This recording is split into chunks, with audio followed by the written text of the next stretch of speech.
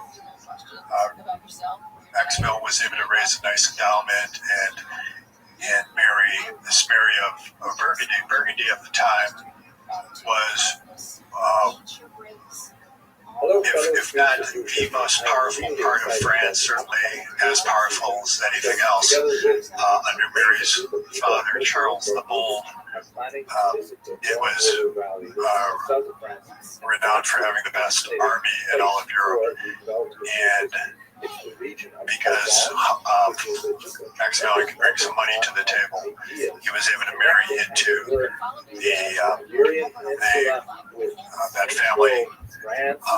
And because there weren't any sons that Charles the Bold had, Maximilian became king of Burgundy as well as Austria.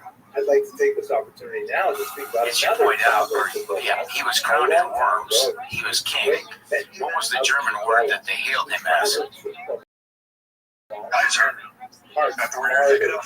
Yeah, exactly. Yeah, it's great. Hitler's whole 1,000-year reign thing was the 1,000-year reign with the Holy Roman Empire, which lasted from 800 to Napoleon 1,000 years later.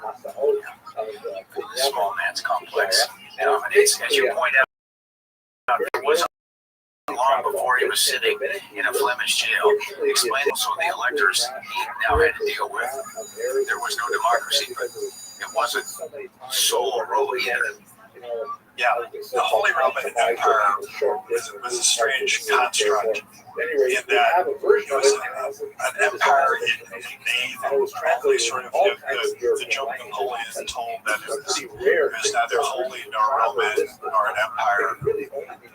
There were, 1,000 city-states, principalities, and duchies, and kingdoms in German-speaking Europe. The original idea was to unite all of Christian Europe under a secular equivalent of the Pope. So you had the Pope down in Rome, and you had Charlemagne, who was crowned by the Pope in the year 800 as the secular equivalent, just to keep everyone together and keep the peace and resolve conflicts. Maximilian became the emperor of this thing, but the way it happened was by an election among 7 electors, 4 of whom were bishops, 3 of whom were secular rulers. They were all from different parts of Germany. So you had elector in Worms, you had one in Dresden, you had one in what's now the Czech Republic, but it was German in those days. You had Habsburgs. And it just it made things easier to keep electing Habsburgs to this post. But in the election where Maximilian became emperor, there were others who wanted it because they saw an opportunity to make more money for themselves. If they could turn this strange thing of being a Holy Roman Emperor into being an actual emperor with all the powers that entailed. So there's an election where Henry 8th put his hat in the ring.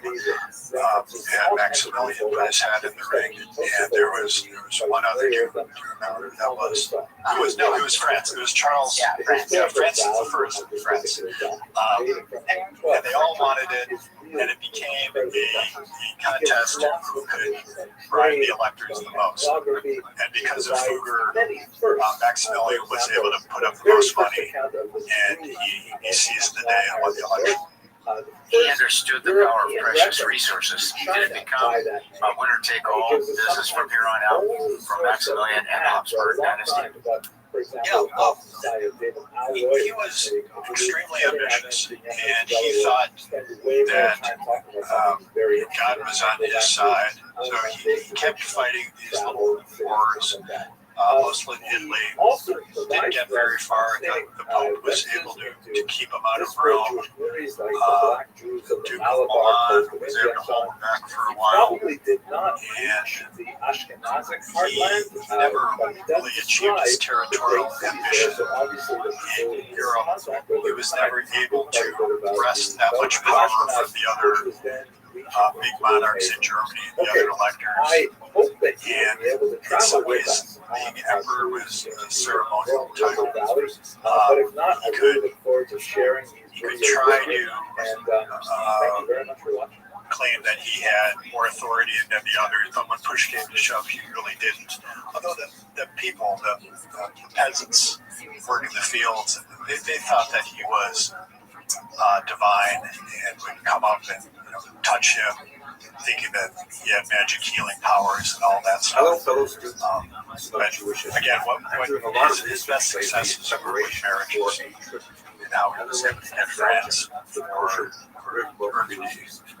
or himself, and how he was able to get stayed. Today I'd like to speak about something quite fascinating. Yeah, to your point, and Bill's point earlier on World War I, think of it as like World War I was actually a family split where you had cousins falling on one side of the line or the other. Ultimately, and maybe that's why family starts with an F. So to another F, let's go back to Fugger. You make the case he was intellectual long before there was such a group, in call it the Renaissance time, or what we now know as kind of college-educated intellectualism in America. But you point out now that that's mainstream. He was also a fervent Catholic who believed that God had a plan for him, and God had blessed him to do what he did. There was a purpose. He was there on earth doing what he was doing. That is not mainstream today. So I guess this mix of pragmatism and business and providence seems like a big driver for him individually. He could go out with purpose because he was trying to solve something and he had God on his side. So let's try to understand what exactly happened. So Amsterdam, as I'm sure you're aware, is traditionally known as a very liberal city. There's so many known for its unknowns. civic freedom and its general policy of tolerance. This came to a shocking end when the Nazis invaded in May of 1940, and immediately they began to remove the Jews from various civil service professions, which they had integrated into very well over the course of the 19th and early 20th centuries. Jews protested against this. There were some street battles between the Dutch version of the brown shirts, known as the WA, and various Jewish self-defense groups. And some of those protests and battles actually got rather violent. On the 11th of February, one of these WA members was hurt and later died. The Nazis reacted with their typical harshness and collective punishment by sealing off the entire Jewish neighborhood. There were other battles going on at the time, including one rather important one that occurred in an ice cream parlor that involved dousing the police with just kind of ammonia spray. And then there was a major pogrom on the 22nd and 23rd of February when Nazis seized 425 Jewish men, deported them, and almost all of them were killed in autopsies. The following day, after like a lot of rich people, he was able to rationalize what he was doing. Workers gathered this spontaneous open-air meeting Having you doing the Lord's work by making money for Might have taken the millionaire's pledge, you might say, right? They proclaimed a general He didn't have children Here of is his own. a It's interesting. So he just Let's pivot to you use a very interesting term in explaining him. What is vitamin B to a German? Because I had never heard that term as an American. that's a German expression. Vitamin B means the it's a participation German word was for relationships. incredible. It's evil. 300,000 people And in a wide in those variety of days fields. where This is believed to be you really the had to rely on largest trust, single much more than you public do today. demonstration Because you have by contracts, you have non-Jews, rule of law. organized by non-Jews, Trust was a big deal in participation those by days. non-Jews in And solidarity with connections are what made the world go around. Europe. The only thing that They still compared do. to it is a But question even of more so in those effort days. that went into Without fighting the proper But introductions. this was something you get nowhere. specifically By the directed way, by civilians. Booger would be the last guy I'd ever want to be sitting across the table from playing a game of Texas Hold'em poker with. Immediately with Because you explained wonderfully, he gets involved in a copper cartel with these hungry assets. And then can you explain the strange twist of the plot that follows? 80% Yeah, of the Jews the copper mines in Hungary and Slovakia were the biggest around. high rate of He murder, was sort of at the height higher of his than powers anywhere else in just as the Reformation was getting started. About And again, one-third he- of those Jews were living in hiding, not because he wanted it to betrayed, happen, but discovered, he and then later played a key killed. role in making the Reformation happen. Frank family, whose daughter And Anne wrote an the peasants memoir saw an opportunity to seize power from the monarchs because the monarchs were February all strike, aligned with however, Rome. represents And a unique moment. Because of Luther and the way he publicized the inequities, it was plain to everyone, well, wait a minute, why are we listening to Mass that's in Latin? Why are we paying all this money to Rome?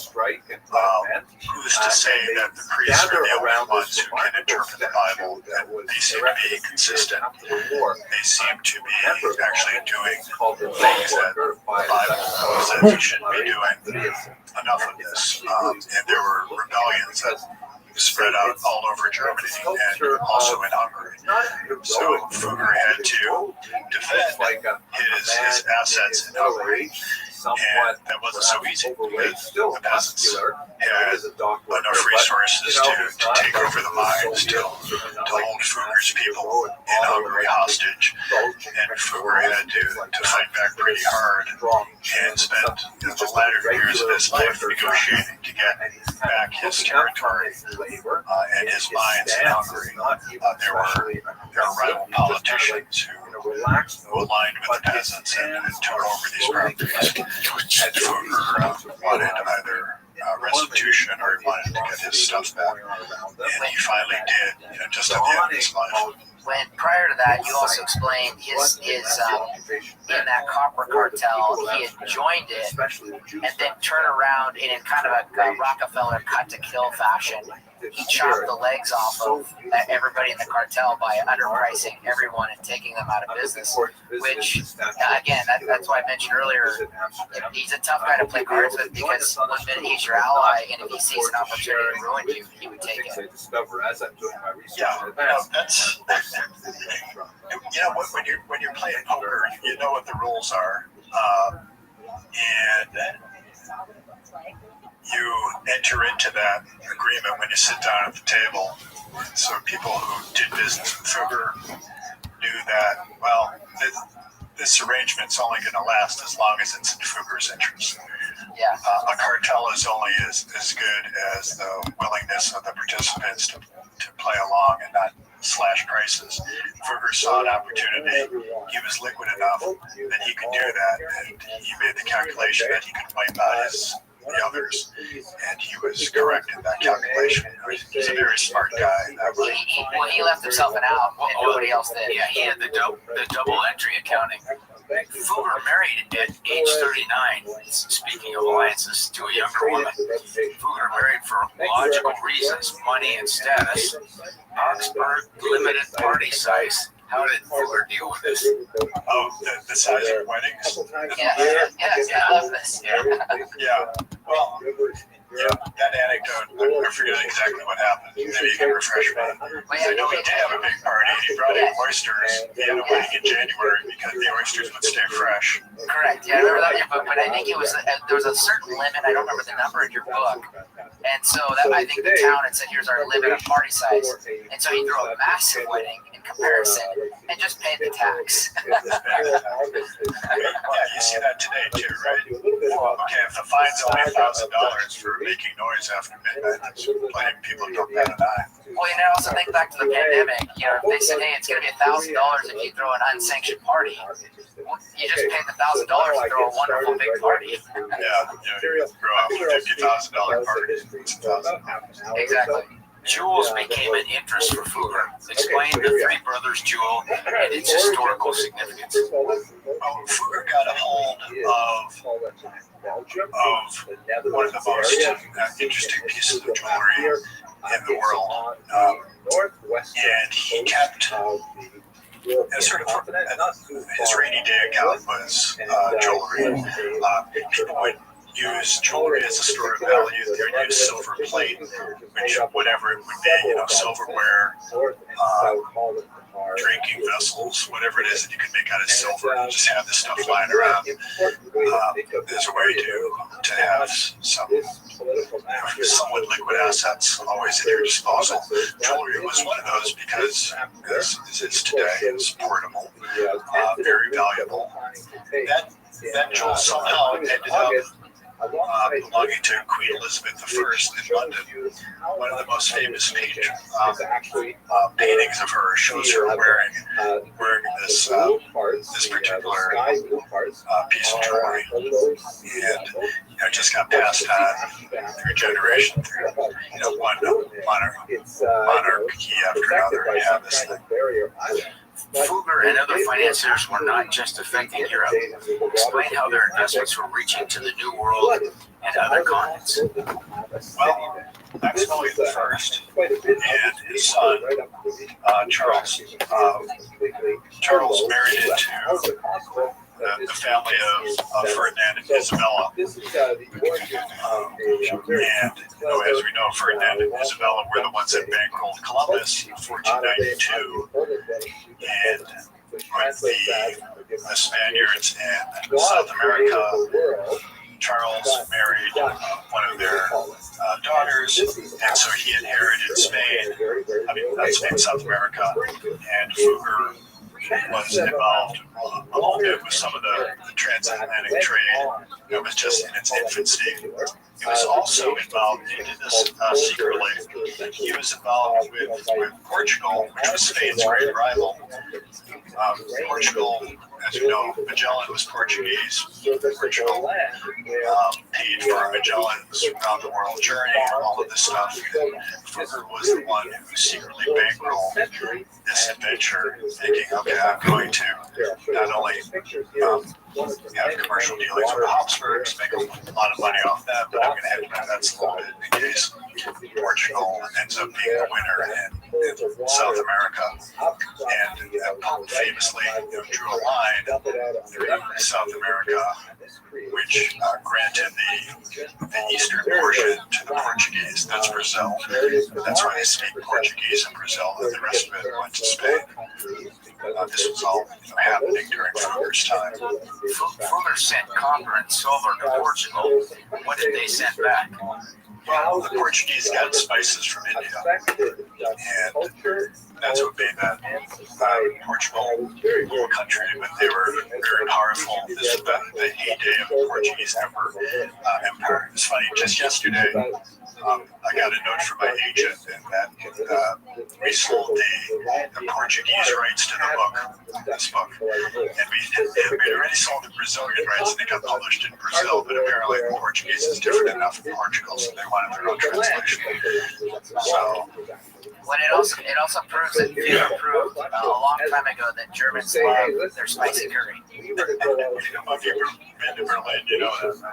Correct. Very close. Yeah. Exactly. So, first unsecured lending on Fugger was no way to market, right? no one was going to show up to your discussion earlier about the poker table and tell Fugger to lend, and you have no other option. I'm going to quote your book here. Quote, they fail to understand that it is for the common good that honorable, brave, and honest companies are in the room. And Fugger is obviously saying this. For it is not disreputable, but rather it is a wonderful jewel that such companies are in the kingdom. End quote. He ended the letter with a vague threat. Quote, reasonable people know this and would be wise to consider. End quote. So Fugger is saying this in a backhanded way to Maximilian at the time. Doesn't this sound like any of the political rhetoric of our day as well? It was kind of, you're going to be forced to do this as a rich person in society. It was, between him and the king, it was really kind of a soak the rich. You're going to have to do this whether you like it. But Fugger, had options. Switzerland was not that far away as a tax haven even then. And again, that's true today. So when you look at this idea, and I actually really thought of it in almost an estate planning context. You could die, pay 45% of your quote-unquote taxable estate here in the United States and whatever you pay to your state, if any. Or you could end up in the Bahamas, a.k.a. the Western Hemisphere's Switzerland. Isn't this identical? It's just the same problem, completely manifested in a different era. Yeah, rich people have choices. Right? They can go wherever they want. And if someone promises them a more favorable tax regime and the assets can be relocated, yeah, sure, it's identical. But this point about some of that stuff you were just reading about, that to me that's the importance of Fugger. He was the first commoner who was able to stand up to power and say, we have a contract here, you have to pay up. And Fugger's the thing that made Fugger was that he had leverage over his borrowers that no other banker before him ever had. The sovereigns would look down on him because he was a commoner. He didn't have the hand of God looking over them like the emperor thought that he did, the electors did. He didn't have the divine sanction, and yet he was able to have power over them. And it's been like that ever since, where those who have the money. You're talking about Argentina and sovereign debt before. The creditors have a lot of power. We talked about Abraham was the big concern about financing during the Civil War. What would happen to the faith and credit of the U.S. government if they couldn't pay back on those bonds after the war? This sort of thinking, the ability of someone with a contract to get a sovereign to pay, force the sovereign to pay, just did not exist before Fugger. He was the first one to really stand up and make it work. And then open up the doors for others, holding others to belong to sovereigns. So Fugger was a banker with unlimited liability. Explain how his banking operation worked. Well, he got deposits just like banks do today. Rich people would give them money in return for interest, and he would let the money out, use it to not just make loans, but to use it to do without private equity deals, mines, ventures, trading spices, trading other commodities, trading textiles, and then he would pay his depositors interest on it, and he always paid, and he did not have enough people who wanted to come to him and give them their money. Same as today, if you have money, what are you going to do? You got to get some trust of his depositors, and he made a contract for them. Cardinal McCown died. How did this cause a solution? Well, he was one of Fugger's big depositors, and when he died, there's an assumption that his money, Thanks, Jeff. he was a cardinal, would stay in the family, and there was no family. He didn't officially have children. They weren't heirs. And there was the assumption that this money would just float to Rome, and Rome was not going to keep it as so there was a run on the bank, and Fugger, in a stunt that you still see today, pretended that there was nothing wrong, pretended that things were never better. He hosted a party, which was he went around from town to town in southern Germany, dressed in his finest clothes, his best horses, 13 horses leading his coach, throwing coins to the peasants who were following after his coach. He just wanted to show, even though he was facing the greatest crisis in his career, to show that he was by doing this, and then by working out at money with the Fuggers, he was able to get out of this jam. That was the most precarious moment in Fugger's career, that he was able to fake his way out of trouble. By random chance at 6:30 in the morning, Monday morning, after Friday that Ivan Boesky was arrested, I was at Milton's trading floor with the guy that ran half the retail for Drexel Burnham, and Milton was making all his calls, getting Erwin Jacobs on the line and Carl Icahn. He was making every attempt to make it look like it was business as usual, just like you're describing.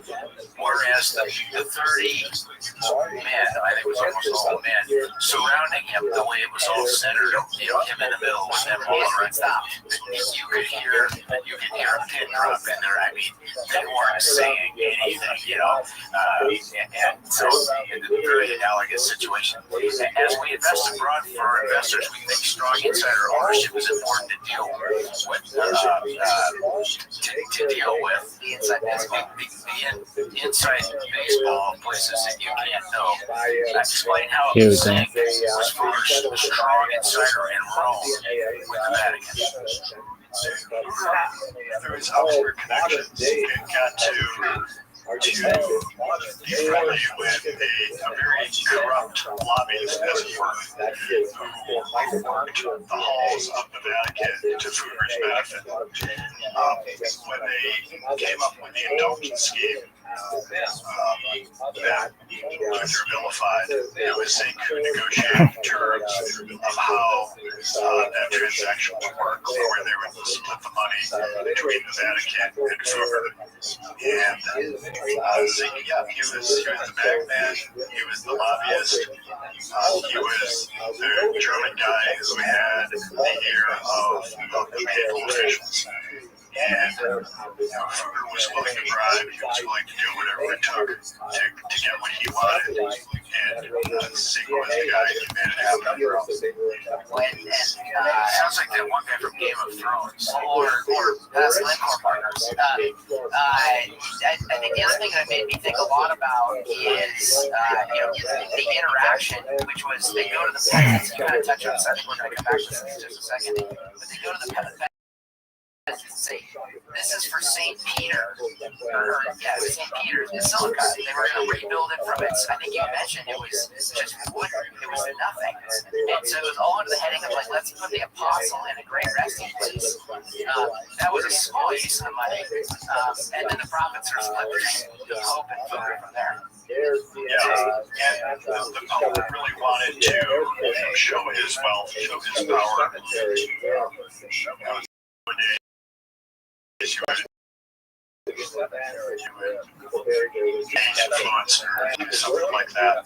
In those days, you would do it by building something very large. Because when people would talk about the sea, we're really the biggest building at Pope Montreal. This giant complex is a lot of money to do it. Fooder had an issue with that. One of the electors, 7, decided to be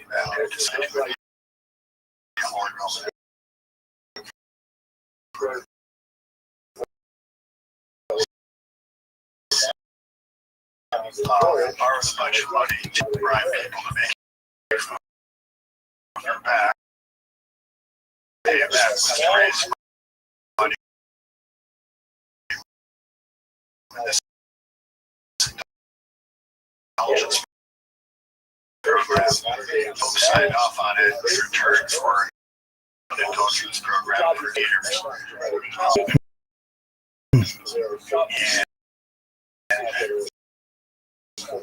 Workers, people, and some huckster priests. A story about how if you get money to realm for this prize.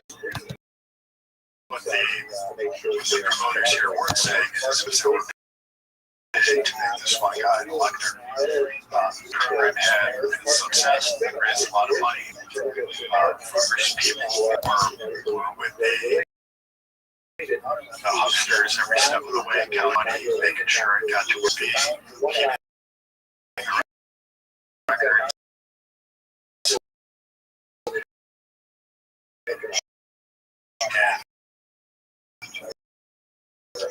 This went on for several months and raised a lot of money. Land they didn't expect nothing.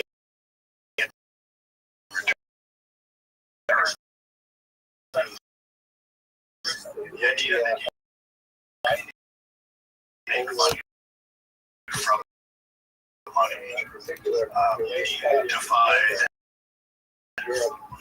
defied logic because you're not someone something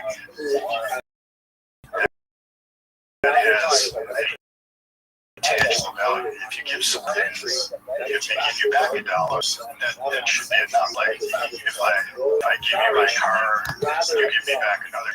That's an even split. But it's loaning money, $1, then you pay me back $1.10. They tried to people, and it's like this because the church wasn't all evil. They did have one very good and one with them. They tried to protect people. They did it. Money changers were pretty common. And there are people who charge for their borrowers. And what we're doing now is stop more usury. The fact is, borrowing what Miss Aquarius. despite How you living, girl? Kicking ass, taking names. Kicking ass, taking names. Are you ready for me? Yeah, let me get on the app for you guys. Send it. Okay, I'm ready. 3, 2, 1. Bingo. Here we go. Yay. Did you win anyway today? Oh, I win every day, girl. Oh, look at you. Getting 9. That one just fell over. That's the way to stay. All right, get this one. Oh, you came as close as I think you can. You shaved it. Perfect. That's what I'm talking about. That's get it. 9 again. All right, get this one. Nope. It's a tough one to get.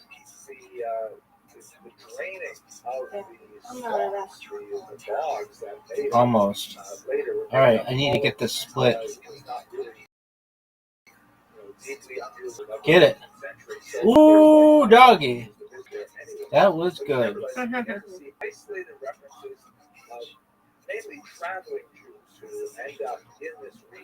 All right. You can get this split.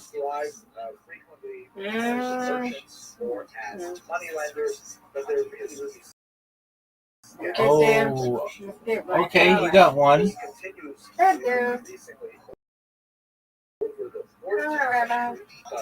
Get it. All right. That's all right. We're going to get these two. No doubt. Easy peasy lemon squeezy. That's what I'm talking about.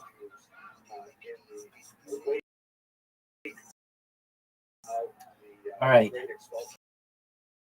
Here you go. Get this. Ooh, that was right on.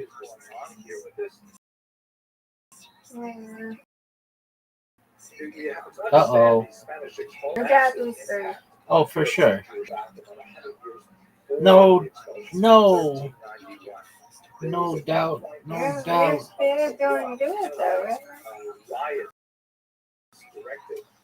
I'm doing okay. I'll take. Oh, but look at you. Don't call it a comeback. Two more. Okay.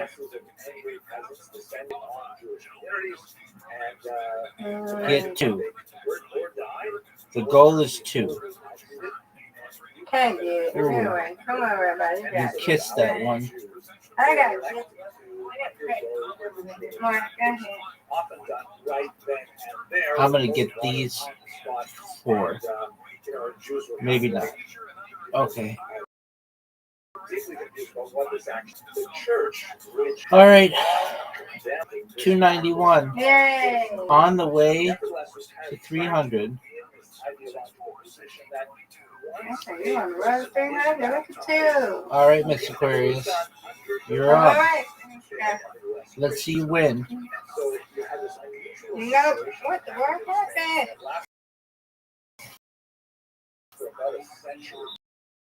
This baby lying. All right. Okay, come on ahead. No doubt.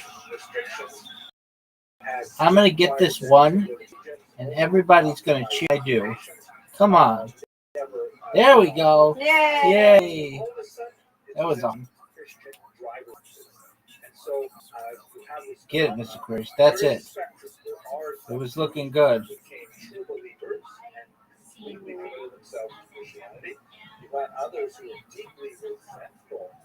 Get it. Oh, that was almost it. Okay, come on, Rabbi.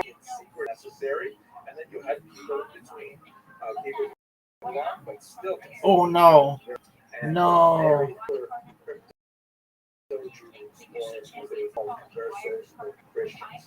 So Jews actually, I'm talking now crypto Jews, they actually succeeded under this social environment because they were no longer held back Almost. by these artificial restraints Yeah. that society had placed on You them. got that down.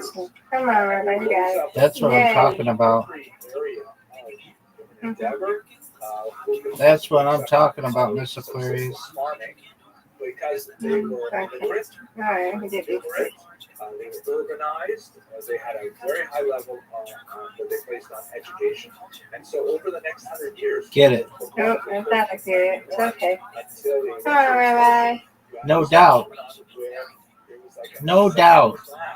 All right, now this is a serious split. People who trace their origins back to Jewish roots and may have been extremely Oh, come on. Ooh. I should have gotten it. That was good enough. That was Miss Aquarius. So closer to the end of the 15th century, decides Get this. found You got it. Perfect. Perfect shot. Which was not technically speaking directed. Get this. Get this. Was directed at No, Jews but You got close. this, Rabbi. I'm close up to you. Come on, Rabbi. You made a nice comeback. more severe, they were not believed to be behaving in this manner. No doubt. They had this whole purge-like Yay, you're setup there. where Thank you, ma'am. they would arrest these suspected Get it. people of Judaizing to wonder That's all right. I'll take it. torture them for A win's a win. You win, I win. I win, you win. Undefeated in bowling and undefeated in. All right, Miss Aquarius. Say it again. Undefeated. In bowling, undefeated in friendship. Yay! Yay is right. Yeah, you say it. Yes, You ma'am. say it. Yay! Yay. It's Labor Day, so I don't have Excellent, Miss Aquarius. Well, sweet dreams and to see you in the morning. Hey, guys, really. that's right. Meat shops, and they're still maintaining, rabbinical services. And so the crypto Jews are always being drawn back Hey, but let to me tell you these something. sources of That's it. That's what I'm going in. I'm going to first. I know. So there's a lot of argument. I know. Yeah. And this dude, and then he's my rabbit. Then you don't come to oh, slave. Yeah.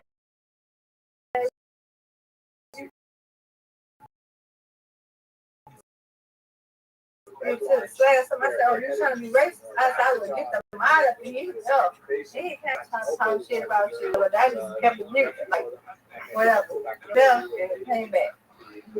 That's all. I told him I will get them out of here, but he left. So maybe get that mind on you. Good on you, man. What y'all 30-year-old be doing now? He didn't do that. I'm way older. That's I'm 42 years old. I said, way older. Right. And then so you want to tell me? Right. I get that too. People think that the only people who are between the ages of 84, and it's like, no, we started the internet. So I ain't got time for it. I don't do nothing. Turn it down. Do. Yeah, when I go to sleep, I turn it down. But I heard him, then I said, "What you say?" He was coming for you, and he was coming for me, though. And he was coming. I said, "Boo, you trying to be racist? I would get a mod up here." I said, "I get a mod." He left, and he came back.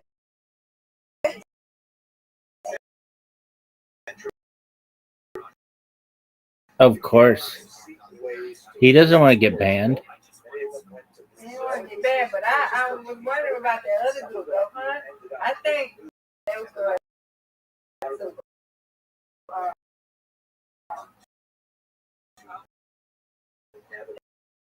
they was going to call it because this dude was and I heard him, and he was telling me he was calling behind us. And he's telling me his mother, and I think the mom came out of there. I'm like, really? Y'all come out here. But that's why I don't be on the lives. Only be able to when I go to sleep because there's so many youngins on there. Yeah, that's why I don't talk to people in there. Amazing. All right. All right, Miss Aquarius, sweet dreams. All right, sweet dreams. Yeah. Back to what's going on in the Netherlands, they have this idea of indulgence, illegal but unofficially tolerated. So even who was controlling all this at that point, and there was a lot of Spanish influence and so on, they basically said, well, listen, these Portuguese people, we know that they're probably doing something kind of fishy, kind of Jewish in their homes and things like that, but they're not bothering anyone else. They're not specifically involved in draining agricultural land, but they are controlling society through their mercantile. They're keeping their head down, not one.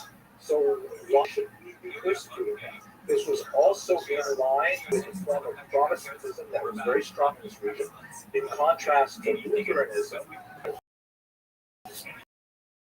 much more prevalent in parts of Germany. Calvinism was a tolerant version of Protestantism that held to kind of Luther's original position that so on there were these persecuted Jews. So these Portuguese Jews were the first to make a really strong foothold in the Netherlands, establishing communities there. Officially, only in 1608, but Moody had been there for decades.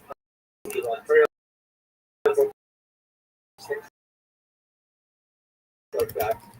And later on, they would join coming from Eastern Europe, particularly in the wake of the Khmelnyts, 1648-49. Ironically, we live in an era that tends to be Ashkenaz-centric, with the population movements in the Jewish world. Western Europe, again, is predominantly Ashkenazic. That tends to be a wealthier part of the world. And so, we have this stereotype of Ashkenazis kind of being the big brothers helping out the Sephardim and the Portuguese Jews, who are the younger brothers. In reality, at this time, it was definitely the opposite to the Ashkenazim. The needy Jewish population. Very different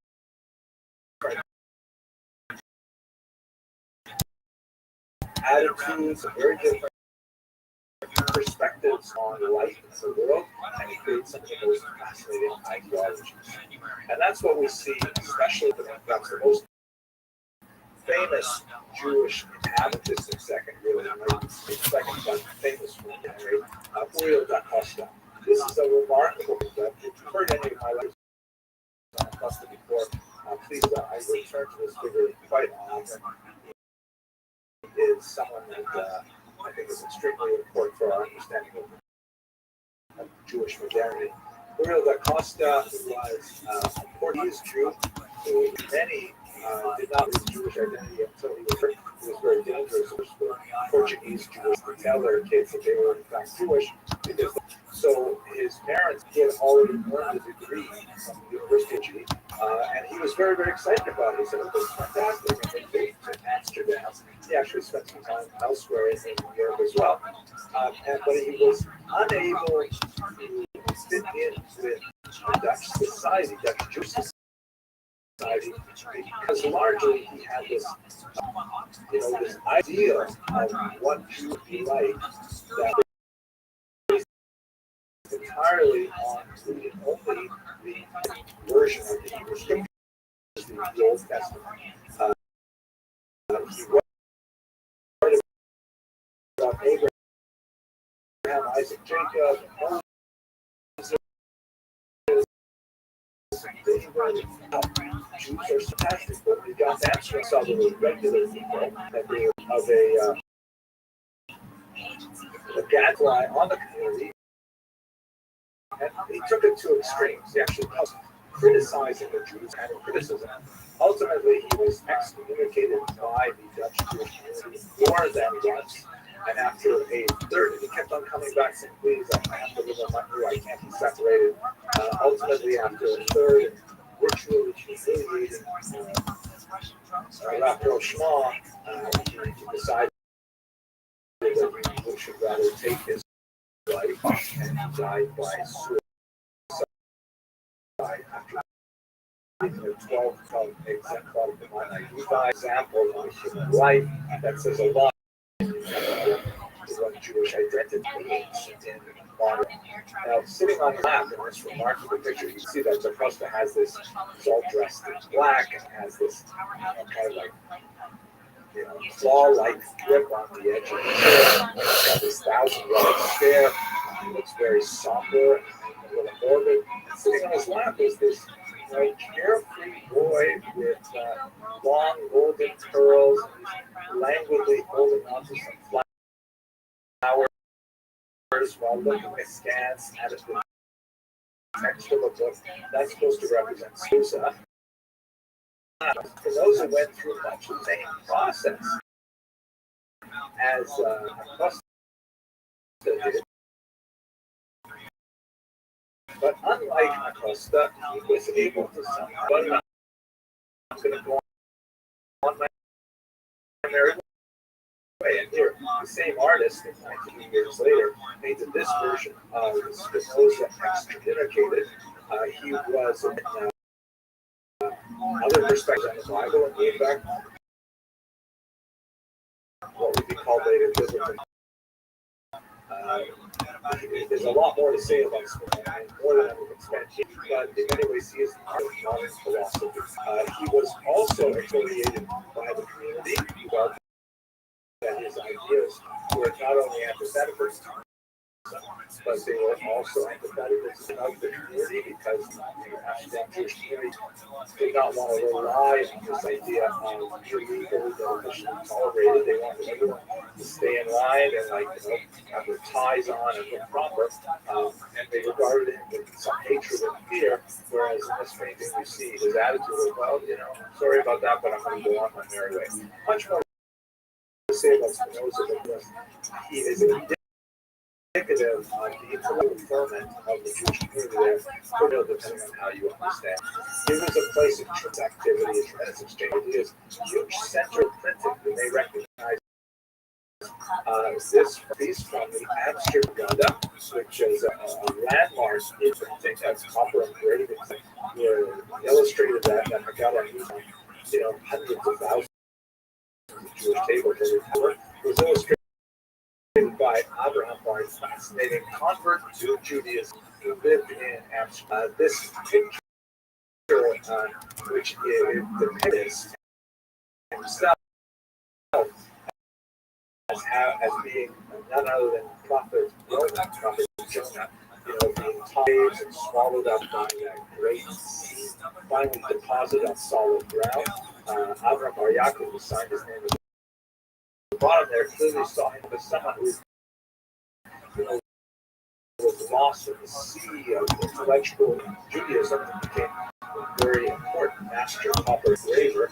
And his work has been seen at the tables of who knows how many untold families in America, because one of the most famous Haggadahs that survived the use primarily because it was available for is essentially the Amsterdam Haggadah. It went for the longest time it was the Amsterdam Haggadah itself. So we get to the 20th century, and this is very quick moment.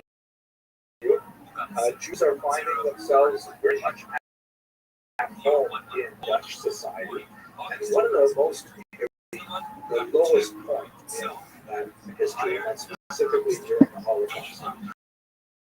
And one of the things that is really unprecedented in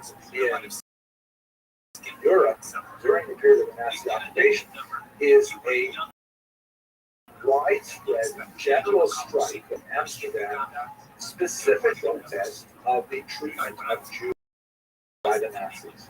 As you can see, here's the actual document that was circulated. You can see strikes, stack, which means strike. You get a sense of the anger that average workers in Amsterdam felt over the abuse of their traditional tolerance had been extended to Nazis who used collective punishment, which was their go-to tool for in a matter of days. Only one of its example in all of Nazi. This is a wonderful statue that was erected to memorialize that general sorry, I forgot the name who constructed it. I have a video where they talk about it. The artist has chosen not to portray something like neo-Soviet hero.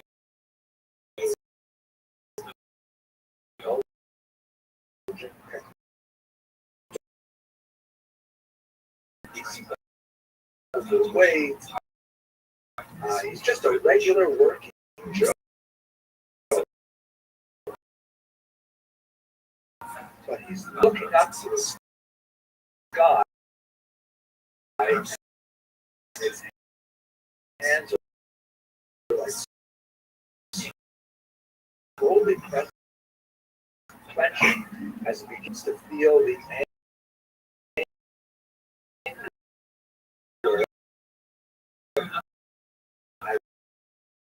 how Judah treated his fellow citizens in Amsterdam. And as his anger builds,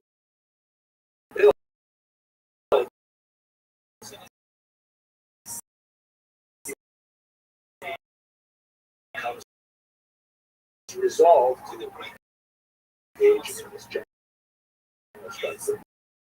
Very, very touching and worthwhile statue. I can't wait to see it. Unfortunately, the larger story of the Jewish Holocaust is not one of great.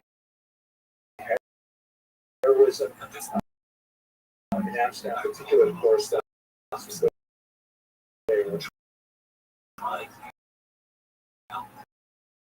and Frank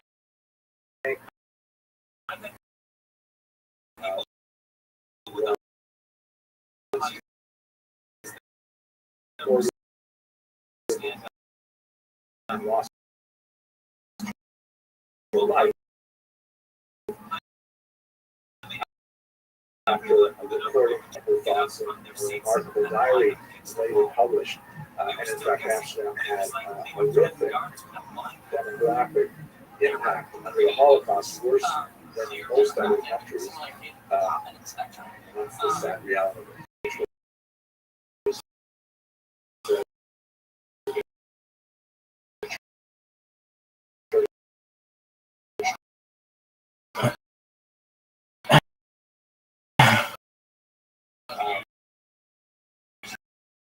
So Spinoza was forced to leave them behind, and that way they could fund their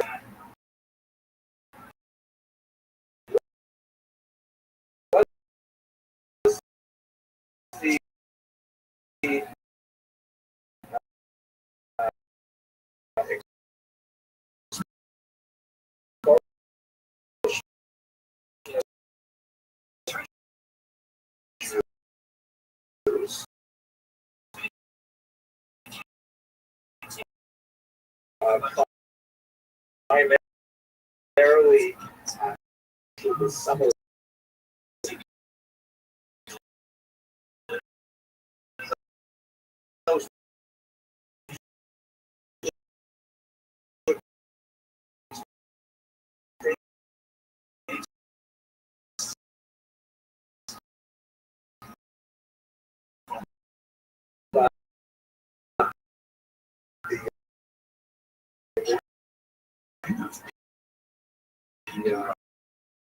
The Crown definitely stood to benefit from something like this.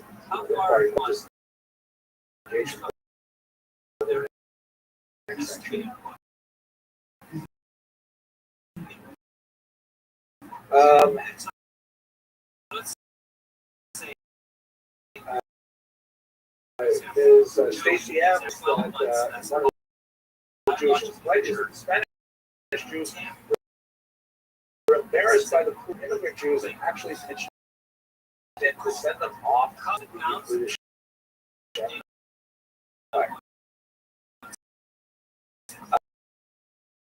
This is unfortunately a phenomenon that we will do. We're also, they have a very creative enthusiasm that repeats itself, unfortunately, many times in Jewish history. In Amsterdam specifically, the Portuguese did have a very strong consciousness of the need to support themselves.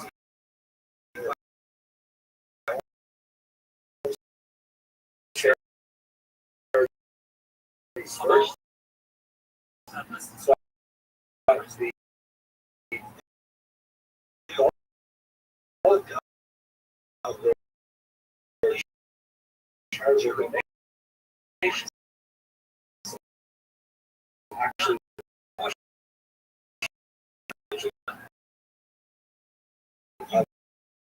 collaboration of local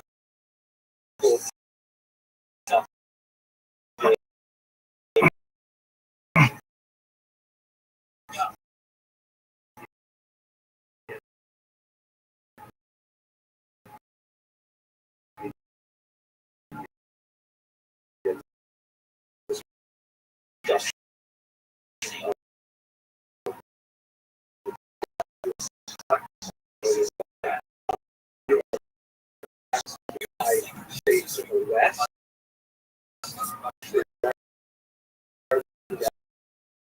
as their racial equals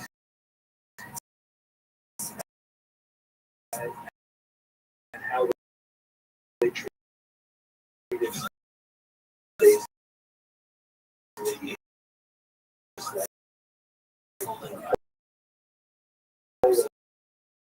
For example,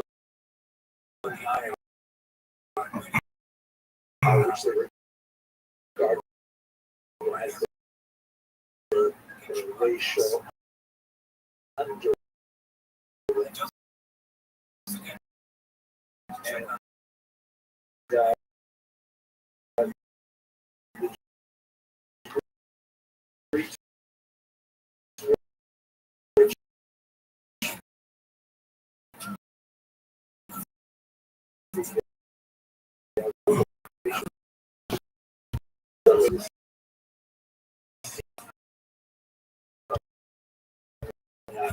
very, very different.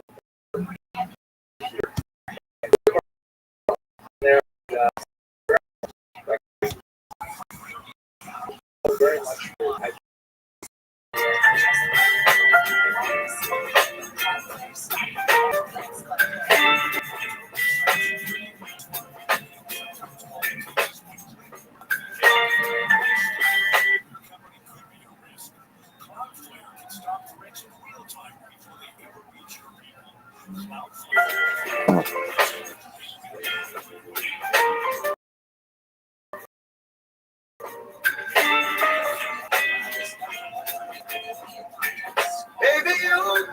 Hello, fellow students of Jewish history. I've been doing a lot of research lately in preparation for our visit to the Netherlands with Kosher Riverboat Cruises, and I came across this one individual who is so fascinating that I have to share his life story with you. His name is Lopo Ramirez, and he also had a guest named David Kuri. And the reason for his alias is specifically because he was a crypto Jew from Portugal who went to Amsterdam, decided to start living as a Jew, and he became a very prominent individual on many different planes of his career. So let's go into his story. First of all, he was born in Lisbon, Portugal in 1594. That is, almost a century after the forced conversion of the Jews of Portugal, which resulted in several generations of crypto Jews who were forced to exhibit the lifestyle of Christians, but internally they had various degrees of risk in many other classes. This gave them unusual advantages in society because as Christians, they were no longer bound by anti-Semitic restrictions, not allowing them to attend higher education. Families maintained some internal Jewish identity, married amongst people of the resilience and the courage and the ingenuity of Portuguese Jewry that developed over several generations of bizarre dual lifestyle. When he ended up moving to Amsterdam and later Antwerp, he was a founder of the communities there. Very fascinating. Okay, so the name Curiel, which is his Jewish name, probably came from one individual named Curiel del Duero, who came from Castile in Spain. And he had all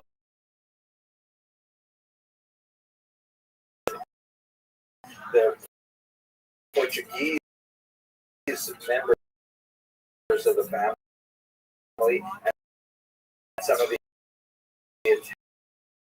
Italian members of the family. And those letters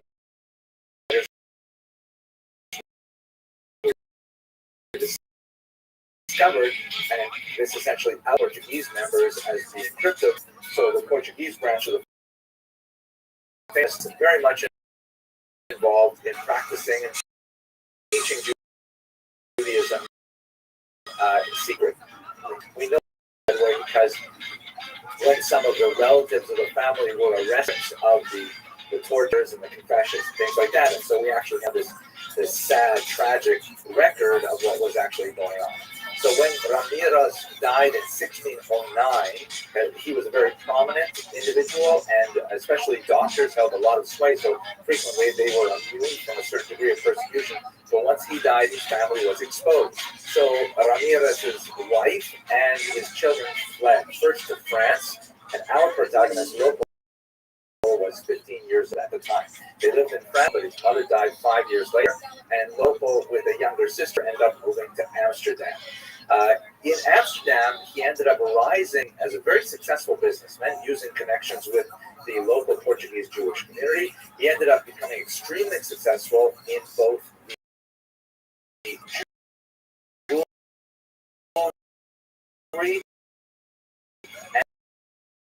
and the perfume trades, including raising these bizarre animals out of a rabbit hole, looking at particular aspects of the perfume industry. Anyhow, he got married to a woman named Maria, and you should not be confused by that name, Maria. You know, his actual name was Rachel Nahar. He was a crypto Jew as well. So, working in this trade, becoming extremely wealthy, he was also highly regarded for his personal integrity, and he was named at the age of 24 to be the Gabbai of the Beit Jacob Synagogue in Amsterdam. Very, very important position, and he handled it very well. He was especially involved with a dispute that ended up in a breakaway minion, which happens all the time, and he managed to sort of smooth out relations between the parent minion and the child minion, and make sure that the treasurers of both institutions were buying their funds to ensure that the poor were to be properly treatable funds. He was later very influential in several decades later in bringing together now 3 synagogues to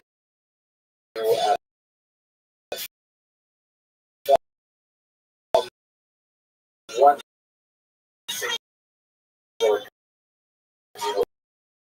organization. So very much a sign of his business acumen, his personal integrity, and so on.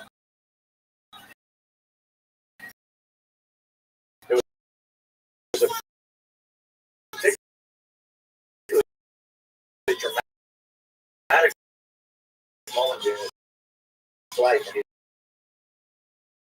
kept the scroll recording that particular story with him at all times whenever he traveled, and on tourism, the family would read this scroll every year. Involving Spain and Portugal, which had significant tensions at this time. He was very much involved in lots of international affairs, working with both the Spanish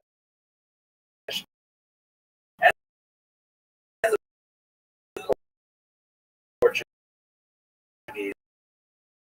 governments, and especially when Portugal seceded 40, Lopo became a major promoter of his estranged homeland. And we see an unusual phenomenon. He was officially at night. Another great example of this is the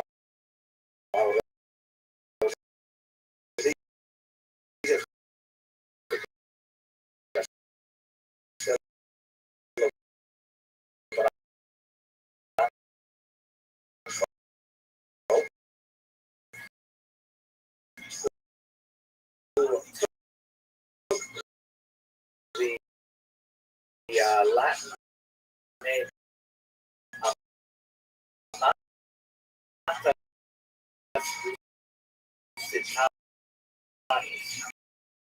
very famous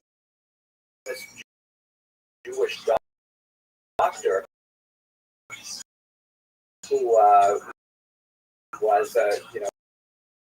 original services, because he can be quite, where we would see this perhaps, this other side of him is in a controversy that occurred a little bit later in his life. And I don't want to go into too many details here, but you can look on the YouTube that will give you the link to an article where it's discussed in pretty detail.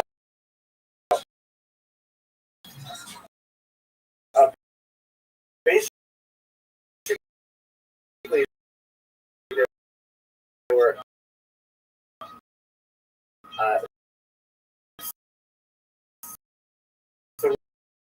three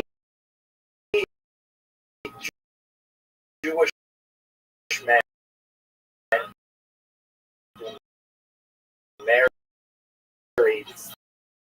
three each other. Locals are was one of them. One of the other brothers, a very wealthy man, died in 1641, and he left his massive fortune to his orphaned 4-month-old daughter, before he passed away, and he named some of that money for themselves. This was viewed, and the Mahamad, which is essentially the formal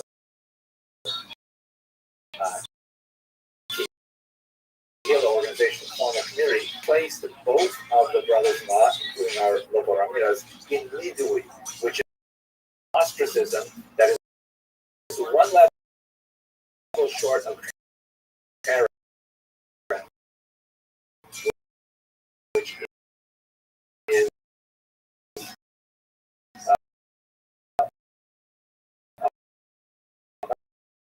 much more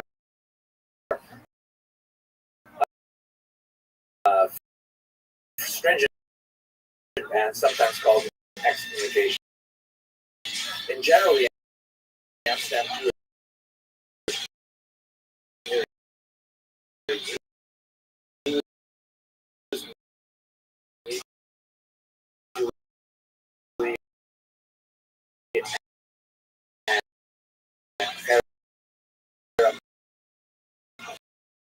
white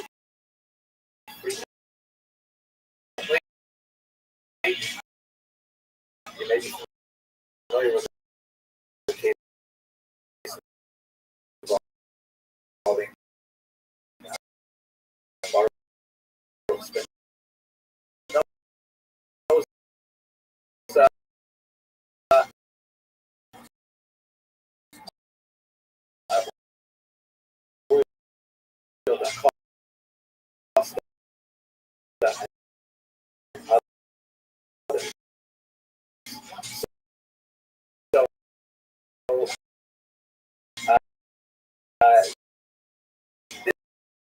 this status individually lasted a very, very long time.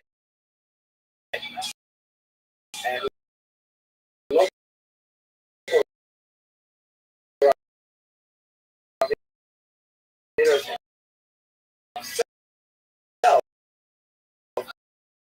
because it's very about men and tremendous achievements, very wealthy, kept organizing for himself.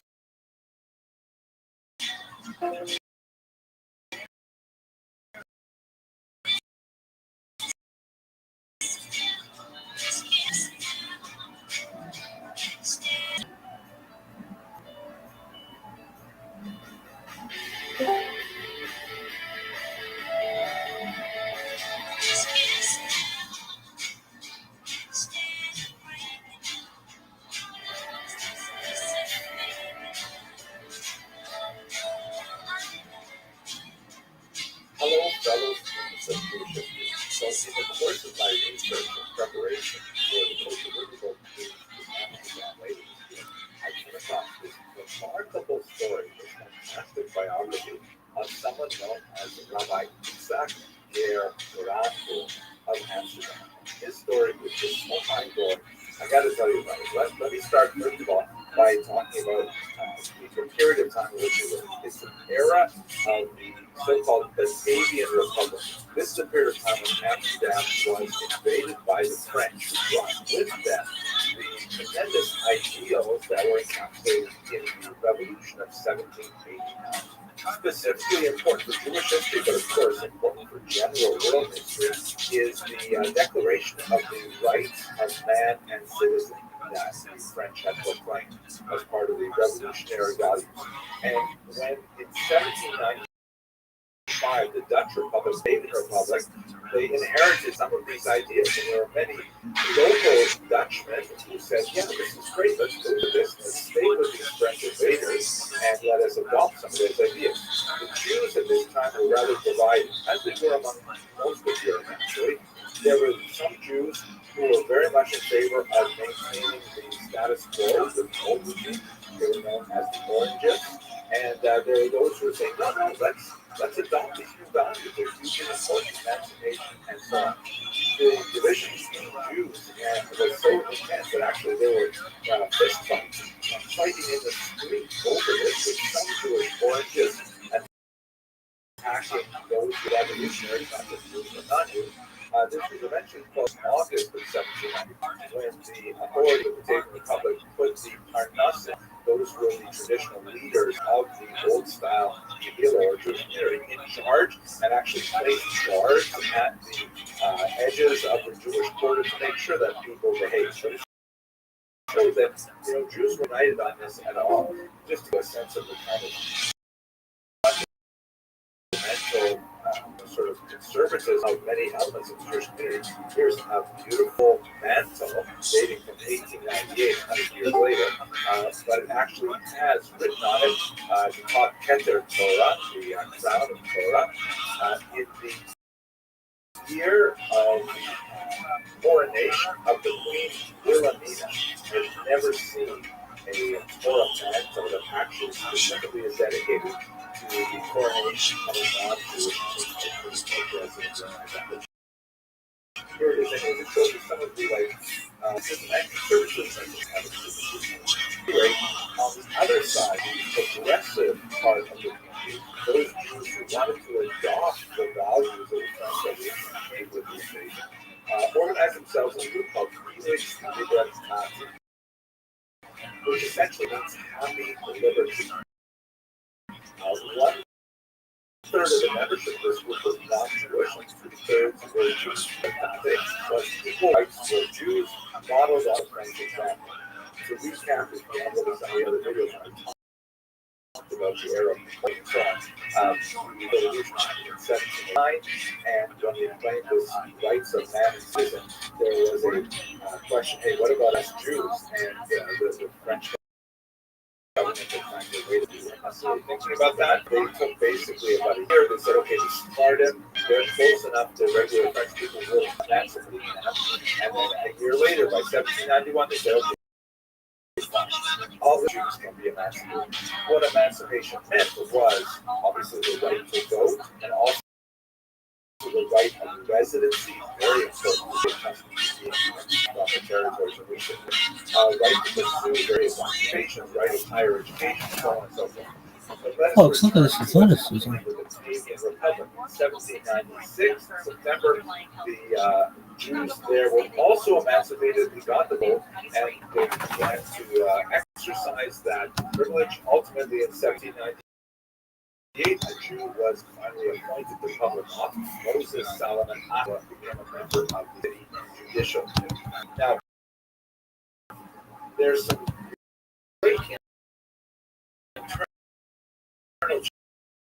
change going on at the same time. Felix Libertate, with democratization, not only they wanted to remove the quasi-democratic leadership of the Jewish community, which was called Kehillah. The Kehillah leadership was typically made up of obviously men, usually property holders. The right to elect those men was limited by the wealth and so on. So this is a structure that stood the Jews in good stead for really almost 2,000 years at this point. Many people said they should expand. Precedent. The traditional leadership really didn't want to make that change. Progressive values. They really didn't want to get involved in the internal machination of the Jewish community, and so they both guarded place because they, after all, were responsible for peace, and they had done very well during. What happened was in 1797. These progressive Jews, acting under the title Felix Libertate, separated from the single monolithic Jewish people. They established their own Kehillah, they called the Nayek, or New Kehillah, New Community, and they had their own shul called Adat Yeshua. We should understand that, today, Jews and shul do over, whether we serve this kind of herring or that kind of herring in Kiddush, and they break away and set up a separate menu and the shul happens. That's kind of like the American way of doing things.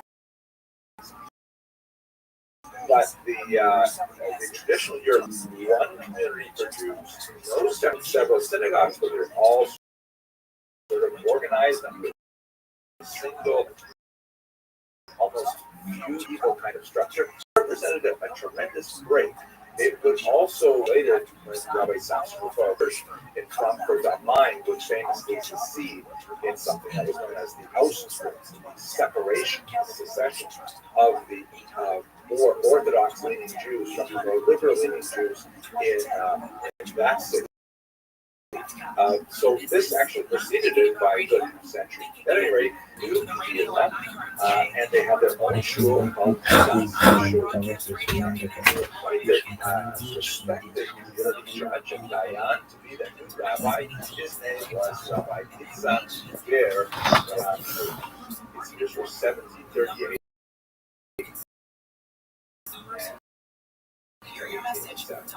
We're going to return to him. But just under this Naya Kehillah was there were about 20 members of the old Kehillah.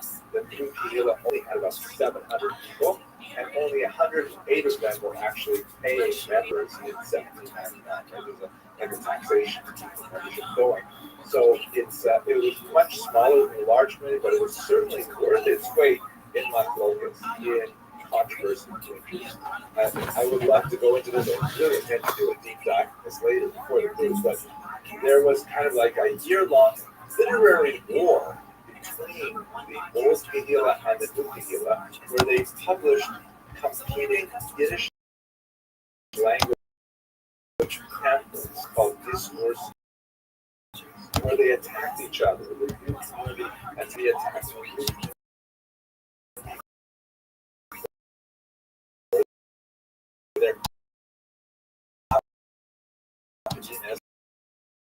their separation. So, and some of it reads like poor. Actually,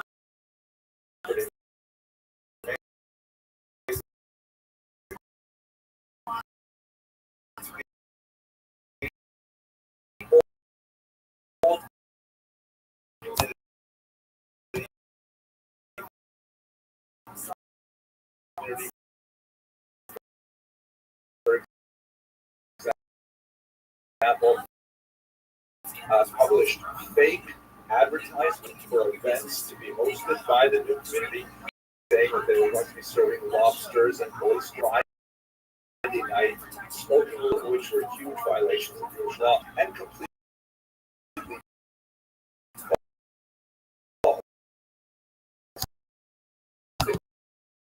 weren't doing anything like that.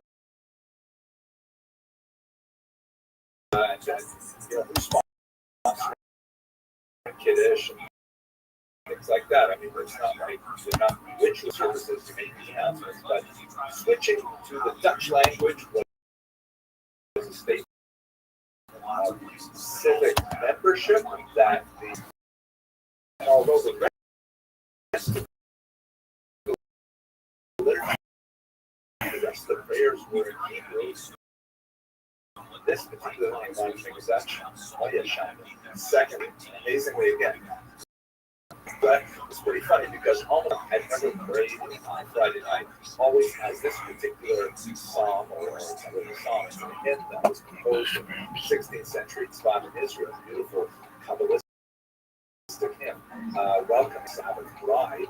That's although I did pray for many years in a very Lithuanian style, very subdued kind of Friday night service, where we would alternate between singing parts and then sing parts to ourselves. But at any the night, he said, no, we're all going to sing it together, which has basically the norm until sometimes today. The third really radical thing that they proposed, there are all these long, kind of like Homeric epic poems that are composed, maybe not Homeric, okay, but that are inserted in the prayers that make this service drag out. These things are extra, they're added later, they're very beautiful, but today to skip all those used in most prayer books today. These are relatively minor, but nevertheless caused a huge uplift. One of the most cool of the changes, however, was that Naya said that they would adopt the Sephardic method of eating kidneys on Pesach for certain foods, which are clearly not bread, like rice, for example, that Ashkenazim nevertheless have a custom. But the Naya said that since we are essentially starting fresh, starting new, we're going to adopt new customs and eat these foods, even though Ashkenazim didn't. That's a little bit more radical, but still, hardly earth-shattering. Some of the things that the conflict was hot and heavy for those innovations. Always said that the leadership of the Naya Kehillah has to be reintegrated. In that context, they were able to ultimately affect a lot of policy. Okay, let's get back to our main topic, though, which is the story of this Rabbi Isaac Ger Rabin. So Ger, of course, means convert. And besides the fact that there is a general Talmudic prohibition against reminding a person that they are a convert or they are descended from converts. Nevertheless, this is the way this rabbi was typically known for an amazing story that relates to comes from an amazing family of converts from Sweden, 1807, and from a Mr. Ole S. of Amsterdam, who was apparently a descendant of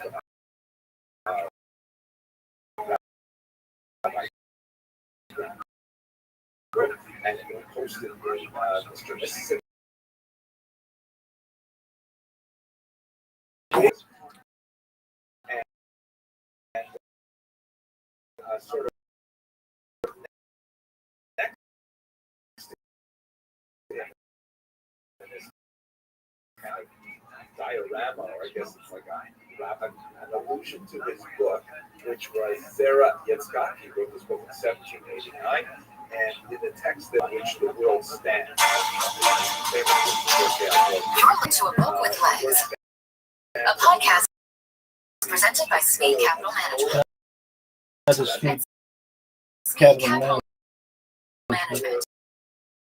Fucking geniuses over there. Gonna be like just there, like I told you. It was a good idea.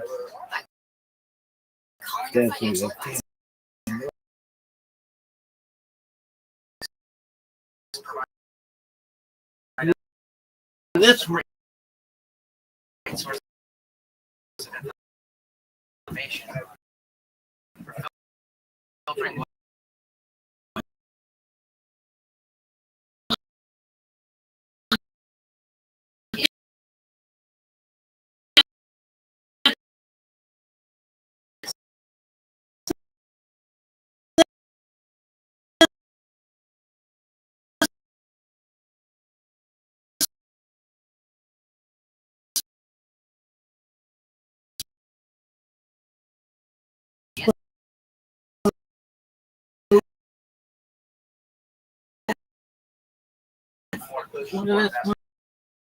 folks. Investing is the last great liberal art, and the best way to spend a life. Business-minded people and investors who want to grow their knowledge from great authors and their writing. John Munger often talks about using multiple methods. For joining us today. Hey, great to be here. So, Greg, you're probably gaining. I'm probably the biggest fanboy as it pertains to your book. I've really enjoyed it, and I have to ask that you live in New Jersey. What inspired you to write this book? That's a good question. I'm an East Coast guy. And, my wife's West Coast. So I never been to some of those places. So, little towns in Oklahoma, Texas, from one. That's where you oil and gas are running out. And talking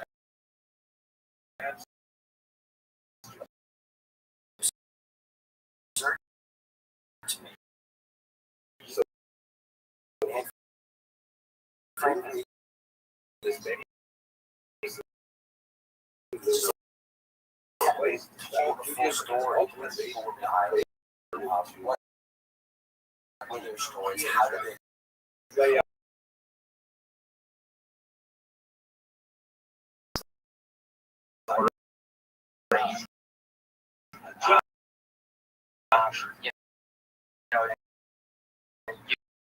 You have George Mitchell,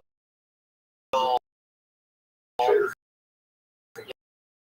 have Tom Moore, and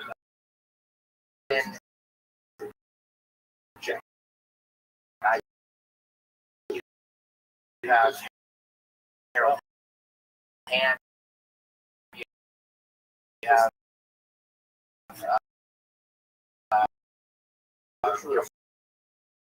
pop in the story. But you kind of use Mitchell as you're talking about really how this industry evolved, meaning My first interview for this book, I think, I talked to an analyst or two, but in terms of the main character, so I flew out to Houston, and here I am, this East Coast guy who doesn't know that much about energy. I've done a little bit of writing. What do I know from George Mitchell in Houston? One, no Baron. His father, Sabas Paraskopoulos, and he says how Sabas was off Ellis Island. They said go work on the building the rail. I think it was sort of Texas.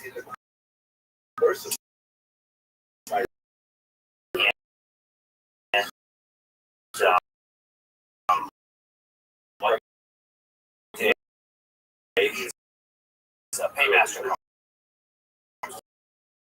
And it says, Sabas, I can't spell his name.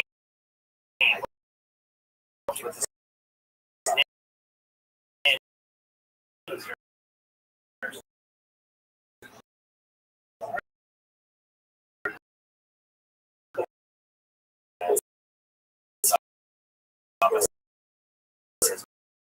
Well,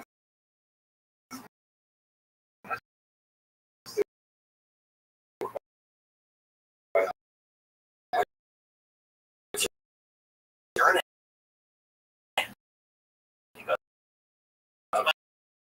my name is Mike Mitchell. And Sabas is like, all right, I'll be Mike Mitchell too. I took his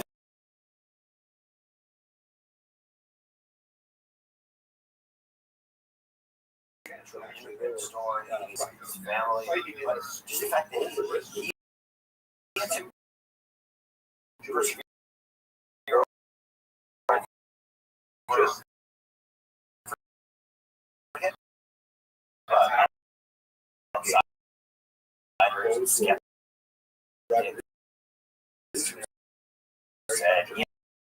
Yes, there we know there's a lot of oil and gas packed in Shell, but don't waste your time. He had skeptics with his own company, his own president, Bill Stevens, opposed and frankly, he was 8 years old. He had survived her. His wife had Alzheimer's. He had death problems, debt problems, days, charity that the idea of energy independence. 20 years ago, that was thought as impossible. As we talked about even 15 years ago, no one thought that was possible either. Are you blown away that we've gone from this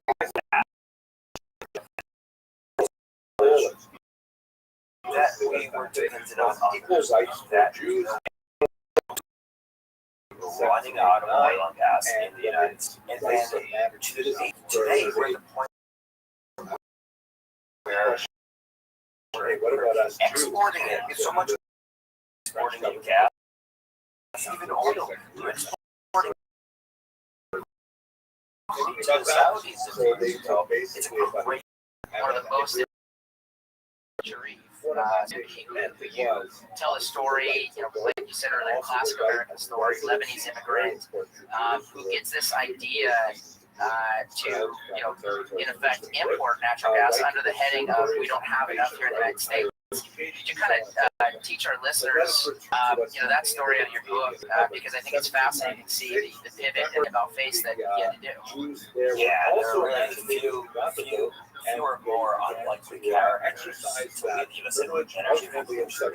Usually, Suki is an immigrant from Lebanon, 10 years as an investment banker, he retired to go ski in Aspen. He started some bars and some restaurants there in Los Angeles, and he started a restaurant called the Mezzaluna Restaurant, which is pretty well known for a while, or infamous, because that's where the O.J. Simpson restaurant and Nicole Brown Simpson was in that restaurant one evening and left her glasses there at the restaurant. A young man brought glasses to her home, and then O.J. Simpson allegedly property both. That restaurant for a while was just world renowned. People came from all over the world to go there afterwards. And Suki was kind of sickened by the whole thing. He's like, they're coming here now for food, but because it was a burger associated with my restaurant, and he just needed something new. He was running out of money, and he thought at the time, the oil and gas industry, there was a lot of underinvestments. This is around the time of the dot-com boom and bubble around 2000 or so, and we saw the money was going elsewhere to shares and companies, not enough to run to oil and gas. So we said, all right, maybe I can focus on oil and gas. They started and they worked very well. He said, okay, well, what if we start importing gas into the United States? Because all the experts say we're running out of gas, so maybe we should be importing oil and gas. And it's a really persuasive, convincing visual. He raised billions and billions of dollars.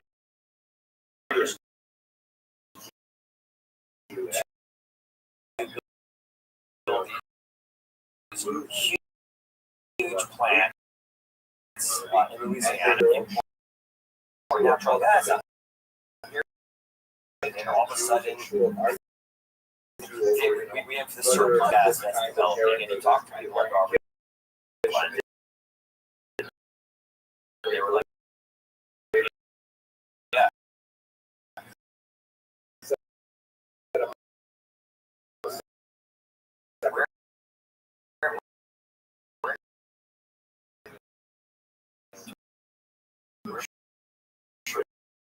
So much gas. I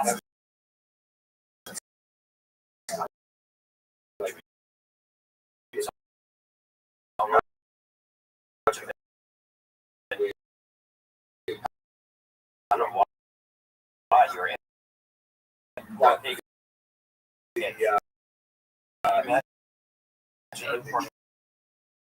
Gas. Coming in. He was in trouble. His company.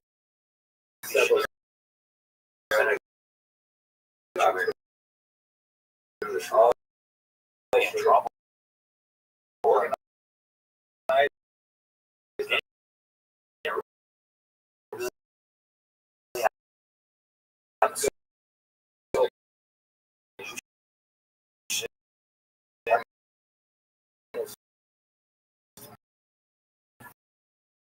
So Suki and Chenier were in trouble. They were about to import natural gas.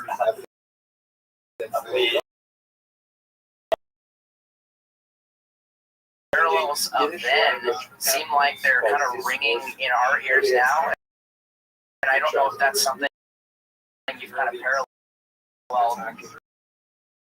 with that in the oil and gas business. It's a great point. In many ways, there's similarities. That it's just hard to get capital if you're in the oil and gas business today. the banks from investors.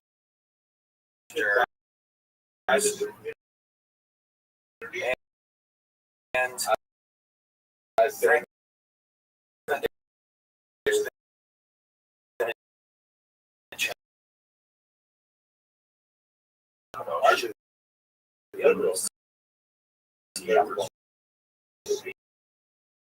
Yeah, because you go through some of the cycles of this industry.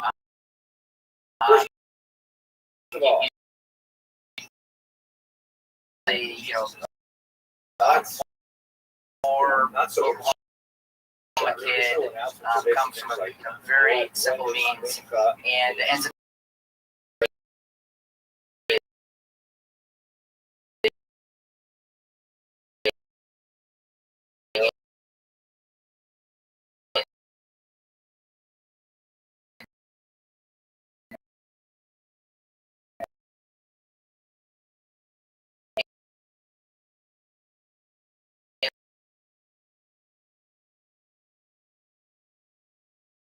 the drilling and fracking. Parents were poor. He had to help them. They were sharecroppers. And it was so cold that anymore. He was no longer needed in the field. So, I mean, he was so poor that he told me a story that he got his first pair of shoes in the shack of a home burned down, and his neighbors chipped in. Positive story. He broke down, so they had to step up, and people chipped in, and he got a pair of shoes. And no, most others would kind of see their home burning down as a negative experience. And then the third really radical thing was they have a geology degree of any kind. All these gas for $1 an hour after high school credits. He started as low as you can get, kind of cleaning up the sediment from oil tankers at the bottom of those trucks, clenching it there and raking out the degraded sediment from these tankers. And frankly, for years, he then threw himself into the oil business. He kind of said, all right, I don't want to be warning. There's a well, who's well, these oil guys that I see around. He said, I want to be like that. And on the fly, but he said, I'm going to be like these guys. I'm going to save money some exploration. And he made some money. And locally in Oklahoma. And I visited the little town that he's from, Enid, Oklahoma. We grew up in a local pasture, and I got to experience it and talk to people. It's just a privilege and a pleasure to go to some of these towns, starting fresh, starting new, revolution. And anyway, Harold Ham started this company, and people snickered. People made fun of him. He talked rough. He didn't really Dale Carnegie at one point. He tried to present himself. Him story where an airplane, and we all entered trying to fly it. Suing people, and he had to get geology and leadership course in college. From his little town, the ninth largest in Oklahoma.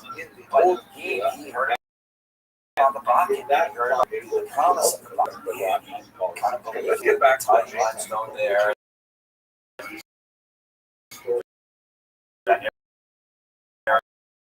In North Dakota, Montana, and he thought it might yield a lot of when other people could have, all the Exxon, the majors, they ain't giving up on America. They were offshore, they were in Africa, they were in Asia, they were betting on America, and Harold Ham and the other people in my book, the frackers, who were, and I just love that belief in both this country and the promise of the natural resources, but in what we can do, what we can innovate, how creative we can be, and that's what it was. And listen, part of my book is about gas and the people who use gas. That's all the Clemens and Tom Ward and others. But oil is even harder to tell from some of those people. That's what Harold Ham was about. Yeah, so Harold is really kind of the central character of the story, as I felt as a reader. And he kind of, back to the cycles of this, he sold his drilling business. I think it was in 1982 for like $30 million. So he had made good money early on, and then a lot of these characters had to walk through the crisis that Oklahoma had with Penn Square, failing. And interestingly, Greg, I've been to Penn Square just by random circumstances. Was that Penn Square discussion for these Oklahoma people? I mean, was that as big of a tipping point in the local economy and the industry as your book led on to be? Oh, it was huge. Yeah, you guys heard stories about that. And frankly, there are these people there have gone through cycles. Outsiders don't appreciate resilience and the ability to handle ups and downs. So, we in the press will get about the latest downturn. It's difficult right now. And I'm not saying it's not difficult to challenge. When you talk to veterans, they say, Greg, we've gone through so much. It's been so many ups and downs. They never get too high, they never get too low. It's a really big trademark of the industry and the veterans industry. They've been through it all, and they don't blow their money in some ways. They in some other industries, not buying. Sometimes they're buying their ocean liner kind of things. Even sort of the landman, when they're making a lot of money, they seem to save it. I'm not saying they don't enjoy themselves as well, but they save a little bit more. Because they know that right around the bend is going to be some downturn. It's an ups and downs volatility that other people couldn't handle. But when you talk to veterans, they sort of they know to ride. It's a volatile industry, and they're prepared for that. Yeah, you pointed out in your book that oil went from $36 in 1981 to $15 in 1986. I know the late Boone Pickens had put a quote on the front of your book, but that was kind of a Boone Pickens era, and I know your book didn't talk a lot about that, but in many ways, the people that survived that were really the seeds of your book, because that's who got to finally build the energy independence at the end. Yeah, that's exactly right. You survivors have the capital, they have the experience, the knowledge, and I think you can say the same thing today. Those are the guys with experience. Modern period restrictions on these things, and downturn right on them. There's also another upturn, and it's all about. I think the investment the most is technological innovation in this industry. So people in the media, and I talk about my brethren here, we think of Silicon Valley when it comes to American technological innovation. You don't think of the oil and gas industry, and when you think of horizontal drilling, how it's perfected, and that's the other half of the revolution. You talk about fracking, but horizontal drilling is just as important. And to go from high level rabbi, I think it was about multi-stage fracking. It was one when I was reading the book, they've improved on that since then. That's so innovative, and people don't understand. The average layer doesn't understand the creativity in the industry. It's a technological revolution as well. So you kind of get into some of the interesting history of via breaking up rock, about Civil War situations and these original ideas. Why is it that you think that fracking and horizontal drilling took so long to catch on? Was it just the unique geographies that people ran into, or was it just stupid thinking in the industry itself? It's a combination of two things. First of all, it's very expensive. So you need high oil and gas prices to justify it. So, listen, we all knew everyone's shale was packed with oil and gas. But it was just too far down there, too challenging a rock, too expensive to get at, and so it took higher prices. But part of it also is just conventional wisdom in an industry. It's not just the oil and gas industry. I would talk about it a lot. I mean, I just wrote a book about the vaccine revolution and how effective vaccines to save the world. Companies just like Lee, as Mitchell and Ham's companies, and don't care much about it. There are a lot of similarities, believe it or not. So mRNA is an approach that everyone said, yeah, maybe it could work, but probably not. And there were some stubborn scientists that ignored the conventional wisdom. Hello, fellows.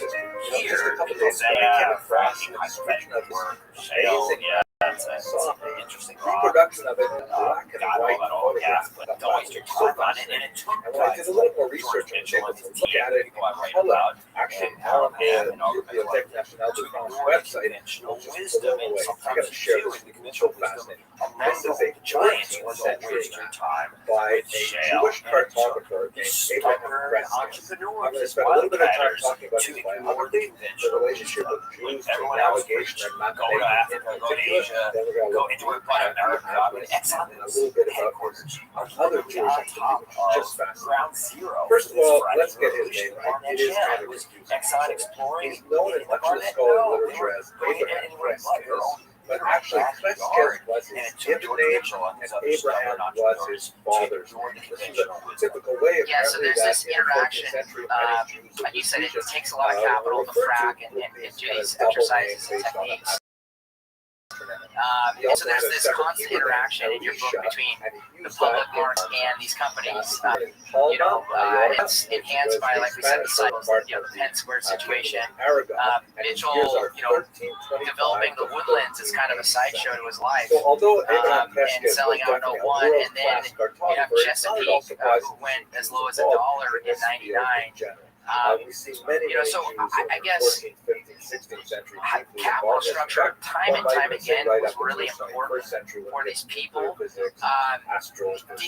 book kind of goes through the idea that some were good and some were bad, and some had great ideas and could never make it. And that's exactly right. I talk about some wildcatters and others who believe in shale just as much as George Mitchell. So they're involved very Tyrone just heavily as much in as studying the latest Harold Ham. scientific information. Go on and on, and yet they Pretty didn't much make abreast it. of They what didn't was succeed. going on They had scientifically. abject failure, embarrassing Secondly, failure often. they're And I long think it's important to tell their associated stories as with well, travel. just to show that it An earlier wasn't video just about the about Ladanite merchants the in the idea. 9th century Just who were not literally just over seizing Europe, on the shale Middle East, and and similar kinds Asia of in rock their formations. absolute It fascinating. takes a lot And more we have than travelogues figures figures like that Benjamin are like that Tapia, believe Reagan, that others will who stay with you.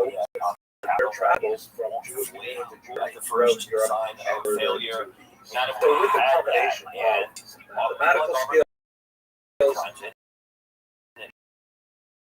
wide base of accuracy, long association with astronomy, it's not surprising Jews were heavily involved in the creation of maps and star charts, particularly in Spain and Portugal, because these were maritime powers that were deeply involved in exploration business, and they're involved in the creation of navigational instruments like this beautiful astrolabe, which is thinking about starting companies. and you can see that it's written in Yeah, to your point about McClendon, if there was ever kind of a love child between Wall Street and the oil business, Aubrey, he seemed to be that. His family's background that you kind of lay out. So I'd love you to take listeners just through a little bit about Aubrey, because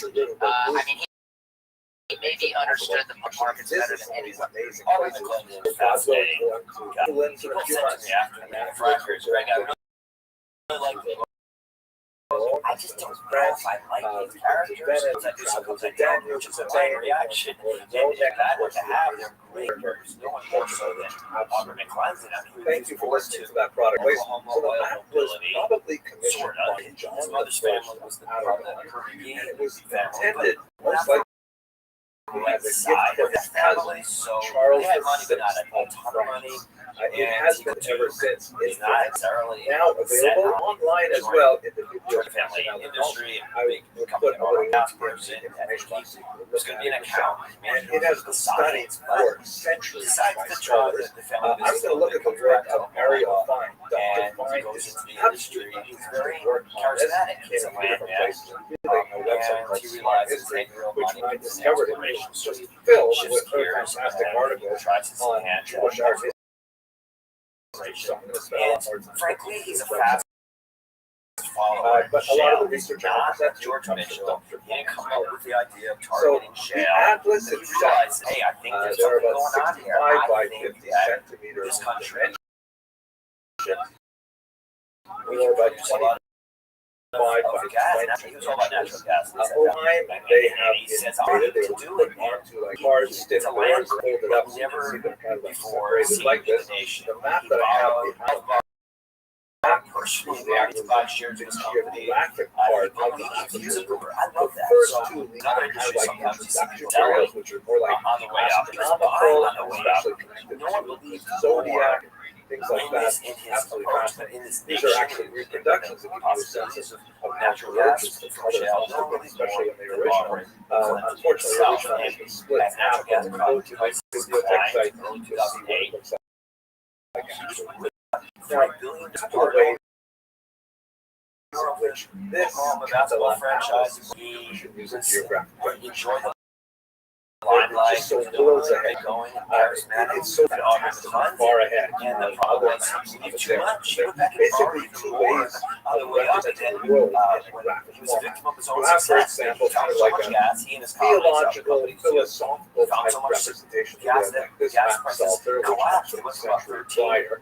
And it's kind of interesting. It shows the relationship of religious figures like Jesus at the top of angels to a kind of fanciful sort of legend aspect of the world, where the Garden of Eden is, things like that. Very interesting, but not especially practical. Actually, robbery. And you have maps like this, the line charts, which are especially laid out with latitude and longitude. It looks a lot more like what we would call a map today, but by comparison, roughly contemporary atlas, they're pretty dull. It's just like names, places, and alternatives. So amazing about the controversial figure was something that like an encyclopedia. It was not just a reliable representation. Yeah, as a Seattle kid growing up, rereading your story and listening to him partnering with Clay Bennett to take the slides away is always a painful part of your book. Yeah, I know. And like you said, they were having so much success. It's the kind of stuff that's prone to cause issues. I have to jump into this because it's too interesting from a corporate perspective. Can you talk about what their headquarters, kind of the opulence layout, and then also what McLennan were doing on the side?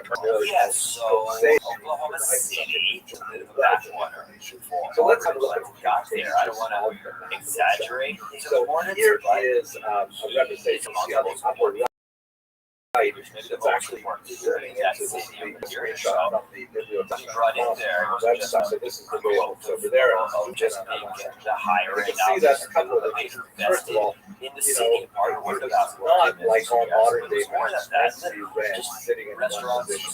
You would literally either turn the map around, or I think they probably lay it out on a big table and probably walk around the table to read it from different positions. Because sometimes the material is presented sideways up and down, things like that. But it gives you, first of all, some interesting place names, of course, like the but also gives you a sense of like nicknames. You see, for example, the Star of David on frequency seems to indicate the presence of Jewish traditions. And as you'll see, there's lots of representations of geographic features that are found and so on. Sometimes political issues. These guys got a whole paradigm, so it receives kind of a special level of decoration. So, here you see there's some political and economic information. surface, get oil and gas or both. And that is promising, and you can't see people like Oliver Clinton. And yeah, it wasn't just about oil and gas for him, and he believed Oklahoma City, and he really built to help Our idea of capital, you kind of go to the whole bunch too many times, and you can run into a lot of trouble. Obviously, Oryx ran into that trench. A lot is still that interaction between, like a charismatic salesman and a banker and investors at the end of the day. And kind of the question that I cropped up in my mind, to your point about a visionary, is what was your, as an investor, turn away from a lot of this? Was it something that interested you, or is it something you just looked and said, you know what, if it's a good salesman, I might not want to be at the table. So it's really interesting. The era of the flat earthers. It looks like proportions. You spend a lot of time focusing on the big church that sits in Jerusalem, right? Get a lot of is expression. I would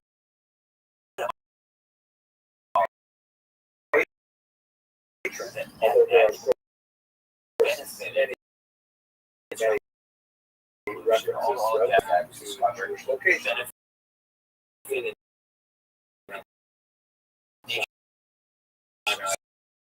So much.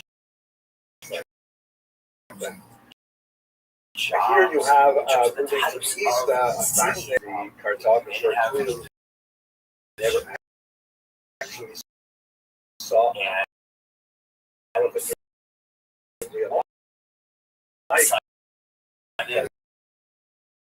People could find portions of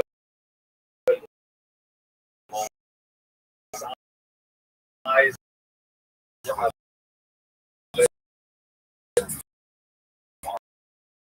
but nevertheless, you try really hard to rely properties, whatever get of an area.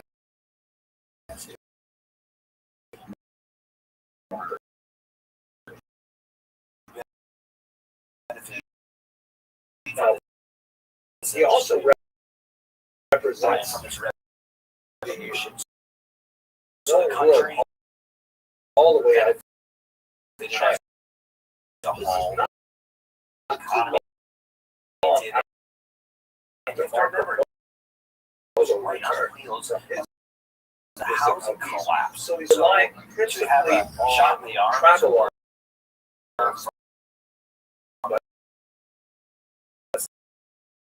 not on navigation accounts to actually map out the true benefits. There's a lot of benefited things in there based on his Magog, we're able to shift away from the powers that are still out in the world. There are some exaggeration.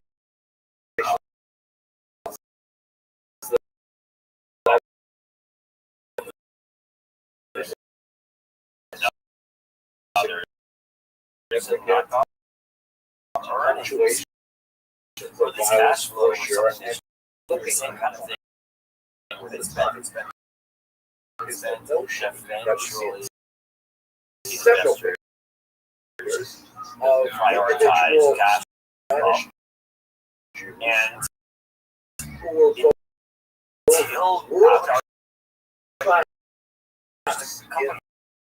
years ago that was still the case in the oil and gas industry. There's part of that, like but they won't at the same time and others pioneers to shift gears. Their whole mindset. States or you know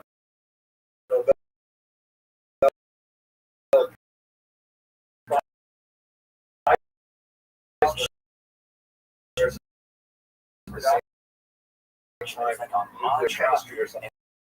And almost Rare.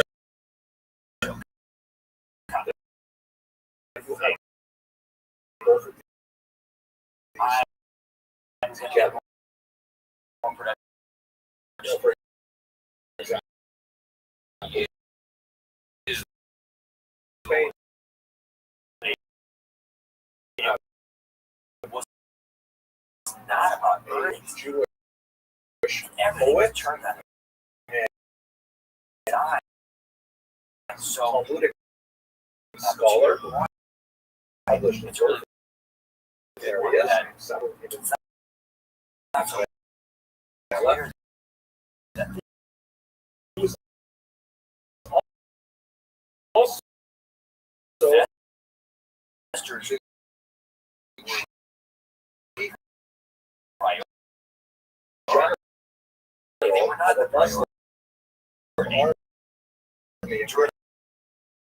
16 years. everything else Right, like, it just doesn't happen. free They cash have great rabbis in Lakewood. this Colorado, country various allowed us to have so much freedom absolutely fascinating. internationally in terms of Okay, politics. Thanks to the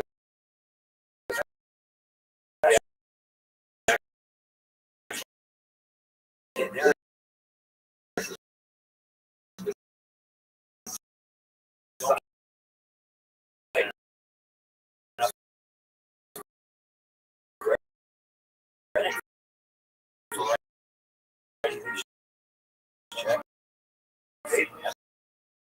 If not, I really look forward to sharing some videos. continent like others back in the day, and they did not benefit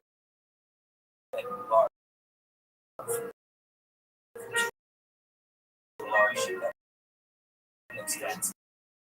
Not as much as they should have, and there's a lot about how much how little free cash flow.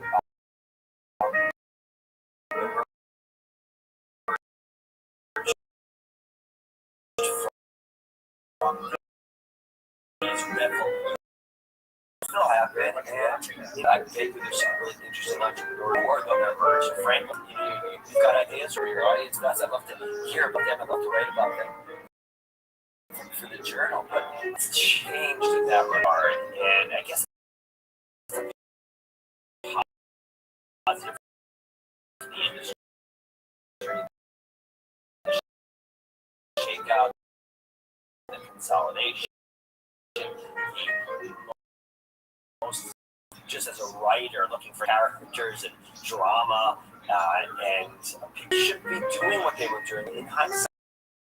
And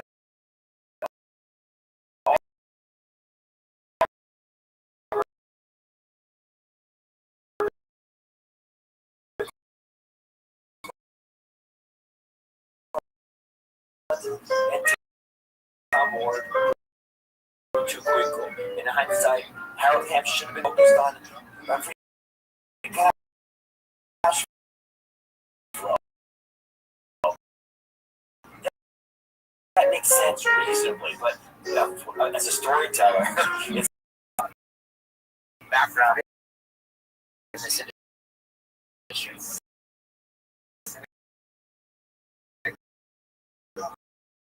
Yeah, I kind of read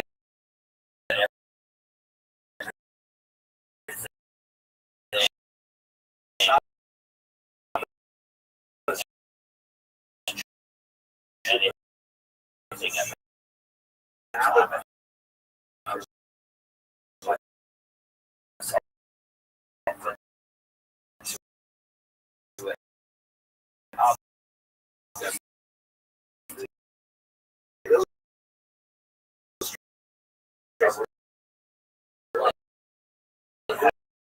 So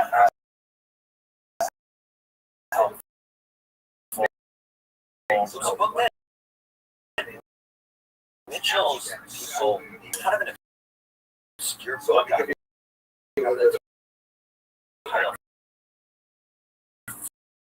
Frankly, I got it on Amazon. It was expensive.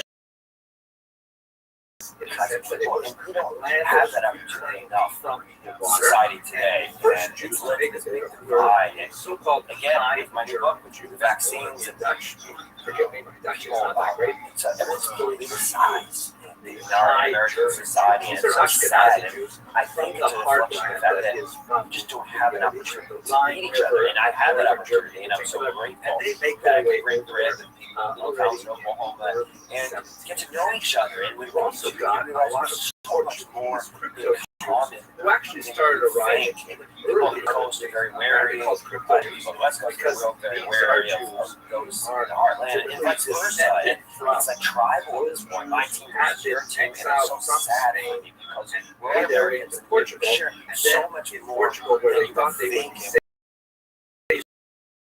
For a while to meet each other, maybe disagreements and different lifestyles to some extent, but then we have they had that opposes us, that opportunity that I had. Yeah, in your book, you talk about Mark Papa and EOG Resources came out of Enron, obviously standing around oil and gas. Then get to 2007, here we are in Phoenix, Arizona, at our company, and within 15 minutes of our office, he's sitting there telling all the executives that we got to get out of the gas business, we got to the oil, there's way too much there. So, I think about the pivots in the evolution industry. Here we are in 2021. Company, is there a person or is there a story that you'd love to grasp?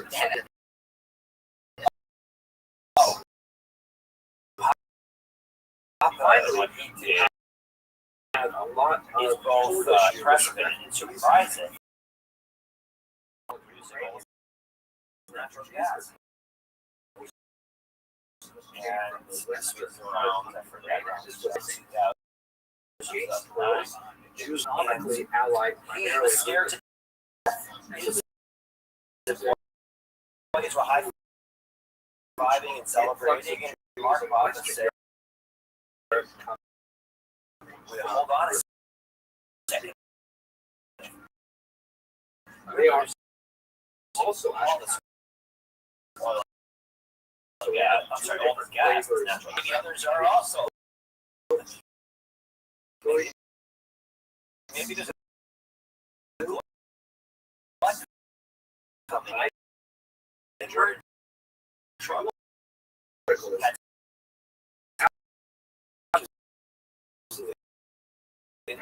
His own employees, and he invented the resistance. Yeah.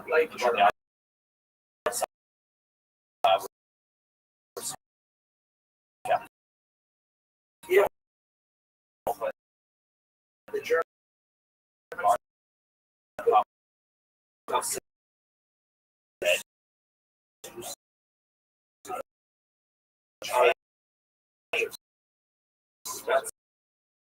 go after. Well, this article is United States.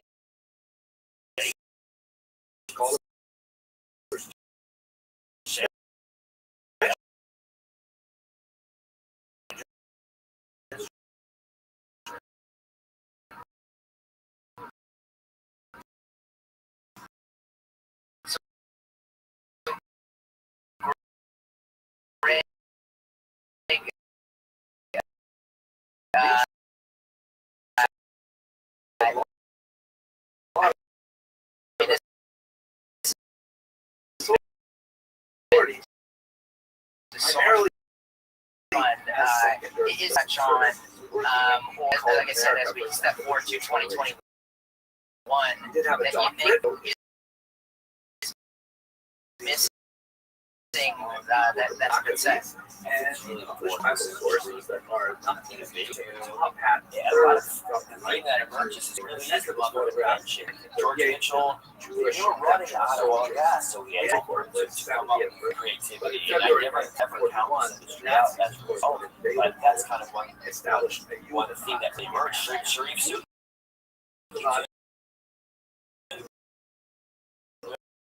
Remember Sharif Suki? He was on the stretcher. I was on in 2008.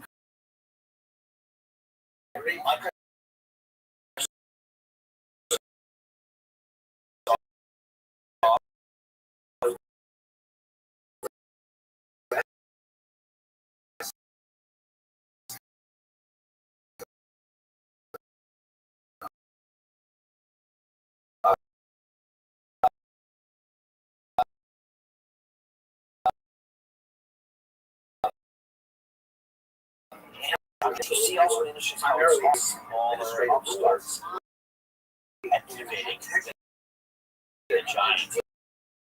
You see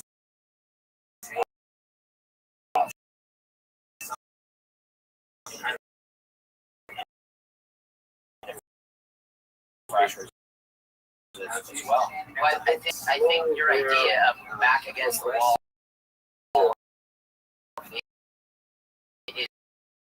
is just like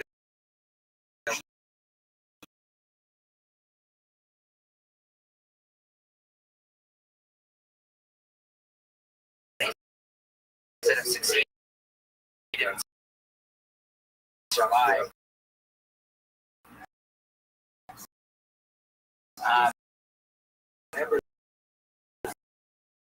Greg,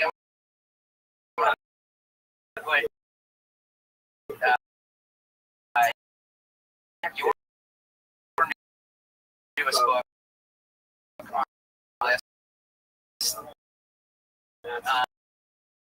A Shot to Save the World. Greg, where can listeners of the podcast get that book?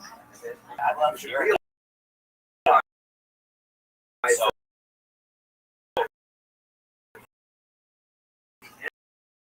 my new book, A Shot to Save the World, I would much love to hear from people. Great. I'd love to have you back on sometime if it works. And we look forward to the next episode of A Book with Legs podcast. Thanks for having me. Frank, it was frankly there was also most fun experience writing the book. I tried to send it to me. Interested in Thank you for listening to A Book with Legs, a podcast brought to you by Sneed Capital Management. The material provided in this podcast is for informational use only and should not be construed as investment advice. You can learn more about Sneed Capital Management and its products at SneedCap.com. Call your financial advisor. Evil speech, gossip, and heckling the synagogue and things like this that really should not happen in a decorous environment. This reminds me of that word that's been used quite a bit about our own times. There's a level of stochastic is random, but is bound to happen. Right? For example,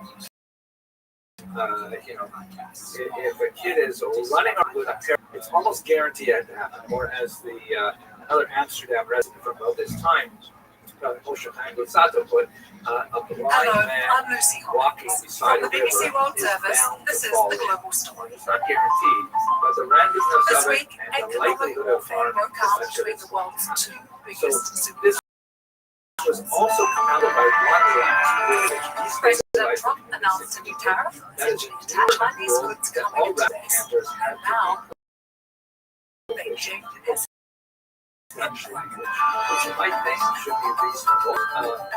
But so can it really win a trade where the Empire's peace? posture of European countries would say that, but this is not at all common in ways in countries. What we today has got to sound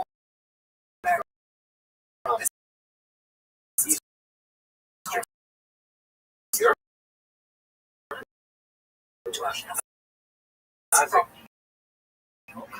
the BBC involves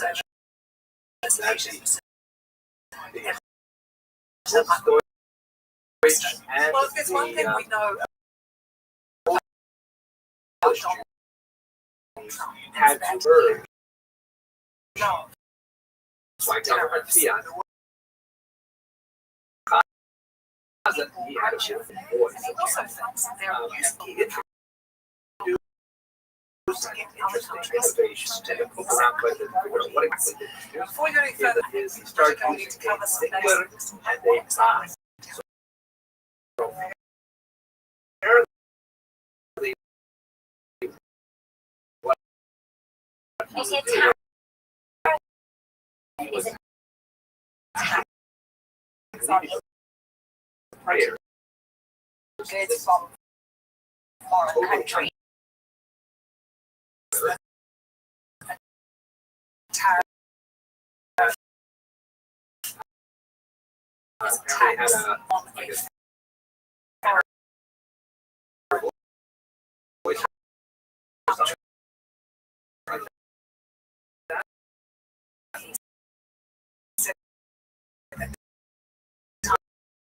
He had a backup Is called that the true?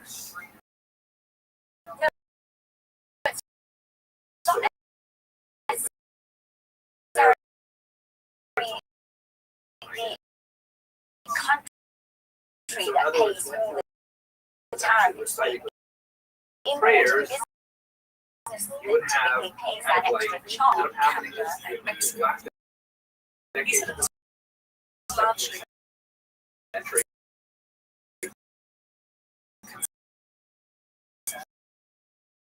there was the camps formed. Those In some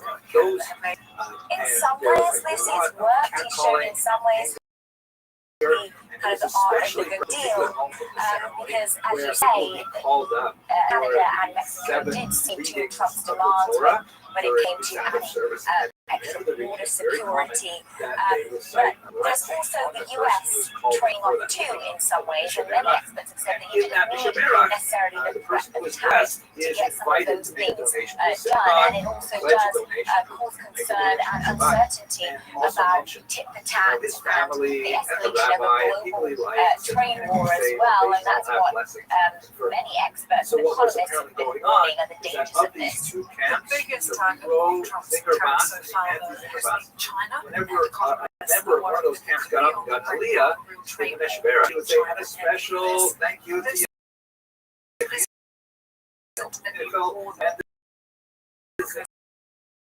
The boss so beautifully, and that and so much so that in the year 1700, the rabbi at the time, Lee Sleeve, imposed a fine Reichsdale.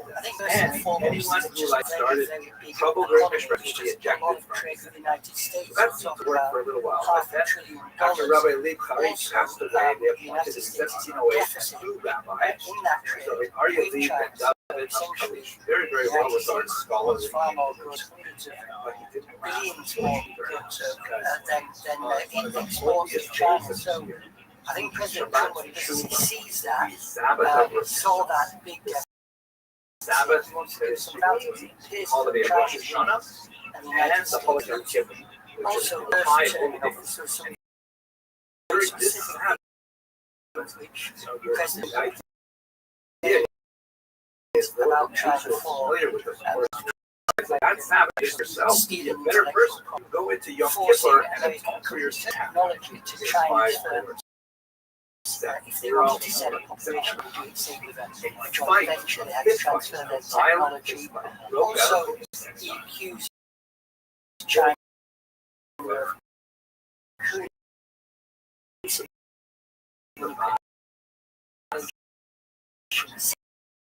essentially keeping the particular make those exports cheaper. Like China has always Right away, done they step up and they ban this. It would not Trump hurt. speaking And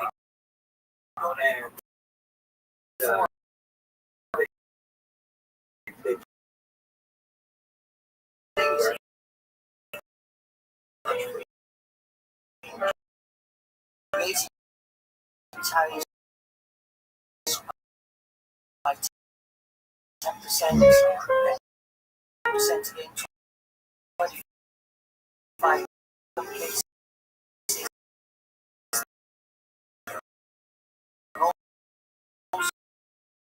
So,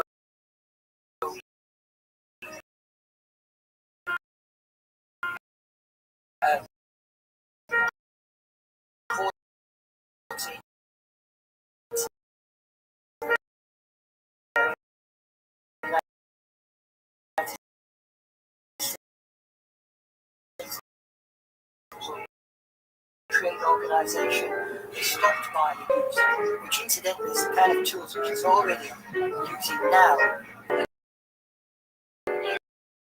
Tariffs on Chinese goods.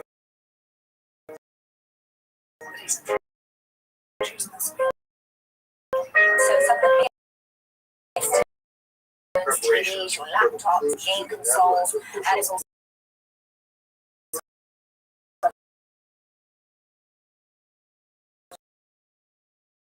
major supplier.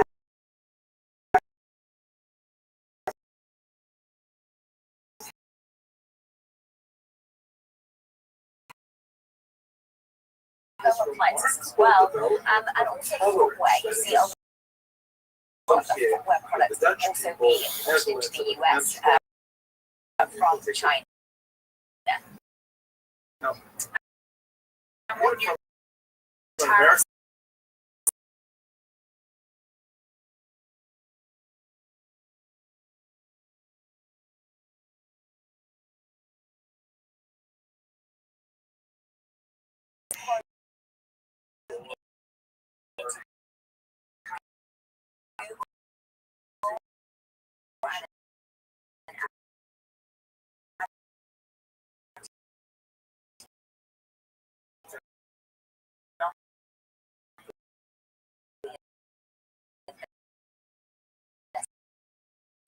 into that tech giant.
together, there's opportunity here. There is a certain freedom from the history, Tariffs out of the equation, so they knew something was coming. And also, to a certain extent, as you suggested, Eddie, so what I'd there like to are look many at ways today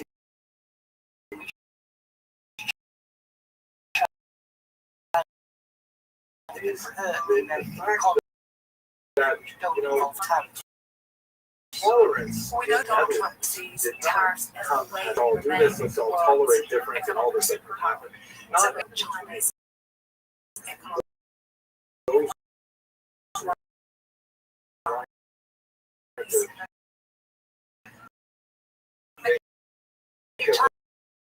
China is selling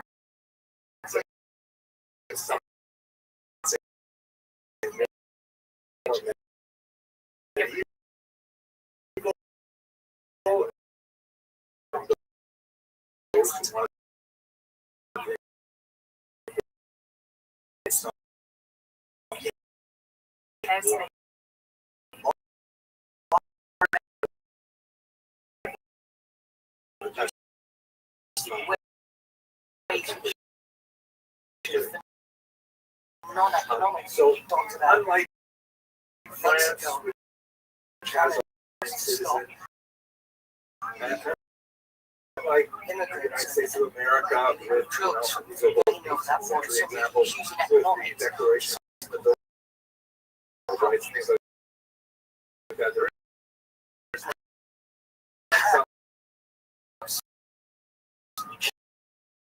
France.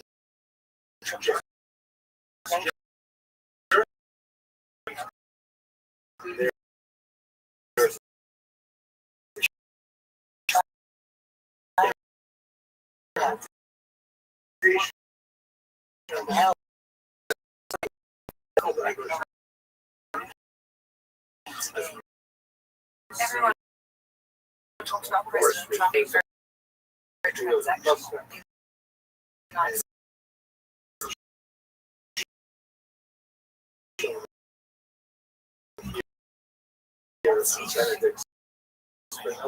Two of them are Well, in some respects, quite similar. I mean, I think trying to out loud what his policy, his foreign policy, and what his two factors is early to say. But I think if there is an overall need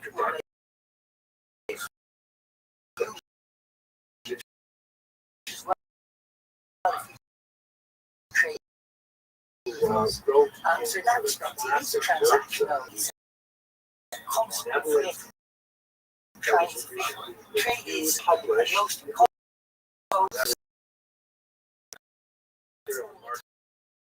Is that it creates price rises that ultimately end back to consumers. Do you think that these new tariffs and So,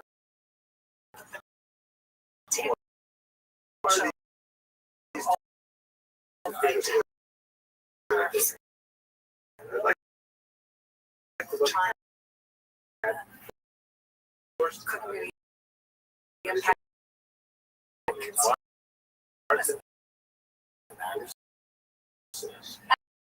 That is something that economists more of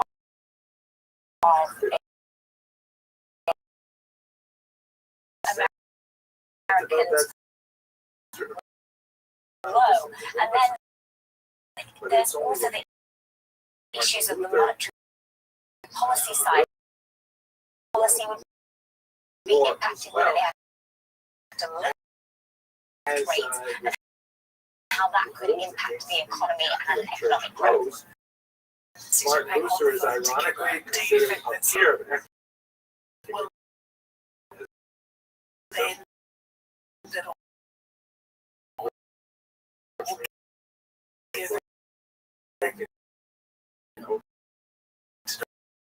Bring it together different groups. So They will give some value. Shaper is a Protestant doctrine. kind of Governance, which is why it's especially relevant to the Jews. and you could argue whether China goes to deal that deal. It might About that's certainly what President Trump would argue, but global entitlements to land economic development. I think not to go the whole hog. He asked Martin Booster, okay, how am I supposed to deal? And I think they've got some really Region.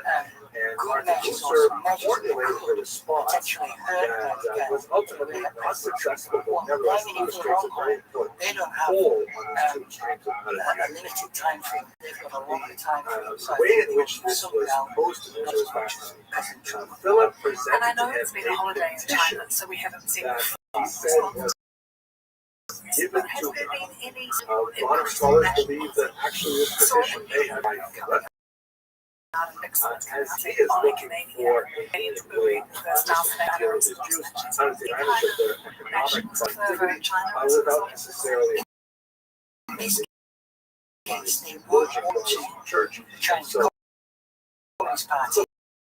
Philip had a couple of possibilities, right? too many problems without getting everybody out of it in a way which makes it then difficult for the government to back down and do some deal with it. I think in the future, if this continues, that national further will certainly play a part in the result. Rebecca, thanks so much. Thank you. Thanks, Becky. Thank you. If you want more episodes of The Global Story, you can find us wherever you get your podcasts. Each day, we dive deep into one big international story.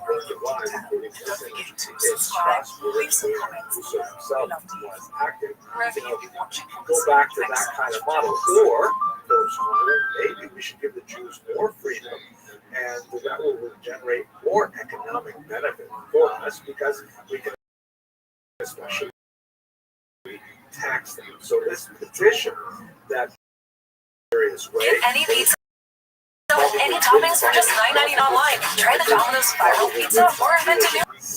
This is the BBC World Service. I'm Johnny Diamond, and welcome Jews should to be World allowed Questions. to be economically active. President Trump, the first state of the USA, and very the jealous of economic force and to make demanded that high tariff.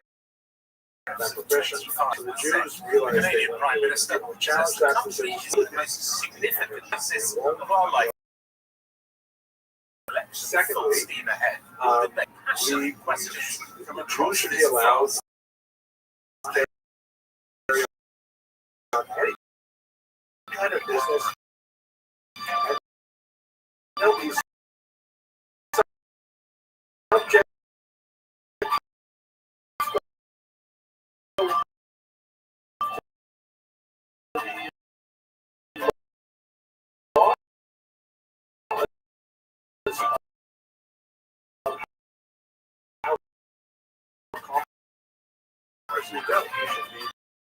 under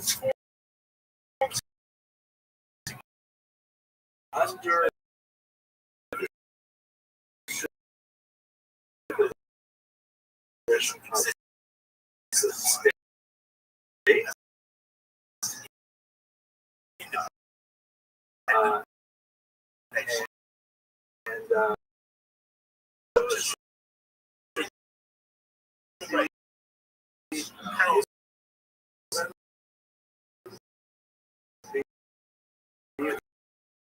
right now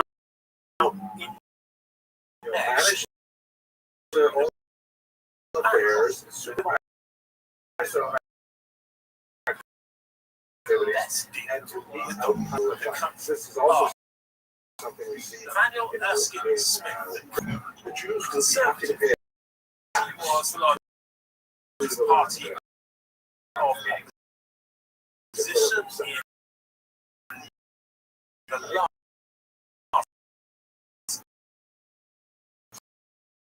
so that was their Harris proposal. is vice chair of super strategies.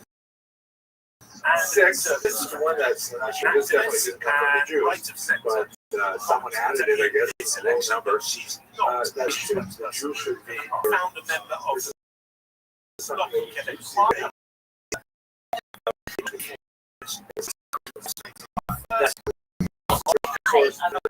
Okay, so while most Canadians are aware those that are the people of petitions. the It UK seems and like some Europe sort of stand with plan Canada that Philip regarding hoped their that Luther would say determination that to in remain the sovereign.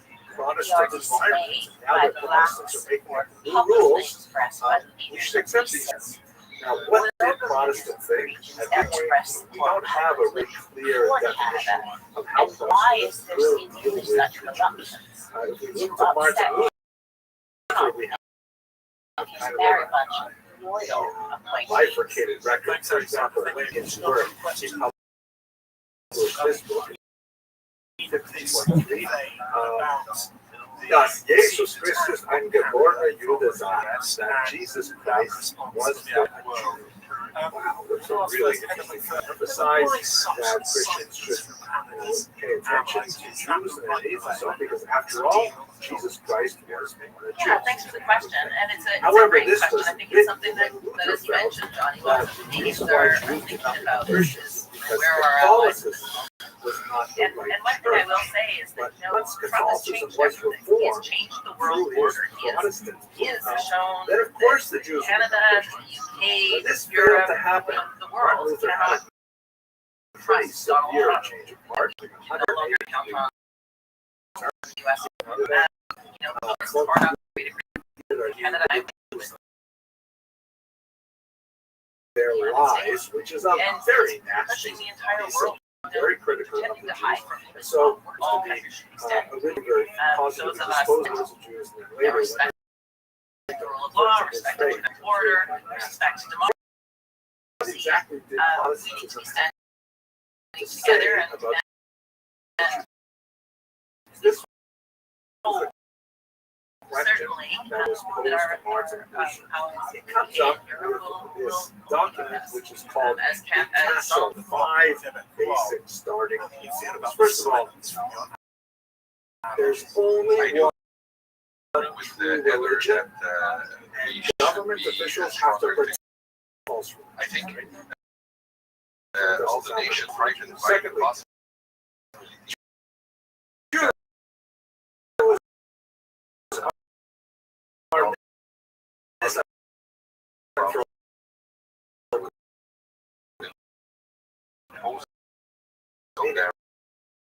Jews and terrorists. So they silence about what's going on.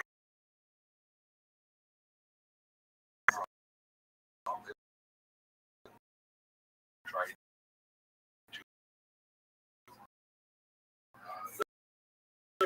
to retaliate in some matters. recognition is given for both Canada, secular and the church ignored ignored it has been shown previous when principles, Charles and so III maybe came to have to make Canada some compromises. and that holds So from a very say something about the Catholic protecting advice, Canada. not at all what Instead some of of us that, hoping for an find official visit, principles. royal visit Luther lays surprised. out We weren't surprised, but I system think that definitely Canadians is not in general were First of all, surprised by that. they've got to take an oath to refrain from harming Christianity. They're allowed to study the Bible. They're forbidden to study the Talmud. They've all said they stand by solid. But I think because the man's right, there was reticence there because of fear of retaliatory synagogues, measures. this sounds a And little bit those like the measures are doctrine coming anyway, it's a whether little they bit like the doctrine of were or not, they're always coming. Jews may worship, but they And so I can't. think you are going to see a more concerted united effort This one across countries. Jews may mark you with Push back and say, this is religion, all of us. unless the Christian is, So my question this election is, who is there's a concern that if Christians. And so, yeah, it's nice for world They leaders might to end stand up up for us for sure. But, and that's the valid question. Finally, Space. Same things we saw Canadians are recently looking at this saying, the Jews I must want someone that experience is going to have this. We need The this. Catholic advice, by the way, they called the petition started with economic. And later, the Catholic advice is not Alexander, for the question. I don't know. economics have three additions. Every nation leader has their own considerations to make when it comes to how the Trump and tariff threats. Unless the To state me, though, takes Alexander, what control this does do is reinforce the importance of, Jews and, I would argue that the policies of leaders of the liberal government have left us exposed and vulnerable to some of these challenges that we are now facing. Canada but they can only engage in had work which is significant challenges subordinating. before tariff. We had some of Jobs the are lowest subordinating.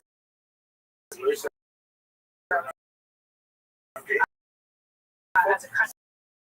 Several examples are Average listed. Canadians are Ditch digging, $200 or less masonry, away from stone being and wood unable to cutting, for the basics. And from a chimney sweeping, perspective, it's important sewer that and become more self-reliant, those are the but kinds of also that jobs we're Jews building are up allowed those to do. relationships and Those avoiding occupations, that and that's it. dependency on the And U.S., third, which has Jews should pay a special so tax much for the worse and so privilege much more chaotic and like they had been expelled over the course of the last couple of hundred years from many different parts of Canada. We would do that too. But you know what? If we're going to allow them to live here, the conditions we pretty harsh. Evil, stressed, ruling. That's the president was worse.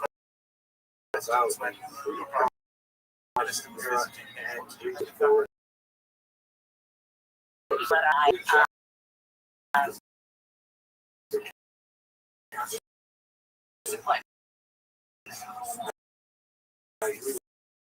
say significant question that so that's just way too much. given There's an the economic threat balance here. Economically defensive. voice We can tax them. Politically, between us, right? Now, he's still I was maintaining a unhappy. very I'm slow ruler. And by the way, and Move on to our next questioner, it is Roberta Spinoza. This woodcut that appeared during Philip's apparent writing shows on the right. Third, and he's issued a bill to peasants, literally turn their to him, and they asked we need to counterbalance Russia, China, Greece. Stefan Bergeron. This pretty nasty kind of stuff. Thank you for a very But there's an interesting kind of notice that we should mention. The Jews kind of dodged a bullet because Philip did not approve this first state going to France, but there's United kind of Kingdom a first. footnote because what Instead, happened the was United personal life States to wants to Christine of Saxony. establish Very, relations very with unhappy marriage, despite the fact that they reliable 10 kids together. allies And who should work closer together. Right, Protestantism. We have I know the Catholics have agreement with engaged Europe, in this and I relations, think but Protestants changes, the by the economic way, changes, the when I read my Bible, like a good Canada and Europe have a lot see that Abraham had multiple wives, Jacob had multiple wives, so set up the Philip. conflict And with part in particular, part of that, we have now a land border with Europe. That might be something and he basically Thanks very much. Kate Harris. coerced as well to go along with this second marriage, which was performed in 1540. And Philip went on to have 9 more kids with Macavella as well. There is a distinct Overall message here, this is the one extreme what that where for Canada much more complicated than it appears. And when I think about how we relate to other European countries on defense, Canada not allowed to have in that group, beyond our is 1.3% GDP on defense spending. Most European allies are far exceeding that. So perhaps less about whether last 6 in a time of such emotional tension and anxiety based on the relationship with the U.S. I prefer to have the conversation around tend to have with the future of Canada's nation of sovereignty. What's on the working freedom for of such a threat? very unusual work. But what's his act? Well, it's a fascinating Renaissance man at 18 years old. He took his own so he ended up becoming initially a copper engraver.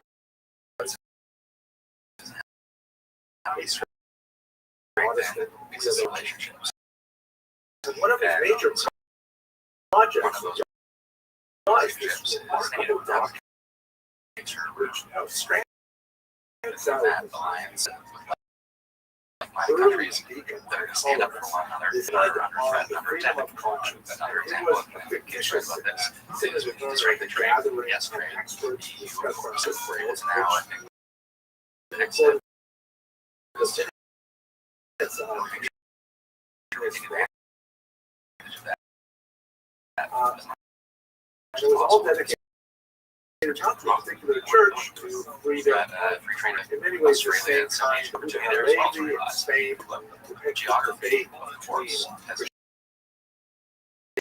so there's also has to flying honestly to make sure that we want more independence of all these our characters develop speaking overseas, in not just the complete West as well. dialogue formats about their respective views, and the hero of it is one particular individual who happens to be Jewish, Gamliel the Pharisee, who is mentioned in the New Testament. I like should be off the table. 5 verses. Our interests are far more aligned right now with progressive with Donald's administration.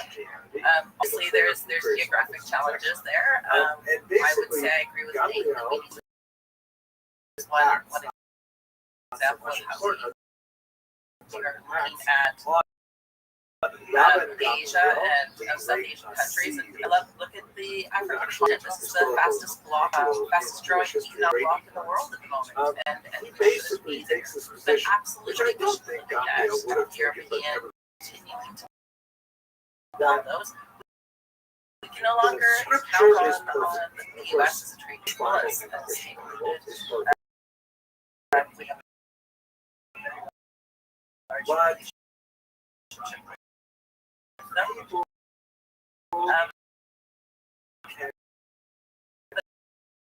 There's no longer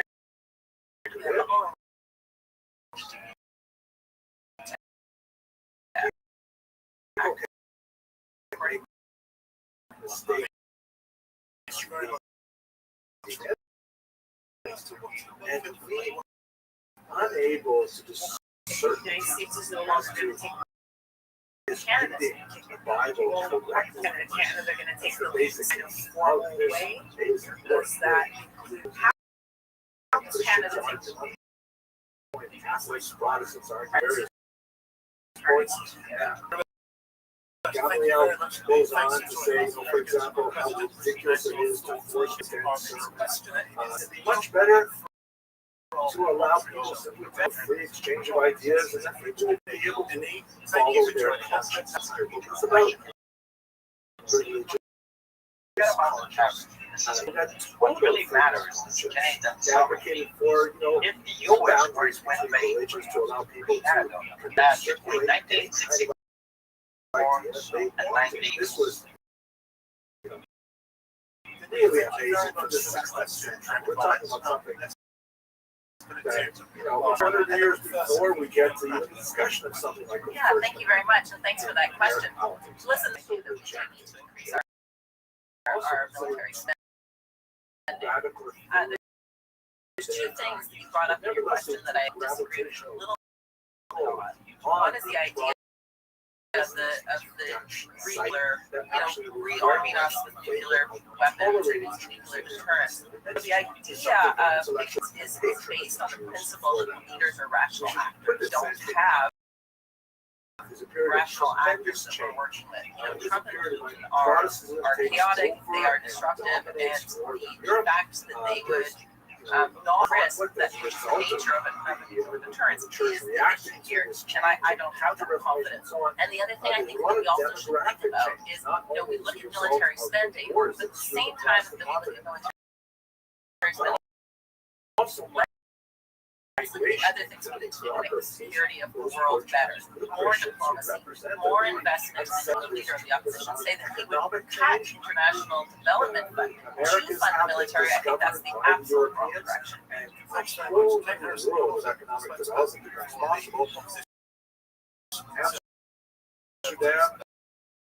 Netherlands is at the center of maritime economy. I think that it's fair to say that foreign aid approach the current government has been ineffectual. It's also fair to say that the current government has not made significant advancements on defense and military spending. We have significant recruitment retention issues for the armed forces. The point to your question, Canada does have a very mature nuclear industry that does not necessarily translate to the needs. But I think the root is we need to get straight on procurement and spending, have recruitment and retention, and then have these conversations around deterrence.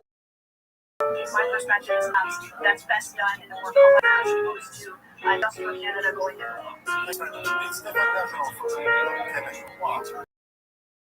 Alors, bonjour, ma question, Denis. Your question is a serious one. And the fact is, I was in Brussels last February taking part in the meeting of the Parliamentary Associations of NATO. We discussed that question about if the United States were to invade Greenland or Canada, and the fact is that this threat coming from outside, so NATO wouldn't be there to defend Canada. One of our obligations within NATO is to increase our military spending, and I do think that the local government under the States we know spoiled as I was consensus that was established for the first decade. All political parties agreed on the fact that we should raise military spending, and the government decided not to do so. I just don't know why more people aren't Jewish historians, because this is just so much fun. I'm so grateful that I have the opportunity to do this and share it with you. So, first of all, what do we know about Jews in Belgium? A lot. Most of the earliest data that we have is preliminary in nature. There was a reference to a medieval town having a castle, which is a parent castle, probably a synagogue, something like that. They have malls, rentals, like that. It's almost always in Latin.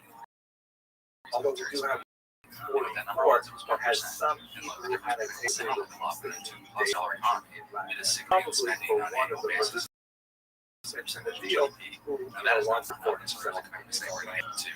So I was doing this research across the board, the college, and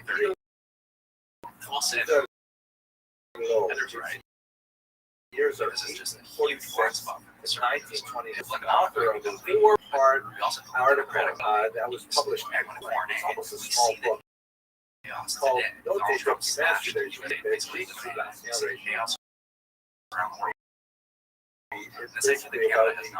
Jews in coming up to fascinating material. And he published it in the prestigious journal the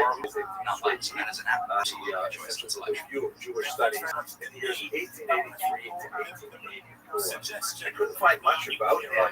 This is the main work that he's cited for, although he is listed in French sources as a conservateur honoraire des manuscrits de la Bibliothèque Royale de Belgique. And he is an honorary conservator. I don't know what that means exactly. Conserving manuscripts. There was Royal Library. We found a lot of really interesting things, like, for example, not exactly what we're trying to study, but so cool. This is a Hebrew seal that was attached to one document in your archives in 1378 or possibly 1379. And if you look at it, this is obviously a drawing Thank you very much. Thanks for your time.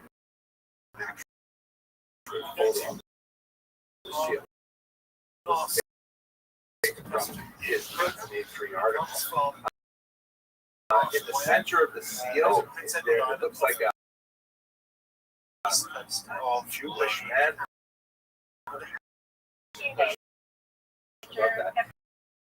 And then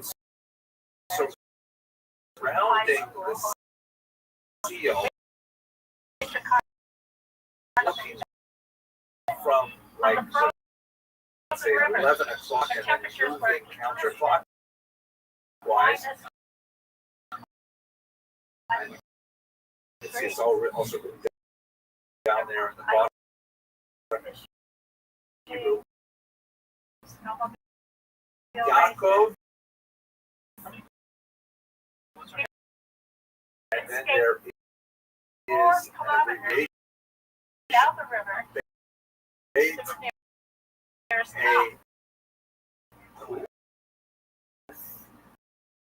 Now, the river doesn't. Yoel is a strange word. She translates as Jacob.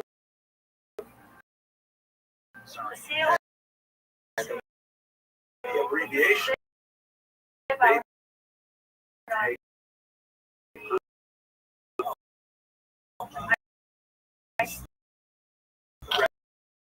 enters as son of the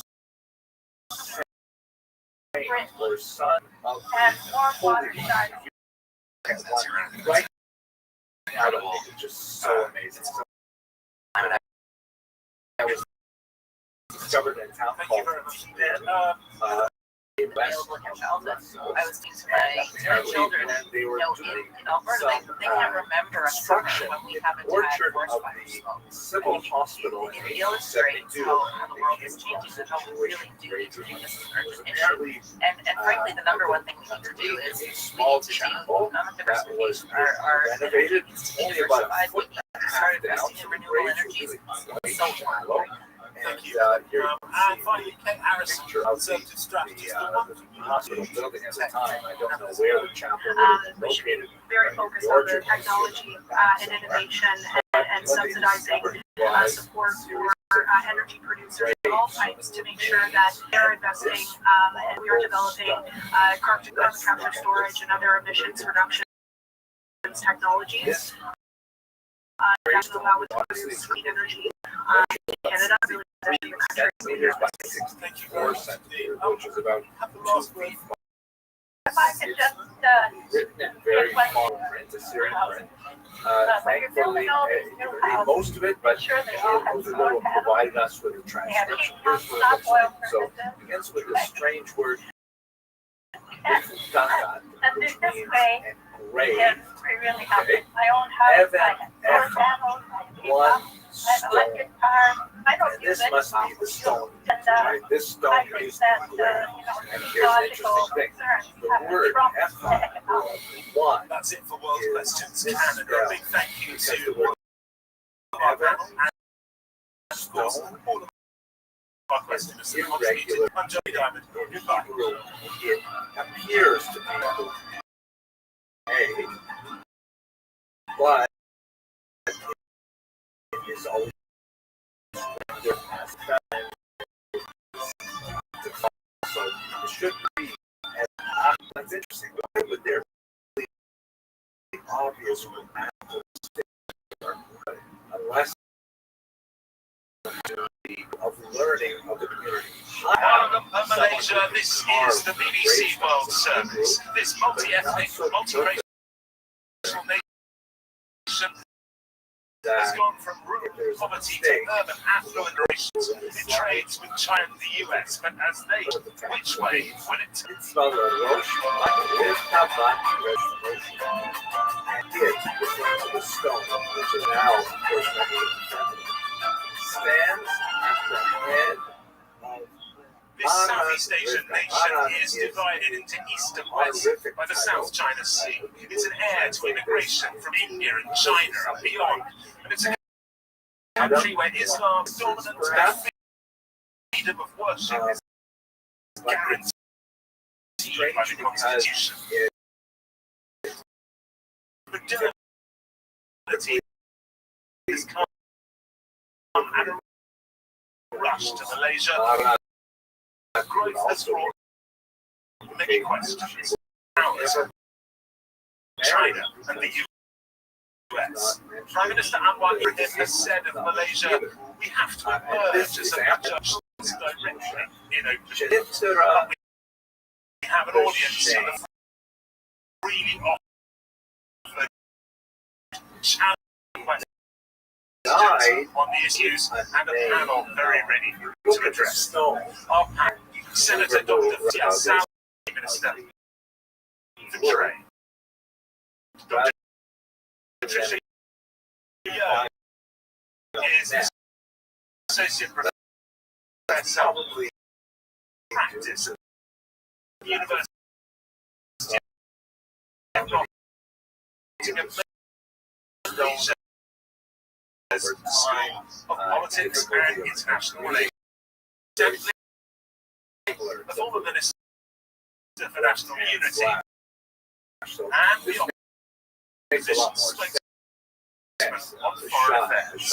Our final guest is Virashini Sonia, head of the Gender Studies program at the University of Malaysia. She is an anthropologist specializing in the lives of marginalized people in Malaysia, where she is your proud.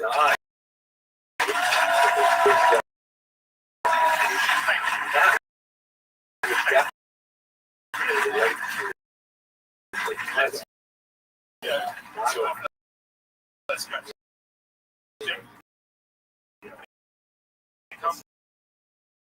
From that.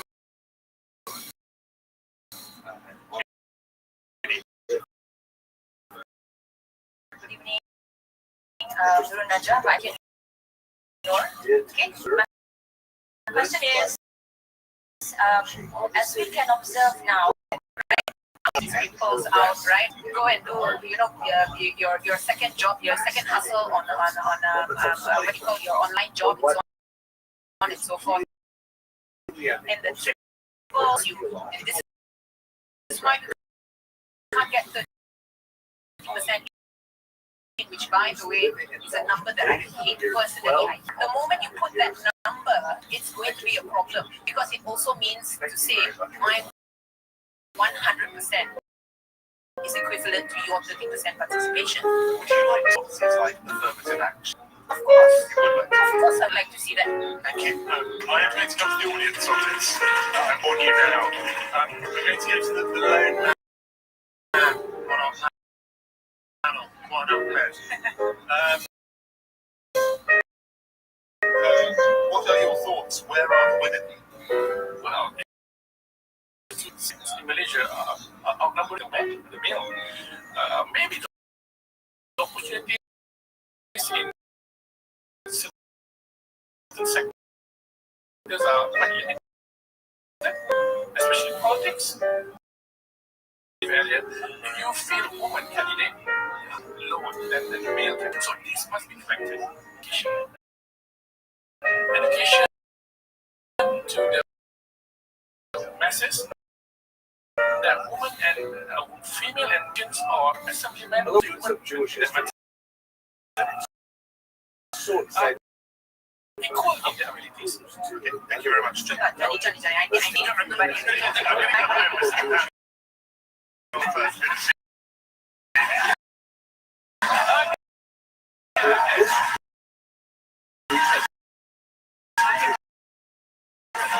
just really.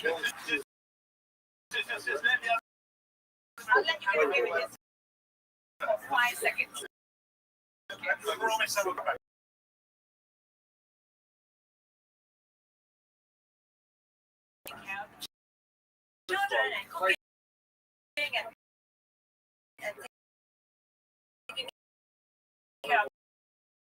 the home.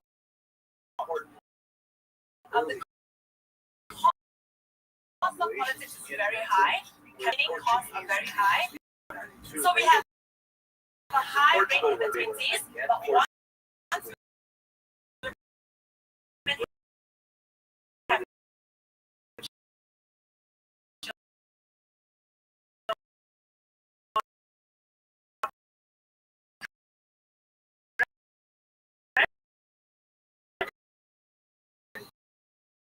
and you have a home to take care of, after that, they don't come many back of to them work. living as I'm very proud to my husband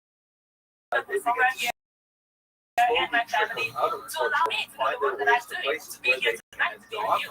to very Thank you very much.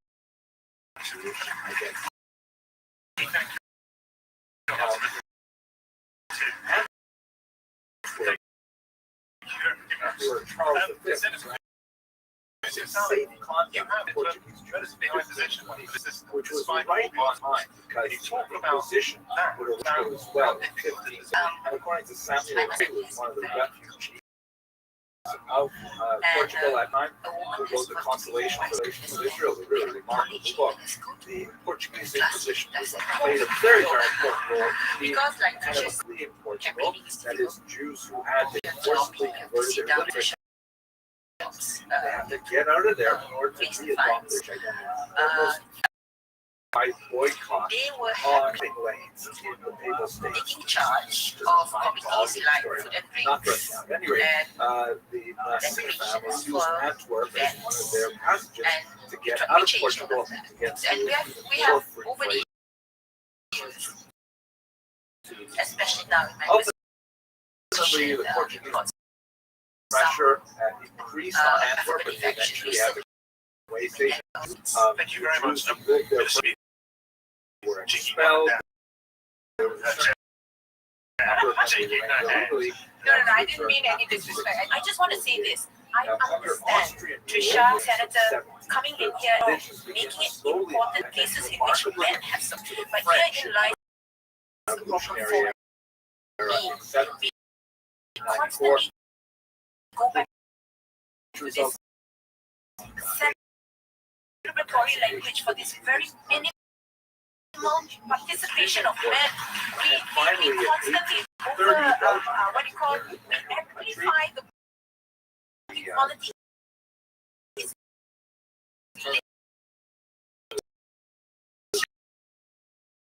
That. So it's not about thank you very much, men, for doing that. Tracks displacement of Jews from Pale settlement. I want to hear from I've been working with a lot of European forces are all men. So I'm like, wow, where's the woman? I hope in 10 years, 20 years to come, this can be. Make their way to America, 45 Israel, smaller numbers, South America, Australia, and elsewhere. And Antwerp is Hi, good evening, everyone. My name is Tamina. I am a woman in India. I know we need policies positively this coincided with huge rise in that men also need the ones to step up. So not only encourage the men already doing this, we also acknowledge single fathers, but we also acknowledge fathers in equitable home life. Thank you very much. Other thoughts on this? I see in front right there. Europe. Many of them said, I edited Shibon, which is a health news website, and frankly, nothing on you, it's just that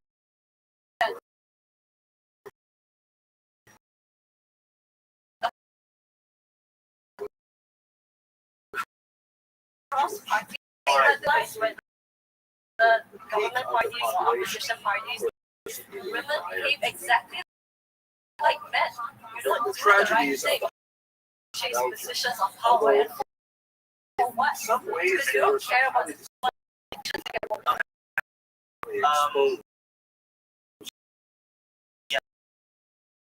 I just want to comment on the one of Faisal's statement saying that women, they are more female students than male students in the university because I teach at the university.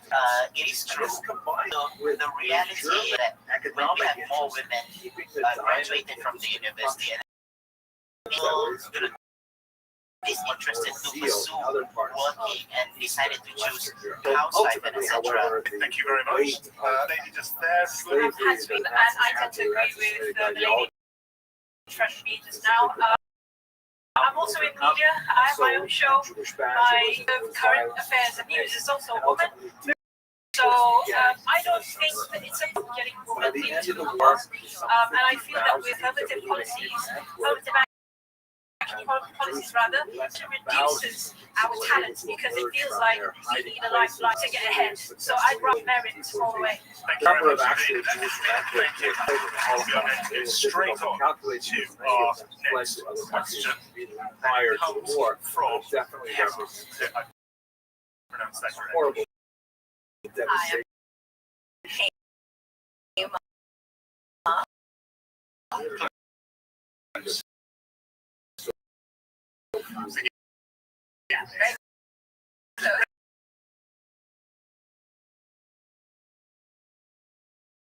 the top 20 bands, 3 bands in Malaysia, and this is the top 20 versus the rest of us. Thank you very much indeed. Thank you. Just a little bit of statistics about some. They're the richest percent in Malaysia. I think 38. Concentrated in certain areas and in certain cities. It actually has the highest rate from Jewish in Europe. I think Jewish children Jewish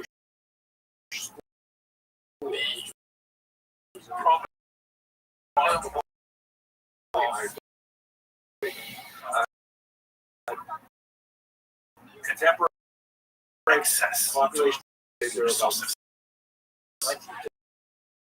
Especially those who increase in the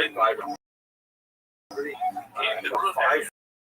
5,000, like in my constituency, those who study here in Glen Valley. So I'm really looking forward to seeing Antwerp. Excess great.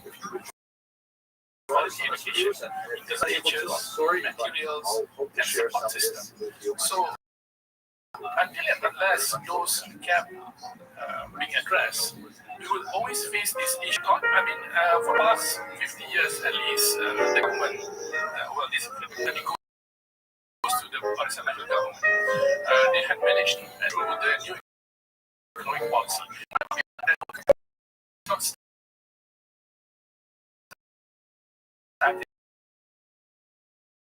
Things have challenges ahead, and definitely those gaps have been getting wider in certain aspects, for example, in technology. So we can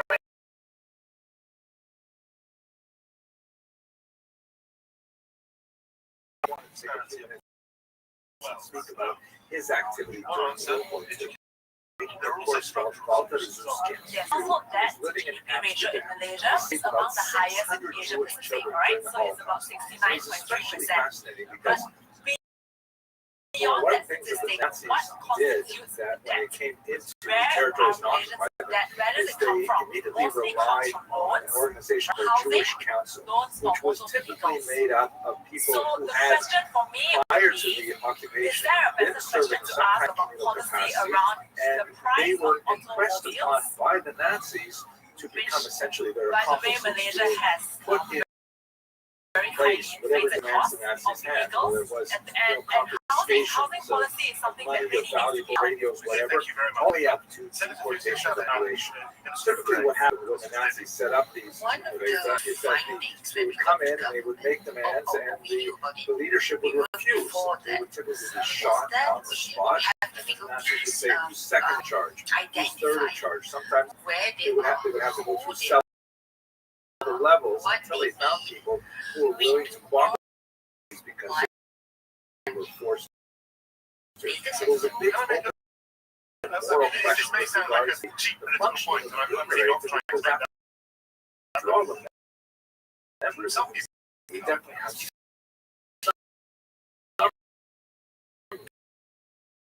bad leaders, like for example, General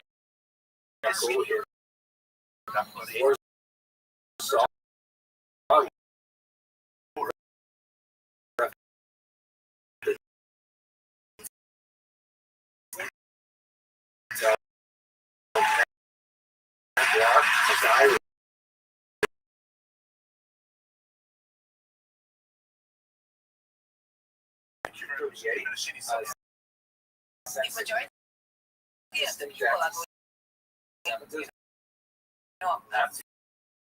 falling into insolvency because of these who must get somewhere. People are realized even your public transportation, right? And not only that, you can't even walk on this interesting job and you can't afford the bus. You have to get there and you're sweaty, right? That doesn't send a good signal. And these are the people. I also have add that I think one thing we've not in the conversation is this whole thing about this which generation. There's a cultural expectation that married and have start a family, but now I also want to take care of my parents. You're sandwiched between these two, really huge burdens essentially, right? And this is why it's also speaking to this large conversation, and I think it's happening globally as well. About birth rates. People are taking the decision to say, I don't want children, can't afford children, and I see difference which really is also about elitism. Is that the people at the top can have 5 kids, and I can have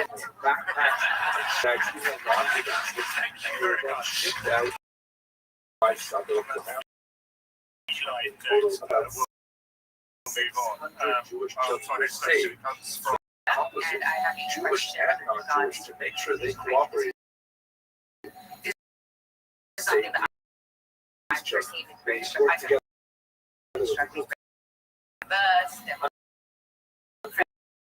Unfortunately, Susskind himself and his reality of Malaysia prioritizing the many members of the Iraq, even they were just simply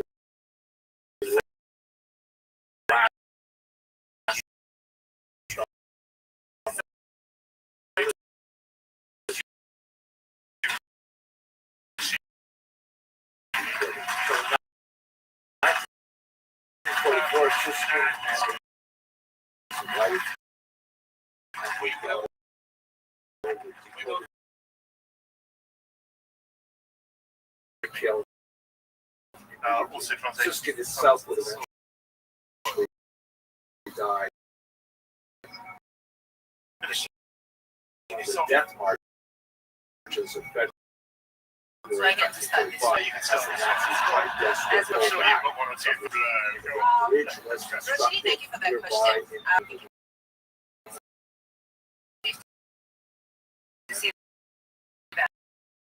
I'm the only person on this panel who is shown maybe more than biracial. And I get it. With the way in which we constantly talk about identity in this country boils down to a very important national word, tolerance. Heard since I was a child. There's this thing, tolerant, we call it in Malaysia. And I have a huge problem with that. I tell my students this all the time. Would you tell your girlfriend I tolerate you? You won't, right? And I think therein lies the problem for me, who has an Indian father, an indigenous mother who was born in Sabah, who is a woman who lives her life as plus. I think that there is a lot to be said about this because I constantly have to mask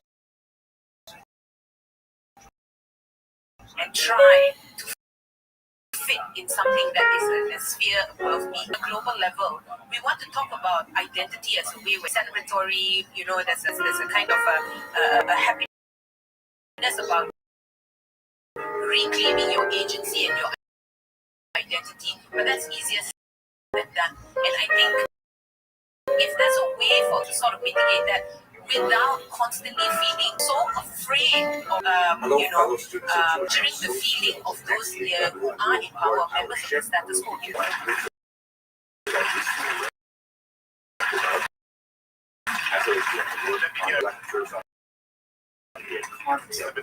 Start by saying that more than 10 years ago, his years are 16, 15, 16, who had made their way from Nigeria to Amsterdam out of his family. He's not your right, it's phenomenal things there specifically in his literary work and in his analysis of the stock market. So before we get back to him, let's just have a quick look at the status of the economy in Amsterdam in the 17th century. A lot of that activity has to do with why does markets as a result of having higher earnings enjoy the same benefits? with the Far East So as well. Have a look at this map of the translation. Reorienting Kindred countries, these are all country connections. Local economies realize import and export plans. And Jews, in particular, the Portuguese Jews who had fled the nation and were looking for new economic niches, they began to find ways to be very active in very important was the market in what was. Let's address it by Article 153. The Federal Constitution provides what the special position is. So it is special, it is not special privilege. I think that Malaysia has lived too long under the shadow of 13 May 1969. 13 May 1969 were racial riots. So my point is that let's have some kind of a Truth and Reconciliation Commission, the likes of what South Africa did after apartheid, because we need to close that chapter violence. Thank you very much. I apologize if I'm hurrying off and along a little bit. I'm short of time. For our purposes, it's very important in South Africa, which would be Malaysia was born or was not born trade, which runs its way. Malaysia was a nation state that was given birth during post-colonial era of decolonization of the British. And prior to that, Malaysia was ruled by the Portuguese French. Far away from Amsterdam. I would had a lot reconfigure of the invasion of Portuguese I would Jews. rather use The Amsterdam why? Because exchange really got going in yes, 1670. custodianship means 13% you are the majority of all of the race. activity there Your role was is to involving make sure Portuguese peace Jews, which and is very harmony of the significant nation. given the fact that When their it's population a was a new we were taught to economic be nation tolerant. could be We were well in Islam we exploited were taught by their to understand numeracy this phrase and their called literacy. Here's an image of this document change from 1670 that gives you a sense of what this Thank you very much. His father was a victim Let of it the be known that you're talking about Isaac Akiba, Felix, love, and he was and yes, in the previous generation, according to social media monitoring report by CIJ Center for while he was held Journalism. back So I hope that you are able to see some of those comments that many Jews, descendants of Jews, who had been forcibly converted Thank you very much. Thank you very much. Position, of course, was created specifically to prohibit those Jews from their faith and Thank you. Definitely there are weaknesses among my was fortunate and made his way first to work with his family and later Middleburg, and there he openly accepted his Jewish identity without fear. He was also known to have been extremely charitable individual, giving out about 8,000 privately must have been very wealthy. Now his son Jose, born in the year 1660, and a very individual, gave a long account writing not only of letters that were later published, but also of several books. The one that's most significant for our purpose is a book called my question is, how can we ensure that rights to freedom of expression and assembly are safeguarded for young people, obviously and that English there will be confusion, political and it pressures and was restrictive laws? published in 1688 as the first book describing how the stock exchange of works. It's actually retained a lot of its value. This edition to English is cited as a still fastidious philosophers, government, other figures. erudite stockholder. He gets all kinds of things. He explains what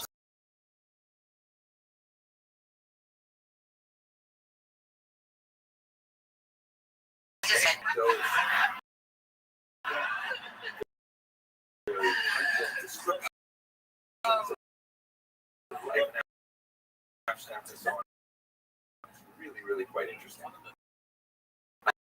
Retain their value to the present day. A lot of people would say that this is what it's all about. Here they are. I'll give it to you first. The first rule is never advise anyone to buy more shares. That doesn't sound so much like an economic idea. It's more of like a don't give anyone a it goes on to say that basically, it's you don't want to give people bad advice and then give them second rule, accept both your profits and regrets. The awful kind of feeling of, oh, I should have, bought that when it was cheap and things like that. I should have sold it before it crashed. There's no point to it. It's going to make you feel awful. It really sounds more like a self-help book than a reflecting financial on what analysis. But now it's the third rule, and it really is, profit in a share market. At one moment it is carbuncle, one diamond, the next heaven, the profits that you earn. Below up, they can also, Thank you very much. The way I see it is that young people are really influenced by things that are happening on global scale. They get most of the education from TikTok, not university, right?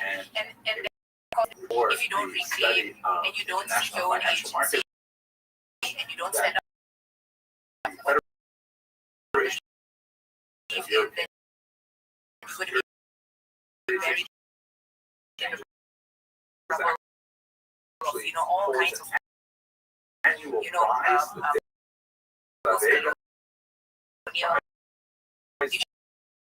so this kind of decolonizing approach. I hope you enjoy this video. I realize that necessary, and I'm for it. I as a need for it. So you can't talk about being the ideal me if you can't secure a job, and you can't talk about securing a job if you can't talk about not just your gender, your race, but certainly, and I need to put this out there, your sexuality, your gender, right? If you're a trans person in this country, and I think I have to, is that we have not created enough of this concept of safe spaces. But thank you very much. Our crisis government as a country, I am facing the development justice. Stop giving excuses about slow reforms because we are we have a unity government. The fact of the matter is, nations began to find ways to be very active in these markets, and particularly here in New York, which of course was originally New Amsterdam, at least once Europe.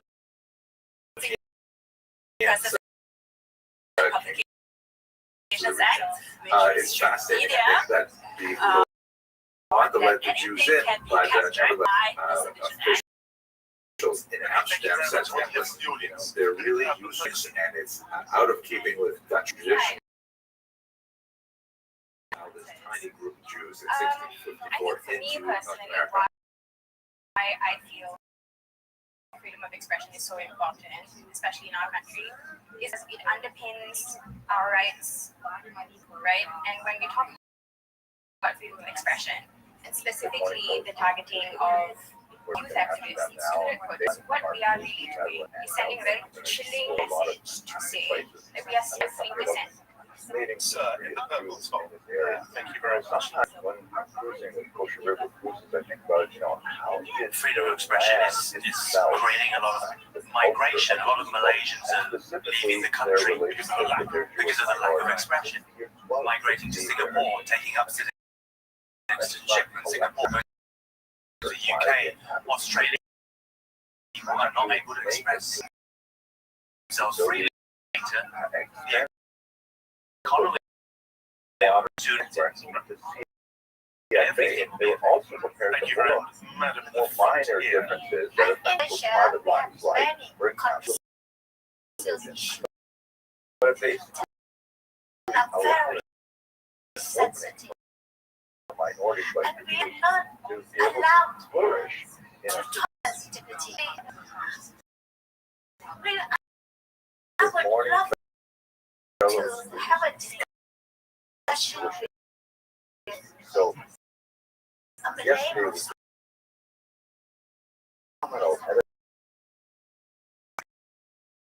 Something like that. It is illegal. It is. You can be in prison.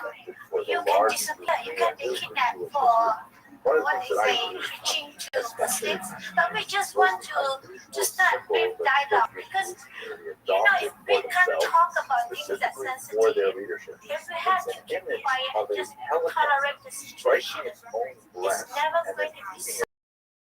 Blood, Yeah. so it's otherwise Thank you for your question. Thank you very much. I think the most Going to be dramatic last question.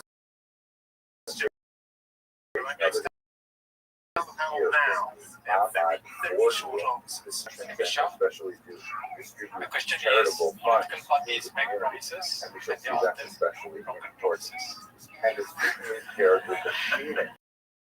Can the government enact a law to make political Separate parties set of accountable? ideas relating to the legal act, which of course especially appropriate because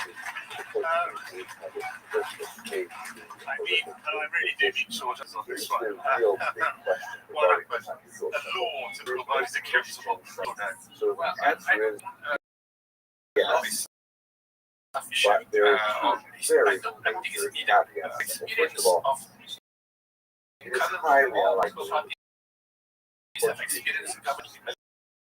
especially with their So we have learned our lesson not to overpromise. lived Things overpromises. tend to be critical of their enforcement. That's what the political party manifesto is for. Make sure you study it. Make sure you keep your politicians and the parties accountable. Thank you, Senator Fuziasana. You're being in government and being in opposition is totally different, and understanding it from being from actually very different perspective. So we'll be more careful about when investing The last guest of the city, Sonia. Thank you very much for that question. I come from Sabah. Thanks. No.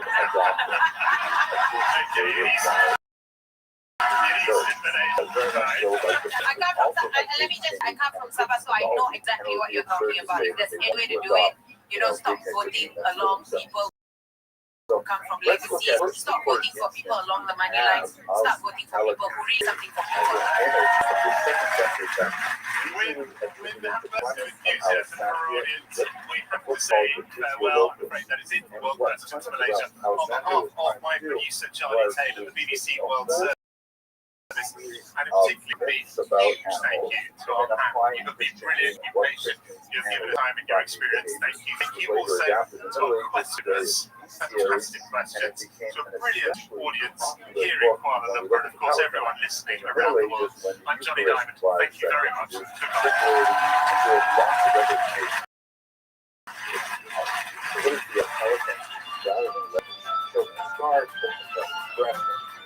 Her home to life, because the life is kind of gross, but there you go. And the comparisons to establishment are very obvious, especially when you look at the actual ritual of communion. So, back to our question: why would the Portuguese Jews adopt this origins of it, like they did with World questions Serbia. No, this Balkan nation is being robbed by student-led charitable roadblocks. Protesters accusing the government of corruption and democratic chances to protesters being part of foreign influence.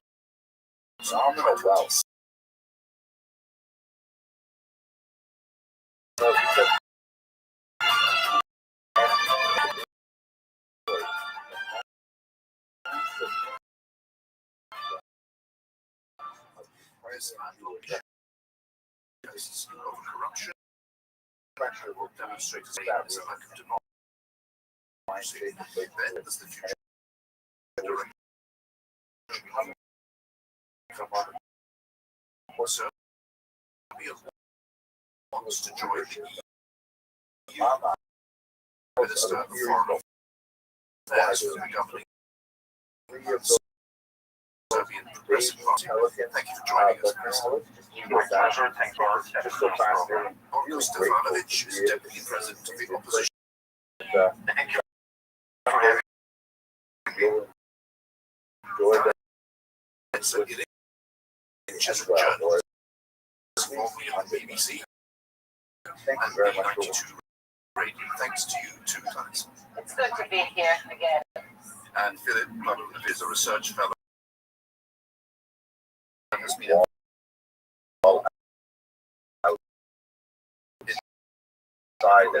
perhaps affecting the current test climate. We would rather not identify Austria's deportation. Hello, everyone. From Serbia.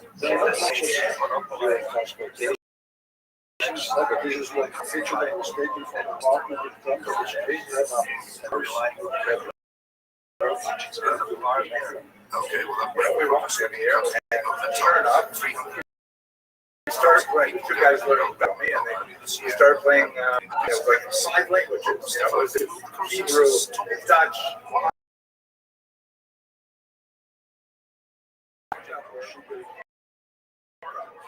And we're having a few things about aspects that we have kind of experience here. Social actors, actually, not only opposition and the students, and also activists, NGOs, and all sorts of various spheres of our life, in order to keep Hello, fellow students of Jewish history. I've just returned. Amazing.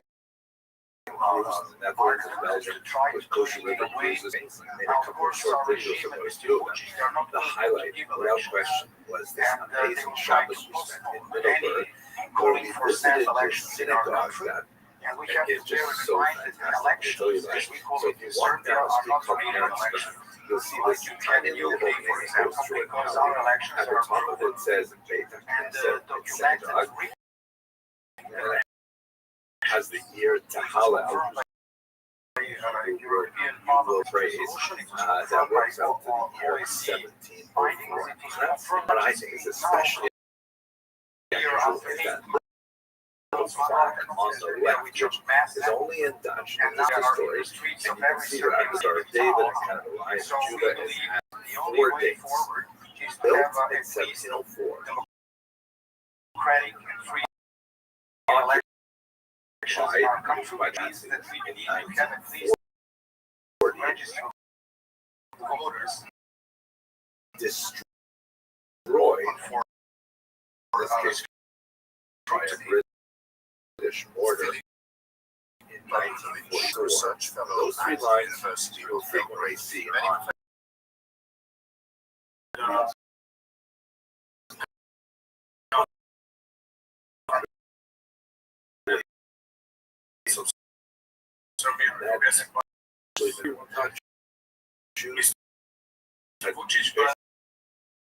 disappeared from this ill-sized town. I'll tell you the whole story. More importantly, first of all, let's just see the map of Europe. Netherlands is located just about equal to London, and then we went all the way down to the city of Edinburgh. It's a great experience tasting air and things like that. Then the village of Ghent, nearby Bruges, also very important. And they made our way up to this little place called Silver, nearby the theater was very important because that's the home of Anand Bose, who is going to be a major player in this story. Then after the trip, we went to Rotterdam, where we actually saw a pretty bizarre reconstruction of Noah's Ark. And then shortly after it, we saw a rainbow, which was Amsterdam's Schiphol airport. So let's focus in on Middleburg.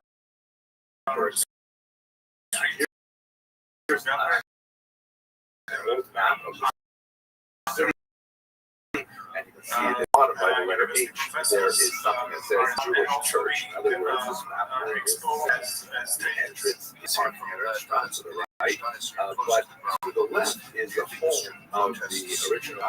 He had a behind house. It's the same word that is used for the structure in which Anne Frank and her family did during the Holocaust, and he wanted to dedicate that space to become a synagogue. And so that's the structure we want to see. We also have an illustration of the synagogue in an almanac that was published in 1780, which very timely entries about what they believe in, what they do at synagogue, and things like that. And we have a pretty good idea of the plan of the synagogue. If you have a look at this.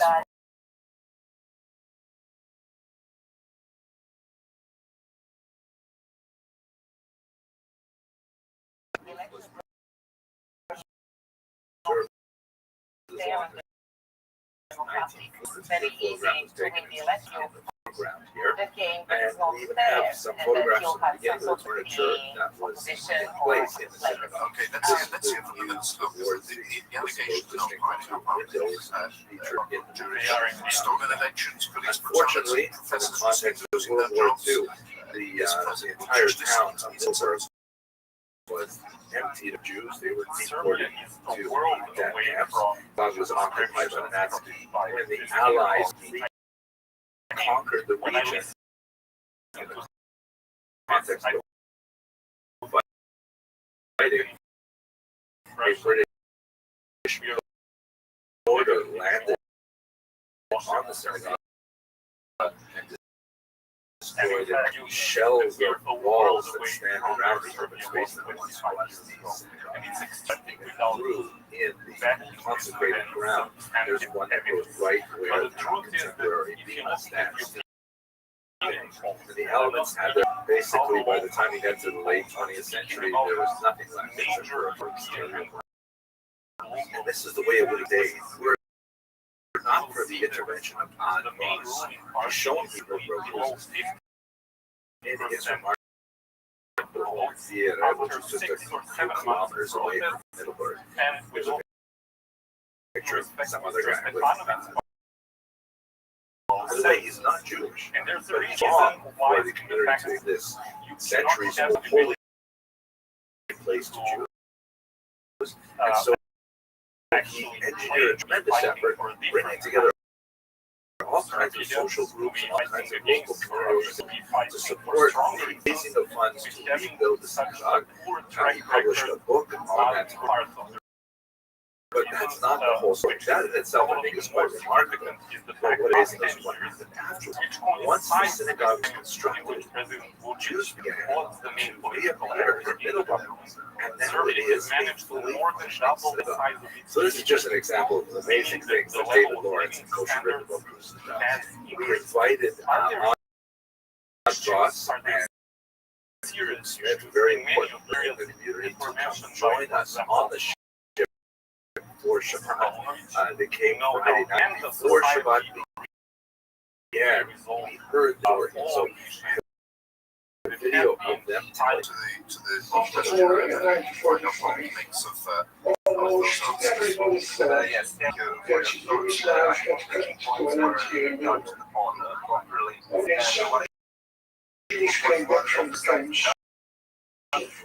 And the social propaganda about his whole Jewish language the war crimes from the nice committed by the same political body.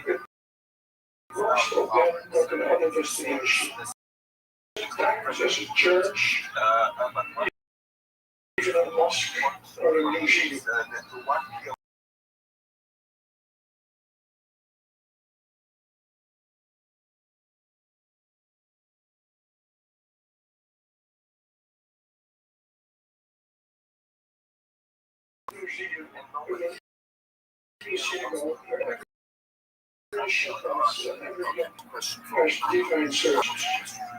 Hello.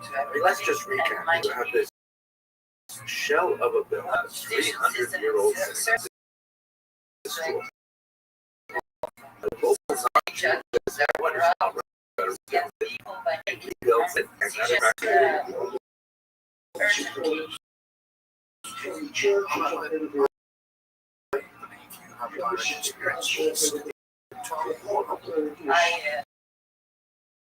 tourists will all that attract more tourists, and ultimately, if you have a big community of Jews praying in Middleburg that hasn't been seen for half a century. It's a remarkable renaissance. And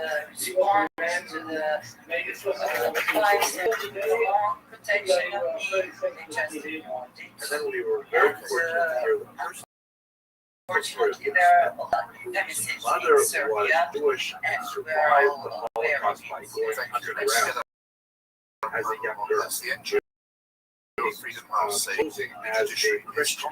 War was over, her entire family was killed. Teenager, she just went on living as a Christian, and she raised her children afterwards as Christians. In fact, one of his priests, and they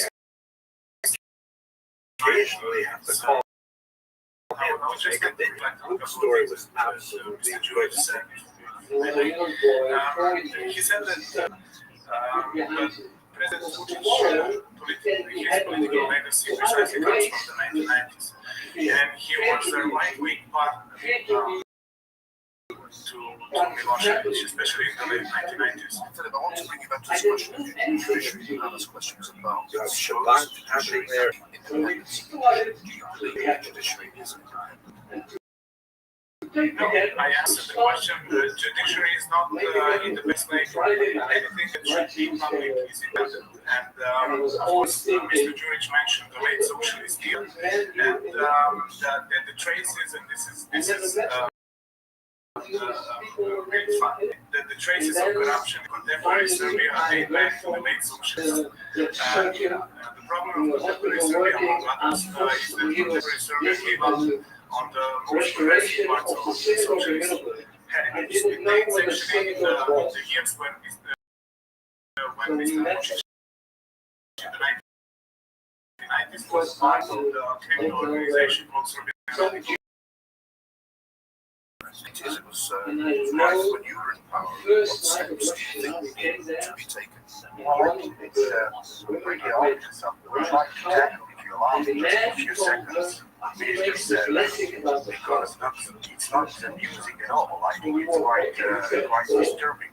Because accelerating corruption or bringing corruption and violence. We don't have free media, we don't have free elections, and we have overall violence. Tell me any country in Europe in which police officers plain clothes, sometimes without badges, They don't have a full-time rabbi yet in Middleburg, but they're bringing rabbis from.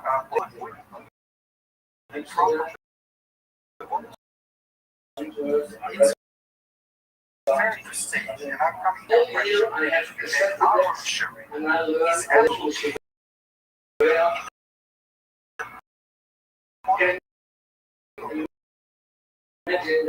itself, they're trying to politicize like they did to every other state, because it's like they come together for the first time in many years. And we are not really, even They organize crime. Yes, sir. Quite the patience and how to respond. I listen very patiently to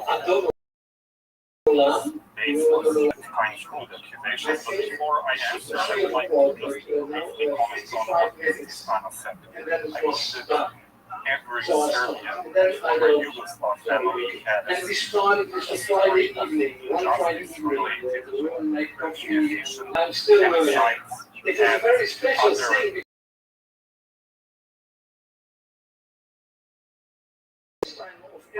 for the past 8 months continued to spread truth against the judiciary by the supporters of the opposition, who very often get from the thinking the judge or the prosecutor act aligned with their political or ideological views. They have Milan going on their circumcision. They have young people, children in the community. And here's a pigeon event with a child who's somewhat older than 3 months, but nevertheless, it's beautiful to see. Violence. Develop much since everybody is telling you you're safe, don't worry, you're not alone, that indeed you are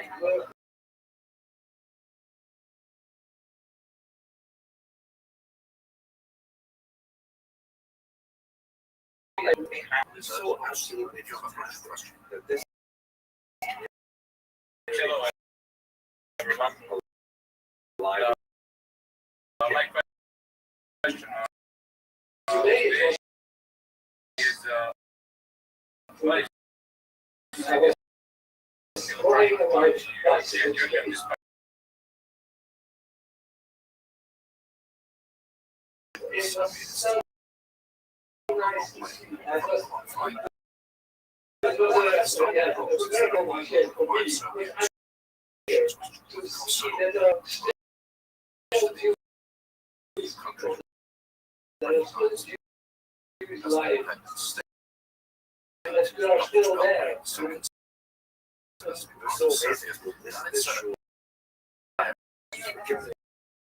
the opportunity to see this community being resurrected that means in the that direction of ago, as people many who as 7 of sex would be in favor of joining, which is not the case today. So that question, why the sentiment actually for the Governing Party and peer present.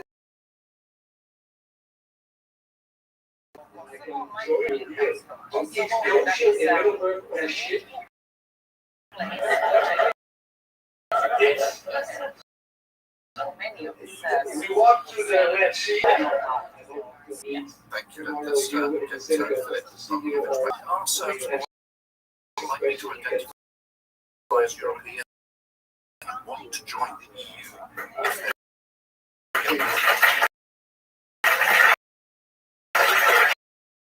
I often get this question if we compare protests in Serbia and protests in Georgia, similar countries where people wave the European Union flag.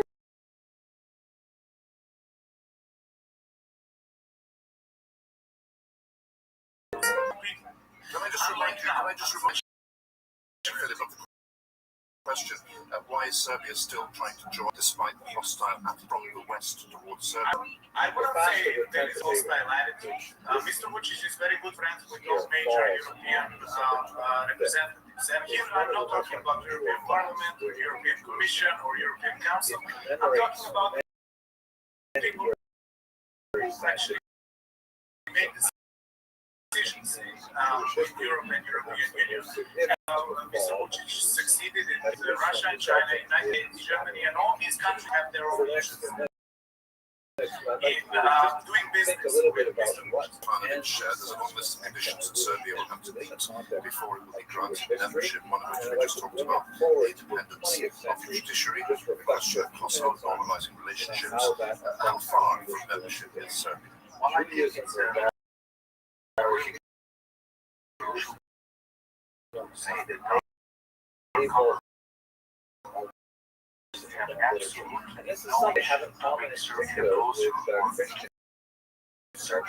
Here's an amazing map. This is the famous Cloverleaf map of this regime globally. At the center of which, of course, you don't see that, you see that England is kind of stuck on here, and then you've got America, and North, right, this new world, monsters threatening doing, they're trying to over here, so there's like a more plan, perhaps, or maybe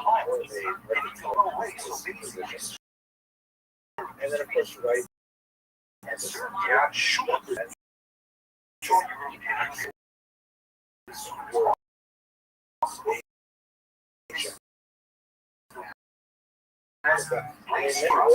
reflecting the fact that Israel really was Jerusalem was the city through which tactical accession process is looking at it closely.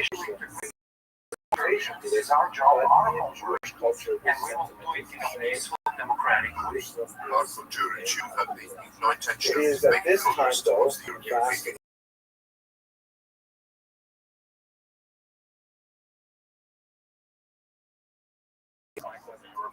And in fact, under the Jewish history professor, Serbia was often the biggest number of chapters and clusters. It's marked for EU members in the past 12 years.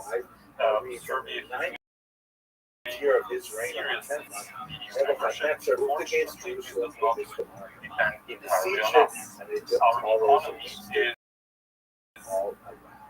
Through the Talmudic tradition, we have the fast that is marked recent states in terms of macroeconomic two reminders of it, such as this arrowhead skull that being mentioned here. It's interesting to hear people ostensibly advocating rule of law and respect for laws, while at the same time they're violating laws every day on the streets of Belgrade, on the streets of Serbia. Can you imagine what happened in the UK? Someone would attempt Syria, the N6 highway or drive along Heathrow, and to do all of this without registering gatherings. Sorry for the interruption, but I need to bring you back to the question. Will Serbia ever recognize the independence of Kosovo? Well, for Serbs, I would say Kosovo and Metohija, as we say, is not just about 13% of the territory. It answers one of the most fundamental questions for every community, and that is, we are, the seat of the Serbian Orthodox Church is in Peč, a UNESCO World Heritage Monastery.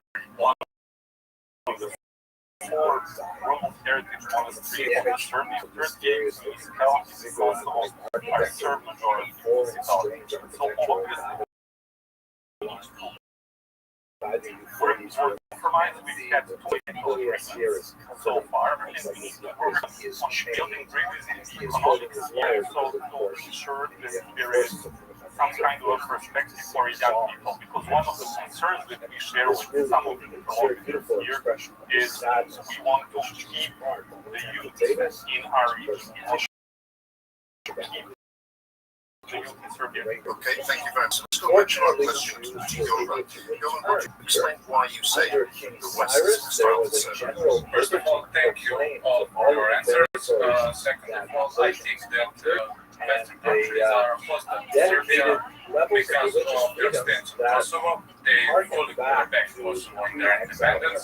And second of all, they are a bit critical of Serbian society because they profess their dedication to democracy, yet do not think about the decreasing state of democracy in Serbia. That's it for One Question Serbia. A big thank you to our panel and all the questions that contributed to this fascinating debate. And thank you for watching wherever you are in the world. I'm Alistair.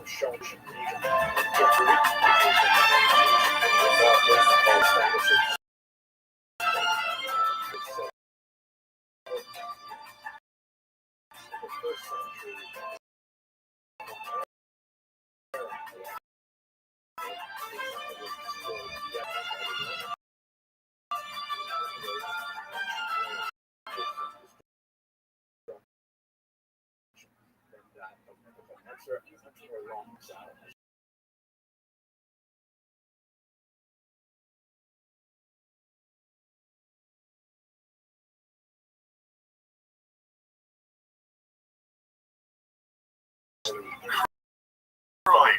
What the generation to come? We've got questions from across Australia. Panel to discuss. Stores that they set aside to protect themselves against the last seat. Get some answers and let me introduce our panel. Katie Gallagher is the Minister for Finance in the Labour government. Katie Gallagher. Thanks very much. Not a politician with the opposition Liberal Party until very recently he was in the state of Victoria.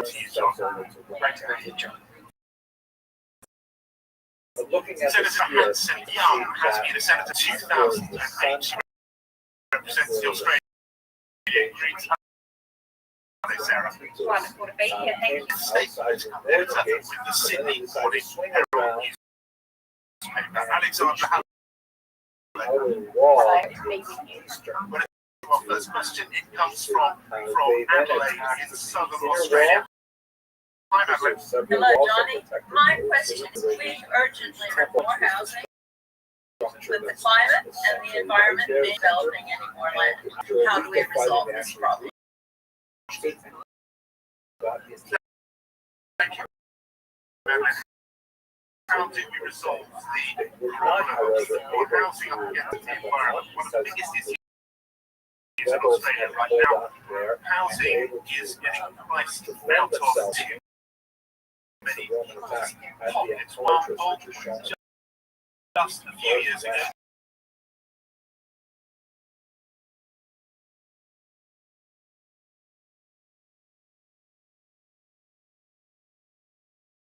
which is at its lowest for a decade. Our first answer from Senator Sarah Hanson-Young, that trade-off between the environment and the desperately new housing, Sarah. Madeline and hello fellow South Australian. Look, I think it's a really good thing. Lots of people will try and make you believe that the environment is a trade-off for everything, a trade-off for jobs, a trade-off for business.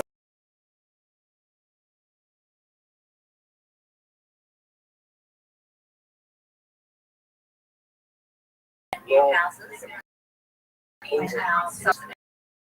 our already built up areas where we could be making homes that the idea that we just have to keep cutting down and further and pushing out further and further to the outer suburbs is actually not what's needed. And in fact, when governments end up just doing that as the easy option, you find the community transport systems that don't have the health access. So actually we need to be looking at how we can be retrofitting existing housing stock, retrofitting existing infrastructure and making sure that we build houses in the right places, not just where it might be commercially cost effective. Cheaper is always best. Thank you very much.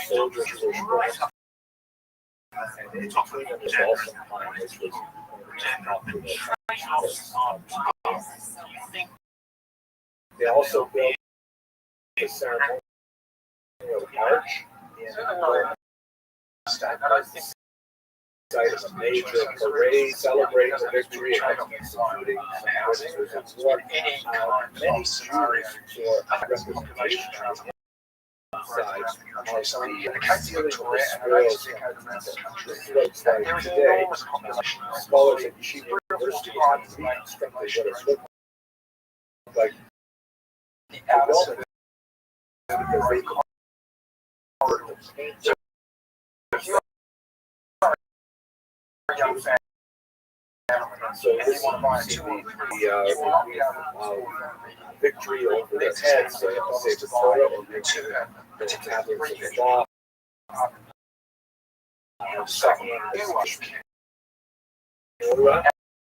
your family. Like separate the auto City or something there, which is certainly, as I said, it's a country. Nevertheless, it was always regarded as a choice.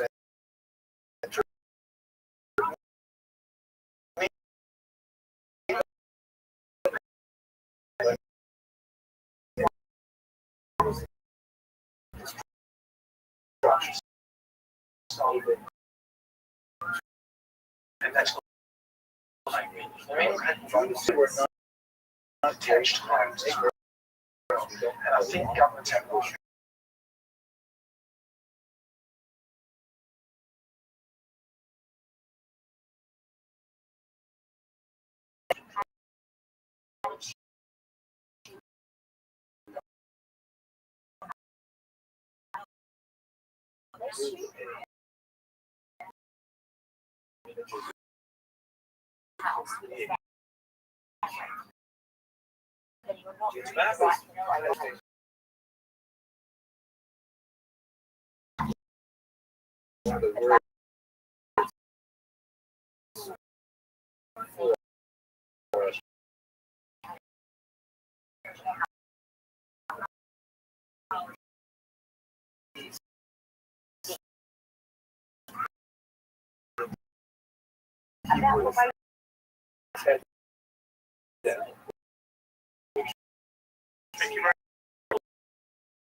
This senior Jews being identified as people center, just like the look at the detail, which is actually a fairly accurate representation of what only a time reflection of sadness and destruction. Also, enrollment to look forward to this year, which is an unusual year.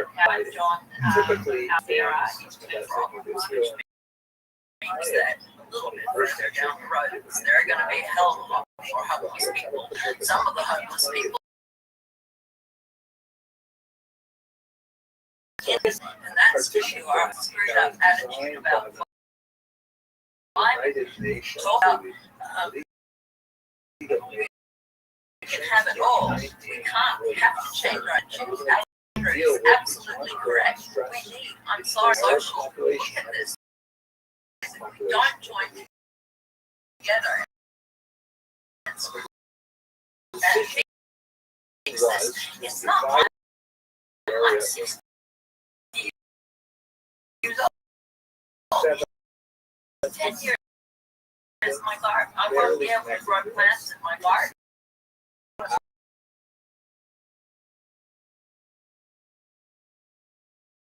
I come from a place called Denmark, which is on the south coast of Western Australia, and a 2-year-old commentary around climate, because so that's another 3 a town of refuge shown here was in the northern parts of West Australia. But my question that the it's not about suggested my question is, Australia has failed to solve developed its own first Aboriginal people in Australia have significantly shorter lives, suffer a greater several chronic illness and higher rates of incarceration. ultimately resulted Yes, we improve outcomes for and recognition of their culture and knowledge, not just like 1949, that's another major one I can see that to see that the food area now by the Jewish state of Israel. And Gaza is held by Egypt, and the West Bank is held by Jordan. Into Australia, and we had to have some form of special front line in such a way that many of the city were part of the city.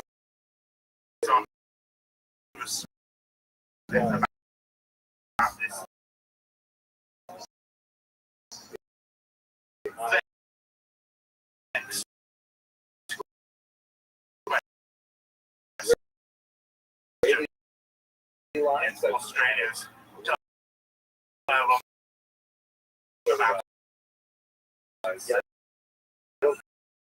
color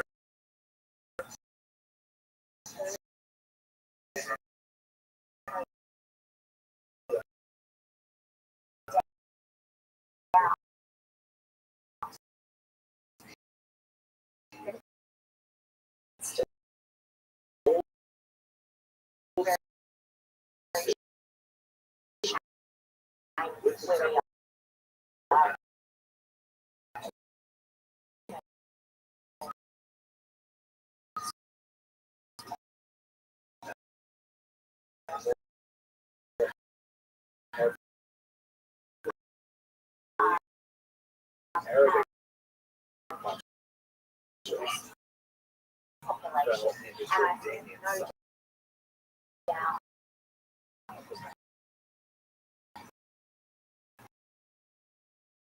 So Jerusalem was actually divided, Jewish quarter, and the old city on the Arab side of the border. Everything changed, of course, with the massive victory in 67, which was really there was a program of closing Jewish aspirations for Jerusalem some people were indigenous or non-indigenous populations in Australia, and these were judged failed. Are you concerned about the gap? Soldiers. Closing the gap. This has been a very brief presentation, but I want to remind you that tomorrow morning there will be Some, including the birthday of First Nations nations and areas like that, but there has been enough progress. Some areas we're still making no progress. In areas like incarceration rates, in education, we can get younger children. As you say, against closing the gap, we haven't reached the targets. It shows you how important it's treated. I think the voice referendum, just to return to that briefly, I think unfortunately we were supporting a yes case. It became very political. Referendums traditionally have to have bipartisan. Chances are, if you know anything about Hanukkah, you have a fairly basic understanding of this as a revolt where some Greeks, or were they somehow Syrians, or somehow hyphenated Syrian Greeks, invaded the land of Israel and somehow oppressed it, and then the Maccabees rose up against them, drove them out, and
about increasing their commitment to Hellenistic values.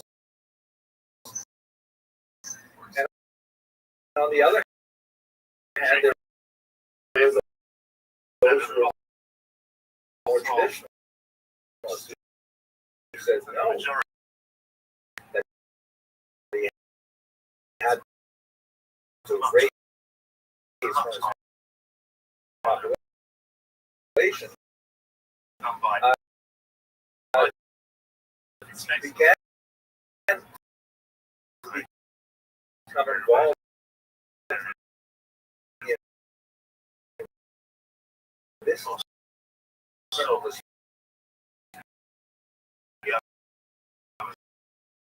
because the highest office that Jews could hope to reach in Israel was the office of the high priest, the Kohen Gadol. And there were two major factions who were vying for it: the Hellenists, which were favored by Emmanuel. The Hellenists always offered more money. And after one humiliating military and political get to Zeus, to the god of the Jews, and banning many traditional aspects of traditional Jewish practice, such as circumcision and the observance of the Sabbath. This sparked a revolt, but the roots of the revolt were really Jews themselves.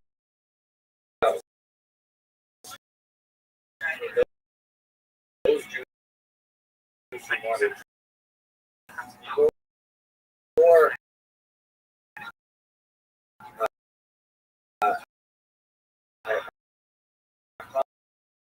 accommodation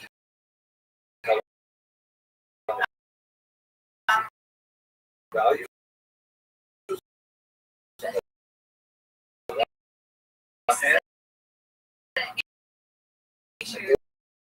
Those who disagree and said that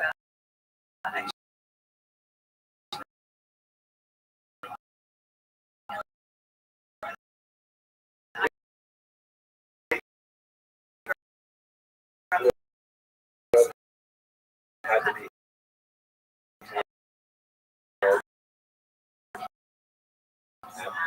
actually country Victoria, and back then, 40 odd years ago, we had babies at the local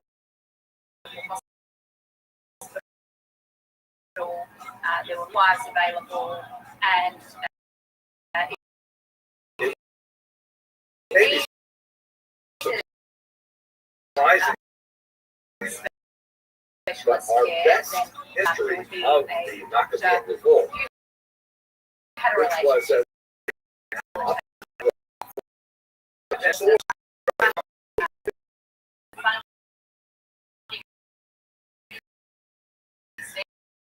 he was certainly the most famous man.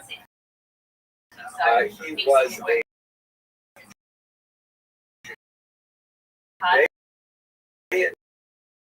general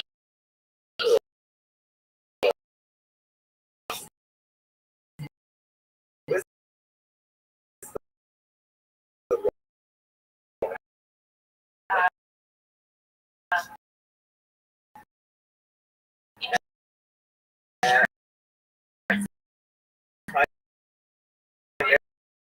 primarily as a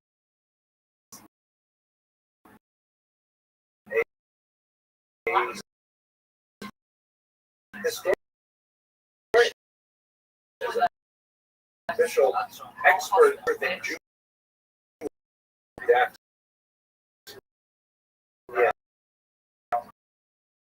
The late first century. Extremely important work of all kinds of. However,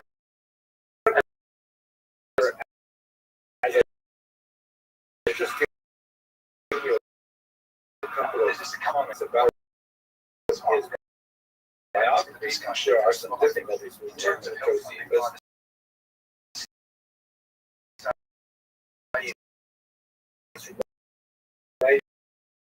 Only in Greek, which was the language of the people, writing kind of as a captive is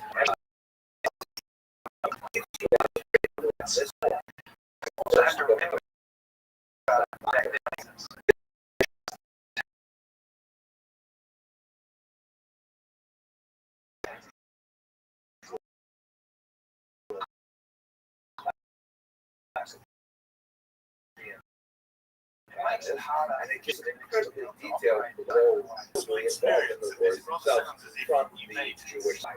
Now, this had to the Bible of Christians, in particular the Catholic Bible, but it was not made into the Bible.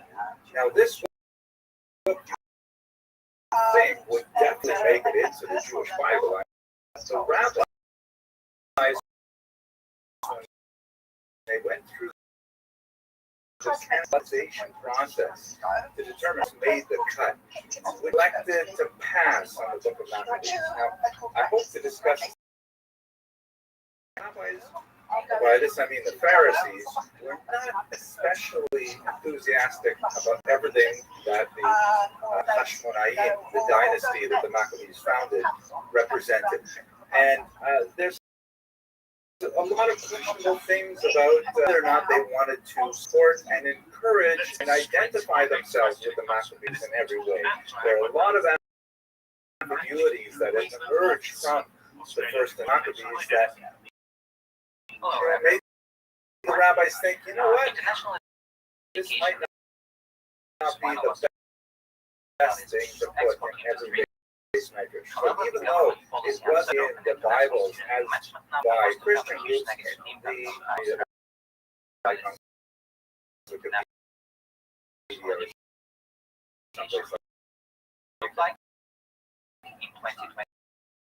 nevertheless, the Book of the Maccabees is absolutely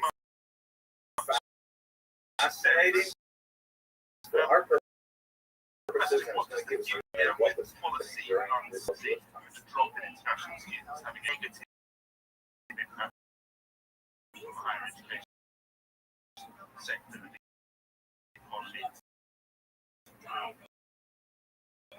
Australia has a flourishing overseas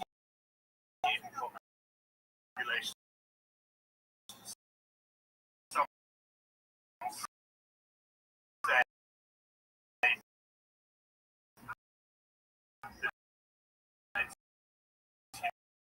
university secretaries student dependent on overseas students. There's about 800,000 of them. That's quite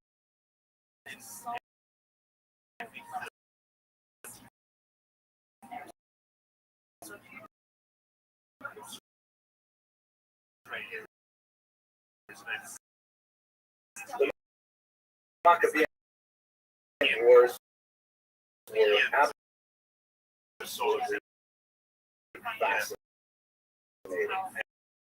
And there were a series of battles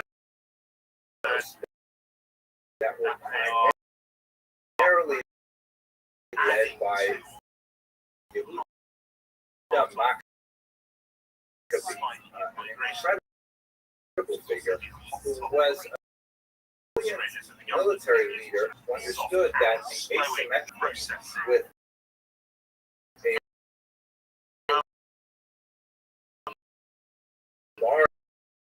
large Syrian Greek army of as many as 70, a straightforward, middle of the field kind of battle. who supported a tremendous amount of internal conflict here that made it a conflict. The Syrian Greeks were not brought in big numbers until it was discovered that the local Jewish could not handle them, and then increasingly large groups real a reputation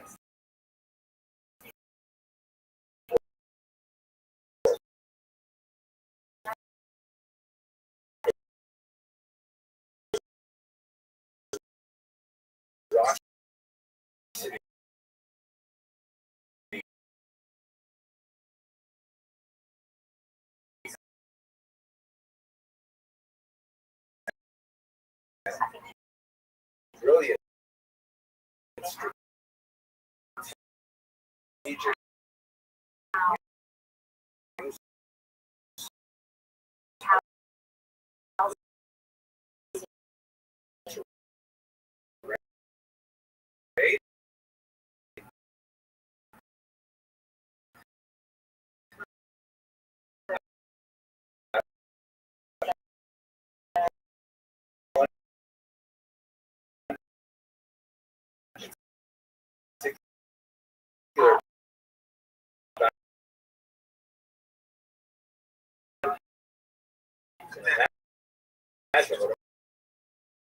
light that they would put some kind of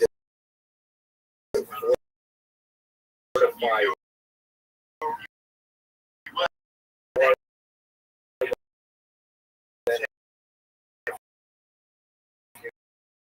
soldiers could sit on top of the elephant and then attack from above.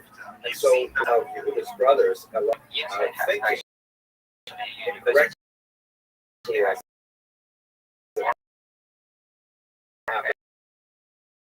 might be in one of the elephants, and well as to attack the elephant from below and stab it, which he did successfully. However, so it has been described in all kinds of amazing medieval pieces of art describing this particular.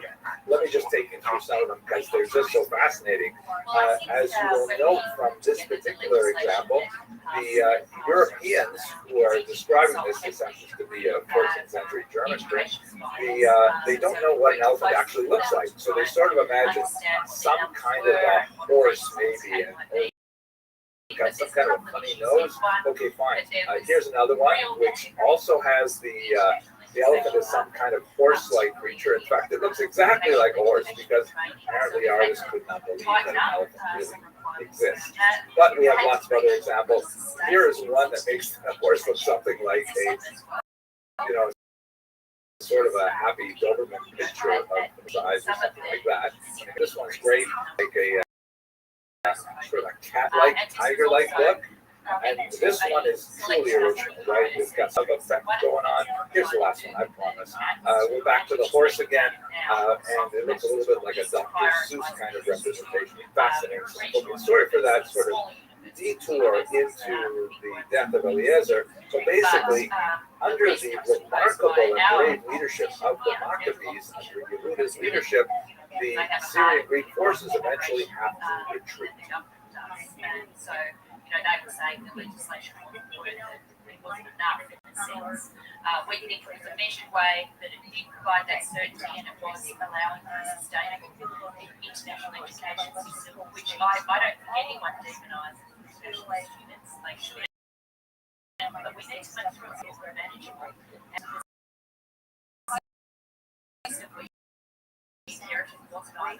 At this point, you might be wondering what exactly happened billing, but in the historical sources, it actually gets remarkably close. So ultimately, after a series of reversals over several years, we're actually not speaking battles. We're talking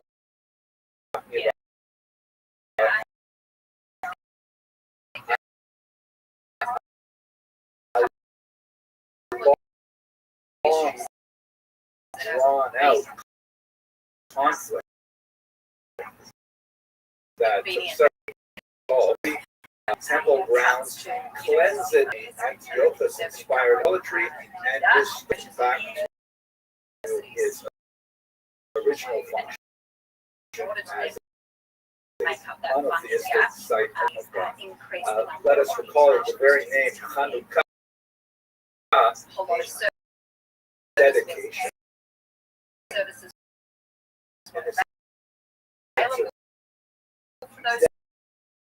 dedicating the temple.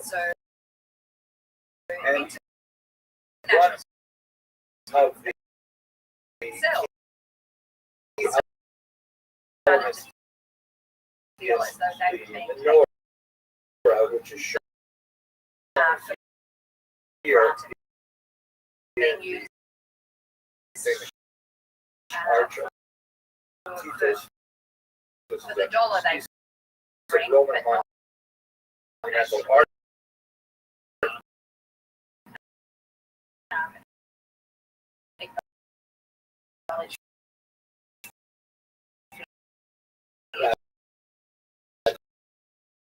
Commemorates the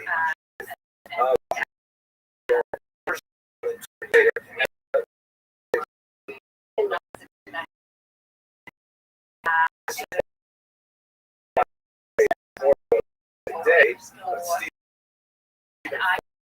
first that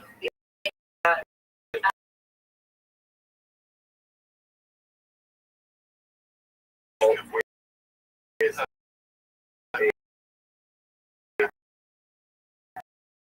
a writer that included tractate of Shabbat. A writer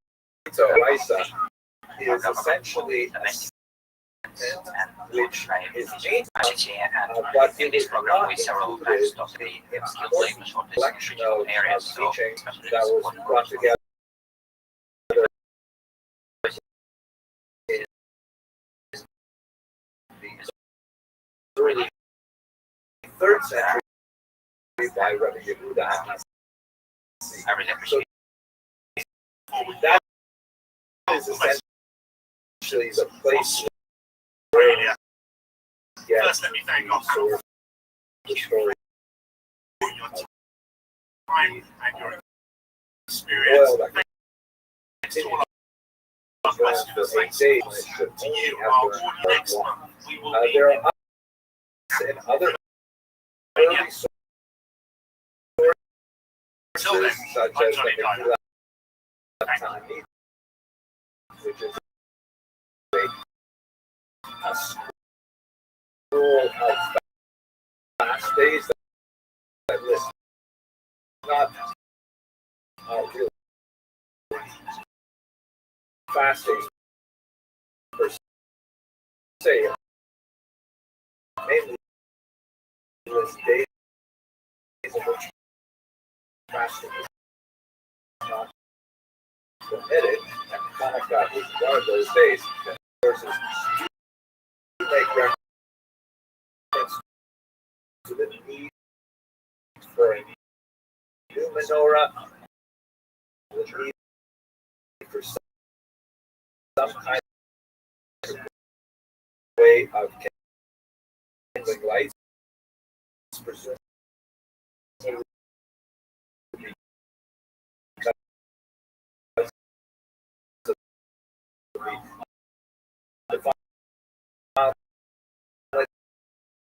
but the 8-day story is actually not represented there. What is on top of this, however, is that in the time and others no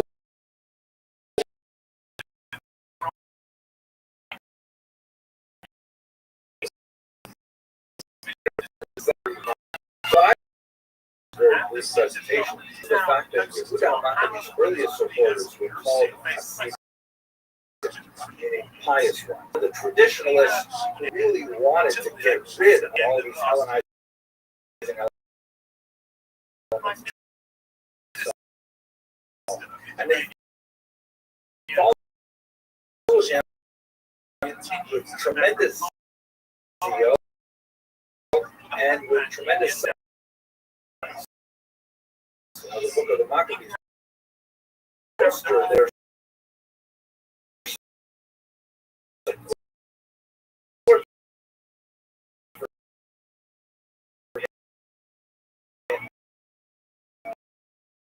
and for the importance of his mission. He had so much. They did not, however,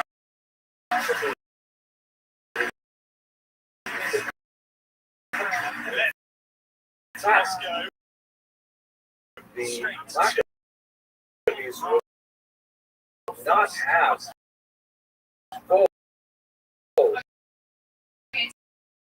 independence. That is putting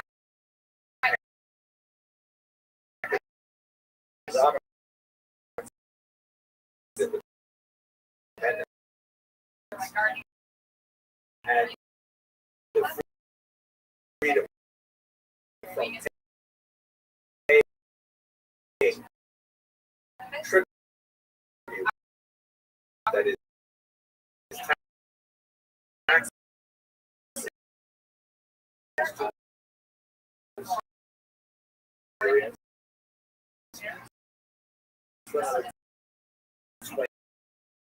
years.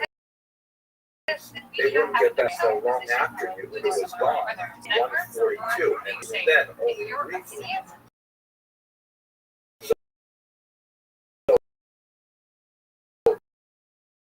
We're not talking about a full political warmly about Allenby and the British in particular because of the harsh nature of the League of Nations mandate and the dissatisfaction with the British after the White Paper and so on.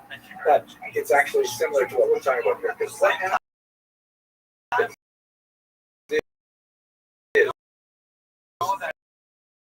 the Syrian Greeks realized soon that fighting in this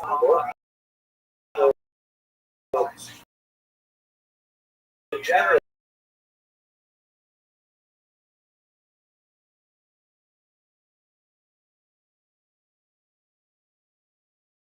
this year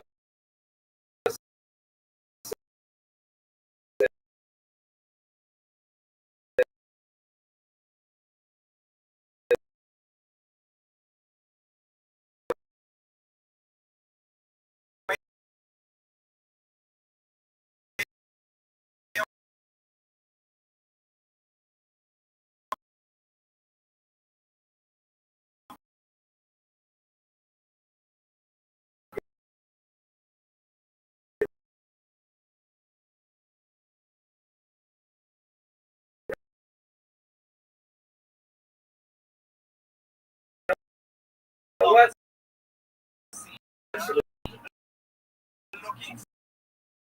let's go. Let's have a duo.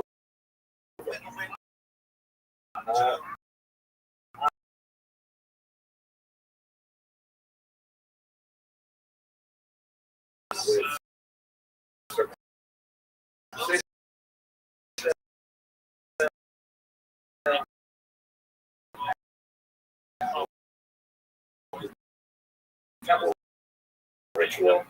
Okay, so we have to pay taxes to somebody. We'll pay to the Greeks. What's the big deal? And so you do that. The loan, and they went back to Scotty. They were prepared to abandon you. And there's much more to say about the political falling, who was actually more amenable to the Hasidim. They were prepared to manage with the Greeks at arm's length, which was in many ways the end of the Maccabean revolt, even though Yehuda would press the issue further.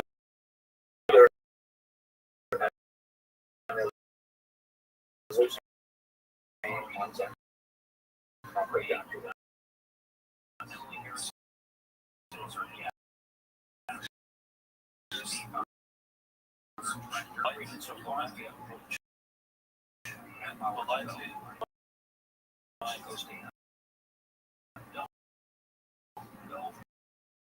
it's not directly the secret of some people shows that the approach of international Now it's a message I mentioned earlier on. The book of the market did make it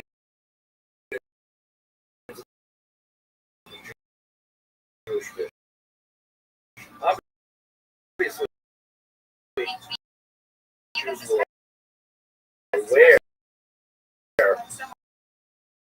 of the general scope of things. They had the description of the events in the Talmud.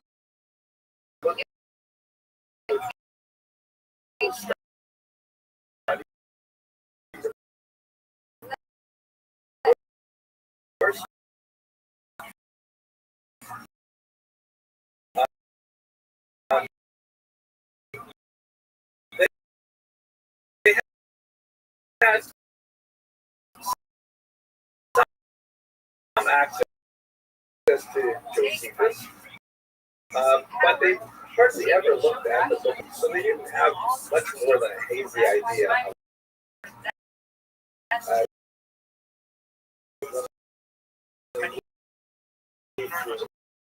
Middle Ages. Christians, however, as I showed you with some of these the era of the breakup of the church, the Reformation, the Counter-Reformation, there is that Swiss writer Karl Boxer, and the title of this book is interesting, Judas Maccabeus, of course, our hero. Ein Volk kennt den Glaube, ein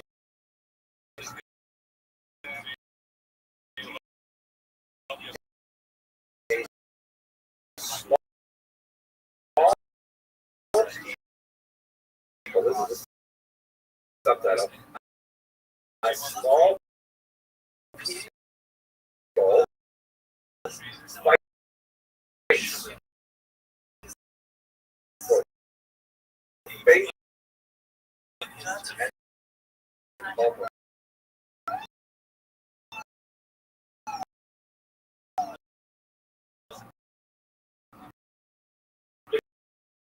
Which I think is a pretty good crazy of what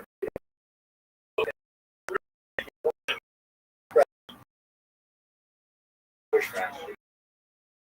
And I have to say, Hanukkah was the best time for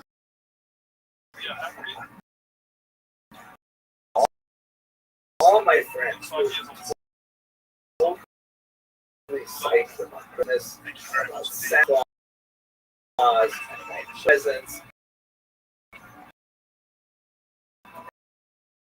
And I was just bummed out every so let me set it up. And so my mother had mercy on me and so she let me set it up. And the next morning I came out, all the needles had fallen off and they dried out. I felt terrible about it. So I have like a big excuse about Hanukkah that happens to all at the same time here. Which means basically, right? And I wouldn't even get a lot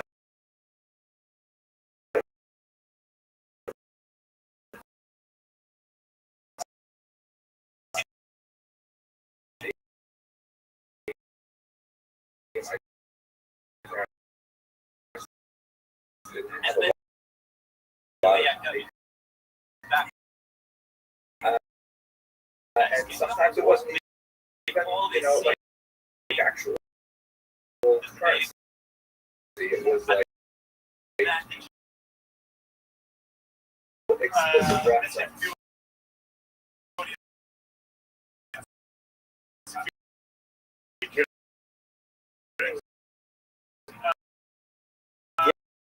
Yeah. Show on Hanukkah. Very nice and century. Like, for example, take Instagram.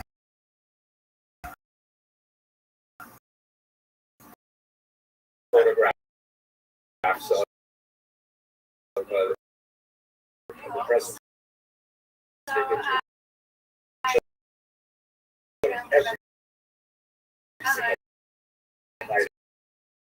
Every single night, which probably made me feel better when I was a kid, but that didn't happen in the 1960s.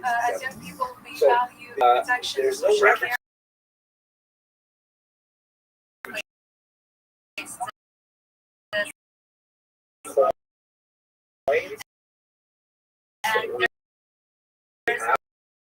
Historically, and there are a lot of them actions.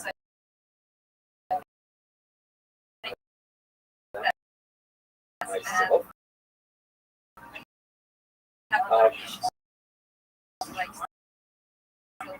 But otherwise, I have to say there is really century in particular as Christmas becomes much more commercialized, particularly in, so then you have this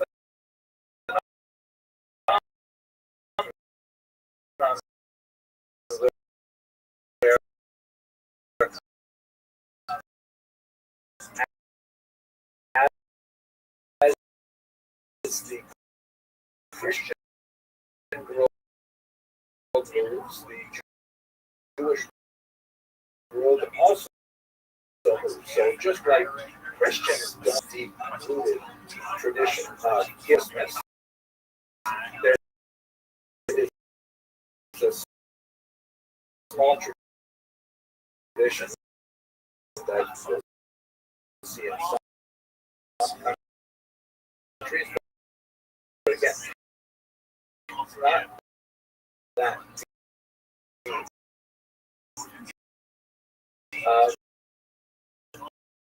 But in the very commercial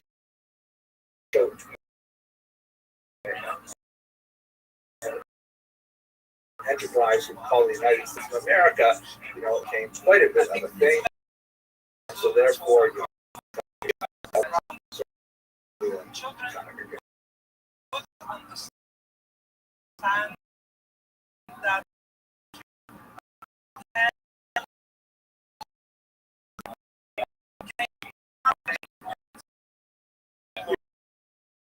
which is an iconic Jewish talk that is labeled with these four Hebrew letters, which is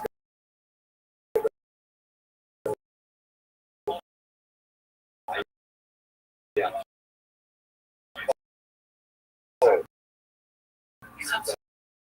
There was a great miracle that occurred here.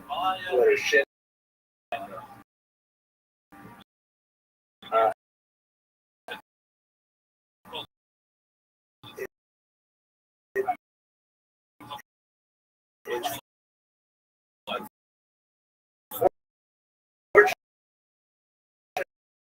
Fortunately,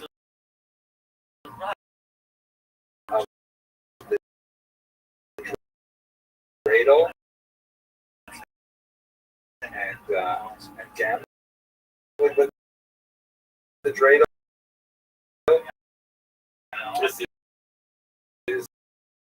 from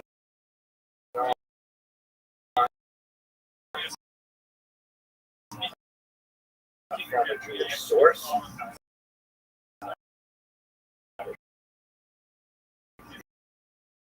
It actually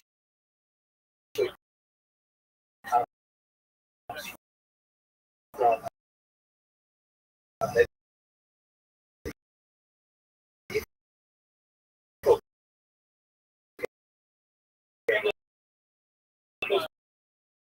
back to the 1800s. The German letters are actually identical. That the letters on a German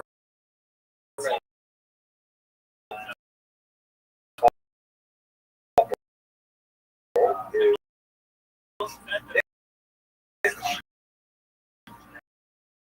how guns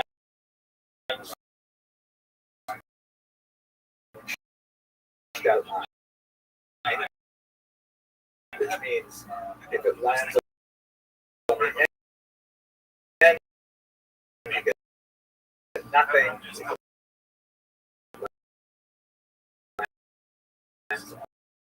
On the H,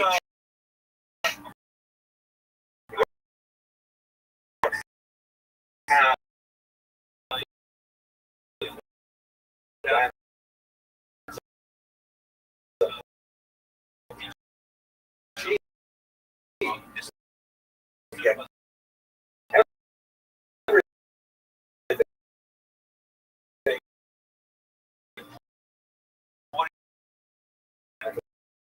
Lands on the yes, you have to put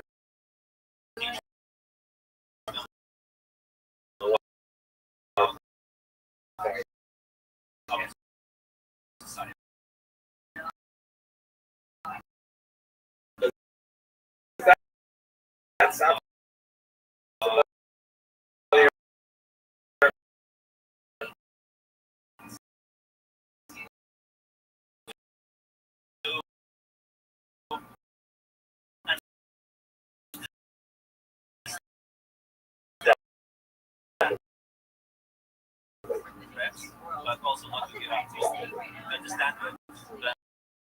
But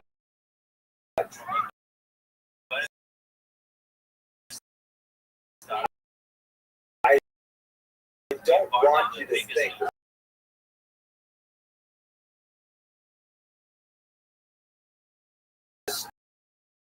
a fairly young man is an associated primarily with the Pharisees over the time. He's given command of the north, very important, but unfortunately the first that is attacked by this base, who comes in with 62 troops, and in the space of 67, he essentially conquers the entire region. In the center there you see the city of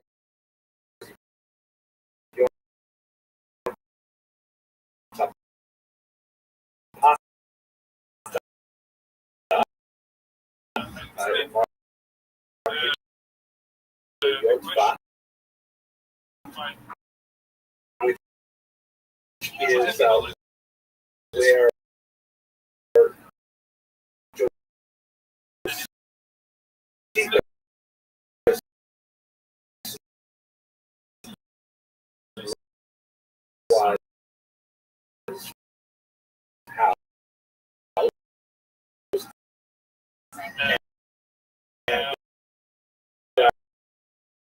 And he actually withstood a long siege over a month. So finally, they were forced to surrender. As a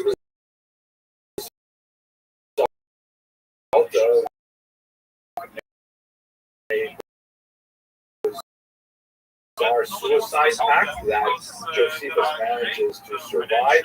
He surrenders to Vespasian, and then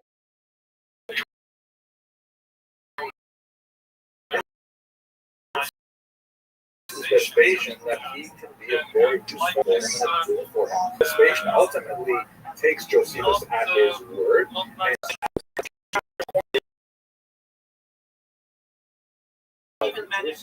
actually attacked by village, a Jewish village of En Gedi on Passover night as a result of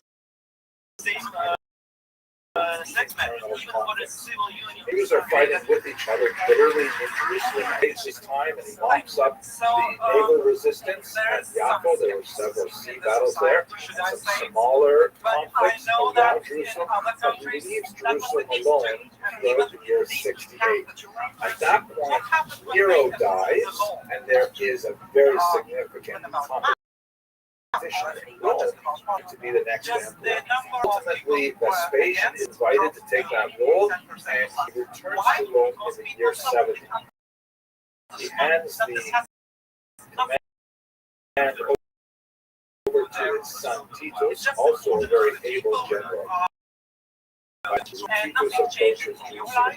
There are two main leaders left in the region. Shimon ben Gloria and John Iscala. And they're fighting bitterly with each other, but when they realize they're about to be attacked by Titus, they decide to put aside their differences temporarily. By the time Titus arrives, there are about 25,000 rebels in the city who are fighting against 4 Roman legions and about 80,000 battle hardships. On the map here you can see how the battle goes. First, Vespasian and his forces reach the outer wall in the summer of the year 70. They enter the northern part of the city, and after a week, they're able to reach the second wall that lets them into the old city towards the Temple Mount, which is the primary goal up there. They attack the Antonia fortress, which is this region that was built by Herod at the very north of the Temple Mount complex. You see in that square area there on the center right. But the rebels actually managed to push away Vespasian's attack in mid-June that year. Vespasian then turns his attention to building a siege wall all the way around the city in order to choke off any food supplies that could come in. He lets the Jews essentially starve for about 2 weeks. They were softened up by hunger. Let us not forget that the zealots, in their zeal to beat one another, they actually burned most of their siege supplies, which did not have extensive foodstuffs. And after about 2 weeks or so of the impermeable wall being in place, then he makes a second advance in late July of the year 70. The fortress ultimately falls, and this results in the destruction of the temple itself.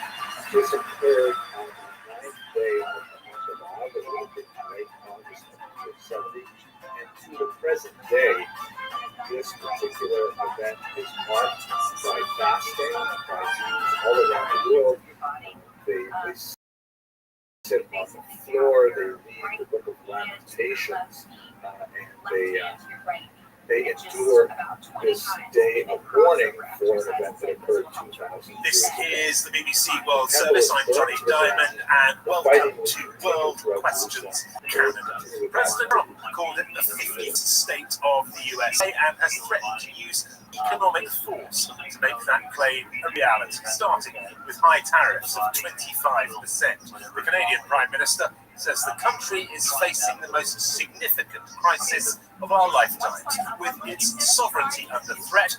The federal election full steam ahead will debate passionate questions from across this vast nation. Understanding of this as a revolt where some Greeks or were they somehow Syrians or somehow hyphenated Syrian Greeks invaded the land of Israel and Once how upon a oppressed first it, visit and a then new president of the new Maccabees Canadian rose Prime against Minister them, was drove their them out, closest neighbor, and known as now rededicated the temple which had been the US defiled, hasn't just and there turned was its this back miracle on that Canada, some it's oil turned and on it its lasted northern very neighbor, big, and slapping so down like all import Jewish holidays, taxes they that tried to kill us. We Canada's survived. economy and taunted That's the basic understanding of the Maccabean existence revolt as an that independent we nation. tend to get in That has after upended politics school as Canada classes at Talmud marches Torah through or a federal Sunday election, mornings and things like burning that. issues But such as when we immigration, actually get into the housing, history of it, and the there's cost so of living, much other now fascinating material. enmeshed in a First of backup all, we should understand that the Maccabean revolt was at its root with me to essentially a debate some civil of war. the many It questions we've received described from around a the country fissure between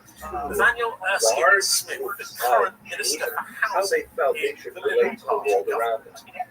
This is a Conservative result of Party the political was the largest situation party in which of Israel opposition had been in the under last parliament. Greek dominance, that is He's vice Hellenistic chair of dominance, Summa Greek cultural Strategies dominance, and since Conservative Alexander conquered the Strategies. region She's an and then activist died and suddenly in the right year of centre 322 before the commentator Command. in this As election. I mentioned in the She's previous not video, official the spokesperson. Greeks were guests of the Stefan Jews long Bergeron is before a they founder became member an of the occupying Bloc power. But Québécois, let's just try to understand the political circumstances first. So here, if you have a look at this map, you'll see that after Alexander died, his empire was divided amongst his successors. The two empires that are especially important for us are the Seleucid Empire, which is the yellow, occupies much of Central Asia, and the Ptolemaic Empire, which is based in Egypt. Now, the reason why the Seleucid Empire is often called the Syrian Empire is because much of their activity was based in what was today called Syria. But they were fundamentally Greek in orientation. The original leaders in particular were all of Greek descent, and they were all participating in larger Hellenistic culture. But when you look more closely at where Israel is located, right here, you'll see that on this map they have cleverly labeled it both yellow and purple because it was at the borderland between the Ptolemaic Empire based in Egypt and the Seleucid Empire based in Syria. And as a result, Israel was handed back and forth for much of the time, and only after the year 2 was it fairly firmly in the hands of most of the adventure of the Maccabean revolt. A story that you probably heard as a child had a very important role of this Antiochus IV Epiphanes, who the leader of the Seleucid Empire died in 164. He was definitely a very colorful figure. He definitely had a different approach to, shall we say, religion than his predecessors had, and was responsible for some terrible persecution in the middle of the second century. He was also a bit of a madman. In fact, he had the nickname Epiphanes, means God made manifest, which is kind of like a typical name that you might want to take if you were an emperor of a large region like this. But he was known behind his back as Epimanes, which in Latin would be translated as sugar. He used to do things like dress up as a commoner and then go to the bathhouses and, just try and slum it out with the regular people. And then he used to enjoy revealing himself as being, in fact, the emperor himself. And he would ask, to have oil poured on him by everyone present. He still had a very troubled childhood, which I talked about in the previous lecture. At any rate, what is he specifically saying with Jewish religious practices? The reality is that most of these polytheistic empires were very tolerant of many different faiths. That's really part of what polytheism is all about. Your God, my God, or you have your many gods, my many gods. They would trade them like hockey cards or something like that. And that's the typical response of the Seleucids and the predecessor dynasties in general, because it was just another one of these Eastern faiths. What do we have to bother with? But there was a controversy within Israel itself. The thing is, Antiochus inherited an eternal case among Jews. Those who in favor of increasing their commitment to Hellenistic values and increasing their tolerance of polytheism, which is something that I must admit that as a German is very And on the other hand, there were those who were more always said traditional that who it said, was no, very this is too much. useful Take in this any way for Canada. was And it has been shown when Charles III, the King of Canada, by Hellenizing without elements, and the countryside tended to be favored by say something about protecting Antiochus, who Canada, was singing instead from of that, some he military invited losses Trump and as had a for an significant official tax visit. that he had to raise from his population. Surprised. We weren't Began surprised, but I become think Canadians involved in this in general were a bit surprised by that. the highest office that Jews could hold in Israel was the office of the high priest, the Kohen Gadol. And there were two major factions here vying for it: the Hellenists, which were favored by a man named Jason, a more extreme figure named Menelaus on the one hand, and the Christians who favored someone named Konya, the Hellenists, first with Jason and then first over Menelaus, offered Antiochus more tax revenues, specifically suggesting that they would raise the temple treasury itself. And so Antiochus, who otherwise would never have gotten involved in the second thing is, look, back these first Jason and Menelaus, and after one humiliating military and political defeat, Antiochus chose to press his advantage with the Hellenized element by ransacking the temple itself, dedicating it to Zeus rather than to the god of the Jews, and banning many traditional aspects of traditional Jewish practice, such as circumcision and the office of the Sabbath. This sparked a revolt, but the roots of the revolt were Thank you, really Alexander, for the question. I don't think surprised more the word I believe is every nation and values leader has on their the own one hand. On the other decisions to hand, make when it comes agrees how they and said plan on that managing the the immediate Greek world events. To the me, though, Maccabean Alexander, Wars what this were does do is absolutely reinforce the fascinating, importance and there were a of series strong of battles bilateral that was relationships primarily with other led by countries. Gustav Canada has been Maccabee, left an for too long incredible far too figure dependent who on the was United a States. brilliant military leader I would who argue understood that that the policies of the asymmetrical last 9 years nature of the of the Liberal government conflict have left us with a exposed and large vulnerable Syrian to Greek some of army these of as many challenges as that we are now facing. 70,000 Canada had simply significant could not be challenges engaged before tariffs. in a straightforward Now, worse, by the tariff threat that and was so we had pioneered a some lot of sending guerrilla tactics as a in order to country. defeat the enemy. But let's go Canadians to the are beginnings of $200 it. less away from As being I able mentioned to afford the earlier, there was a basics big every sort month. of From my dual perspective, it's divide important that over how become Hellenistic more self-reliant, should but also that we're building out those And in a relationships town and called avoiding that dependency on the some U.S., which has enthusiasts so of much the worse, Hellenistic so much way more of chaotic life and disruptive came and because of ordered this in new tariff, accordance this with new tariff policy the for decrees the of US administration. Antiochus that the local population should sacrifice a pig to a Greek god. A family led by Matisiaku with his several sons, and rather than sacrifice a pig to a Greek god, which would have been an act of idolatry, they chose to sacrifice the Jewish enthusiasts who had been promoting the acts of idolatry. This sparked a genuine guerrilla war where the sons of Matisiaku and he fled quite literally with Judaism. And from there they engaged in small attacks on the Syrian Greek forces and more significantly on Jews who supported them. A tremendous amount of conflict here that made it local conflict. The Syrian Greeks were not brought in big numbers until it was discovered that the local Jewish authorities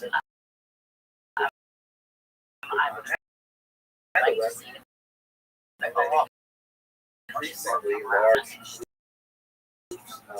deal was brought in. This is Matisiaku himself passed away early in the conflict, and his son Maccabee proved to be an incredibly dangerous general. He acquired a reputation for ferocity, who may have been as many as 4 times the size of his own ragtag band by force marching his soldiers to attack the base when half of the enemy was out looking for the Maccabees. They set base on fire so that was looking for Judah returned. They found that they were outnumbered after establish versions and the entire thing was reliable remarkable. allies The indications most that dramatic battle, however, was about involved. we have a free trade agreement with Europe, and I think it changes the covers fortified Canada, state Europe, on the top, where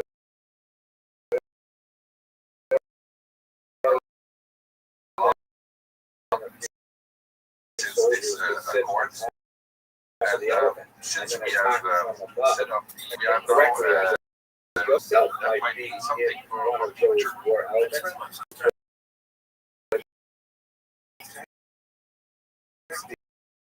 The elephant below stabbed it, which he did successfully. However, just take a few seconds because this is so fascinating. As you will note from this particular example, the Europeans were describing this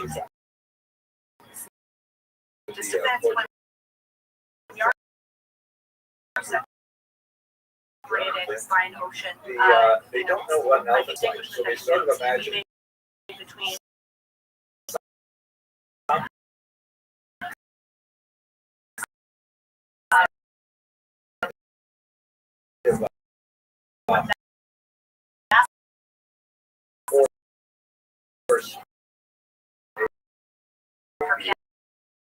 Canada, and I would say it's much more complicated than it appears. And you know, when I think about obviously this example.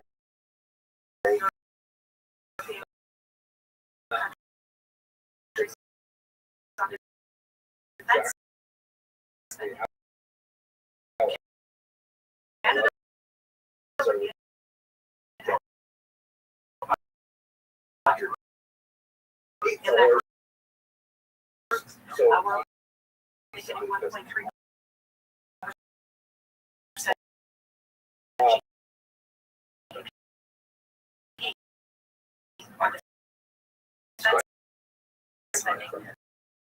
Most European allies are far exceeding that. Perhaps less than what you're not Canada wishes to join. Conditions that Europe would place on having Canada.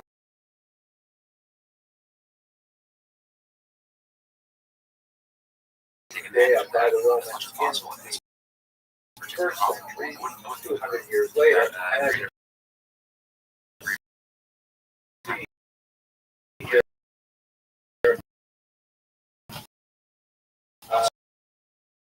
they're parting away the spoils from the temple. There's a huge opportunity there as well.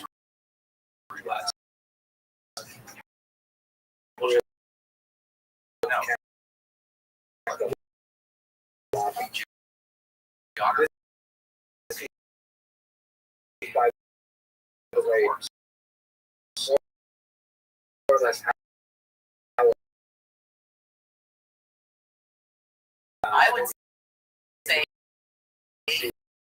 that really should be off the table. the opera of Our interest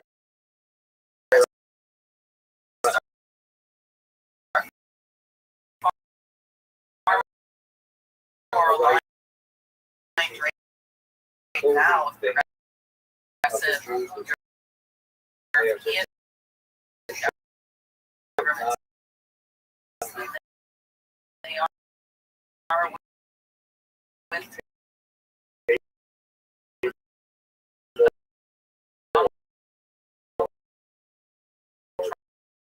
Well,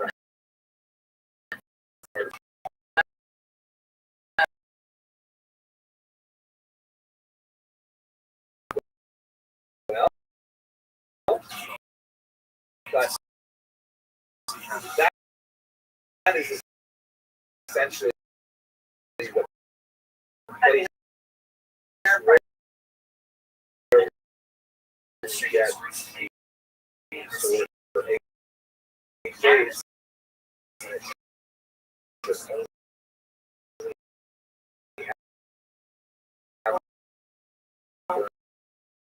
What does that actually mean? There are other early sources, such as the Hagis, which is a school of, say, nameless days of which do make reference to this for some kind of way of taking rights, presumably because of the of this, however, is that the U.S. time and others vote the 25th of Kislev. That's the first night of Hanukkah, is on the 25th of Kislev, which happens to be the exact day Antiochus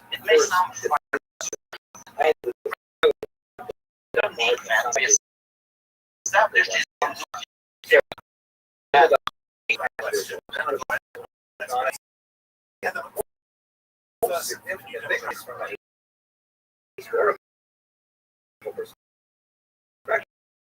Yeah. Thank you very much, and thanks for that question. Question that I think I might disagree with you a little bit on. One is the idea, rearm us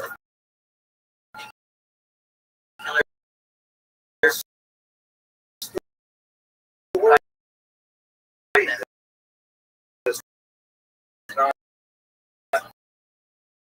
deterrence. The idea of nuclear deterrence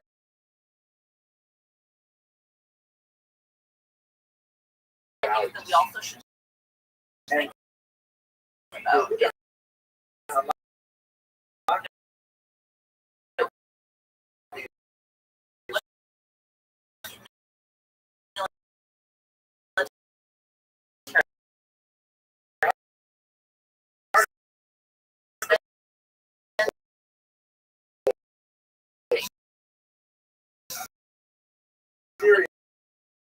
is same time that we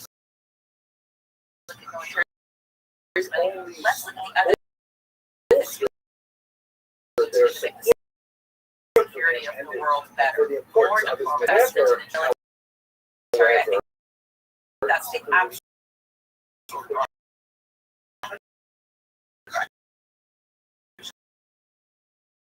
fact, the Maccabees would not have full independence, that is, including from paying tribute, that is, taxes to the Syrians. I think that it's fair to say the Florida approach of that the current government has not made significant on defense and military spending. We have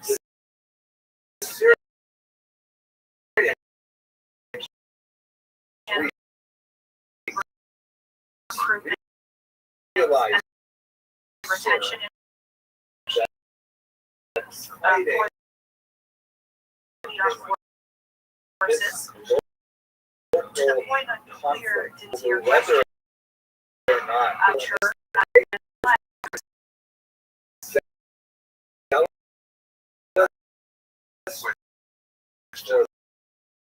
The cause of Jewish nationalism and the United States were to invade NATO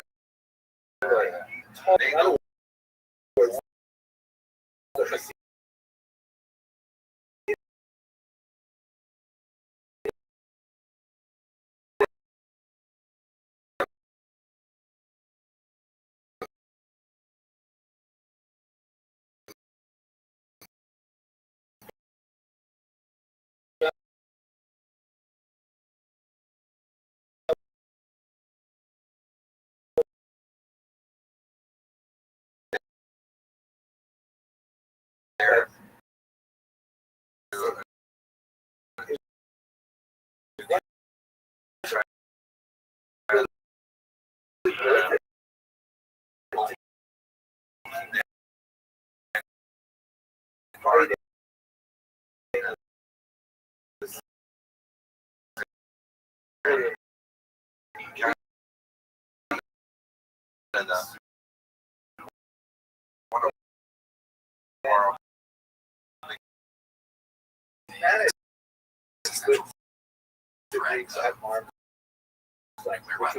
In many ways, the end of the Maccabean revolt.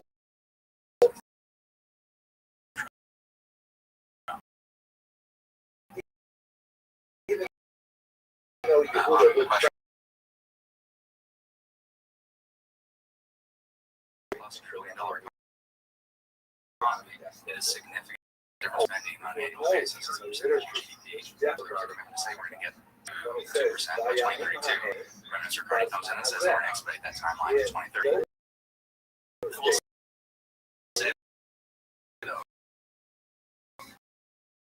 Heather's right. This is just a huge blind spot. Conservatives is, a previous question said, what is Canada's role? What does it mean for Canada to lead?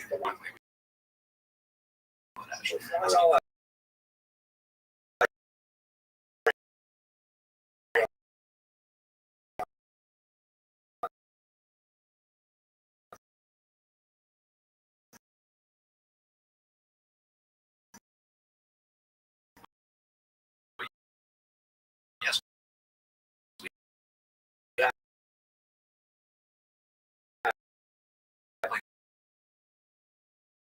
More of a holiday.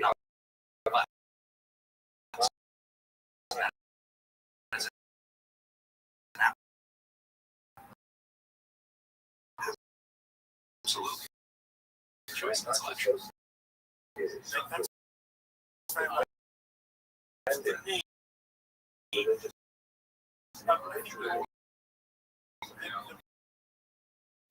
Suggestion. I don't want that these unreasonable. Thank you very much.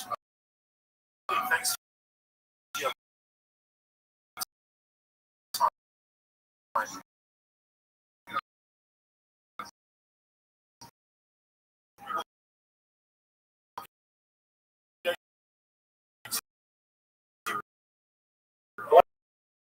One of the most important days in the history of the Holocaust is the 9th and 10th of November, 1938. This is also known as Kristallnacht is remarkable for many reasons. First off, it represents a dramatic escalation of state-sponsored attacks on the Jewish population as a whole, with literally hundreds of smaller attacks occurring throughout Germany and Austria as well. And it represents a dramatic escalation in terms of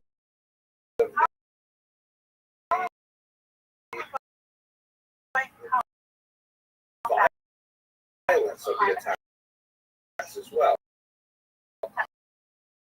The precise number of those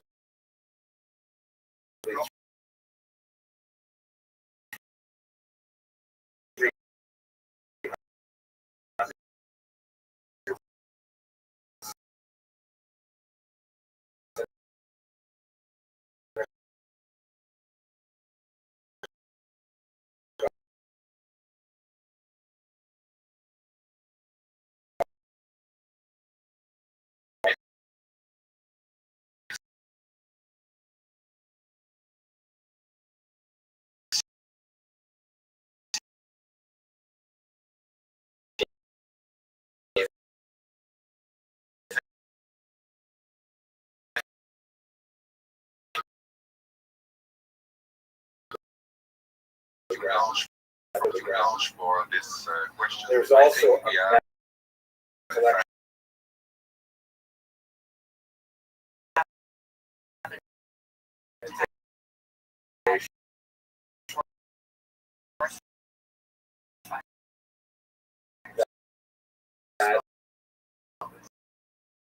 This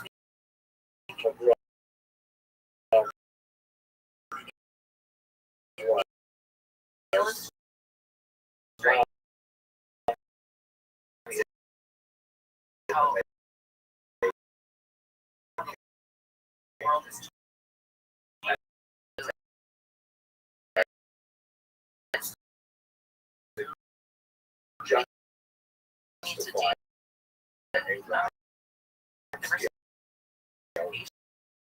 our energy.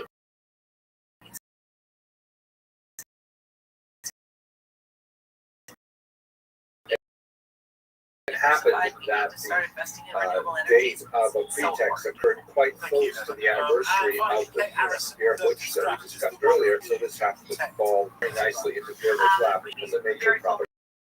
The technology. Jews in their territory.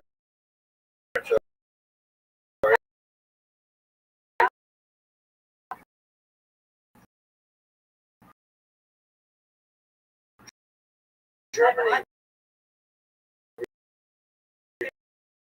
retaliated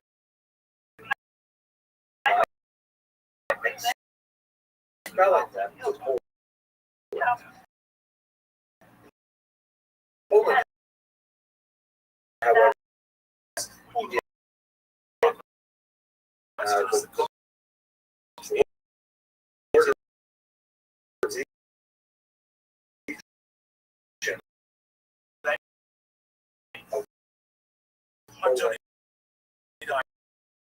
and Germany before they could finally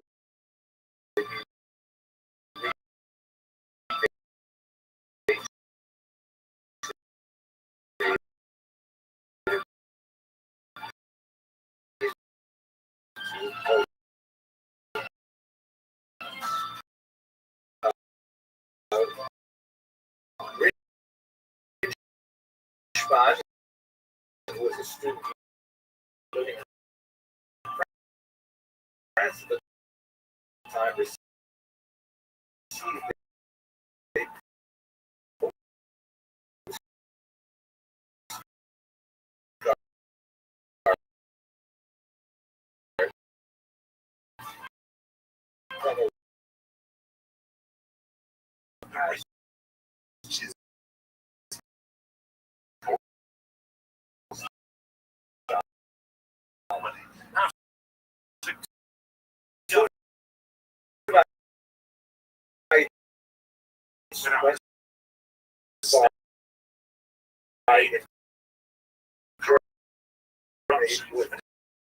How to navigate the clash of the great powers to address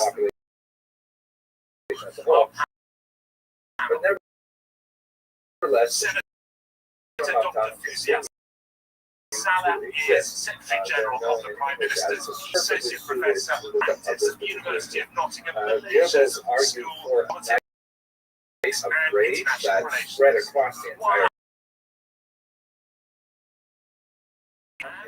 spokesman on foreign affairs. destroyed My guest is shop Virginie windows Sonia, whenever they felt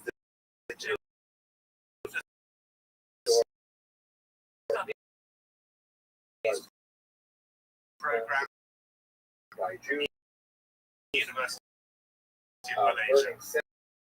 She synagogues, is an looting and destroying death killed is a matter of fact. This happened to be a very few times many Jews. The final number is but estimates are reasonable estimates.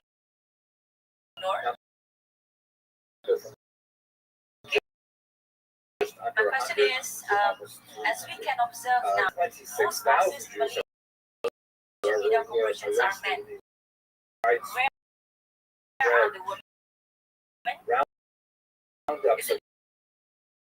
Jews and sent to the concentration camps. Thank you. Thank you very much. Series, but this is the first time as I mentioned that Jews were rounded up. They were back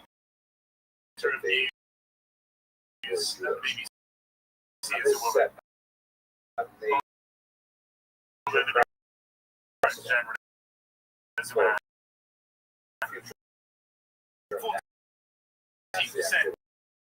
They the Jews were also subject to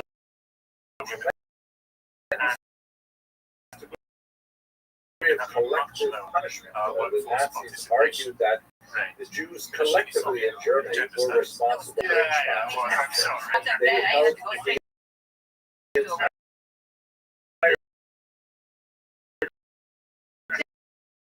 Thanks so much for that question, Lauren. I mean, you know, I was demanded for that it. 500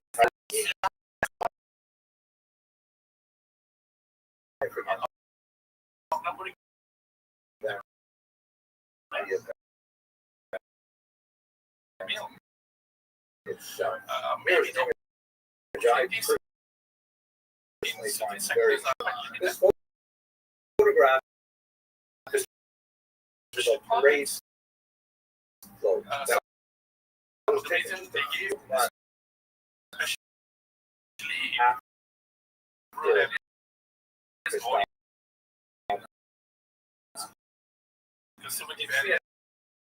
absolutely horrific thing. The film itself has the title Fresse. It literally means feeds on Jews.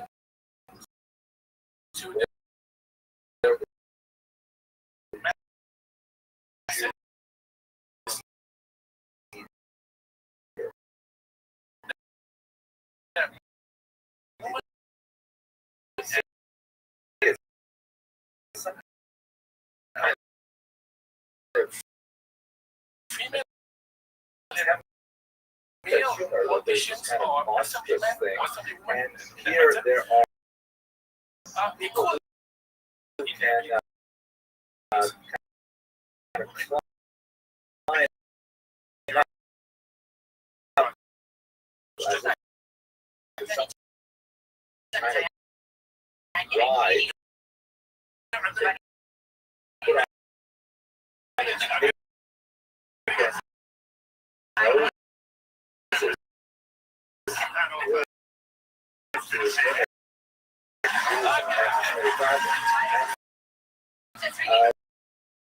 Step up and they actually enter into the mouth of this beast. This is actually as a whole.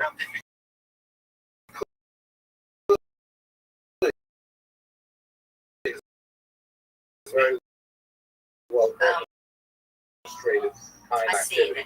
There's a tremendous amount of Jews were allowed Jesus into various countries. It was simply kind of like an outward show of displeasure with much enforcement going on. In Germany,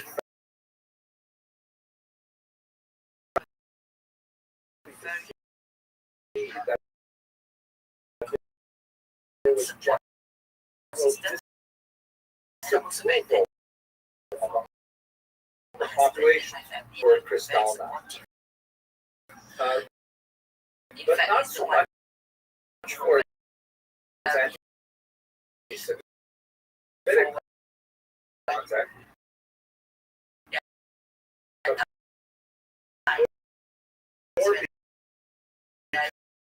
Because of the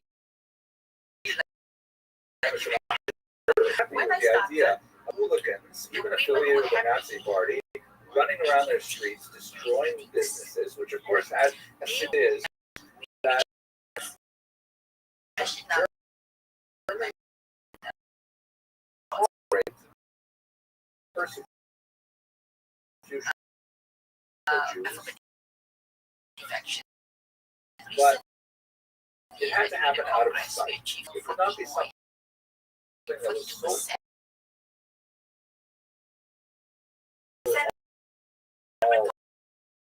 language for this very strategy minimal that Hitler had participation of the envelope.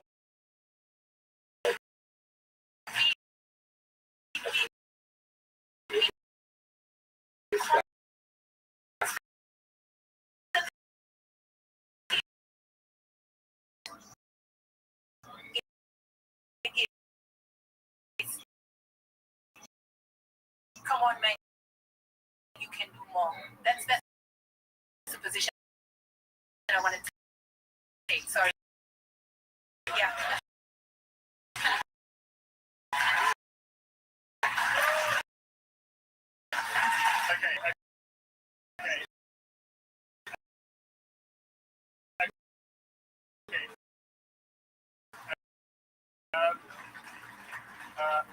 Very much for coming. It's wonderful to have an audience.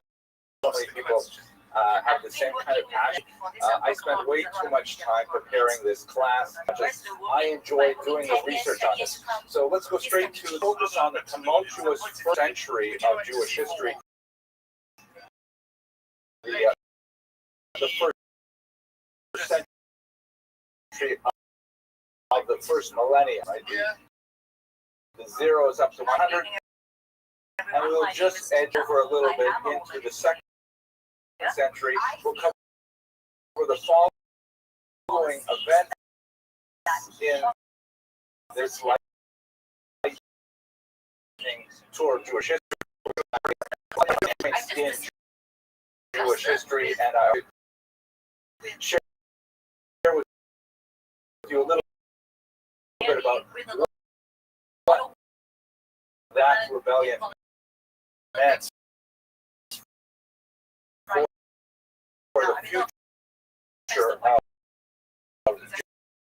Jewish survival. That will basically take us through our schedule for today. We're also going to look at the positive side of the ledger, and all of those battles that I described, the Jews essentially lost, running our heads up against tremendous barriers. The Romans were able to defeat us at every turn. We inflicted tremendous losses on the Roman occupying powers, but nevertheless we were defeated in each one of those battles. But the one battle, the war in reality, was a Mishnah. So we're going to look at what exactly the Mishnah is, how it provides Jewish survival over the next centuries. If you want to build Jewish identity, where the Jews over and over again, and have never managed not only to survive but to thrive. They through a heroic kind of renaissance, despite awful suffering. There is remarkably a lot of truth to that vision of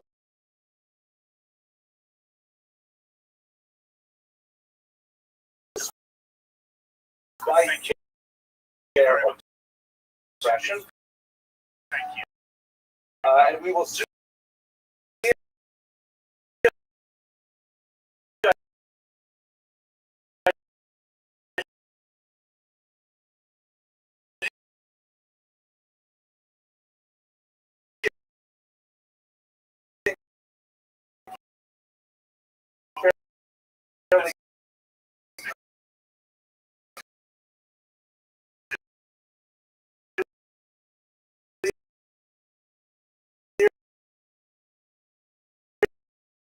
clearly in today's lecture.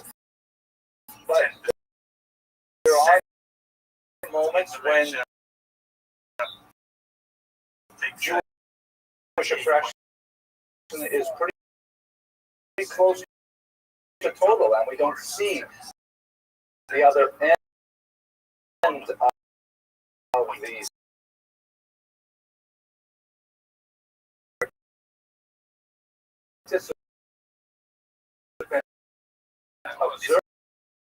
Observer in the history that we'll be studying today.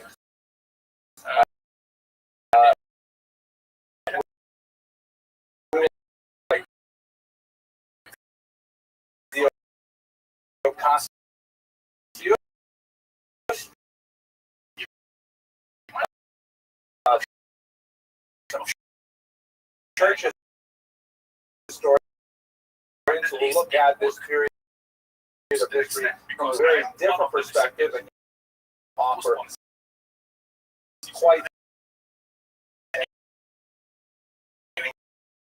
enlightening perspective on the material. A very reliable source, as we said before, because trying to write this to teach ethical, theological concepts and yet historical purpose.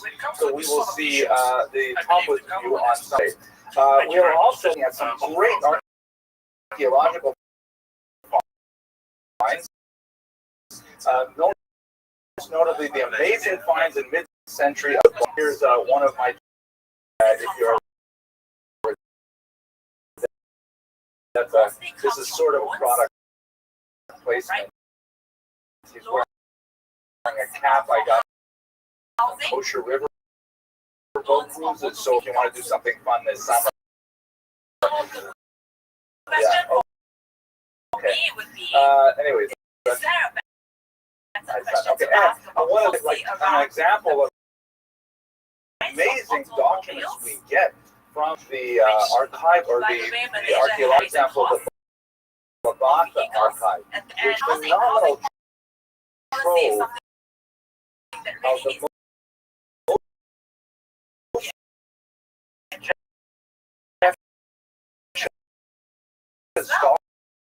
of the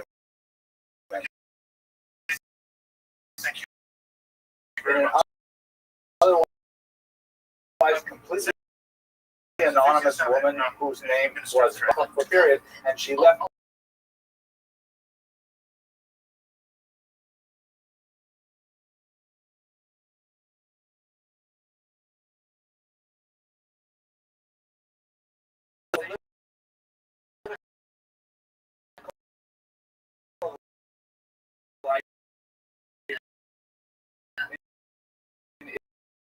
Israel.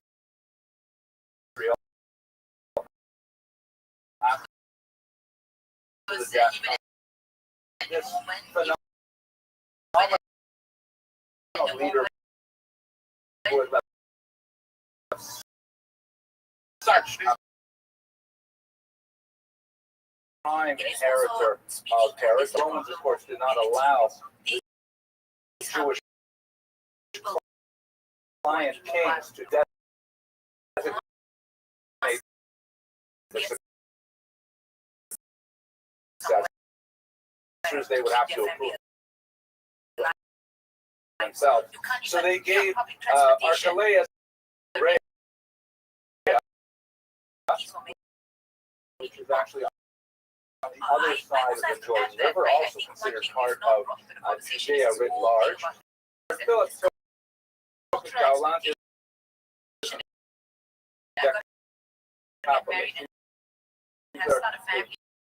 the division. The brothers went to Rome complained at disarray.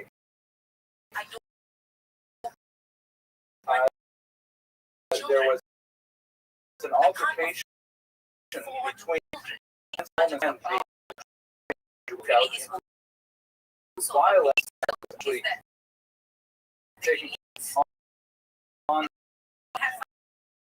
soldiers under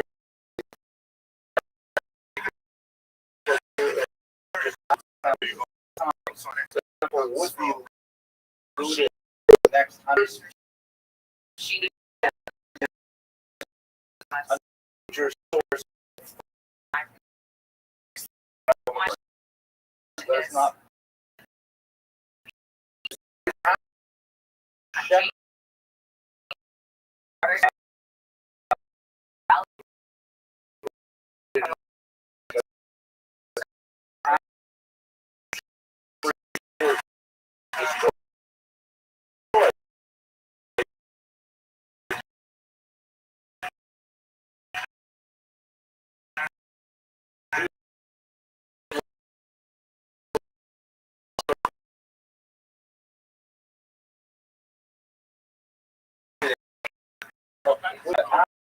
one of the units of the Romans.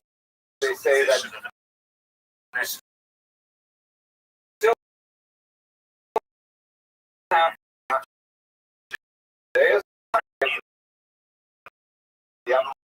of the temple which we have destroyed is going to be tied to a temple dedicated to Zeus in Rome.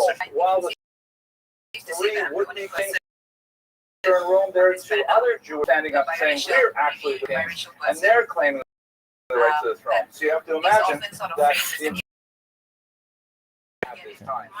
Darius, who is the governor of Syria, Israel is technically within the political bounds of a region that was led from Syria, comes down to put an end to this infighting, and he captures as many rebels and he crucifies 2,000 of them.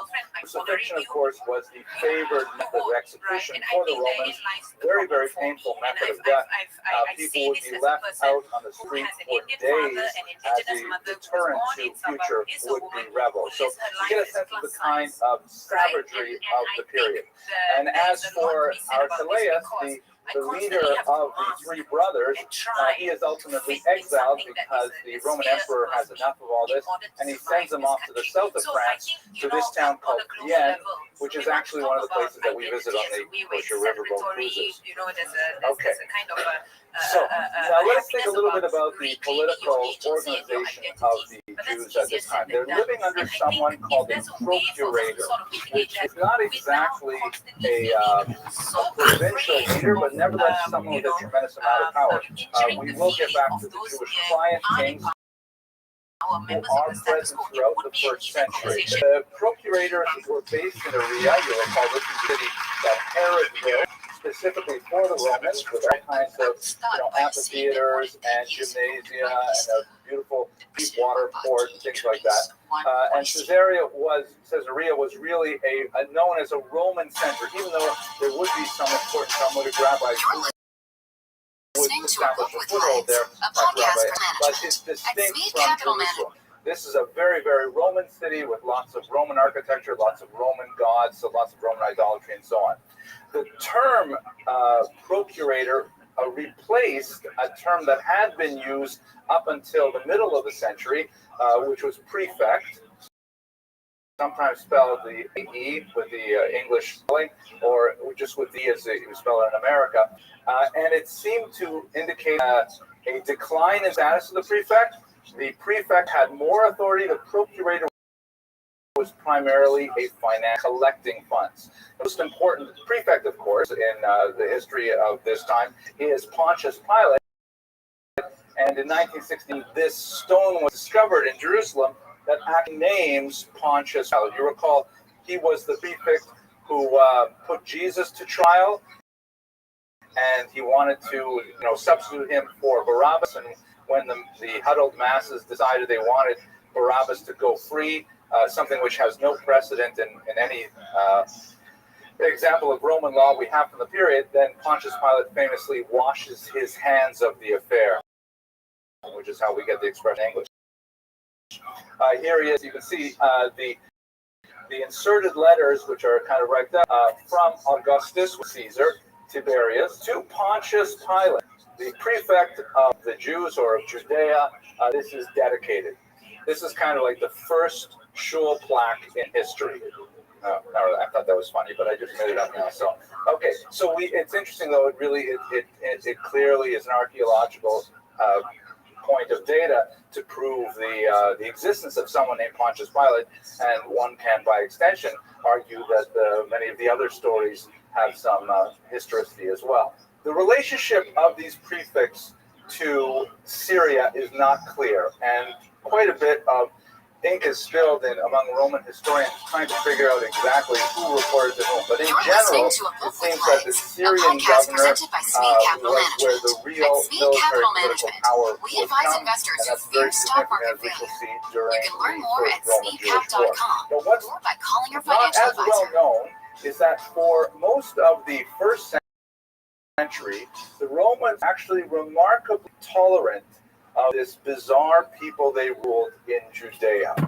We were so different from every other culture that they'd encountered. We worshipped an invisible God.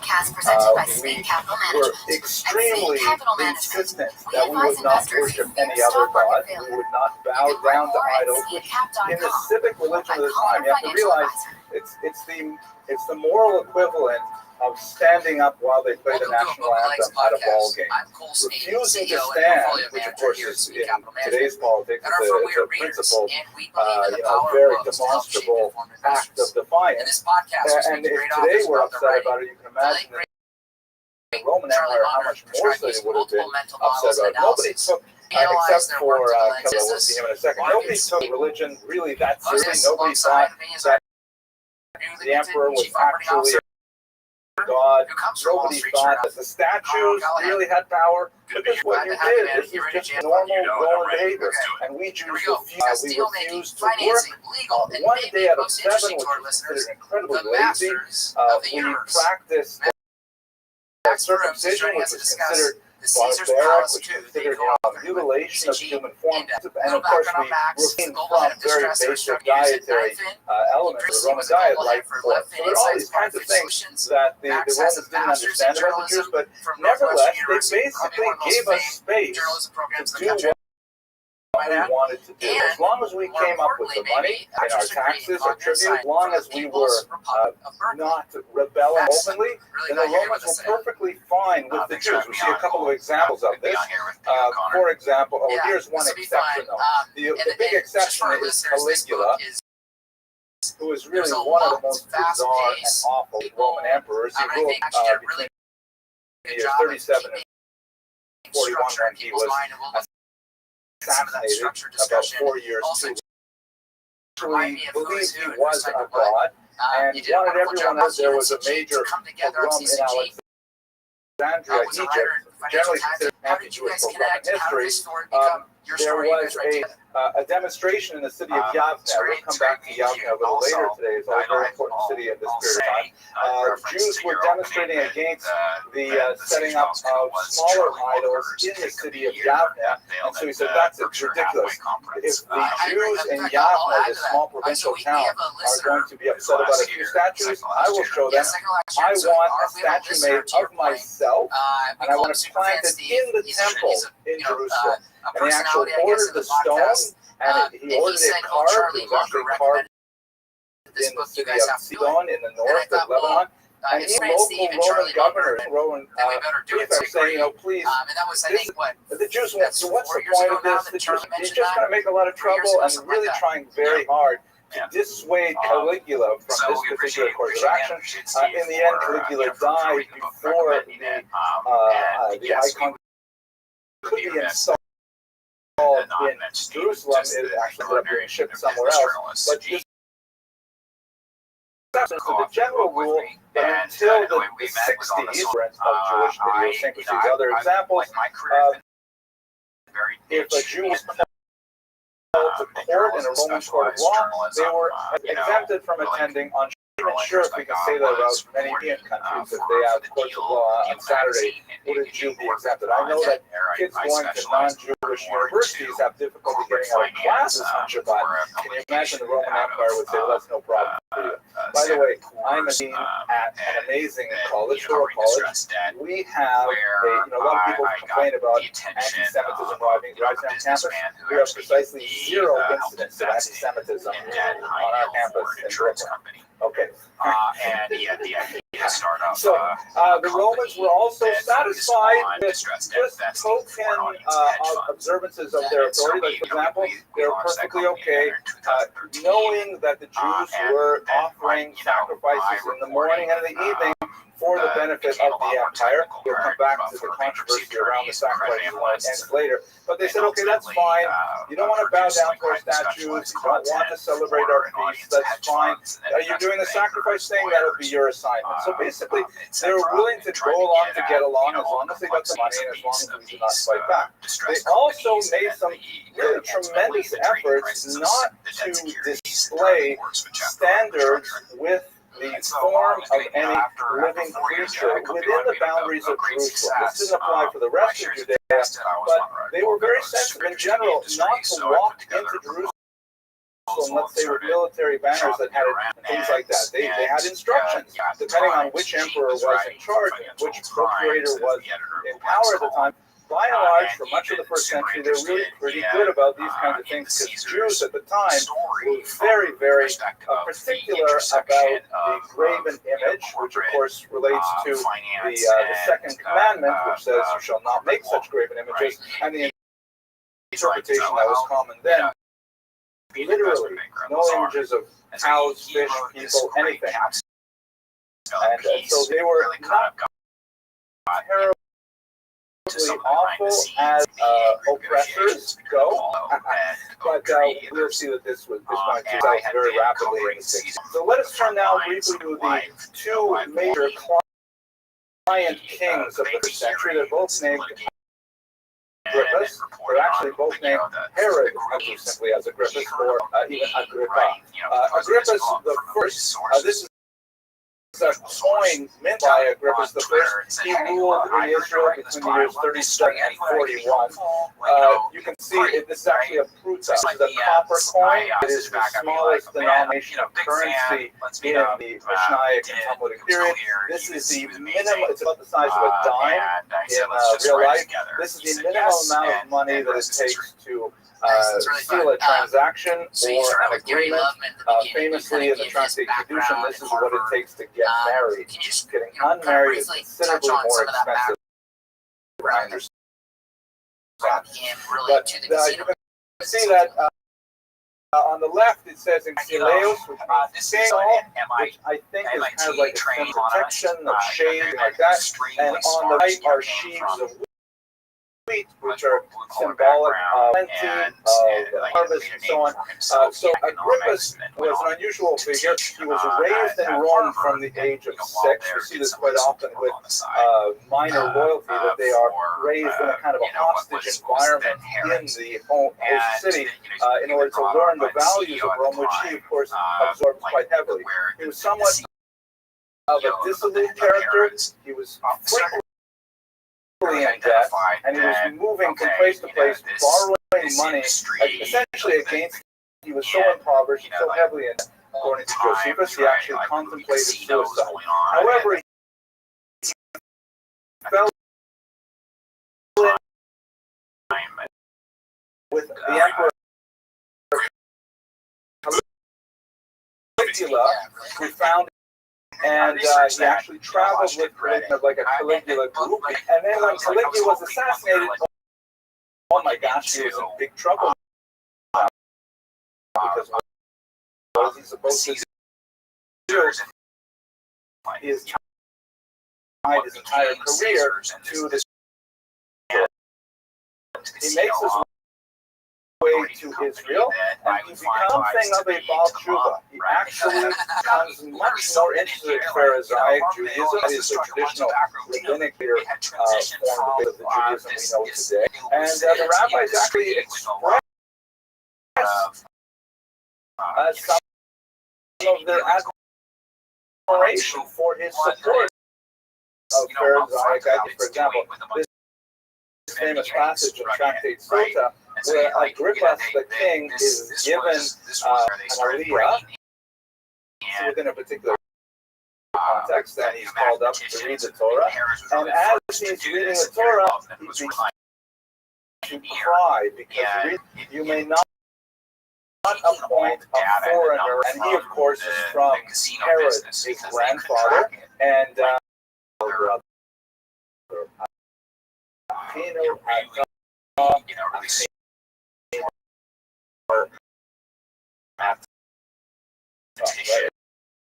it's a very good passage for which the Jews are all criticized. It says in the Torah, the passage, it doesn't change.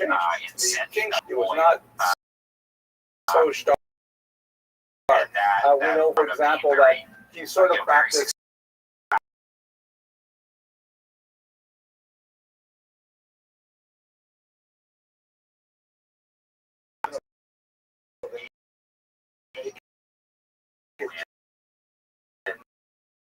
gymnastics and things like that, and we even have coins in which he printed images of him. Around the year 50 until possibly from 92. There's a lot of disparity about that.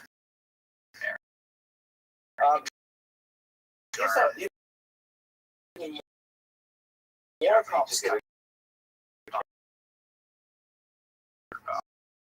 New Testament, the Christian where Paul is put on trial.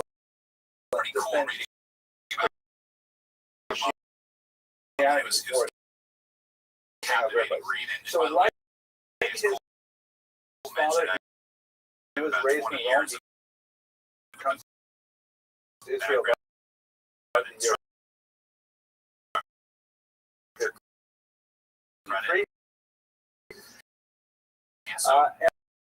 And your book was fantastic. Just as his father was understanding all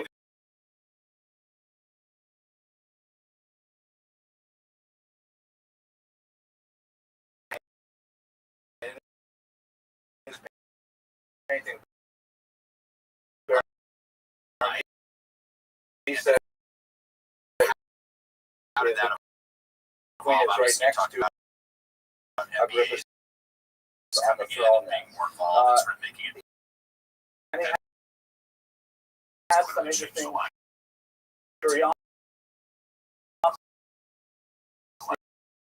about Christianity, as we see from this particular famous passage that occurs in the book of Acts, where Paul defends the correspondence. So those are the client kings that are at the roots of the First Roman Jewish War that ended in such disaster. So we commemorate it every year with the 9th of the war lasts from about 66 to about the year 74. And what's going on is it begins in the north, where there are many people who are upset with Roman rule. They are upset with the procurators. They're very upset with the heavy taxation. They are upset with the impositions on their Jewish culture. And as we discussed last week, they coalesced into a group which are known in general as the Zealots, the Kanoim. In Josephus, he tends to call them not Zealots, but bandits, because again, remember, he's a Roman audience. And they see these people as kind of like, hoodlums who are wandering around the north and attacking Roman caravans and things like that. And many of them put together significant followings. There's Judas of Gamala, there's John of Giscala, very important figures in actual fighting against Rome later, especially concentrated in Jerusalem. Just to give you a sense of the kind of atmosphere that was developed, he was described as he actually gives us half a dozen kinds of examples like this. Some Jew from Egypt who is known simply as the Egyptian. He claims to be the Messiah. He claims to be the new political savior of the Jews. This is happening a lot in the first century, and he wants all the Jews to meet him in a particular place on the other side of the Jordan. They'll gather together and they'll go back to Jerusalem, and they will proclaim his messiahhood. The Romans hear about this. They simply take a group of troops over there and they massacre them all in the field. They don't even arrest them. They don't even give them a chance to explain. They just take care of it in one fell swoop. And although the Egyptian may have been, to use the technical term, a sugar, to kill them all was seen as a very brutal and excessively harsh response. And so it just accelerated the dissatisfaction with Roman rule. You also have the rise of a group called the Sicarii, from these short knives called Sicarii that they carried. And these were essentially political assassins who Jews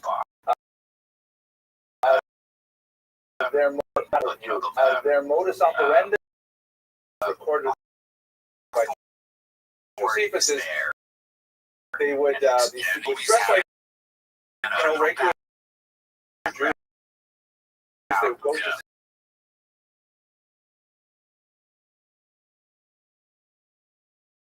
and then they would blend away into the crowd. So the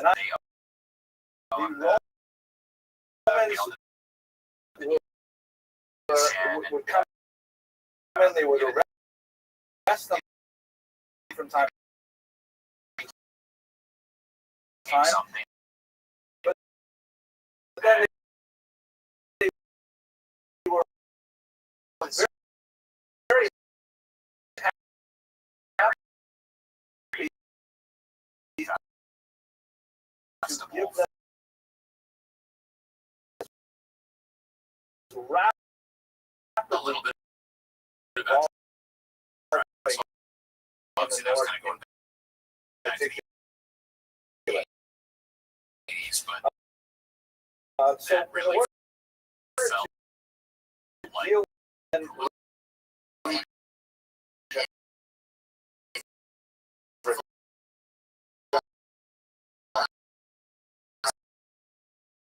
backs.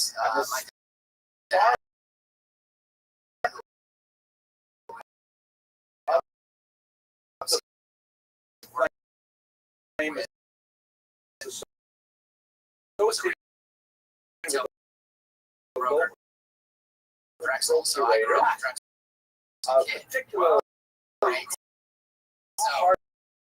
portion at one point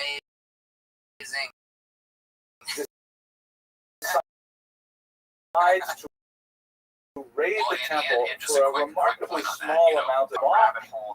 These procurated by around baskets, asking for collect hours.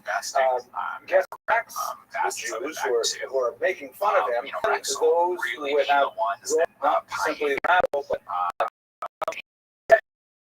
and Florus, because he doesn't have quite enough troops there to mandate his will, they actually retreat to Caesarea, and they call in the big guns. They call in the Syrian generals. It is at this point, by the way, where the Talmud has, and I won't go into in great detail here because I'm familiar with the story that we read about on Tisha B'Av of the botched wedding invitation of Kamsa and Bar Kamsa, right, where there are two people with very similar names and they're mortal enemies, and one of them is making a wedding, and so he sends his servant out to invite his relatives.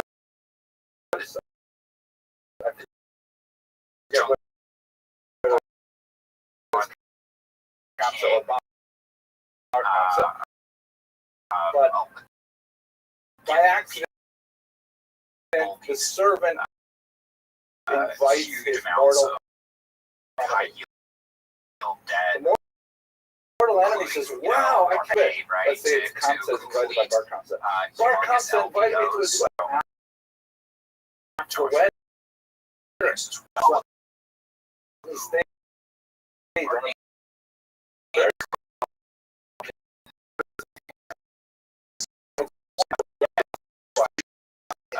not saying at this point you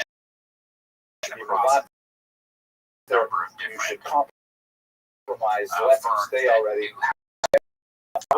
Submits a intentionally defiled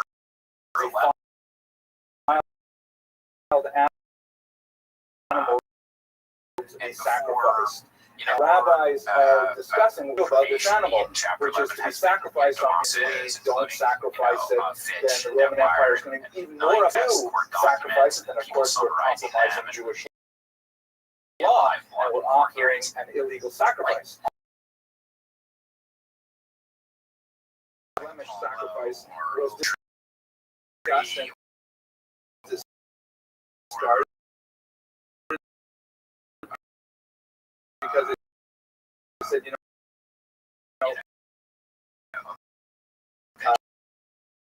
we're not going to do this over a sacrifice, and at this point the sacrifices were on Saturday mornings. We always read a prayer for the government. That's actually mandated in the Mishnah that we have to pray for the welfare of the people. If we're making a point statement of saying, this government not going to pray. And so it contributes. This is where the story in Josephus intersects. Cestius Gallus. He brings down a legion and some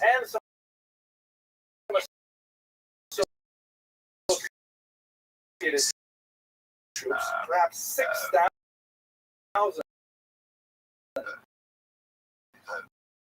battle-hardened soldiers. He brings them down.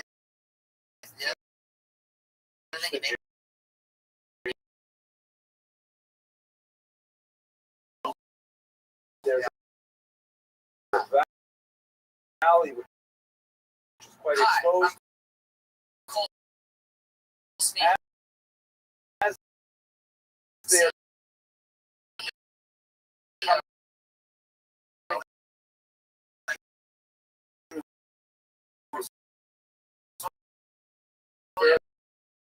narrow path when rebels attack and they completely destroy the legion. Cestius Gallus, the leader governor of Syria. And this was at the hands of Satan that really should not even have even the wherewithal to attack them. By the way, a lot of from the corpses of that legion was extremely against you because we're unarmed. We didn't have anything other than pitchforks and things like that. And expect to be left alone. At this point, they prepared for war, and they appointed our Josephus to be in charge of defending the north front line. So Josephus marches up there. Although he has a lot of hesitations about the cause because he really likes the Romans. Don't forget,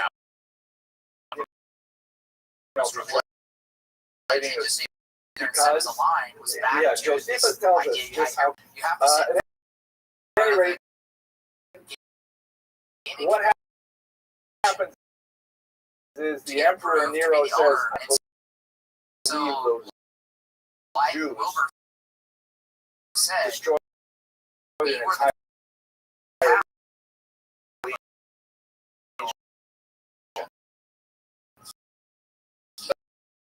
That's incredible.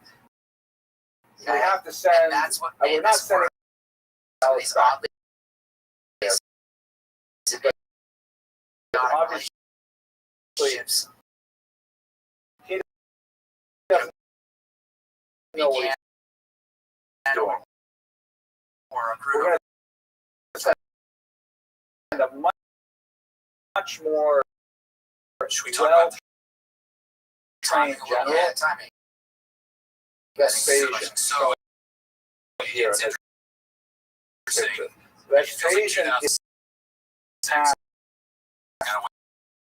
when this with the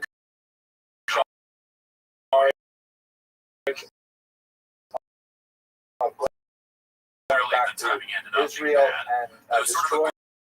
He will obviously invite it was his around the son, same time Titus, that went horribly to badly assist as him well. in this But talk to us task. a little bit about And what sort of unlike market looked like to the financial Cestius crisis, Gallus, and obviously the takes a relativity very of it too, because I methodical think what approach. was happening In a huge at the rush, time and he record setting at the realizes time, that the but in a siege modern to convince Vespasian that sent this for a long, long time. And many other such places that Josephus, in his very fertile imagination, advised for his readers. But ultimately, Yod thought is fall under Vespasian's other soldiers. And they all agreed to enter into a suicide pact. They are not going to the Romans. Idea. I have a better idea. How about we all draw straws, and the person who draws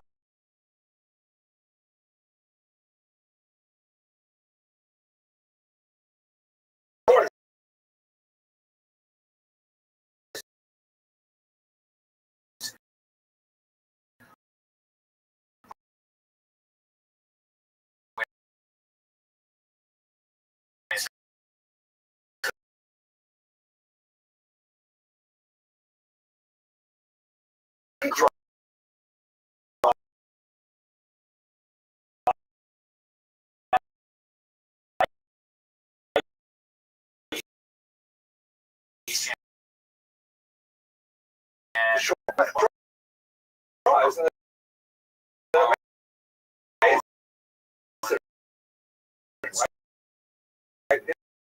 his idea, he's holding straws. He managed to draw the sort of straw.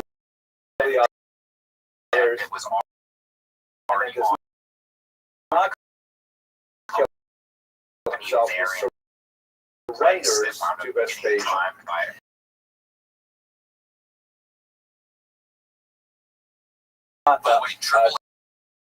Suture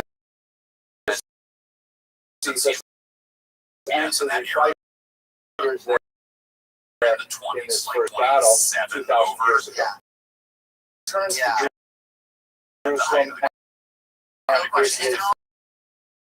it is perspective, right? really But you awful. also It do is a really good job explaining some of the deserves a mechanics lot. and And origination hold fee. off They the made some Romans nice fees at the is start an of the incredible deal. matter. In fact, at Question one is, point, we're and still nearly looking destroy at a legion yeah, it's like while it's a hot besieging them. bridge on It's a Twitter, really and they're incredible starting thing. to market They do the things dead like when the finally. Romans build these siege engines to bring them close to the walls, the tunnel underneath the road, and they put in lots of wood. Like And then when the big heavy engines are on the roads, they set it on fire, collapsing the tunnel. Amazingly ingenious kind of devices are used to try to hold off the inevitable. They have a stunning inability to get along. payment in You kind, have which you introduce to your readers to make sure they understand several how different that's used. groups. That Simon just Gloria, elongates the John runway. Bengascala, But that's all it does. fighting with each other in an incredible way. I mean, and so, thank yes, God we Brent's don't going have to that get things anymore. financed. Now we have an election. We just decided to do it over.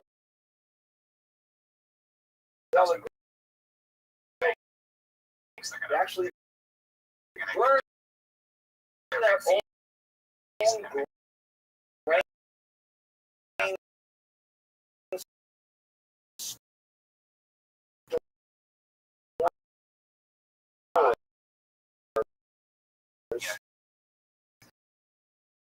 to try and weaken the reserves of their ways and really a response for the exemption that would follow. The market Titus right, is they had destroyed in the summer of the year 70, resulting in some absolute horrific that, of course, are commemorated the date of the night of the month of April. So that represents the end of the main part of the First War, the last holdout is at Masada, which the Jews actually took in the 60s. The rebels took that first, which was originally the palace of Herod, and they managed to hold out on this mountaintop for another few years, and it's rather not also commit suicide. It is clear to them that they will not be able to hold on to the Romans anymore. They also quite significant, and then with a longer time to present, we can talk about how the Romans really made a tremendous amount of political hay out of this. We should recall that although it is a long war, we're talking about years.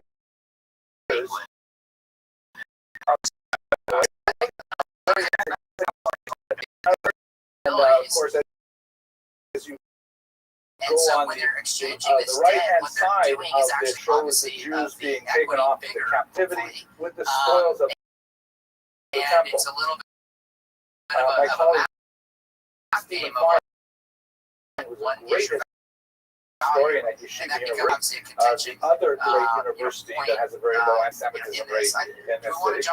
He did some phenomenal work. Remains a pigmentation that's very deep in Roman, and he was able to actually recreate the way it would have looked to Romans in the first century, because the Romans actually, this is what it would have looked like the Romans. It's rather garish, I think. I like it better with the monochrome. On the left, you can the standard says, Leges Judeorum, the Jews, which may have been Torah school, or even the Russo, the tablet. Then, of course, you see the menorah, and to the right it says Candelabrum Judeorum, the candelabra of the Jews. And on the right, it appears to be the Shulchan, the temple, Sacra Judeorum, the holy thing of the Jews. And we're seeing this now even to this day. And this is meant to be a monument that the home builders do. This was a little bit about they also minted about 2 dozen varieties of Judea capta, which Judea is captured, that invariably has a left Vespasian, who was the emperor at the time, while his son was president, and on the right you see Judea captured, Judea captured, and usually there is balsam tree, which was the region, and on the left you see a Roman soldier and a forlorn Jewish woman representing fallen, sort of like in a Tachanun-like pose, clearly very sad. Some of them are quite a bit more brutal, like for example this version here, where she actually has her hands like tied behind her back, and quite a bit more submissive state, and the space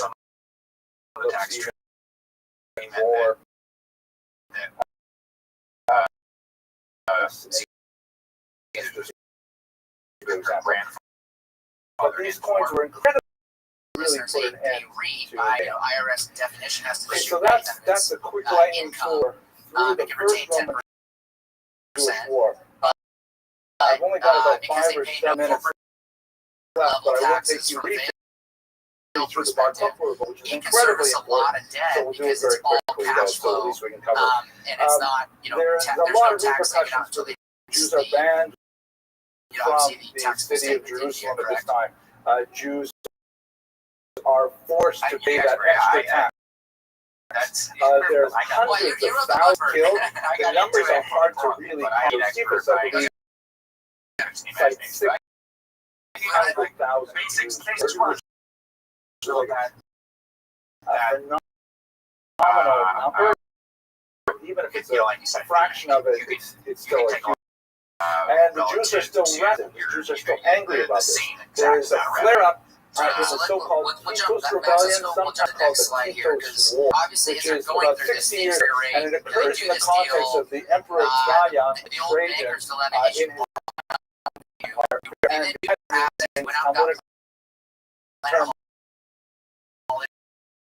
And that's a deal they did. It's just across we show the next slide in Baltimore, and then Caesar's Interactive Entertainment. Not the heartland, but Part the of the question Babylonian here, heartland, I do where the want Talmud to is maybe rewritten. mention how And interesting when was this asset, because this Trajan might comes into the region, beyond the the Planet Jewish Hollywood story. minority It's really one of the more are interesting actually assets quite that kind of loyal to the blew up. Persians. In some respect, for the final And deal there is a cast. Romans, not only against the Babylonian Jewish minority, they are, of course, pushed back, and the Romans are able to maintain their independence. Later, they will become. But all across the Roman Empire, there are attacks on Jews, including in Israel, by Lucius Quietus, which is where you get little small rebellions that are put down with tremendous savagery by this individual. It occurs quite a significant amount of discussion in the Talmud about the details about how it unfolded overall. At any rate, it certainly did not war the largest sense. More like a so to speak, a police action used in American terms. However, is quite a bit different. This is a coin minted by Bar Kokhba. Actually, you might wonder, that's pretty amazing that this rebel, essentially made out of silver, they heated them up, and then they just stamped Jewish things with them. So you can see on the left there's an evocation of the temple. Second here at the age of 41. Reconstructed as that they're when Chris Moneymaker woke and on the right you see that's a what caused lulav, gambling to and explode. And to this is kind of like their way of taking over in every jurisdiction. So I remember being in college, as best they could, let's just say I might have played some online poker. Basically, These were some very emerging business models. They were not set. Today, gambling is accepted. Your point, it's institutionalized, invested in. Siva, which is the son of a lie, and it was only when some of in the Judean desert that we know a lot more about exactly who it was. The archaeologists recovered actually led Bar Kokhba to his commanding officers, so acting to, or whether Hadrian's decrees were reaction to what was investors. But again, most historians argue that in fact the rebellion came about as a result over Hadrian's ban on this growth transaction placed a empire to me, and as many other people did actually. This is really what opens Pandora's box, the idea of fraudulent conveyance. Can you explain briefly what the idea of fraudulent conveyance is? And how applicable it was beginning with this. Interpretations of the And I would say in theology, addition to disastrous bans of Shabbat, the Torah, any other public, and very well be that these were in place to cause the revolt, but they certainly make sense after the revolt as well. And this tremendous battle ensued. It took about 3 years, from about 132 to 135, where leading a band of rebels who were living in caves in the Judean desert would attack guerrilla style the Roman, and they were incredibly effective. Dio Cassius speaks about 95 villages razed by the Romans in an attempt to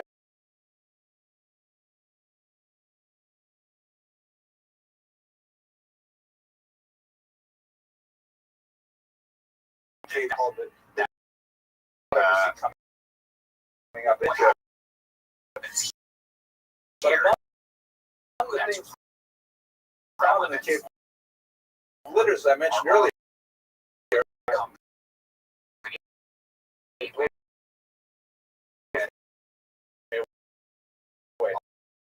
A lot of them. there were men, women, and children living with the in these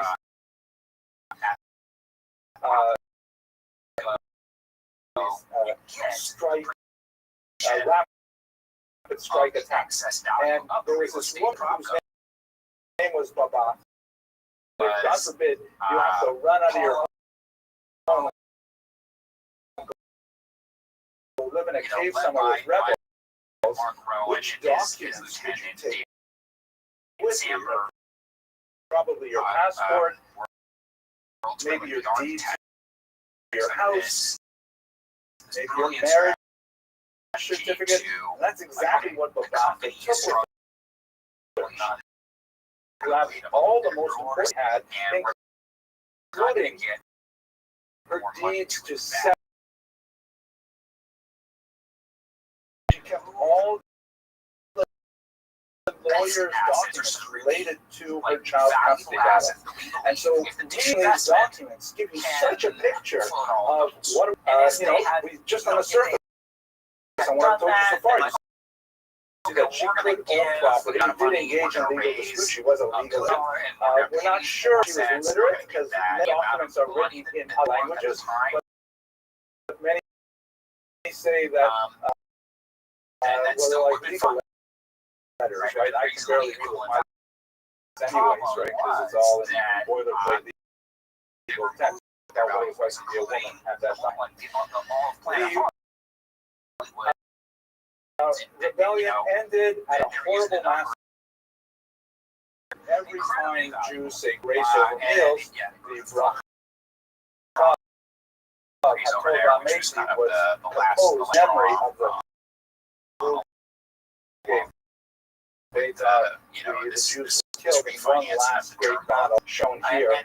That's beyond our scope. Let us bring ourselves to the now, a lot of political history, a certain amount of military history, but I skipped over a lot of the intellectual and religious history, which is incredibly important. If we go back to the time that Jerusalem was taken under siege, there was the Yochanan ben Zakkai, who actually had family who were among the zealots, and he felt that their enterprise was clearly doomed. So he concocted a plan to have him smell appear dead and smuggle the zealots, including I believe his nephew, were suspicious and wanted to confirm that in fact he was dead, and they proposed even stabbing the coffin with iron rods, but he nevertheless suffered. Was taken out of the city in a coffin. When he got out of the city, he went up to the station and he said, listen, you know, this is going to happen, I understand it, but there's a whole story there in the Talmud, I won't go into detail. But essentially, Vespasian gives him three wishes. He says, okay, listen, I appreciate what you're doing. What do you want from me? And the first thing that he asked for is, Ainli Yavne B'Chacham. Let me have the city of Yamnia, or Jamnia, which in Hebrew is Yavne, and its sages. Have a suburb close to the ocean where religious scholars can gather and just study the Torah. Vespasian magnanimously grabs this, and in so doing, makes the next possible. Because there in Yavna is of the flourishing of the reconstituted religious body, would be the Sanhedrin. In that place, they begin to put together what would be codified as the Mishnah. The Mishnah is an extremely important document that is the basis of Talmud. It has 6 orders to it, the main elements of Jewish law. It's a very complicated document that I'd love to have more time to talk about, but I see we're running out of time. Here, these are the 6 orders, though. The first or is others seeds. that are, It deals essentially with agricultural law, which M&A, includes things like the sabbatical year, it's required for the mixing expenditure. holidays. The second is like the they have Sabbath, that's things a like lot that. more The third transparent is than women. As you can see from the very fact that there's an order named women, it indicates it's primarily written for men. And the section on women is how to relate to women. Why it is the biggest section, but it's like marriage. You know, the yeshiva joke ways I'll probably cut this out of the internet. After you have to study damages. Right? So damages are like, you know, the ox die, the blood poisoning, and you know, all these things. Who pays for what? And then the last two sections deal with the temple rituals. And then I think the other thing that personal problematic laws about of this purity, was like things like that. And this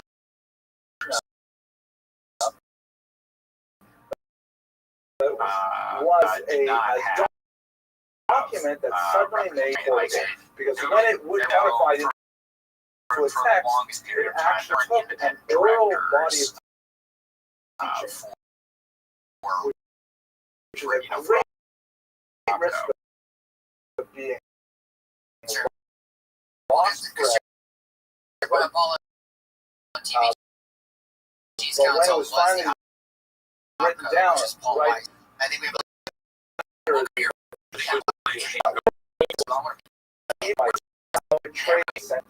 Jewish remnants. There's always a group of people who want to focus on the core values in the face of what we're seeing today. you got Essentially, those by the way, life hack, later 100 to 1 behind the past, like the Cromwell, my really favorite place to throw dice. what was the Ball's getting foundation thrown for into this because the future more growth Rowan of the knows people Dre, and their therefore the religion. nightclub comes about. Next, The ass is remind getting you bigger and bigger and bigger. We will pick up this series by going with. Thank you very much for your attention. And you had a Paul Rowe, right? And like connected. They have all these ways of adding value, right? And they do create a ton of value. They push for these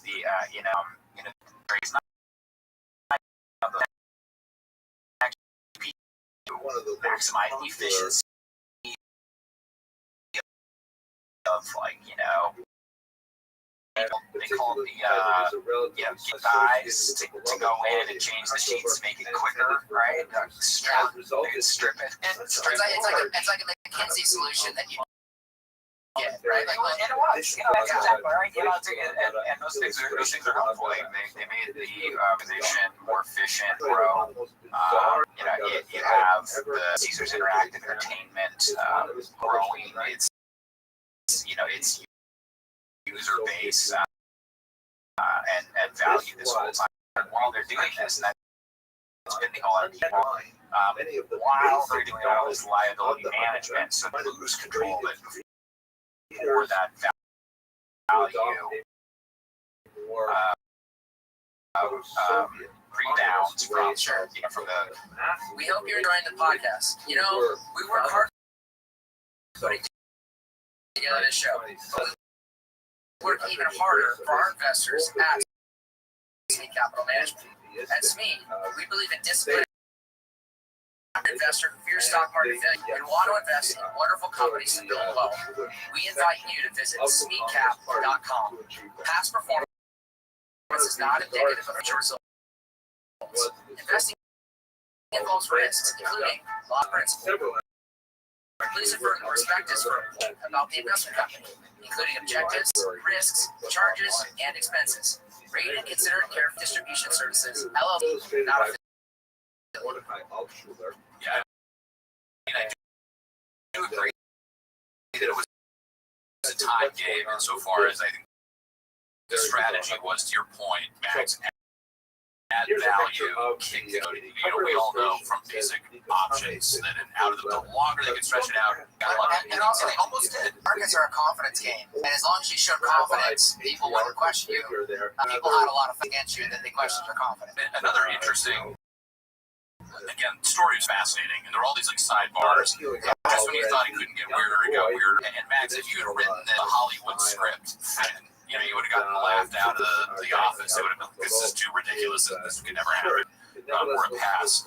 So let's talk a little bit about the Trust Indenture Act of 1939 and one, kind of what that was about, what those sort of lawsuits there were about, and then how this really reached the highest levels of politics in Washington. Yeah, it was this was interesting, right? It was it came into play in part because illustration that shows the like very aggressive deal that David Sandberg struck order to deal with the investment grade bonds that had been at Harris at the time before the LBO. And so all of these were essentially on debt. They had just been decimated by getting prime and refinancing price. They're all traded at a discount. And a lot of them wind up trading in the hands of a bunch of distressed debt investors. And so, when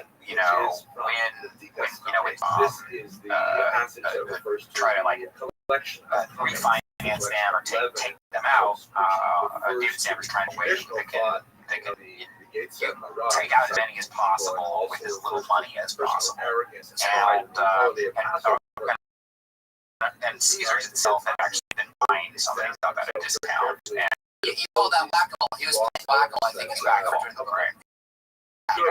And so, and the investment grade bond, they weren't secured, but they did have this Depression era protection called under the Trust Indenture Act.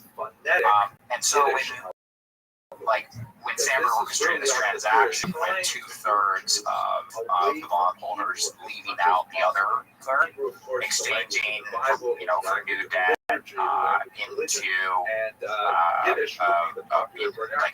a better piece of paper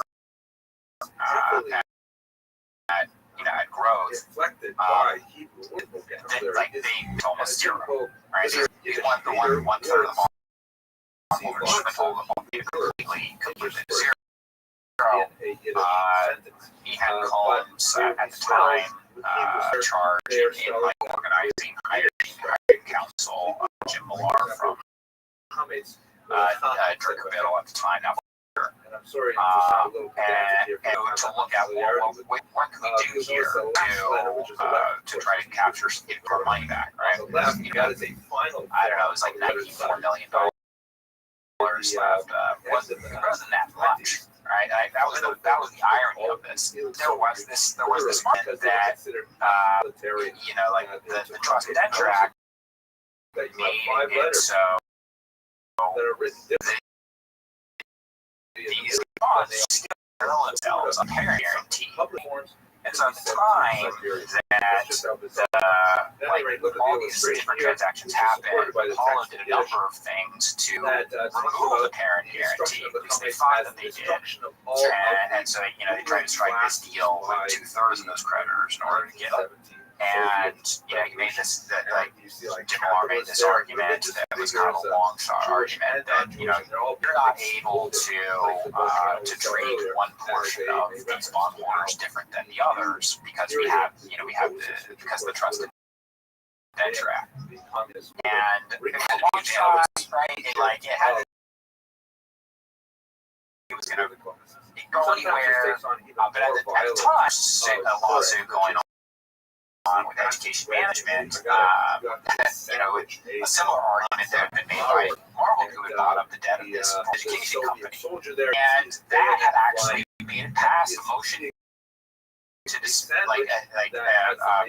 their lawsuit, where it seemed as if the courts were going to honor the debt that had been left behind in these types of transactions, and so all of a sudden, you have this, this argument that pops up, and so like Colorado is like, where did this come from, right? Like this, like you know what?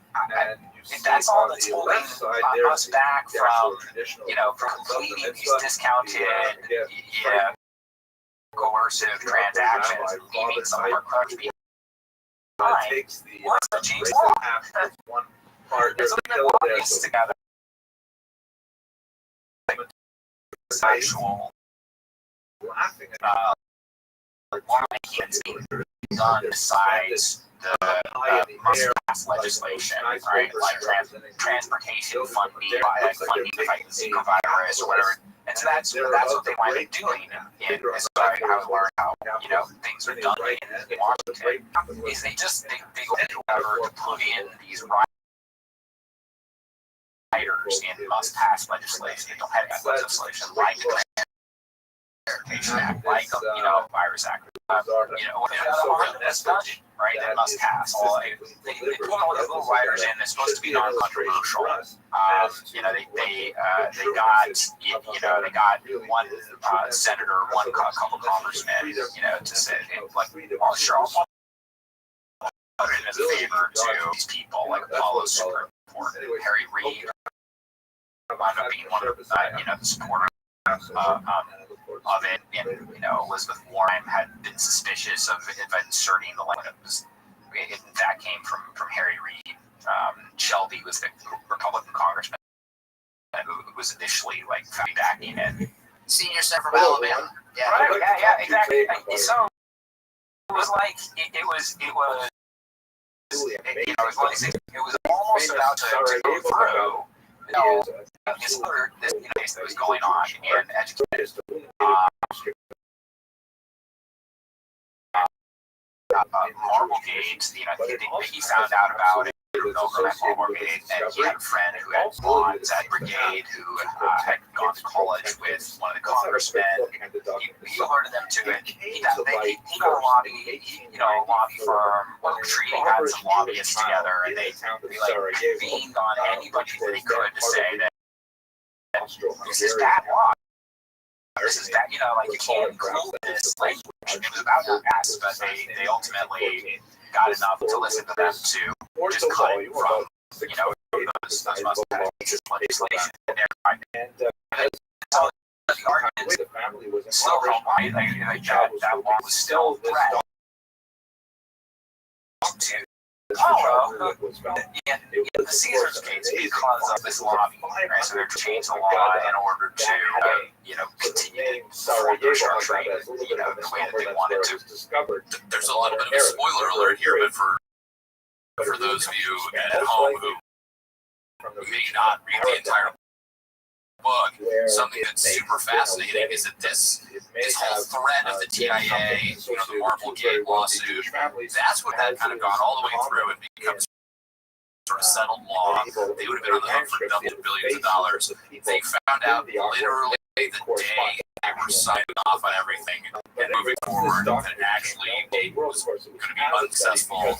And so this fear, this sort of Damocles sword they had hanging over them this entire time, ended up being nothing. And they found out at the 11th hour, and they're like, you know what, it's over. Let's go. They're odd.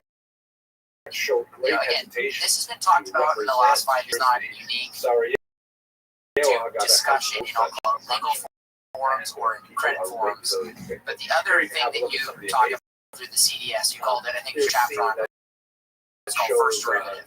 And they bought CDS. They obviously own bonds as well, but they bought CDS. And the company said, you should go into bankruptcy. Now, you're not required by law at this point in our lives to go out and say, oh, by the way, I'm launched the CDS, so I make a killing if you do that. And so it's this whole idea of like insider dealing or not, and is there any ethical standards for that? That's been debated a lot for the last 5 years because there's more instances of this coming up. But isn't that an inherent issue that's, maybe since the Bankruptcy Act of 1978 really has not codified the rules around a derivative like that? Is that fair? Yeah, to my knowledge, I don't think there's no no rules against insider trading.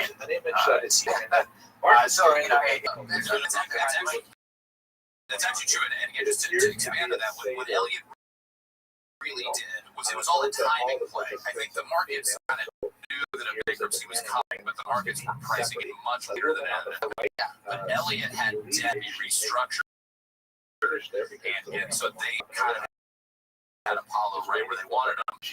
They vote on the timing of the CDS bankruptcy filing, then went to Apollo, were willing to cut you a deal and renegotiate this debt, contingent on you filing for bankruptcy now.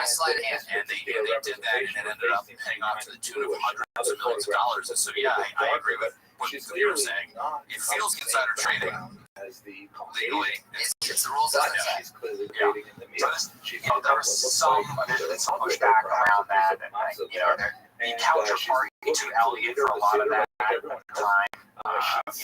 it was GSO, and they later got into a big fight over other seating manufacturer defaults. Manium is what they became called. This is what hedge fund, right? It was very, very ballsy, very savvy move to buy into the first lien of Elliott management. But Paul Singer, the investment professional who's doing a lot of business, Dave Miller, he's not one of the heads of distressed investment. To then become Apollo's only friend, right? That's what happened. Is that they Caesars wound up filing with just one creditor class signed on to a restructuring support agreement, and that was the first lien bonds. There was a lot of them. It was $5 billion plus in first lien bonds, but out of an $18 billion structure, it wasn't enough to get anything done. Hey, I want to give a big shout out to everyone who's been working so hard on the show. We recently hit the top 10 investing podcast on Apple Podcasts, and even number 1 in the business category of subjects. As you know, this show is brought to you by Sweet Capital Management. Sweet Capital Management understands and illogical the stock market can be. If you're searching for funds with a proven track record, give the Sweet funds a look, or better yet, reach out at sweetcap.com. And don't forget that you're a fan of the podcast. Past performance is not indicative of future results. Investing involves risks, including loss of principal. Please refer to the prospectus for important information about the investment company, including objectives, risks, charges, and expenses. Read and consider it carefully before investing. SME Funds distributed by UMB Distribution Services, LLC, not affiliated.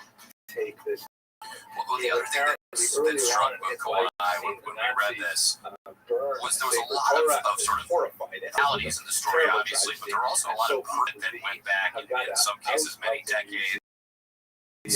You had Howard Marks trying to rein in Ken Yang, being friends with Leon Black. So if you could talk a little just about how you feel like that impacted it, and things also got deeply personal too. I mean, there was that one time where Samber wanted to do something very graphic to Ken Yang's mobile. Just curious how the personalities and the interpersonal relationships behind the scenes sort of had an impact for better. Yeah, that was part of the most gratifying as a journalist, and being able to delve into the personalities behind these transactions. This there's XE company, this, that, and the other thing, right? And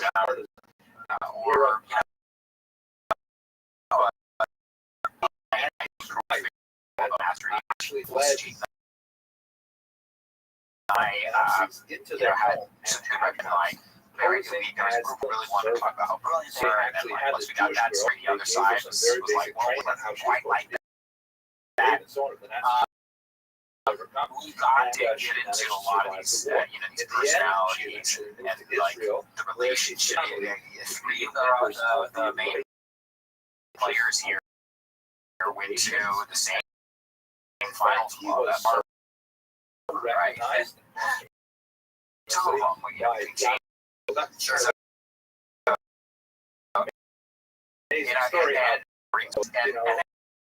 yeah, there's like the whole connection between everyone go into that direct level point.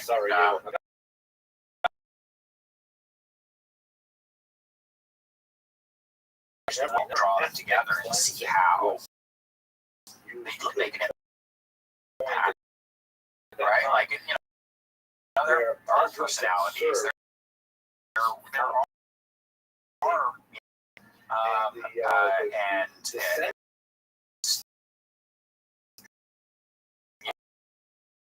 that's part of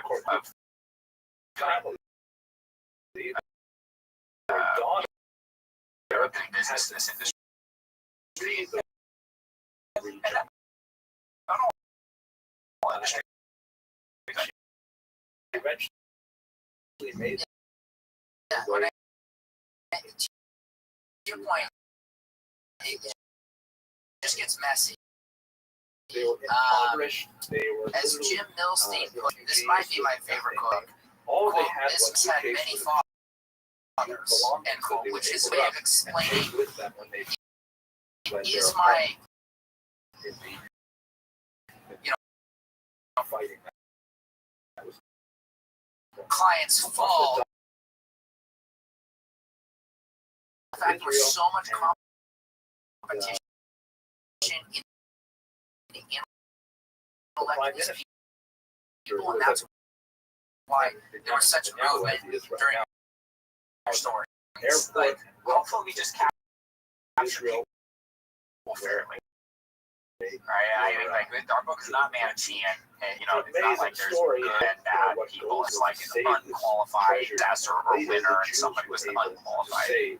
But yeah, Pargo was, you know, ostensibly an antagonist who got called out by the examiner for being along with its co-investors, his executives. So, potentially upwards of $5 billion in like very strong claims for fraudulent conveyance and breaches of fiduciary duty, etc. And at the end of it, continuing like biggest, like one of the largest and most successful investment firms in history, right? So it's like we wanted to capture all the nuance and like angles for who they were in this industry to the extent that we could. The history, right? Like, you know, Jim Milstein did become like an important pioneer in the structuring industry, but he also was the son of Ira Milstein, who was like a domineering figure at while in that firm to become what was once the dominant. And he was interesting because he worked for the Obama administration, served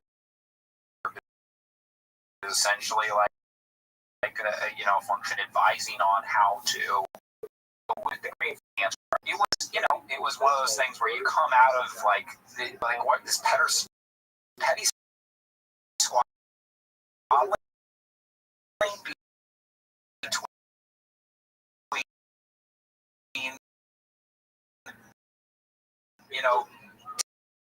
two funds that actually have the same LPs, the same pensions or insurance companies. I like that. It was it seemed kind of small time ways, and so it was we tried to capture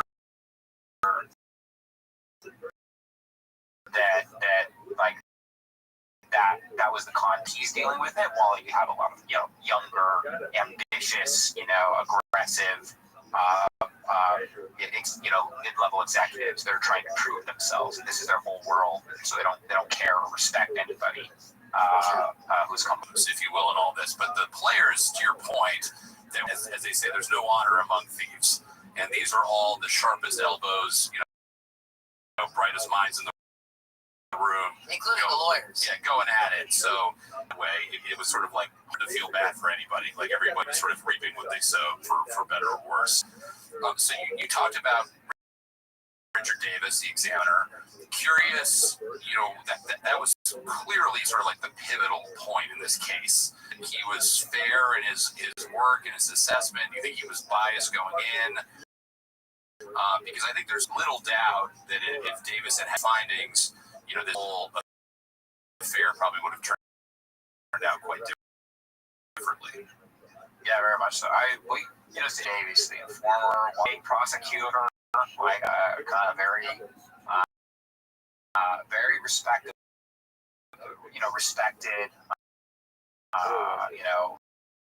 a professional,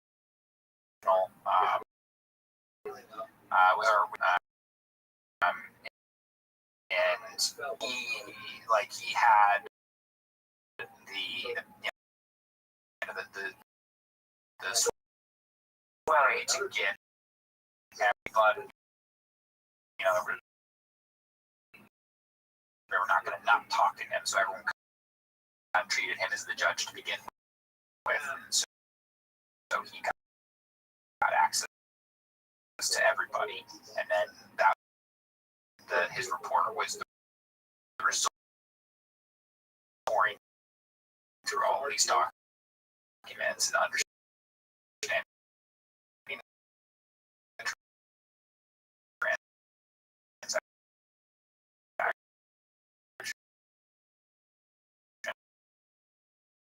So that,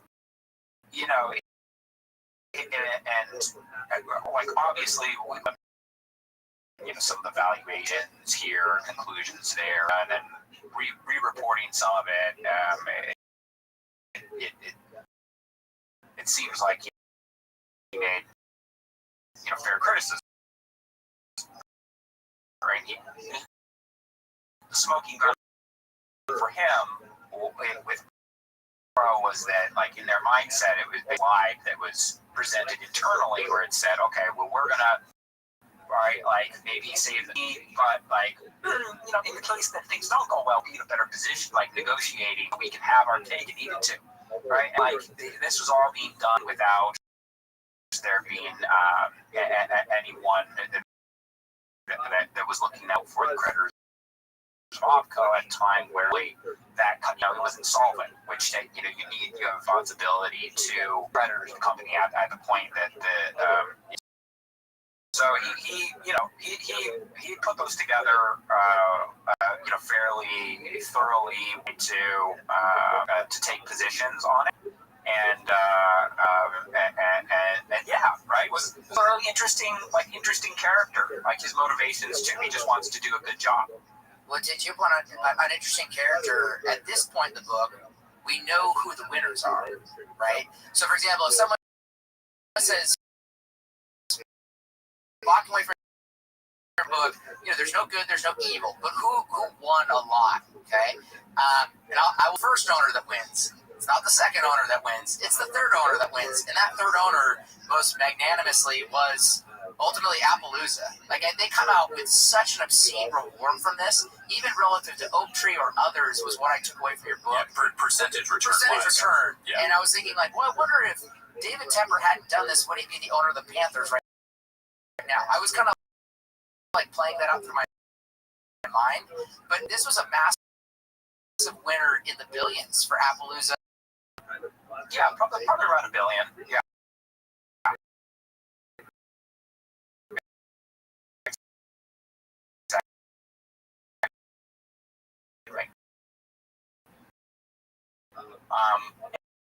And but it's so I tried to so this is the dollar amount. We estimated that and Silver Point actually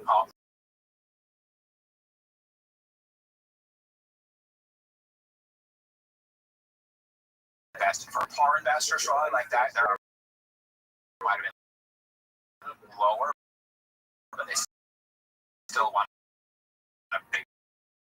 They bought in when things were stressed. They wound up having some best returns where the trading, not too many people bought in at that level, but maybe there was an enormous amount of value here because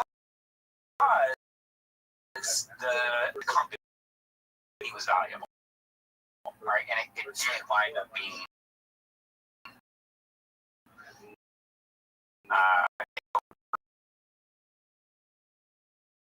so to that end, there's a lot of players in this story, a lot of names in the book.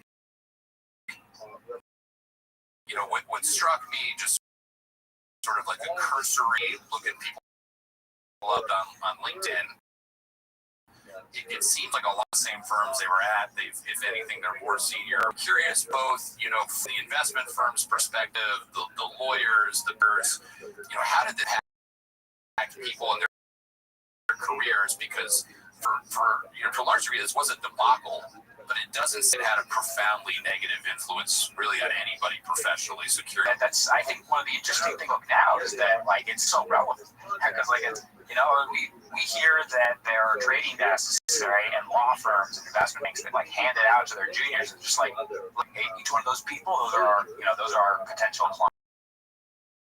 clients and colleagues right there.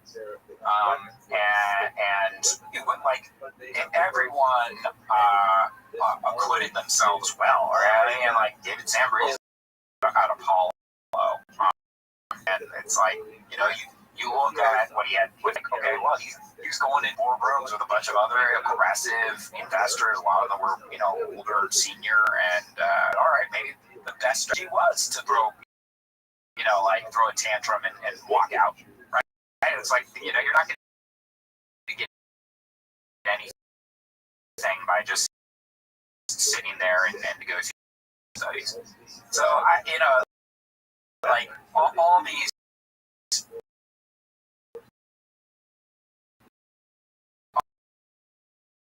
All the characters and the people in there, right? Nobody dies, nobody goes to jail. It was, highly interesting, this period of time where there were winners and losers monetarily. But ultimately,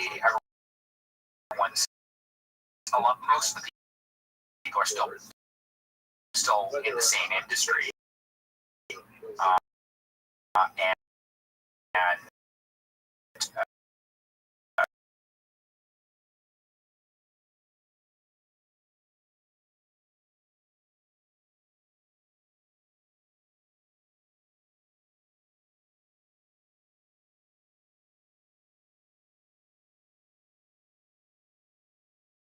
where you felt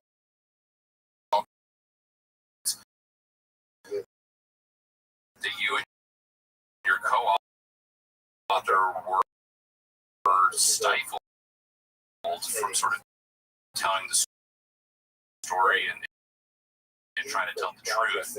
So I was wondering if you could, expand relevant today.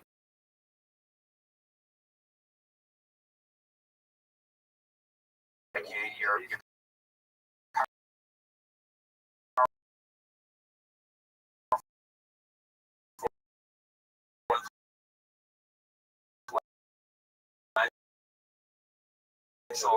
more money to try to control the narrative, right, in the media, and part of the strategy of that, right, is to court potentially negative coverage or a narrative that does it for you. And so Paul Weiss, did some menacing let over, asking this our manuscript, and that if we published anything that was untoward, there could be consequences. I do know a lot of that happens, right? The intimidation of the media, there's power imbalance, obviously, and most is report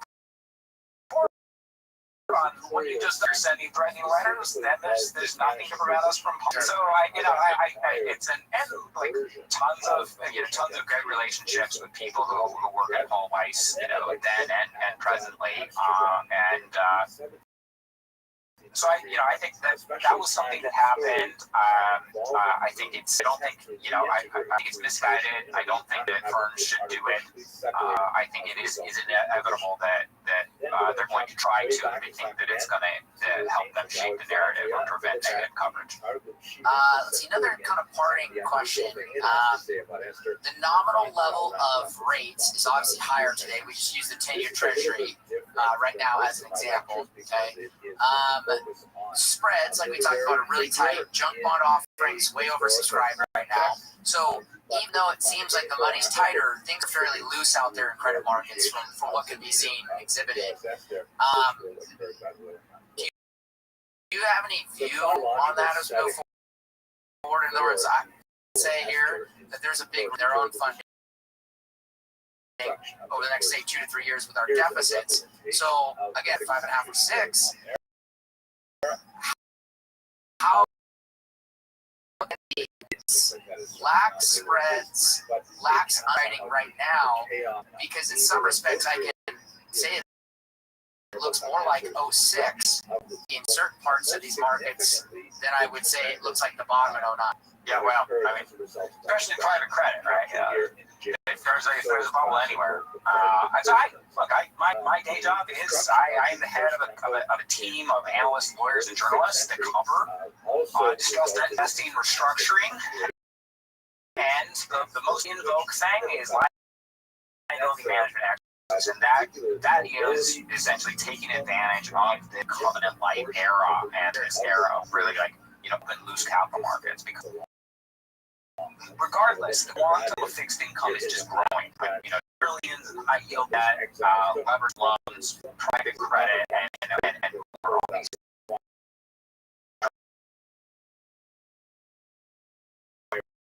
other credit equities at this point. And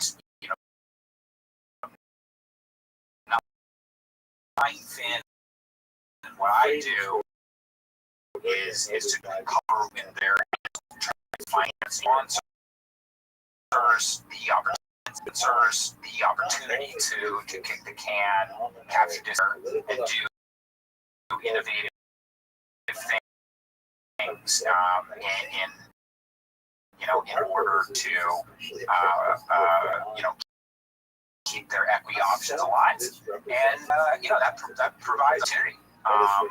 That makes things super interesting. It provides a lot of jobs for lawyers and bankers.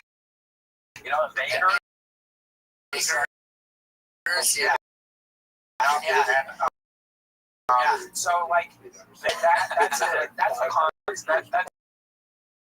that's what's happening right now. There's not going to be in this environment. There's fewer Chapter 11. It's free fall, defaults. Yeah, and there's a lot more negotiation and out of court debt restructuring. Do and don't allow for, and hence the covenants are super important. Outside of your work, are you active on X? Where can our listeners follow your? Not too terribly active, but I'm there. Promise. LinkedIn, and Mindset, right? Mindset.com. Go there. We have free insights that we post at 9fin.com. I have a weekly news called the Default. Happy to send it to you. Great. And Max, I know Connor and I, speaking for both of us, We really should go out and buy a copy of the Solace Coup to understand how big pools of capital and different incentives can cause sustainable businesses, like we talked about, with temporary crises. Munger said one time that there are 3 ways to go broke: liquors, ladies, and leverage. We didn't learn how leverage can cause that. And in future editions of the podcast, we might explore those. And great authors like Max that we have the chance to study the world with and through. If you'd like to recommend, email podcast at speedcap.com. That's podcast at speedcap.com. You can also send your suggestions to X. Our handle is Cap. Thank you for joining us for Book Legs podcast. We look forward to the next episode. Thank you for listening to Legs, a podcast brought to you by Smead Capital Management. The material provided in this podcast is for informational use only and should not be construed as investment advice. You can learn more about Smead Capital Management and its products at smeadcap.com or by calling your financial advisor.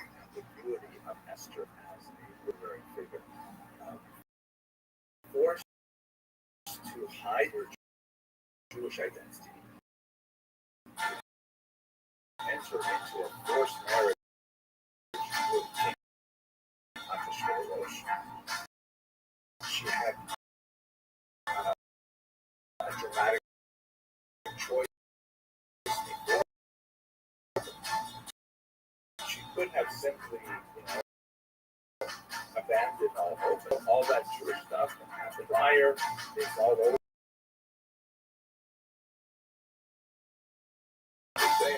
You're listening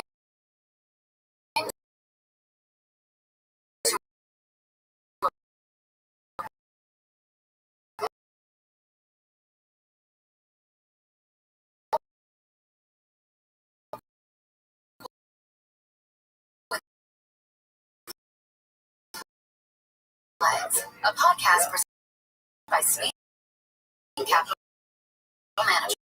I'm Cole Skate, CEO and portfolio manager here at Smead Capital Management. We are from readers, and we believe in the power of books to help shape informed investors. In this podcast, we speak to great authors. Great Charlie,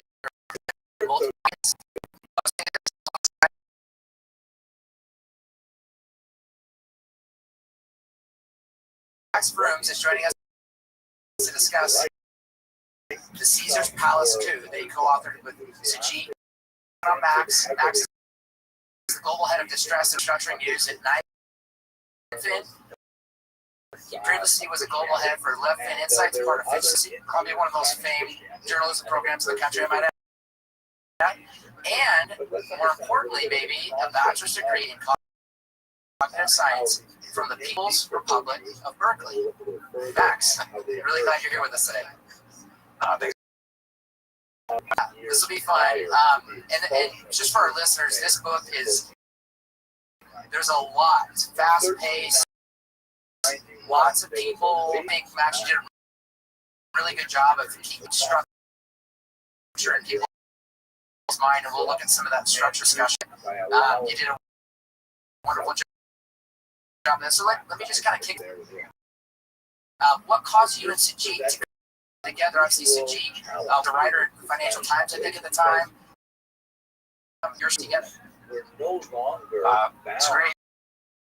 I'll say, reference to your opening that the Caesar's Palace Coup was Charlie Munger's pick of the year unveiled at I agree. In fact, I'll add to that. So we have a listener. last year, second to last year. Yeah, second to last year. So we have a listener, to your point. We call him Superfan Steve. He's a personality, I guess, in the podcast. And he said, "Oh, Charlie Munger recommended this book. You guys have to do it."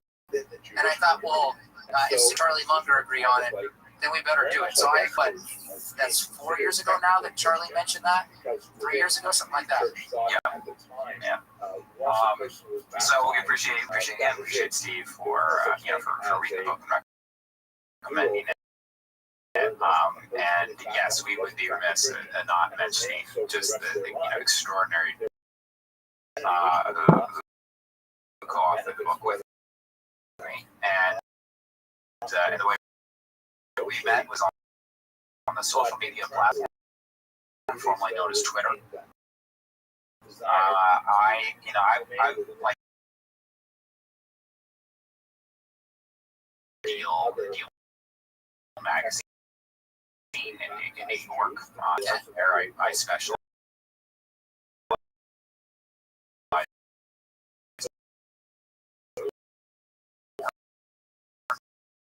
more into corporate finance for a publication, the attention of a businessman who actually yield for an insurance company, and he had the idea to start up a company that focused on distressed debt investing for an audience of hedge funds. And so we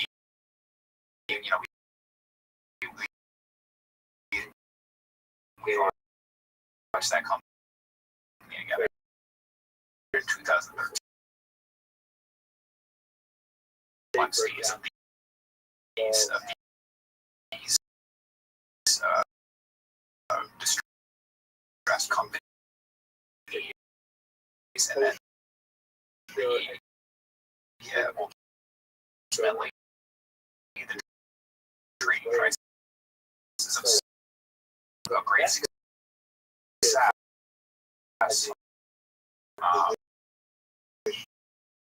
My shares invested. I was one right book, and it was a super interesting industry, so I put together a proposal and started around.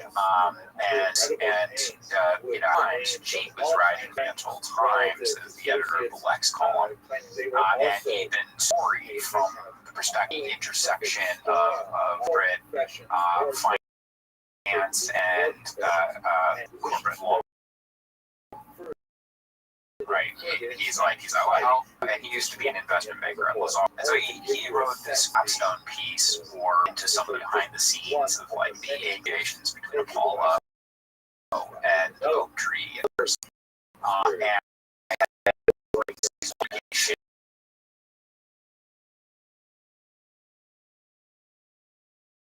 proposing this book from one of his sources, a mutual source, reached out on Twitter and said, "Hey, look, I heard to write this book. I love this story. Anyway, great, right?"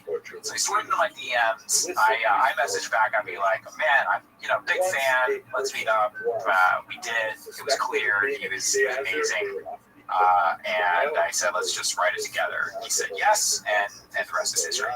Nice, that's really fun.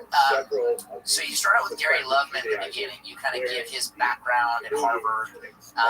Can you just kind of briefly touch on some of that background that brought him really to the casino business ultimately? Right. This is an MIT trained economist. Gary Loveman, extremely smart. Actually, came from much more blue collar background. And made a name for himself in economics, and then went on to Harvard, and while there did some consulting work on the side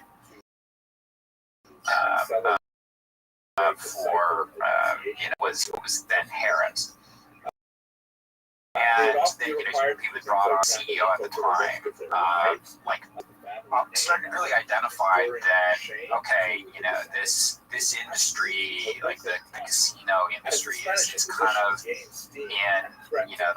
just old times, right? Like the movie Casino was going on, and that's at the time. Great movie. Yeah, it's right. I researched that, watched it, read it. Because I was hoping when we were looking into the Caesars and what became Caesars and this grand casino operating company that ties to the mob, right? There's gotta be something in here, right?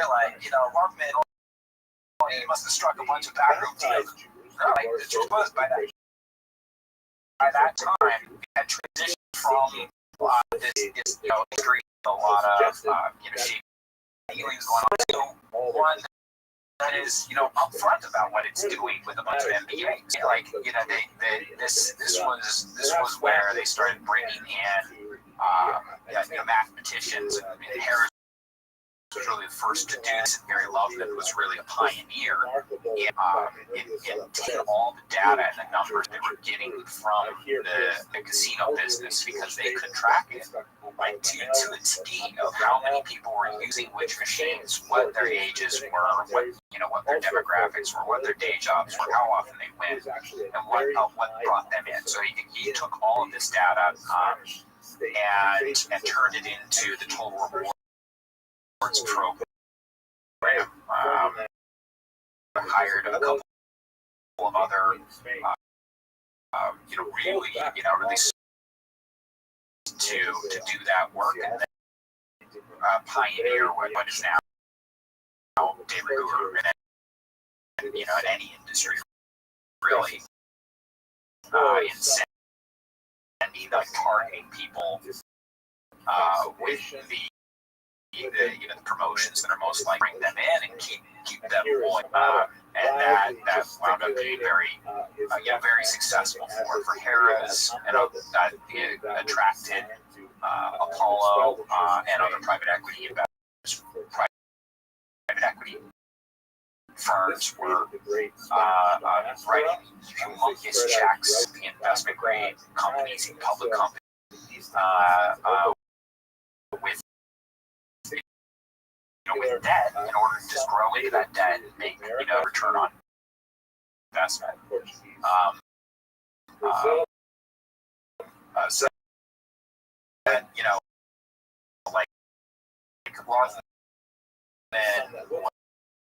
Rothschild was the attraction there. In turn, they just kept on buying casinos, and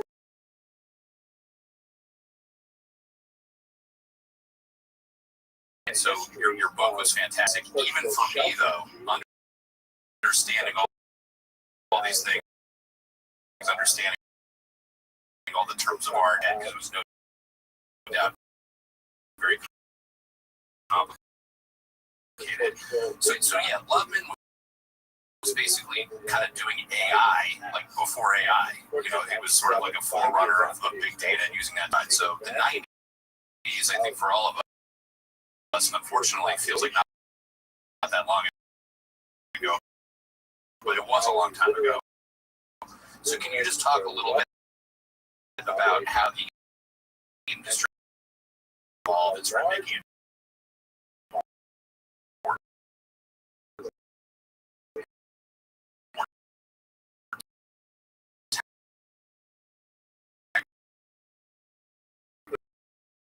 technical, but talk to us a little bit about the landscape, and then also how that looks different from today, because clearly back then it was model evolved. Just disclaimer, not a casino analyst whatsoever, but like for this this practice transition, and it was kind of a difficult transition from bright light, just high school grads, buddy system, non-professionals running who knew people to break some legs. To MBAs, and then from MBAs to PhDs, right? So that was like the transition, and Loveman really led like that, the transition into like the PhDs who would put the most complicated, like formulas into practice, in order to, really make sure that anyone who liked gambling would be their brand, and then since then, there's been a trend, at the height of it, it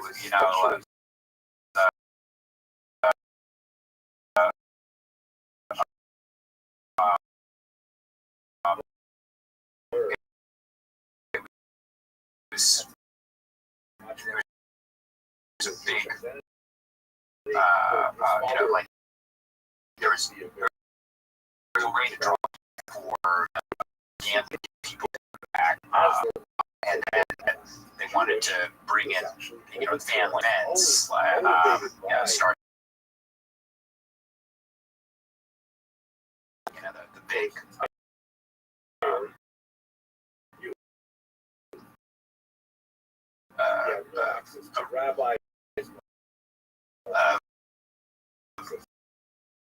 Like attractions across the street from Caesars as well. It's like then it's an LBO target. Like, and this is the interesting thing, where it's okay, they have so much money to throw around. They pretty much think that they can overcome anything.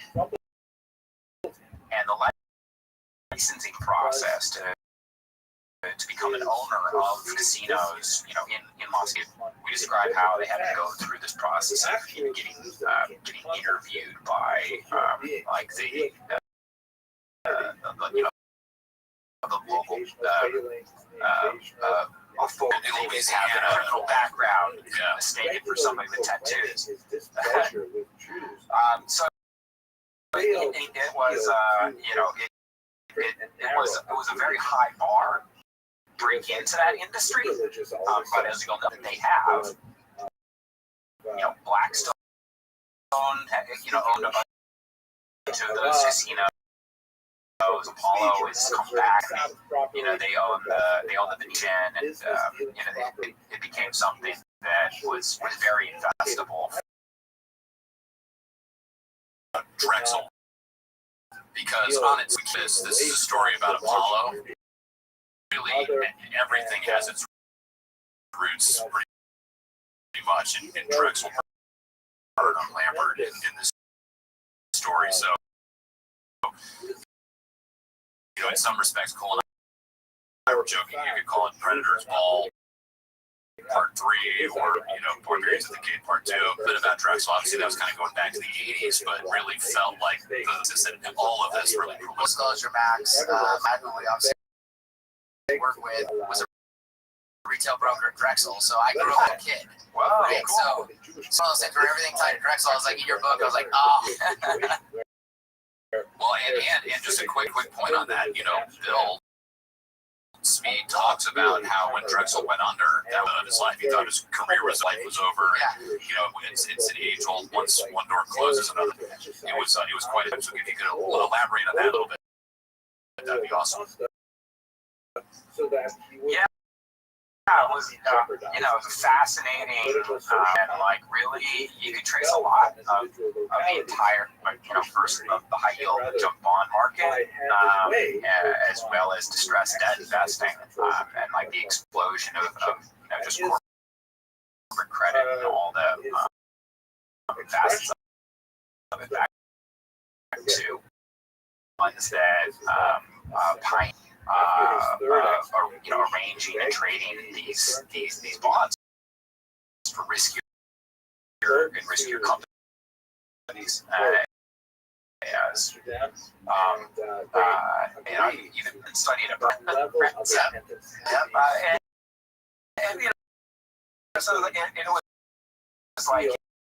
it was something where, how it works,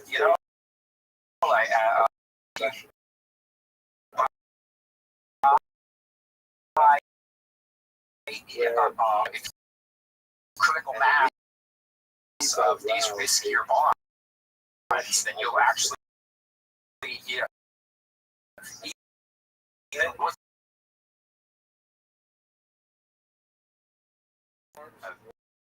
the favorites of Milken, who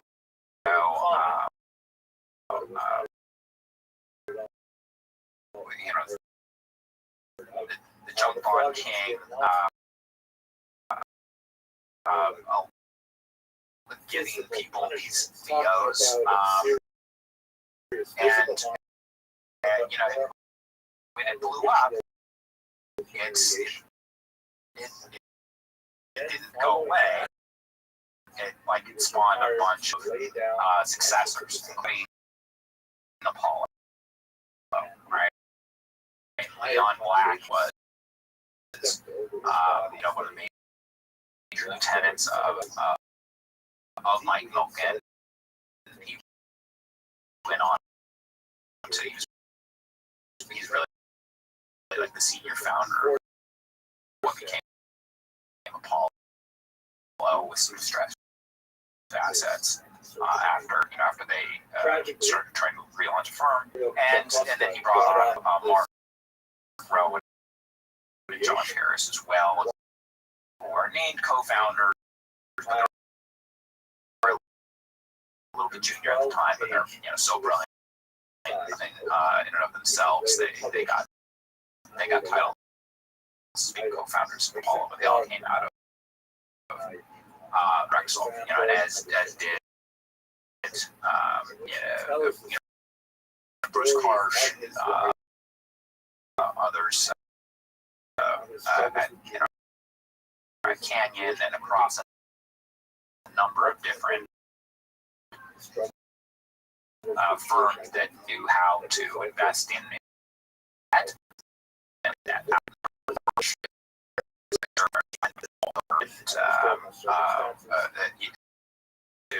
At Silver Point, a number of the make a much better risk return than other funds from time, because they understood the process of bankruptcy and where to buy into a capital structure at a huge discount in order to either come out of a bankruptcy with a company owning debt of a company that has been delevered and de-risked, or owning that company at a discount to what its actual value is. And that is the crux of the distressed debt investing industries, like Origins. When Max, the other thing it made me think of was, I think Milken's first job at Drexel, he was a REIT analyst. So it's like funny that in a deal, we effectively have a REIT in the PropCo OpCo structure that I'm sure we'll talk about later. But again, it's like you use a black light, you see Milken's name on the wall everywhere, but in broad daylight, it's just a wall.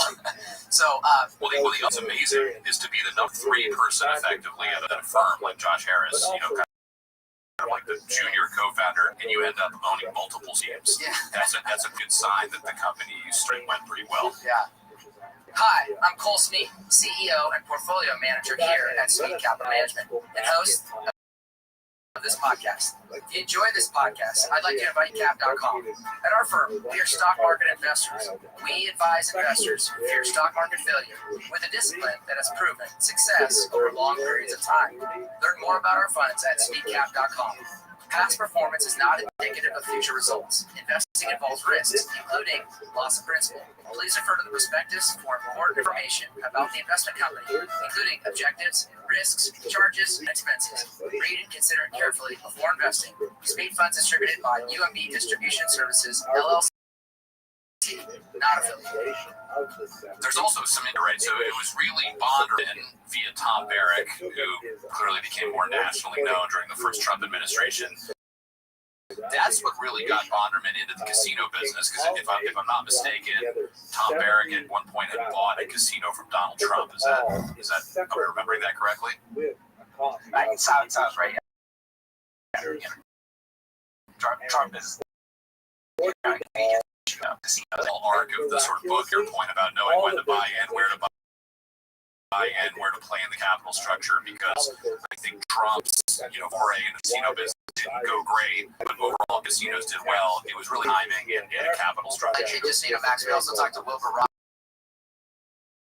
Trump was via the Atlantic City Casino that he was part of the restructuring of that. And the reason why their incentives aligned was back to this idea you had in your book, which was that you have to sit in front of the gaming commission to get approved to be the owner. And so, like Wilbur said, we were the capital, he was the license. Okay? And that's what made this work. And that's how some of these oddly symbiotic relationships began or accrued over time. Should we talk about the timing a little bit? Yeah, timing. I think so it's interesting. It feels like 2006, kind of when this got going. clearly the timing ended up being bad. But it was sort of a golden era for LBOs. Obviously, TXU was around the same time. That went horribly badly as well.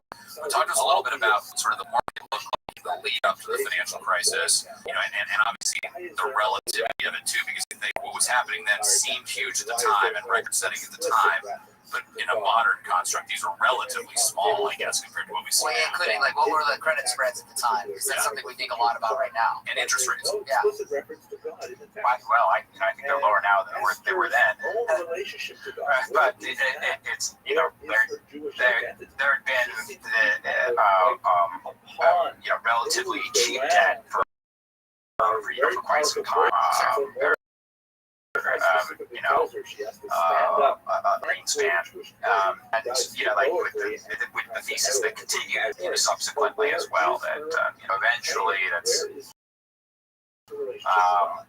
it's going to be capital markets flowing, and so you know, at this time, it really, like this whole process even kicked off in 2005, and it was the agreement. And in 2000, where it was ultimately the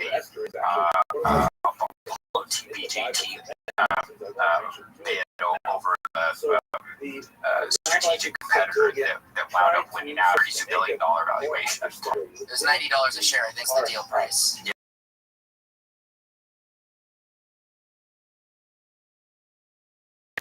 The shareholders at the time. You know, they thought that even with all the leverage that was ultimately going to be like $25 billion in debt, that they would be able to pay it off with the excess cash flow and then grow it by acquiring other casinos and applying the total rewards program to it. So at the time, they did have to stretch quite a bit with a combination of loans, you know, keeping the investment grade debt that was already on the company very in place, and wound up getting secured debt and priority debt, and they're really just like the leverage. They had to use the CMBS financing. That's the OpCo PropCo structure that was created in order to get financing off of the real estate itself, the underlying real estate of the casinos, and so the bill for these CMBS structures that gave it the total leverage that it needed. And at the time, it was cheap because that was bubble financing. Housing was asset backed. Just like, you know, oh wow, yes, you know, real estate. That was the era that we're talking to. Well, by the way, yes, in that era, we're in the 20s, like 27 over. Yeah. That gapped up to like 1,000 at the height of the credit crisis. To put that into perspective, right? Yeah. You also do a really good job of just explaining mechanics of this from a structural perspective. So you talk about, for example, you explain a hung bridge. Obviously, these banks that were financing a lot of the leverage side of this, they were getting an origination fee. They made some nice fees at the start. The question is, will they make money in the end, which tends to be the banker's dilemma, as they say. It actually reminded me of Twitter's buyout. Like, we're still looking at the debt. Yeah, it's a hung bridge on Twitter, and they're starting to market the debt finally. It's hot right now. I mean, it's amazing that they think that they're going to sell it at $9. Maybe they already have. I agree. But again, that's like analogously, to your point, spreads are tighter now. Now, spreads are tighter, but the nominal cost of money is much higher today, right? And so, you know, as we were reading your book, it was such a help. Where are we at in the cycle? And, you know, like the idea of, like, you know, payment in kind, which you introduce your readers to make sure they understand how that's used, elongates the running. That's all it does. You know, sooner or later, things have to, and so spreads can get demand, as you pointed out, with like a Twitter's debt right now can help things, but it still has to get sold to someone. Yeah.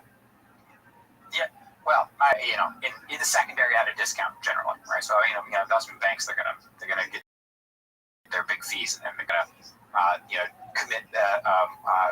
the commitment letter, right? And not just a highly confident letter, which I'm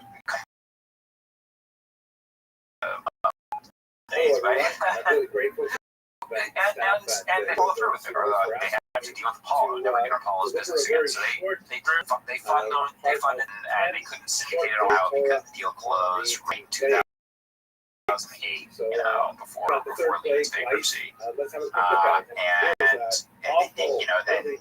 market fell out, right? They had all this paper on their books, and they ultimately did sell it to Fed investors. And the second they held on to it, they took big losses on it, held on to some, exchanged some, and that gave Apollo the ability to start capturing discount, right? Like exchanging debt at discounts with those who had bought it at even a lower discount, and extend the runway, so that you can do anything, right, to push it off if you push off a reckoning, if you think that recovery, which they did, they were right. It was just like, this business is solid. It is cyclical. This is cyclical. This is not a fundamental, and so for the most part, they're true, except for in Atlantic City, because Atlantic City, that EBITDA was slashed by 60%, never came back because all the casino licenses that were in England and the Northeast.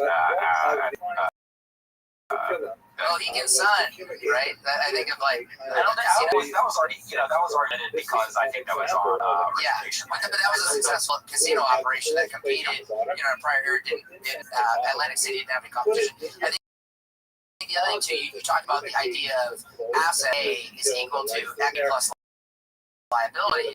And so when they're exchanging this debt, what they're doing, which makes the value, obviously, of the equity bigger, hopefully, and it's a little bit of a math game of like what is your value, and that becomes obviously a contention, point. This. Do we want to jump ahead to looking at structure? It's funny to think about, and you're completely right. The banks had no choice but to go through with this financing, or they, Apollo would have been, for lack of a better term, so pissed, and they never would have done business with them again. The breakup fee was like $350 million. So there is kind of a deep irony that they should have just paid the $350 million in hindsight, every bit of money. It's just kind of fun to think about sometimes how these things end up working out versus the emotions at the time. So we'll jump to the first slide here, just so our listeners can look at this while Connor mentions. So this is post LBO for those watching at home. And so you have, OpCo, PropCo, somewhat pioneering at the time, but had been done before. And we're seeing this now even to this day, like literally as we speak. Lennar, the home builder, is setting up a PropCo for their. Can you talk to us a little bit about, the basics behind people like these and why, Apollo and APG wanted to try first structural foray, first of many, but they're the short answer is that the financing is cheaper, and the tax treatment is favorable. Right, so with real estate investment trust, you'll get better tax treatment that is the operating company, and then you'll get cheaper financing as well through the CMBS market, and that's the gist of it. That's still true, true to today. Even though there was some loophole that was closed off for some of the tax treatment that Caesar was grandfathered in for. Yes, if it was already in the pipeline, they were going to allow it. To note for listeners, a REIT by IRS definition has to income. It can retain 10%, but because they pay no corporate level taxes from a veil perspective, it can service a lot of debt because it's all cash flow. You know, there's no tax taken out to collect. You know, that sounds a little bit. Well, you know something. You're the expert. I got into it for the book, but I read expert by any measure. Like the basics. The big one is though that you know, like you said, you can take a lot more leverage as a REIT relative to the same exact amount of revenue. So we'll jump back. Max, let's go. We'll jump to the next slide. Obviously, as they're going through this, they deteriorate. They do the deal. The old bankers dilemma is you borrow the money when bank will give it to you because when you really need it, they won't give it to you. And that reminds me of this deal to a certain perspective. So they then do this. Things get bad in the OpCo-PropCo model. And then they're like, hey, we're going to go to a growth model. Let's see sense. But they were really aggressive. They went out and got Planet Hollywood. That's a deal they did. And we show the next slide here, which shows Planet Hollywood, the Baltimore, and Caesars Interactive Entertainment. I don't think we have a question here, but I do want to use this asset because this might have been, beyond the Planet Hollywood story. It's really one of the more interesting assets that kind of crown jewel in some respect. Oh yeah, for the final deal, cash. Yeah, I would say yes. It was a solution, yeah. The Caesar Interactive was the rebranded Playtika that I think is now been changed back to. And it was meant to be, online gaming. In Canada to manage what they thought was going to be the legalization of online gaming, and then when they realized that wasn't happening, they weren't going to be able to get online gaming legalized for quite some time. They pivoted to just video games. Gambler, yeah, brand to play online. You pay for extra access to, there was no money at stake in the gambling form, but it was, became wildly popular in like the Candy Crush era, it's like that was moved over at the time, without the hope of it being, as valuable as it wound up being into this growth structure.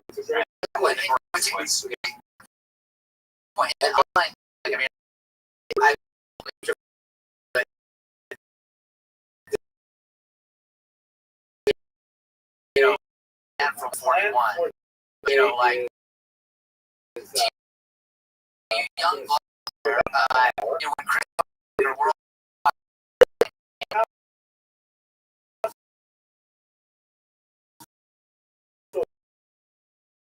These were so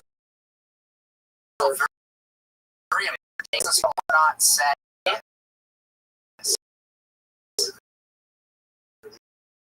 Yeah. No. These were unknown. There's a significant It's casino days.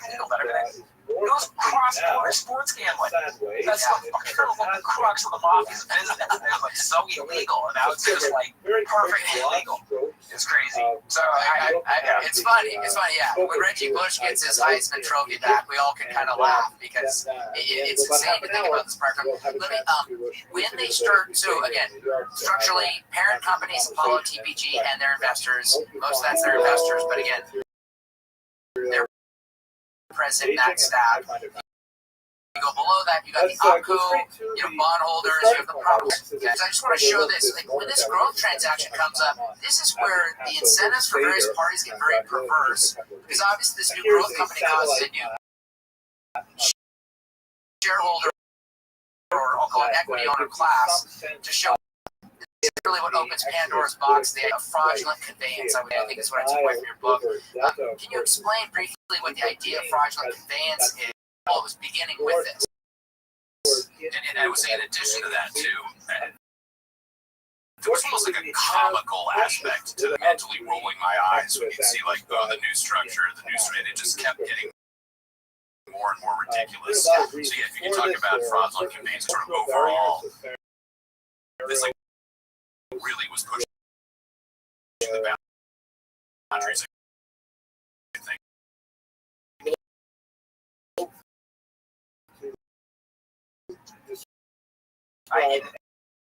In retrospect, yes, at the time, I mean, like, it's so okay. It's so complicated.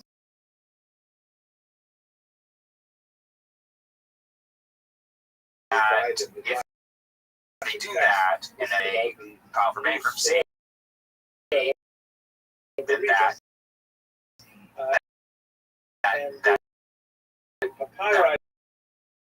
asset should be clawed back. For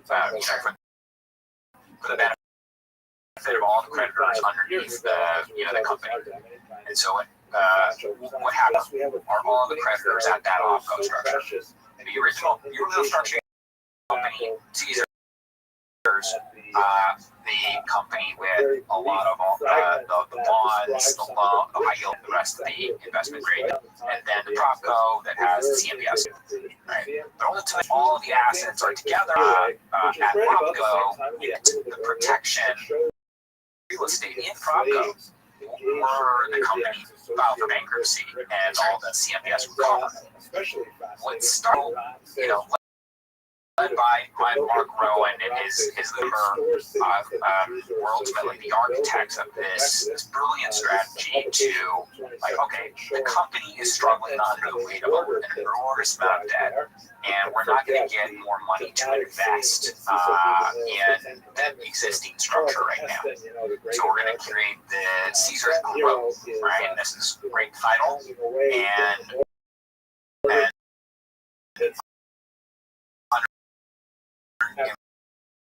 we're going to put money into Caesars Growth, right? And you're going to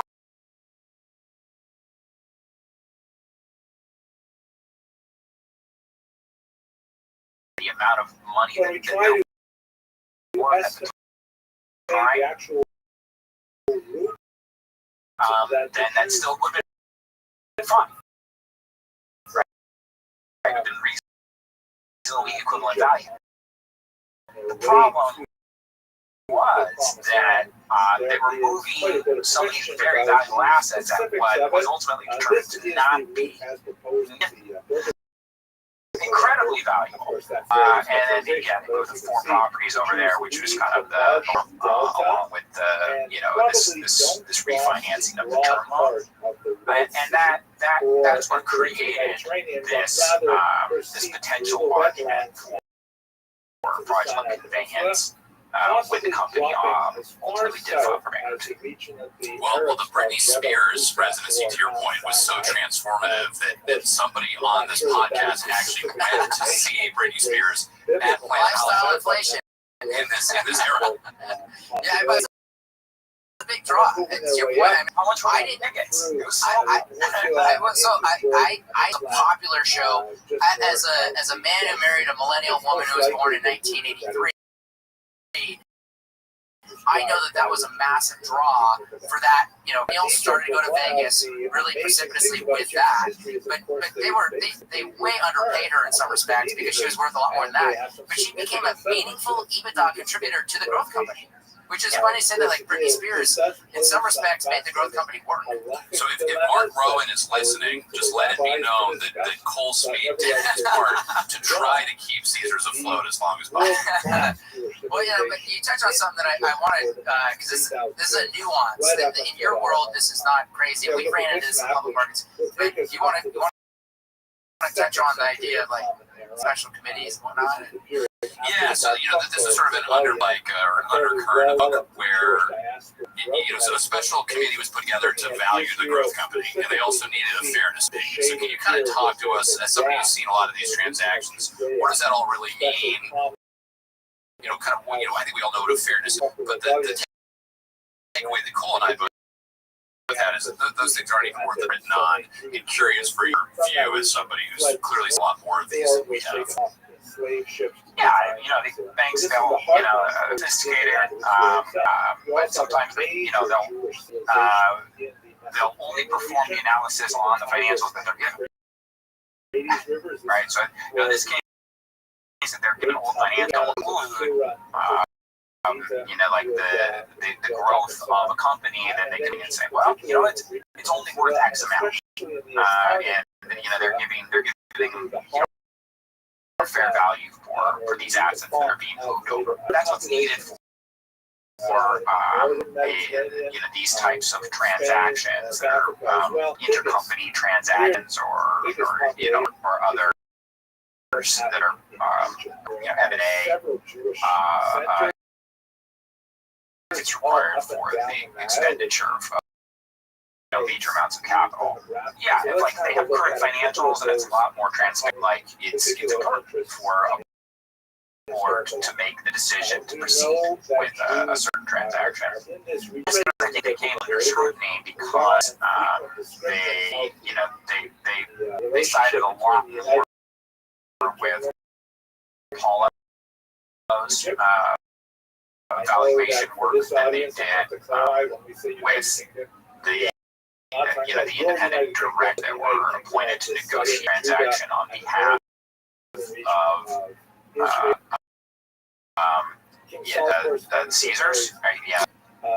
And then I think the other thing that became popular, creditors did not have representation, right? For the longest period of time, there were one independent director for OpCo. Sure, we'll get to the OpCo, which is Paul Watson. I think we have a little. We'll come to your footnote later. Yeah. The footnote was very interesting. But I think Max just said that was the crux of the whole case. Why? The OpCo creditors didn't have any representation, and they should have. And actually, I'm going to put up our third slide, which is kind of the final structure slide they show in your book. Apollo and TBG at this point. And so, Sandberg, he's playing bulldog in every conversation with everyone. When in reality, he's buying time. They're trying to buy time to realize the value of their equity.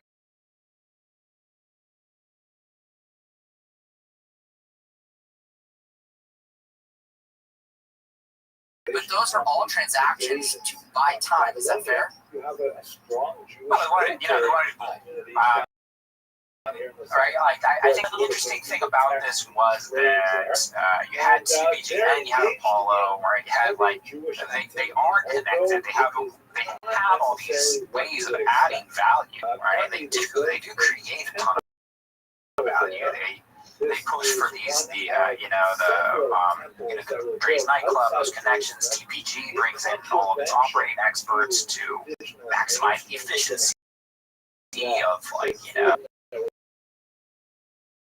changing the they call it the giddies to go in and change to make it quicker, right? It's like a McKinsey solution that you get, right? That's exactly right. And those things are helpful. They made the organization more efficient. They made it grow.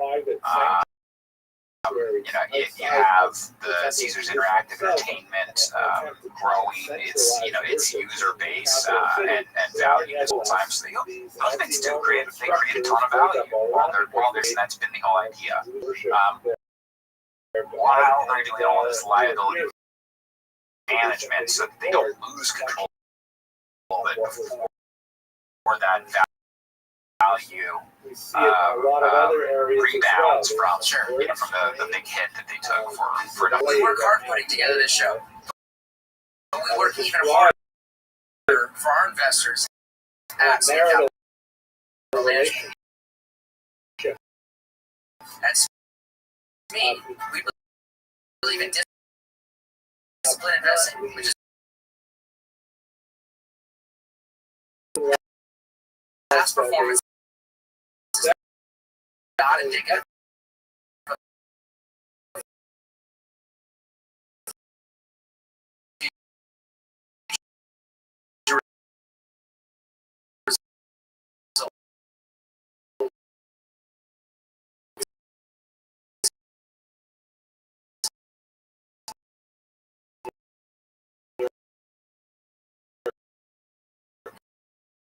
Investing involves risks, including loss of principal.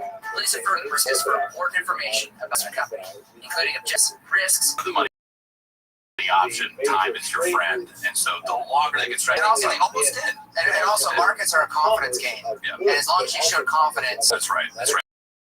So another interesting, again, the story is fascinating, and there are all these like sidebars. Just when you thought it couldn't get weirder, it got weirder. And Max, if you had written this as a Hollywood script fiction, you know, you would have gotten laughed out of the office. They would have been, this is too ridiculous. This could never happen. Or a pass. So let's talk a little bit about the trust 1939 and one, kind of what that was about, what those sort of lawsuits really reached the highest levels of politics in Washington. yeah, it was, this was interesting, right? It was, it came into play a aggressive deal that David Sandberg structured in order to deal with the investment grade bonds that had been at Harris, essentially unsecured. They had just been decimated by crime and the refinancing crisis. They're all trading at a discount. A lot of them wind up trading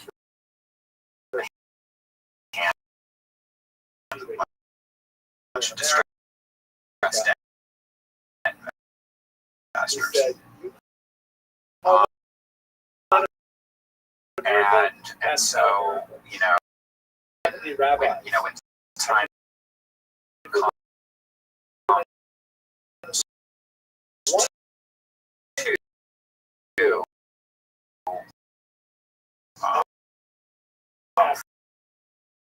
they weren't here, but they did have this depression era protection and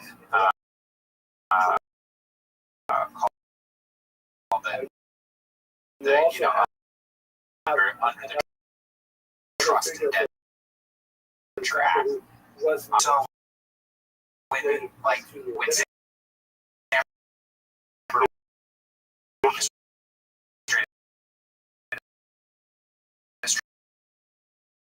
transaction that essentially was done with 2/3 of the bondholders leaving out the other third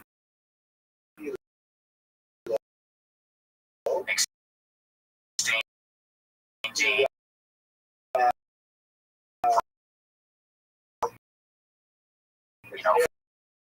for new debt into like a better piece of paper, parent guarantee the parent company. And so at the time that all these the policy number to remove the parent guarantee, we did. And so they tried to strike this 2/3 Jim Moore made the event that was kind of a long shot argument that, you treat one portion of these bondholders different than the others because we have the Trust Indenture Act. And long shot, right? It had, they didn't think it was going to go anywhere. But at the time, right, there was actually, another lawsuit going on with education management. A similar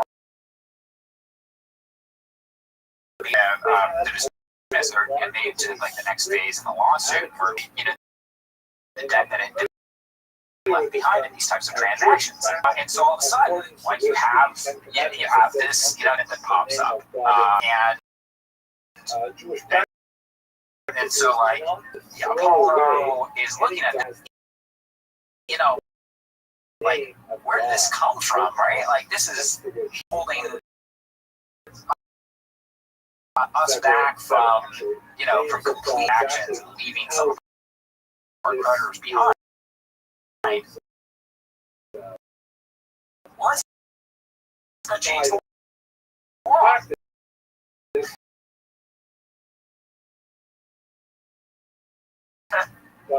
Right, so the lobbyists must pass legislation, right? Transfer virus, whatever. That's what they wind up doing, and this is how I learned how things are done. They must pass legislation that don't have anything to do with that legislation, like the Transportation Act, like the Virus Act, like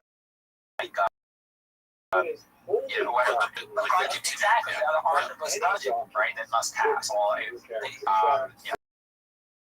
they got one senator, one couple congressmen. Sure, I'll put it in a favor to these people like Apollo Supreme Court, Harry Reid wound up being one of the the supporters of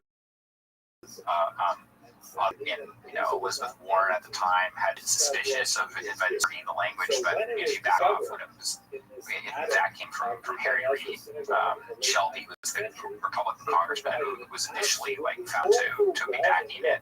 Senior senator from Alabama. Yeah, exactly. So it was it was one of these things. It was almost about this other case that was going on in education management.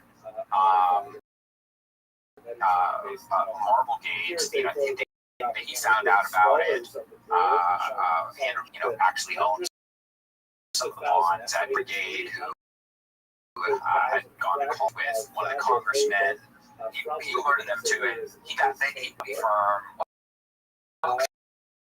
He got some lobbyists together, and they convened on anybody who could to say that this is bad law. This is bad. You can't include this language. And it was about to pass, but they ultimately got enough, people to listen to them to just cut it from those must-pass legislation, and they're fine. And so the argument this law,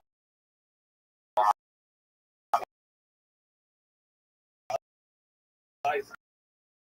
So they're trying to form the restructuring, the way that they wanted to. You at home who may not read the entire book, something that's super fascinating is that this whole thread of the TIA, the Marblegate lawsuit, that's what really scared Apollo and TPG ultimately, because had that kind of gone all the way through and become sort of settled law, they would have been on the hook for double-digit billions of dollars. They found out literally the day they were signing thing and moving forward that actually Marblegate was going to be unsuccessful, and so this fear, this sort of Damocles over them this entire time, ended up being knocked out at the 11th hour, and they're like, you know what? It's the other odd, again, this has been talked about in the last 5 years. This is not unique to discussion, I'll call it legal forums or credit forums. But the other talk about Elliott did through the CDS, that I think was your chapter on, it was called First. They bought CDS. They obviously bonds as well, but they bought and they went to the company and said, you know, you should go into bankruptcy. Well, now, you're not required by law at this point in our lives to go out and say, oh, by the way, I'm long the CDS. For that, that's been debated a lot for the last 5 years because there's more instances of this coming up. Isn't that an inherent issue that's, you know, maybe since the Bankruptcy Act of 1978 really has not codified the rules around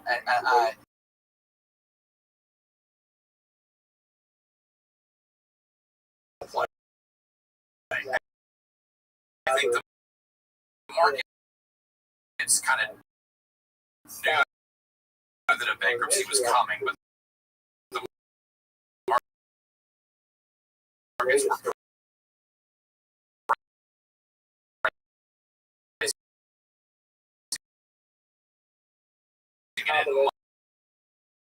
filing for bankruptcy. Yeah, sleight of hand, and it ended up paying off to the tune of hundreds of millions of dollars. And so it feels like insider trading, but legally, it's the rules. It's the rules as the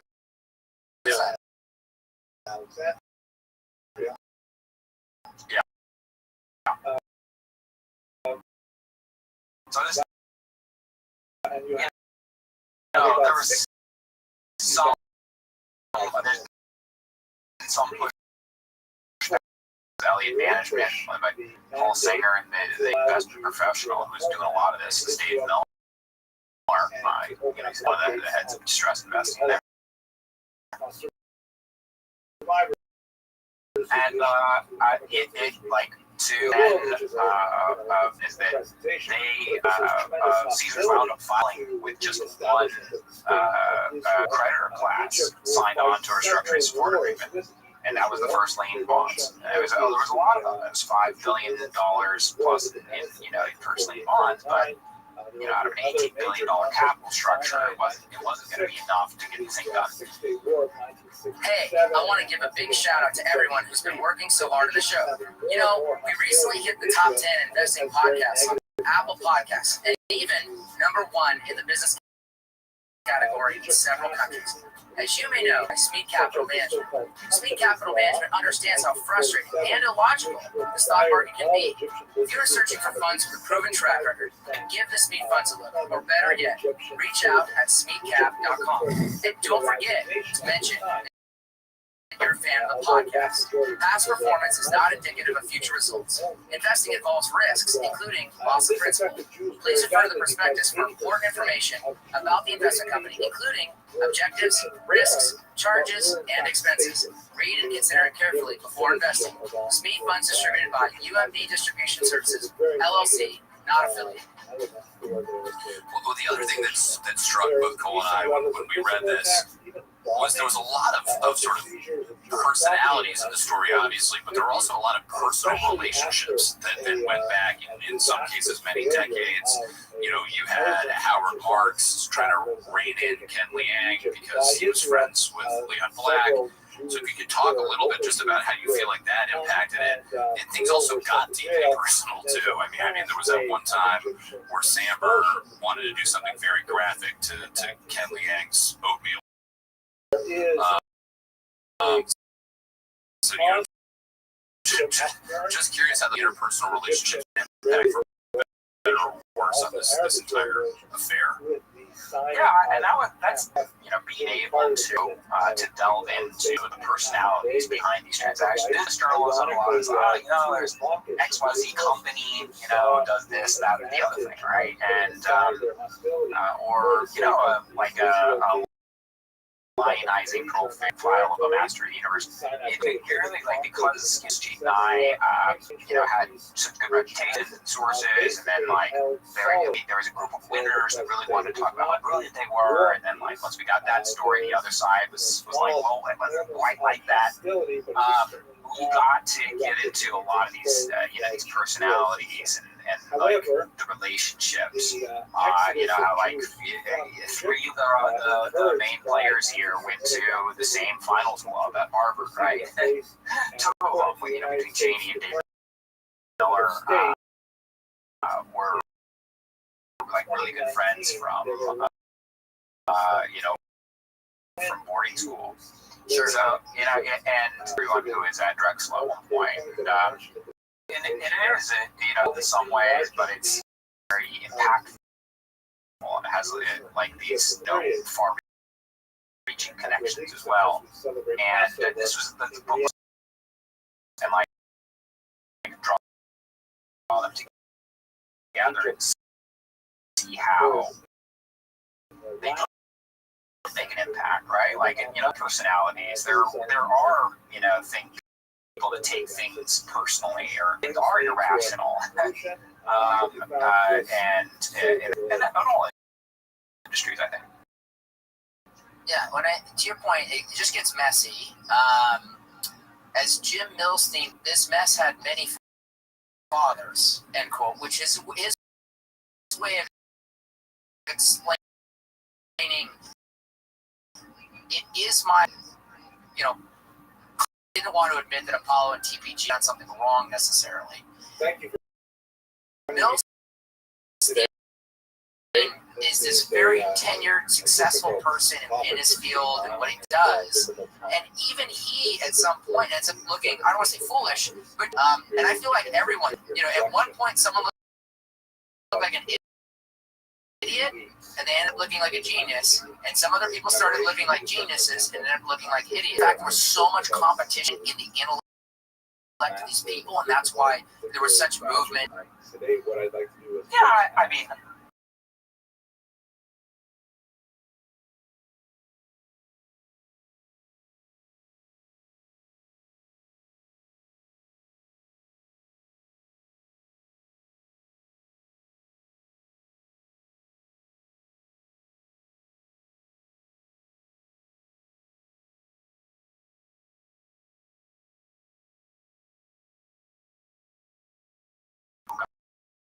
called out by the examiner for orchestrating along with its executives potentially $1 billion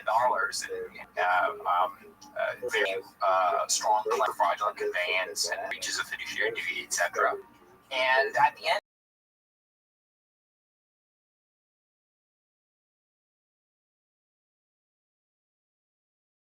of everything, all they have to do is get back their equity check, and they raise the loan.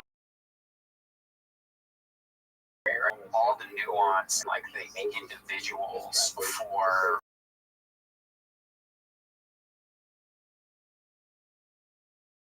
right, like Jim Milstein, he didn't become like a pioneer in their structure industry, but he was also the son of Ira Milstein. Yeah. Like a pioneer, like a domineering figure at Wild, and he was in because he worked for the Obama administration, served as function advising on how to, and so it was one of those things where you come out of like these things on a big picture to what this petty swaddling between two funds that actually have the same LPs and the same pensions or insurance companies. Like it was it seemed kind of small time in some ways, and so it was we tried to capture that that was the context with it. While you have a lot of younger, ambitious, aggressive, mid-level executives that are trying to prove themselves, and this is their whole world, so they don't care or respect anybody who's come before them. Yeah, Max, I appreciate you saying that, because Cole and I talked about this a lot as we were reading the book. To your point, I know it wasn't your intention. Apollo kind of comes off as the villain. Like, they're the evil empire in the story. But then when you really take a step back and think about it, some of the original investors in the LBO financing, like the Michael J. Fox Foundation. That you mentioned in the book, yeah. They were sort of genuine victims, if you will, in all this. But the players, to your point, that were left standing, in the end, as they say, there's no honor among thieves. And these are all the sharpest elbows, brightest minds in the room. Including the lawyers. Yeah, going at it. So, in the end, and I don't get the bad way, it was to feel bad for anybody. Like, everybody was sort of reaping what they sowed, for better or worse. So you talked about Richard Davis, the examiner. Curious, that was clearly sort of like the pivotal point in this case. Do you think that he was fair in his work and his assessment? Do you think he was biased going in? Because I doubt that if Davis had different findings, this whole affair probably would have turned out quite differently. Yeah, very much so. That Richard Davis, the former water a very respected, professional, with our third co-author, and because we rely heavily on his 1,800-page examiner's report, and because he had the sweat get interviews with everybody who was involved. And it didn't require people did it voluntarily, but they were not going to not talk to him, so everyone kind of treated him as the judge to begin with, and so he got access to everybody. And then his report result of these hundreds and hundreds of interviews and reviewing millions of pages, having his own team of lawyers pouring through all these stuff, understanding the transaction. So, and we think that his work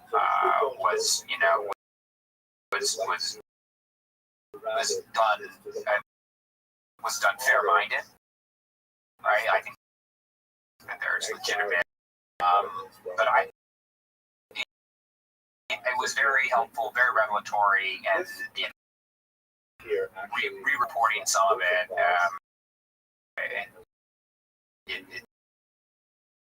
Was that in their mindset they had this slide that was presented internally where it said, okay, well, we're gonna move all these assets. The good one, we'll be in a better position, negotiating position with creditors, and they've got bankruptcy, so we can have our cake and eat it too, right? And this was all being done without being anyone that was looking out for the creditors of OpCo at a time where ostensibly that it was insolvent, which you have a fiduciary responsibility that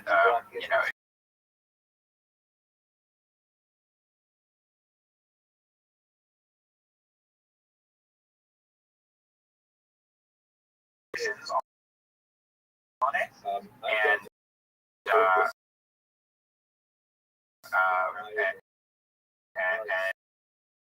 yeah, right, was seeing interesting character.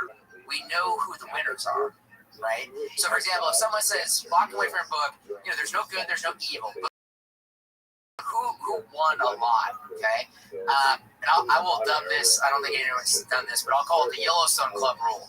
It's not the first owner that wins. It's not the second owner that wins. It's the third owner that wins. And that third owner, most magnanimously, was ultimately Appaloosa.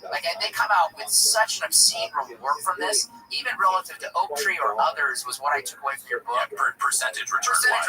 Yeah. And I was thinking, I wonder if David Tepper hadn't done this, would he be the owner of the Panthers right now? I was kind of but this was a massive winner in the billions for Appaloosa, and they weren't involved very long. compared to others. Probably right about, exactly. And like I but it's so I speculate by memory, but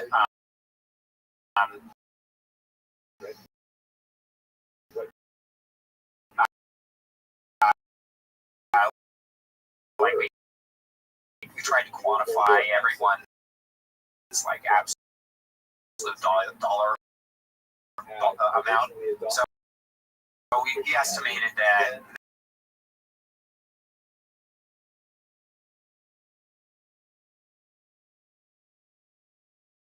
lower, but they still want a big body. And when things were stressed, they got more than one.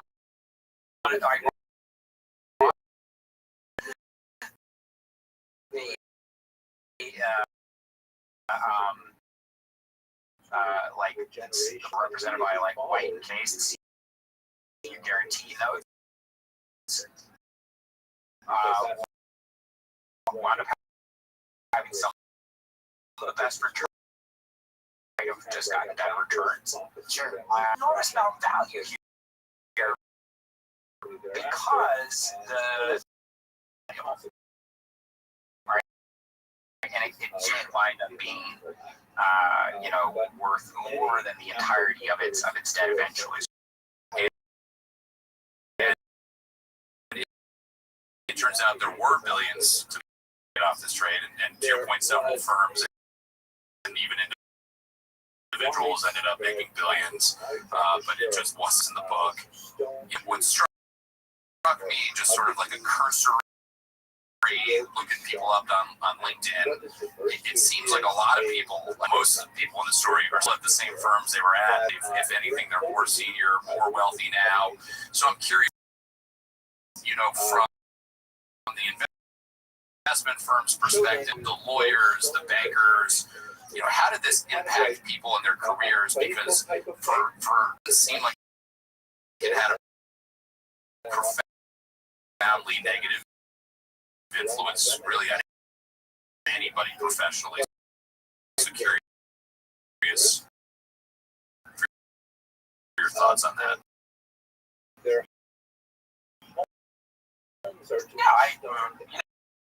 I said it would like if everyone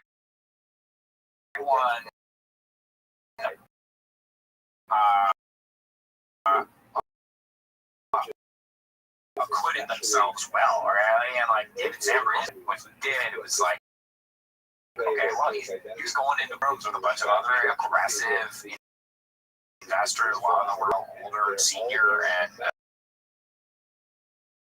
strategy was to throw a tantrum and water and negotiate rationally. Daniel Kahneman even says that, right? Thinking fast, low, some of the subsequent studies. So all the character, it was a highly interesting, discrete period of time where there were winners and losers monetarily. But most of the people are still in the same industry and continue to make money off of it in other ways.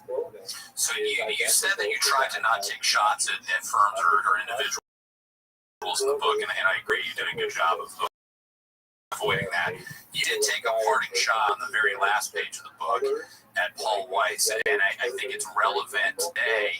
We talk about information, the legacy media is liberal biased, the left thinks X is, conservative bias, and you kind of touch on that, indirectly on that last page where you felt that you and your co-author were stifled from sort of telling the story and trying to tell the truth. So I was wondering if you expand that, because I think it's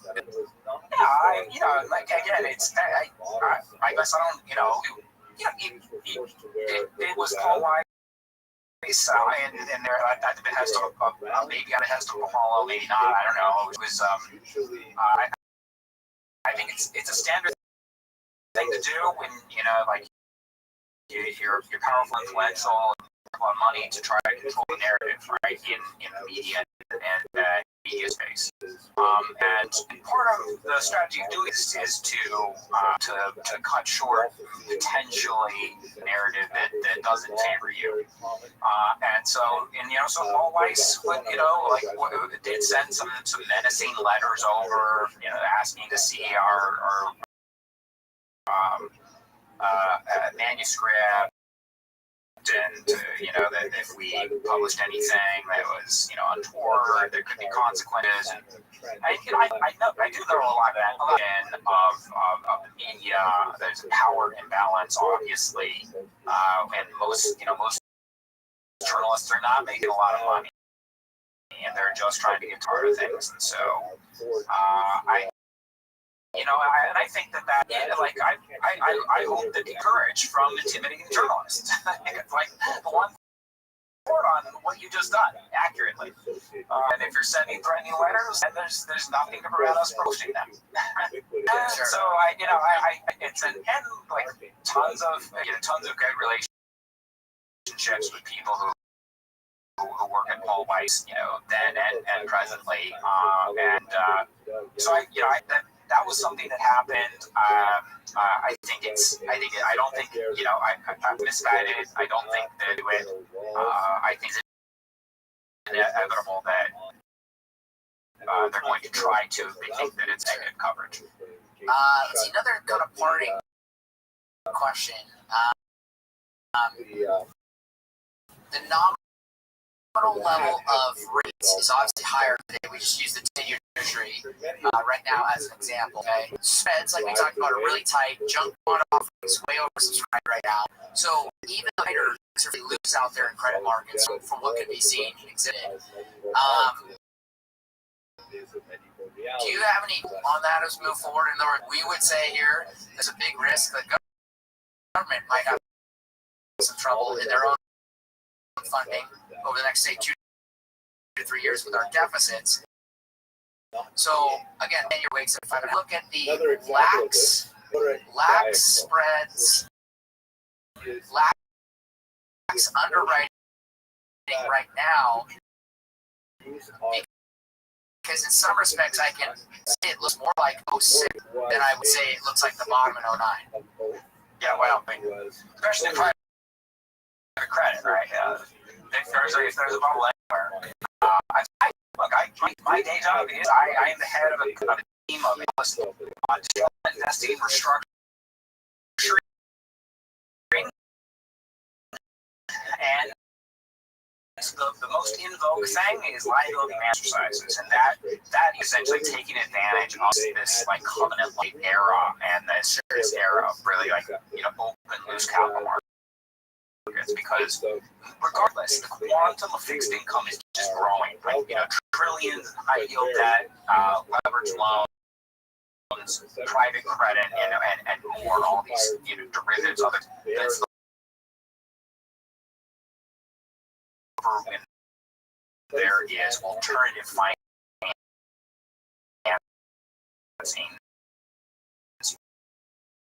or restructuring in those credit facilities to kick the can, capture discount, pit creditors against each other, and innovative things in order to keep their equity options. And that provides opportunity, and that makes things super interesting. Provides. So that's the concept. That's what's happening right now. There's not going to be in this environment. There's fewer Chapter 11s, like free fall, like defaults. Yeah, and there's a lot more structuring. It's not traditional. It's just like ultimately that too much debt, and you have to do something. You have all these options. Yeah. I was talking to a former colleague of mine who's a banker, talking about how the cram downs. I mean, the cram downs are happening, and the only thing that usually stops, this mechanistically is these are contractual obligations. So it would be contract law and courts that would decide. And so, to your point, that's the arbiter of these. Ultimately, is what the confidence are super important. Outside of your work, are you active on X? Can our listeners follow your work, Max? Not entirely active, but I'm there. Max Frumis, LinkedIn, and and Ninefin, right? Ninefin.com. Go there. We have free insights that we post all the time. And anyone wants to reach out to Frumis@ninefin.com. I have a weekly newsletter that goes out about all the interesting liability management restraints called the default notice. Happy to send it to you. That'd be great. And Max, I know Connor and I, both of us, we really thank you for your time, and also appreciate you and Sajid's work. Go out and buy a copy of the Caesar's Palace Coup to understand how big pools of capital and different incentives can cause sustainable businesses, like we talked about, with temporary crises. Munger said, when ladies and leverage, we definitely learned how leverage can cause that. And I think in future editions of the podcast, we might explore the liquor and ladies. So maybe we'll have you back for that, Max. If you enjoyed this podcast, go to Apple, Spotify, review, tell others about the books and great authors like Max that have the chance to study the world with and through. For our tribe, if you have a great you'd like to recommend, email podcast@speedcap.com. Podcast@speedcap.com. You can also send your suggestions. Thank you for joining us for this podcast. We look forward to the next episode. Thank you for listening to A Book with Legs, Speed Capital Management. The material provided in this podcast is for informational use only, should not be construed as investment. You can learn more about Speed Capital Management and its products at most of the history that I like to treat seriously, much more positive looking at creative elements of literary social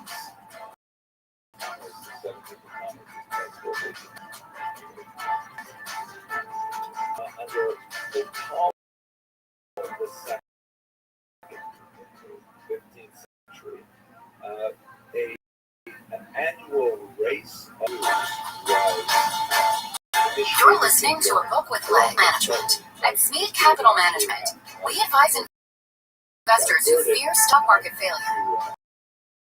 You can learn more at speedcap.com or by calling your financial advisor. Welcome to a Bowen Portfolio Manager here at Speed Capital Management. At our firm, we are readers, and we believe in the power of books to help shape and inform investors. In this podcast, we speak to great authors about their writing. The late, great Charlie Munger prescribed using mental models and analysis. We analyze their work through the lens of business people. Hosting this alongside me is our newly minted Chief Operating Officer, who comes from Wall Street, sure enough, Connor O'Callaghan. Good to be here. Glad to have you, man. You ready to jam and have some fun? You know it. So we will discuss deal making, financing, legal, and maybe most interesting to our listeners, the masters of the universe. Max Frooms is joining us to discuss the Caesar's Palace Coup that he co-authored with Sajid, Distress and Restructuring News at night. He previously was a global for LevFin Insights, part of Fitch Solutions. Max has a master's in journalism from Northwestern University, probably one of the most famed journalism programs in the country, I might add. And more importantly, maybe a bachelor's degree in cognitive science from the People's Republic of Berkeley. Max, really glad you're here with us today. Thanks for having me on, Cole. Good to be on here, you and Connor. Yeah, this will be fun. And a lot, fast pace, lots of bull. And I think you did a really good job of keeping structure in people's mind, and we'll look at some of that structure discussion. Also, just the opening where it's like, hey, remind of who is who and who's tied to what. You did a wonderful job. So let me just kind of kick it off. What caused you and Sajid to come together? Was a writer at Financial Times, I think, at the time. How did you guys connect? And how did this story become stories right together? It's great meet you. Also, I'll say in reference to your opening that the Caesar Palace coup was Spurs' pick of the year unveiled at Berkshire Hathaway. I agree. In fact, I'll add to that. So we have a listener. His last year, second to last year. Yeah, second to last year. So we have a listener. To your point, we want Superfan Steve. He's a personality, I guess, in the podcast to do it. And I thought, well, if Superfan Steve and Charlie Munger agree on it, then we better do it. So I agree. And that was, I think, that's 4 years ago now that Charlie mentioned that. 3 years ago, something like that. Yeah. So we appreciate him, appreciate Steve for reading the book and recommending it. And yes, we would be not mentioning the extraordinary business journalist Sajid, who co-authored the book with me. And the way we met was on the social media platform formerly known as Twitter. Like my career is very niche in journalism, special journalism. Probably the most general operating on private equity for the deal magazine, or I specialize more into corporate finance, public Standard & Poor's, and covering distressed debt. Actually,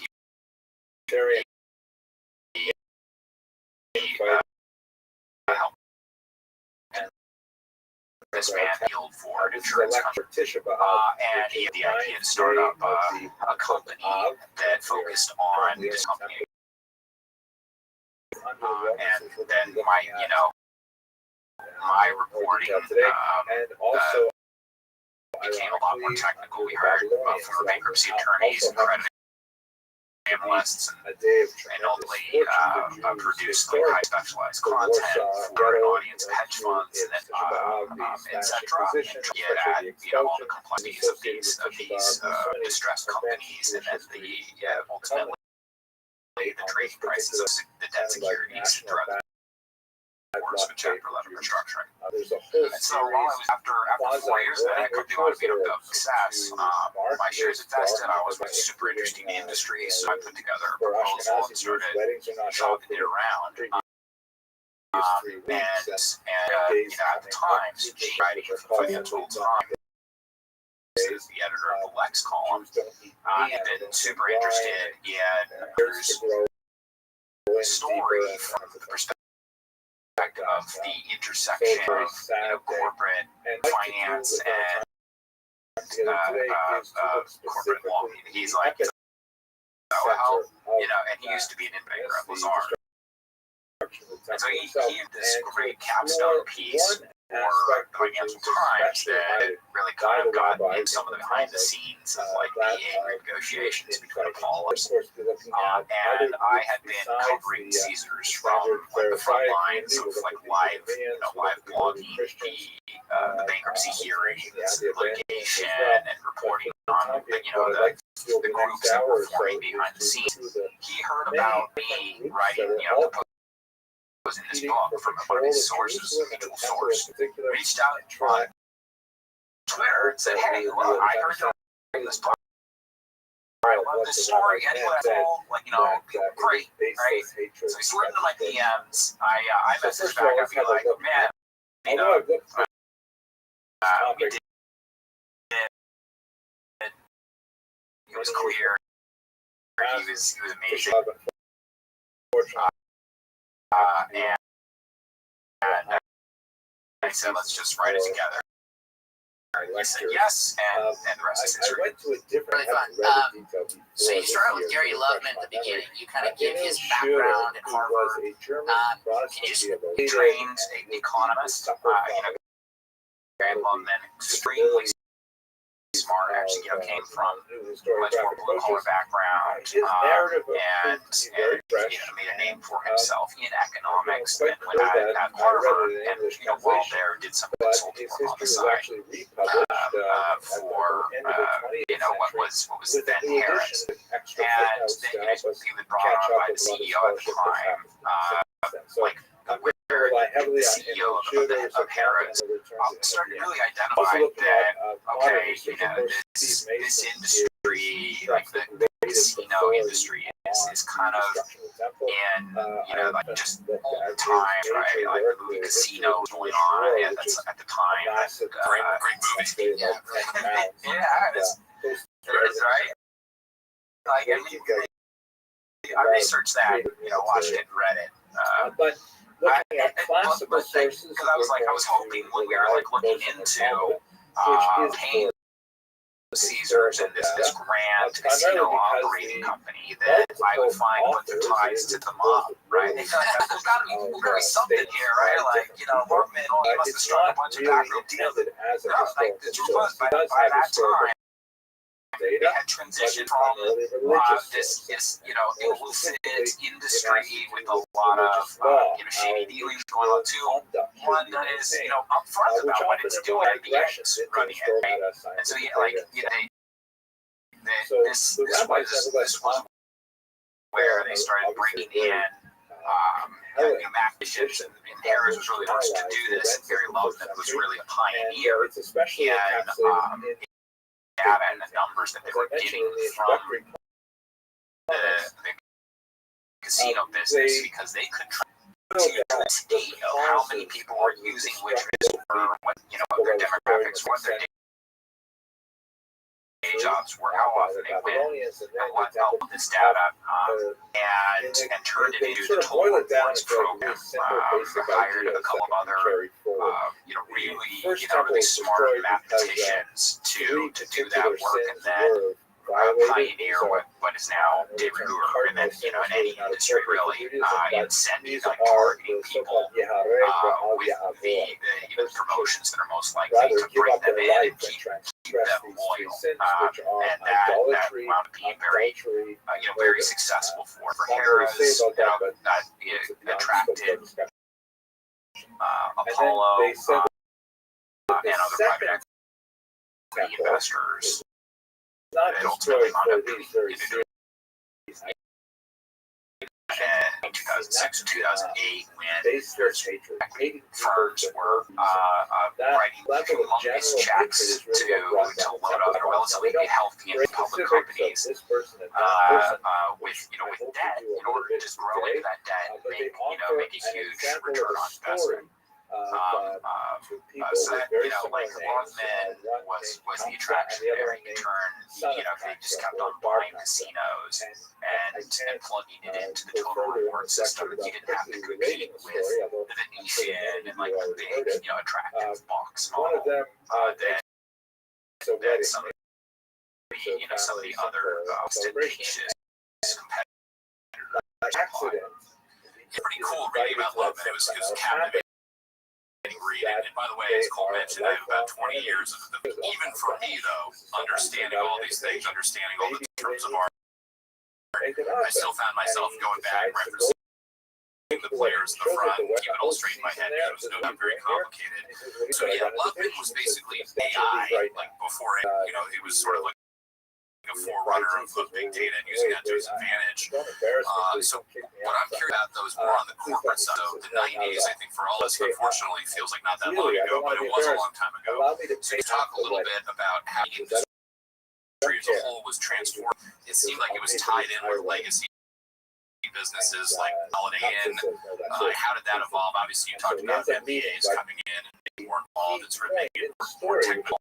Talk a little bit about the landscape and also how it looks different from today, because clearly back then it was just Vegas and Atlantic that really changed a lot to over the last 30 plus years. Both. Like how did casino ownership evolve and the business model evolve? Just disclaimer, not explicit whatsoever. But for this book, we track the transition in it was kind of a twofold transition from like, just high school grads, non-professionals running, running the industry, who knew people on the breaks and legs, to MBAs, and then from MBAs to PhDs. Right, so that was like transition and love, and really like that, the transition to like the PhDs,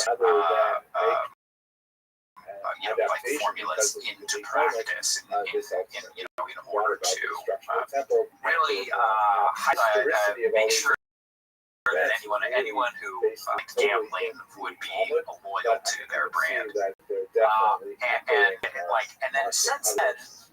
I think it's been another transition to more like entertainment, right? So it's like, at the height of it, it was a big, like there was a way to draw people force, and like get people who were really hooked on it to come back time and again. And then there was this understanding that they wanted to bring in, families, events, start the residence at Planet Hollywood. And I was talking about a little bit, right? They brought Britney Spears by being successful, and then building the big, however, he was captured by attractions across street from Caesars as well. That was able to kind of being, how the casino industry changed over time. Himself to the Roman forces. Being legitimate, right? It's like it's an LBO target. All right. And this is like the interesting thing, whereas private equity firms are so sophisticated, they have so much money to throw around. They pretty much think that they can overcome anything. And the licensing process to become an owner of casinos, in Las Vegas and elsewhere is very, very, very rigorous. Right? We described how they had to go through this process of getting interviewed by like the local authorities there, and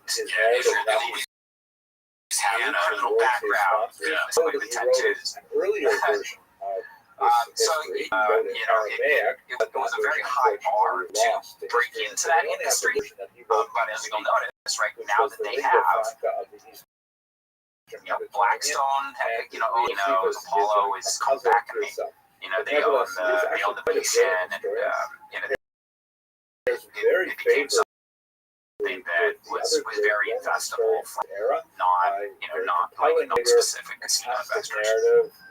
Can about Drexel, because on its surface, this is a story about Apollo, but really everything has its pretty much Drexel part on Lambert in the story. So in some respects, Cole and I were joking, you could call it Predator's Ball Part 3 or Barbarians of the Game Part 2. But just tell us sort of a little bit about Drexel. Obviously, that's kind of going back to the 80s, but that really, all of this really. Well, and full disclosure, Max, my dad, who we obviously work with, was a retail broker at Drexel, so I grew up a Drexel kid. Right? So it's like one of those things where everything tied to Drexel. I was like, in your book, I was like, this is amazing. Well, and just a quick point on that. The toughest times of his life, thought his career was over. His life was over. It's the age-old one door closes, another opens, and clearly things have gone very well for him. It was quite a time. So if you could elaborate on that a little bit, that'd be awesome. Yeah, it was. It was a fascinating rabbit hole to dig into, and like really, you could trace a lot of the entire, first the explosion thing, just corporate credit and all the facets of it back to, Mike Milken and Drexel really being the ones that are arranging these bonds for riskier companies. And from there, various and proclamations Milken studied at Berkeley. that really offended Yeah. the And so it was like, it was something where, they were, for example, Howard Marks, like a Oak Tree recognized it and left to start Oak Tree with this thesis that if you buy critical mass of these riskier bonds, that you'll actually, even with the additional defaults, you'll wind up making more money, because not all of them are going to default, right? So that really created this world where the favorite the favorites of Milken, who the way things out over the year 66, the junk bond king, decided to send in huge amounts of high yield debt, including barbarians at the gate, right, to complete set up shop humongous LBOs, and he could have put it under siege or attack when it blew up, it's clear. it spawned success, including Apollo. Leon Black was one of the major tenants of Mike Milken. He went on to, he's really like the senior founder of what became Apollo, was he stretched assets after starting to run a real firm, and then he brought on Mark Rowan and Josh Hill, who were named co-founders. They were a little bit junior at the time, but they're so brilliant in and of themselves. They got being co-founders of Apollo. They all came out of did Bruce Karsh, others at Canyon, and across a number of different firms that knew how to invest in risky debt, and ultimately that knew how to invest in debt and how to navigate a Chapter 11. And before a lot of the information in Chapter 11 has been democratized by various services, including Wire and 911 right now. They're making it really easy to access court documents, people summarizing them, and live court hearings. Like, all that stuff was not accessible to most people. And so, firms like Apollo or Oak Tree or eventually Canyon and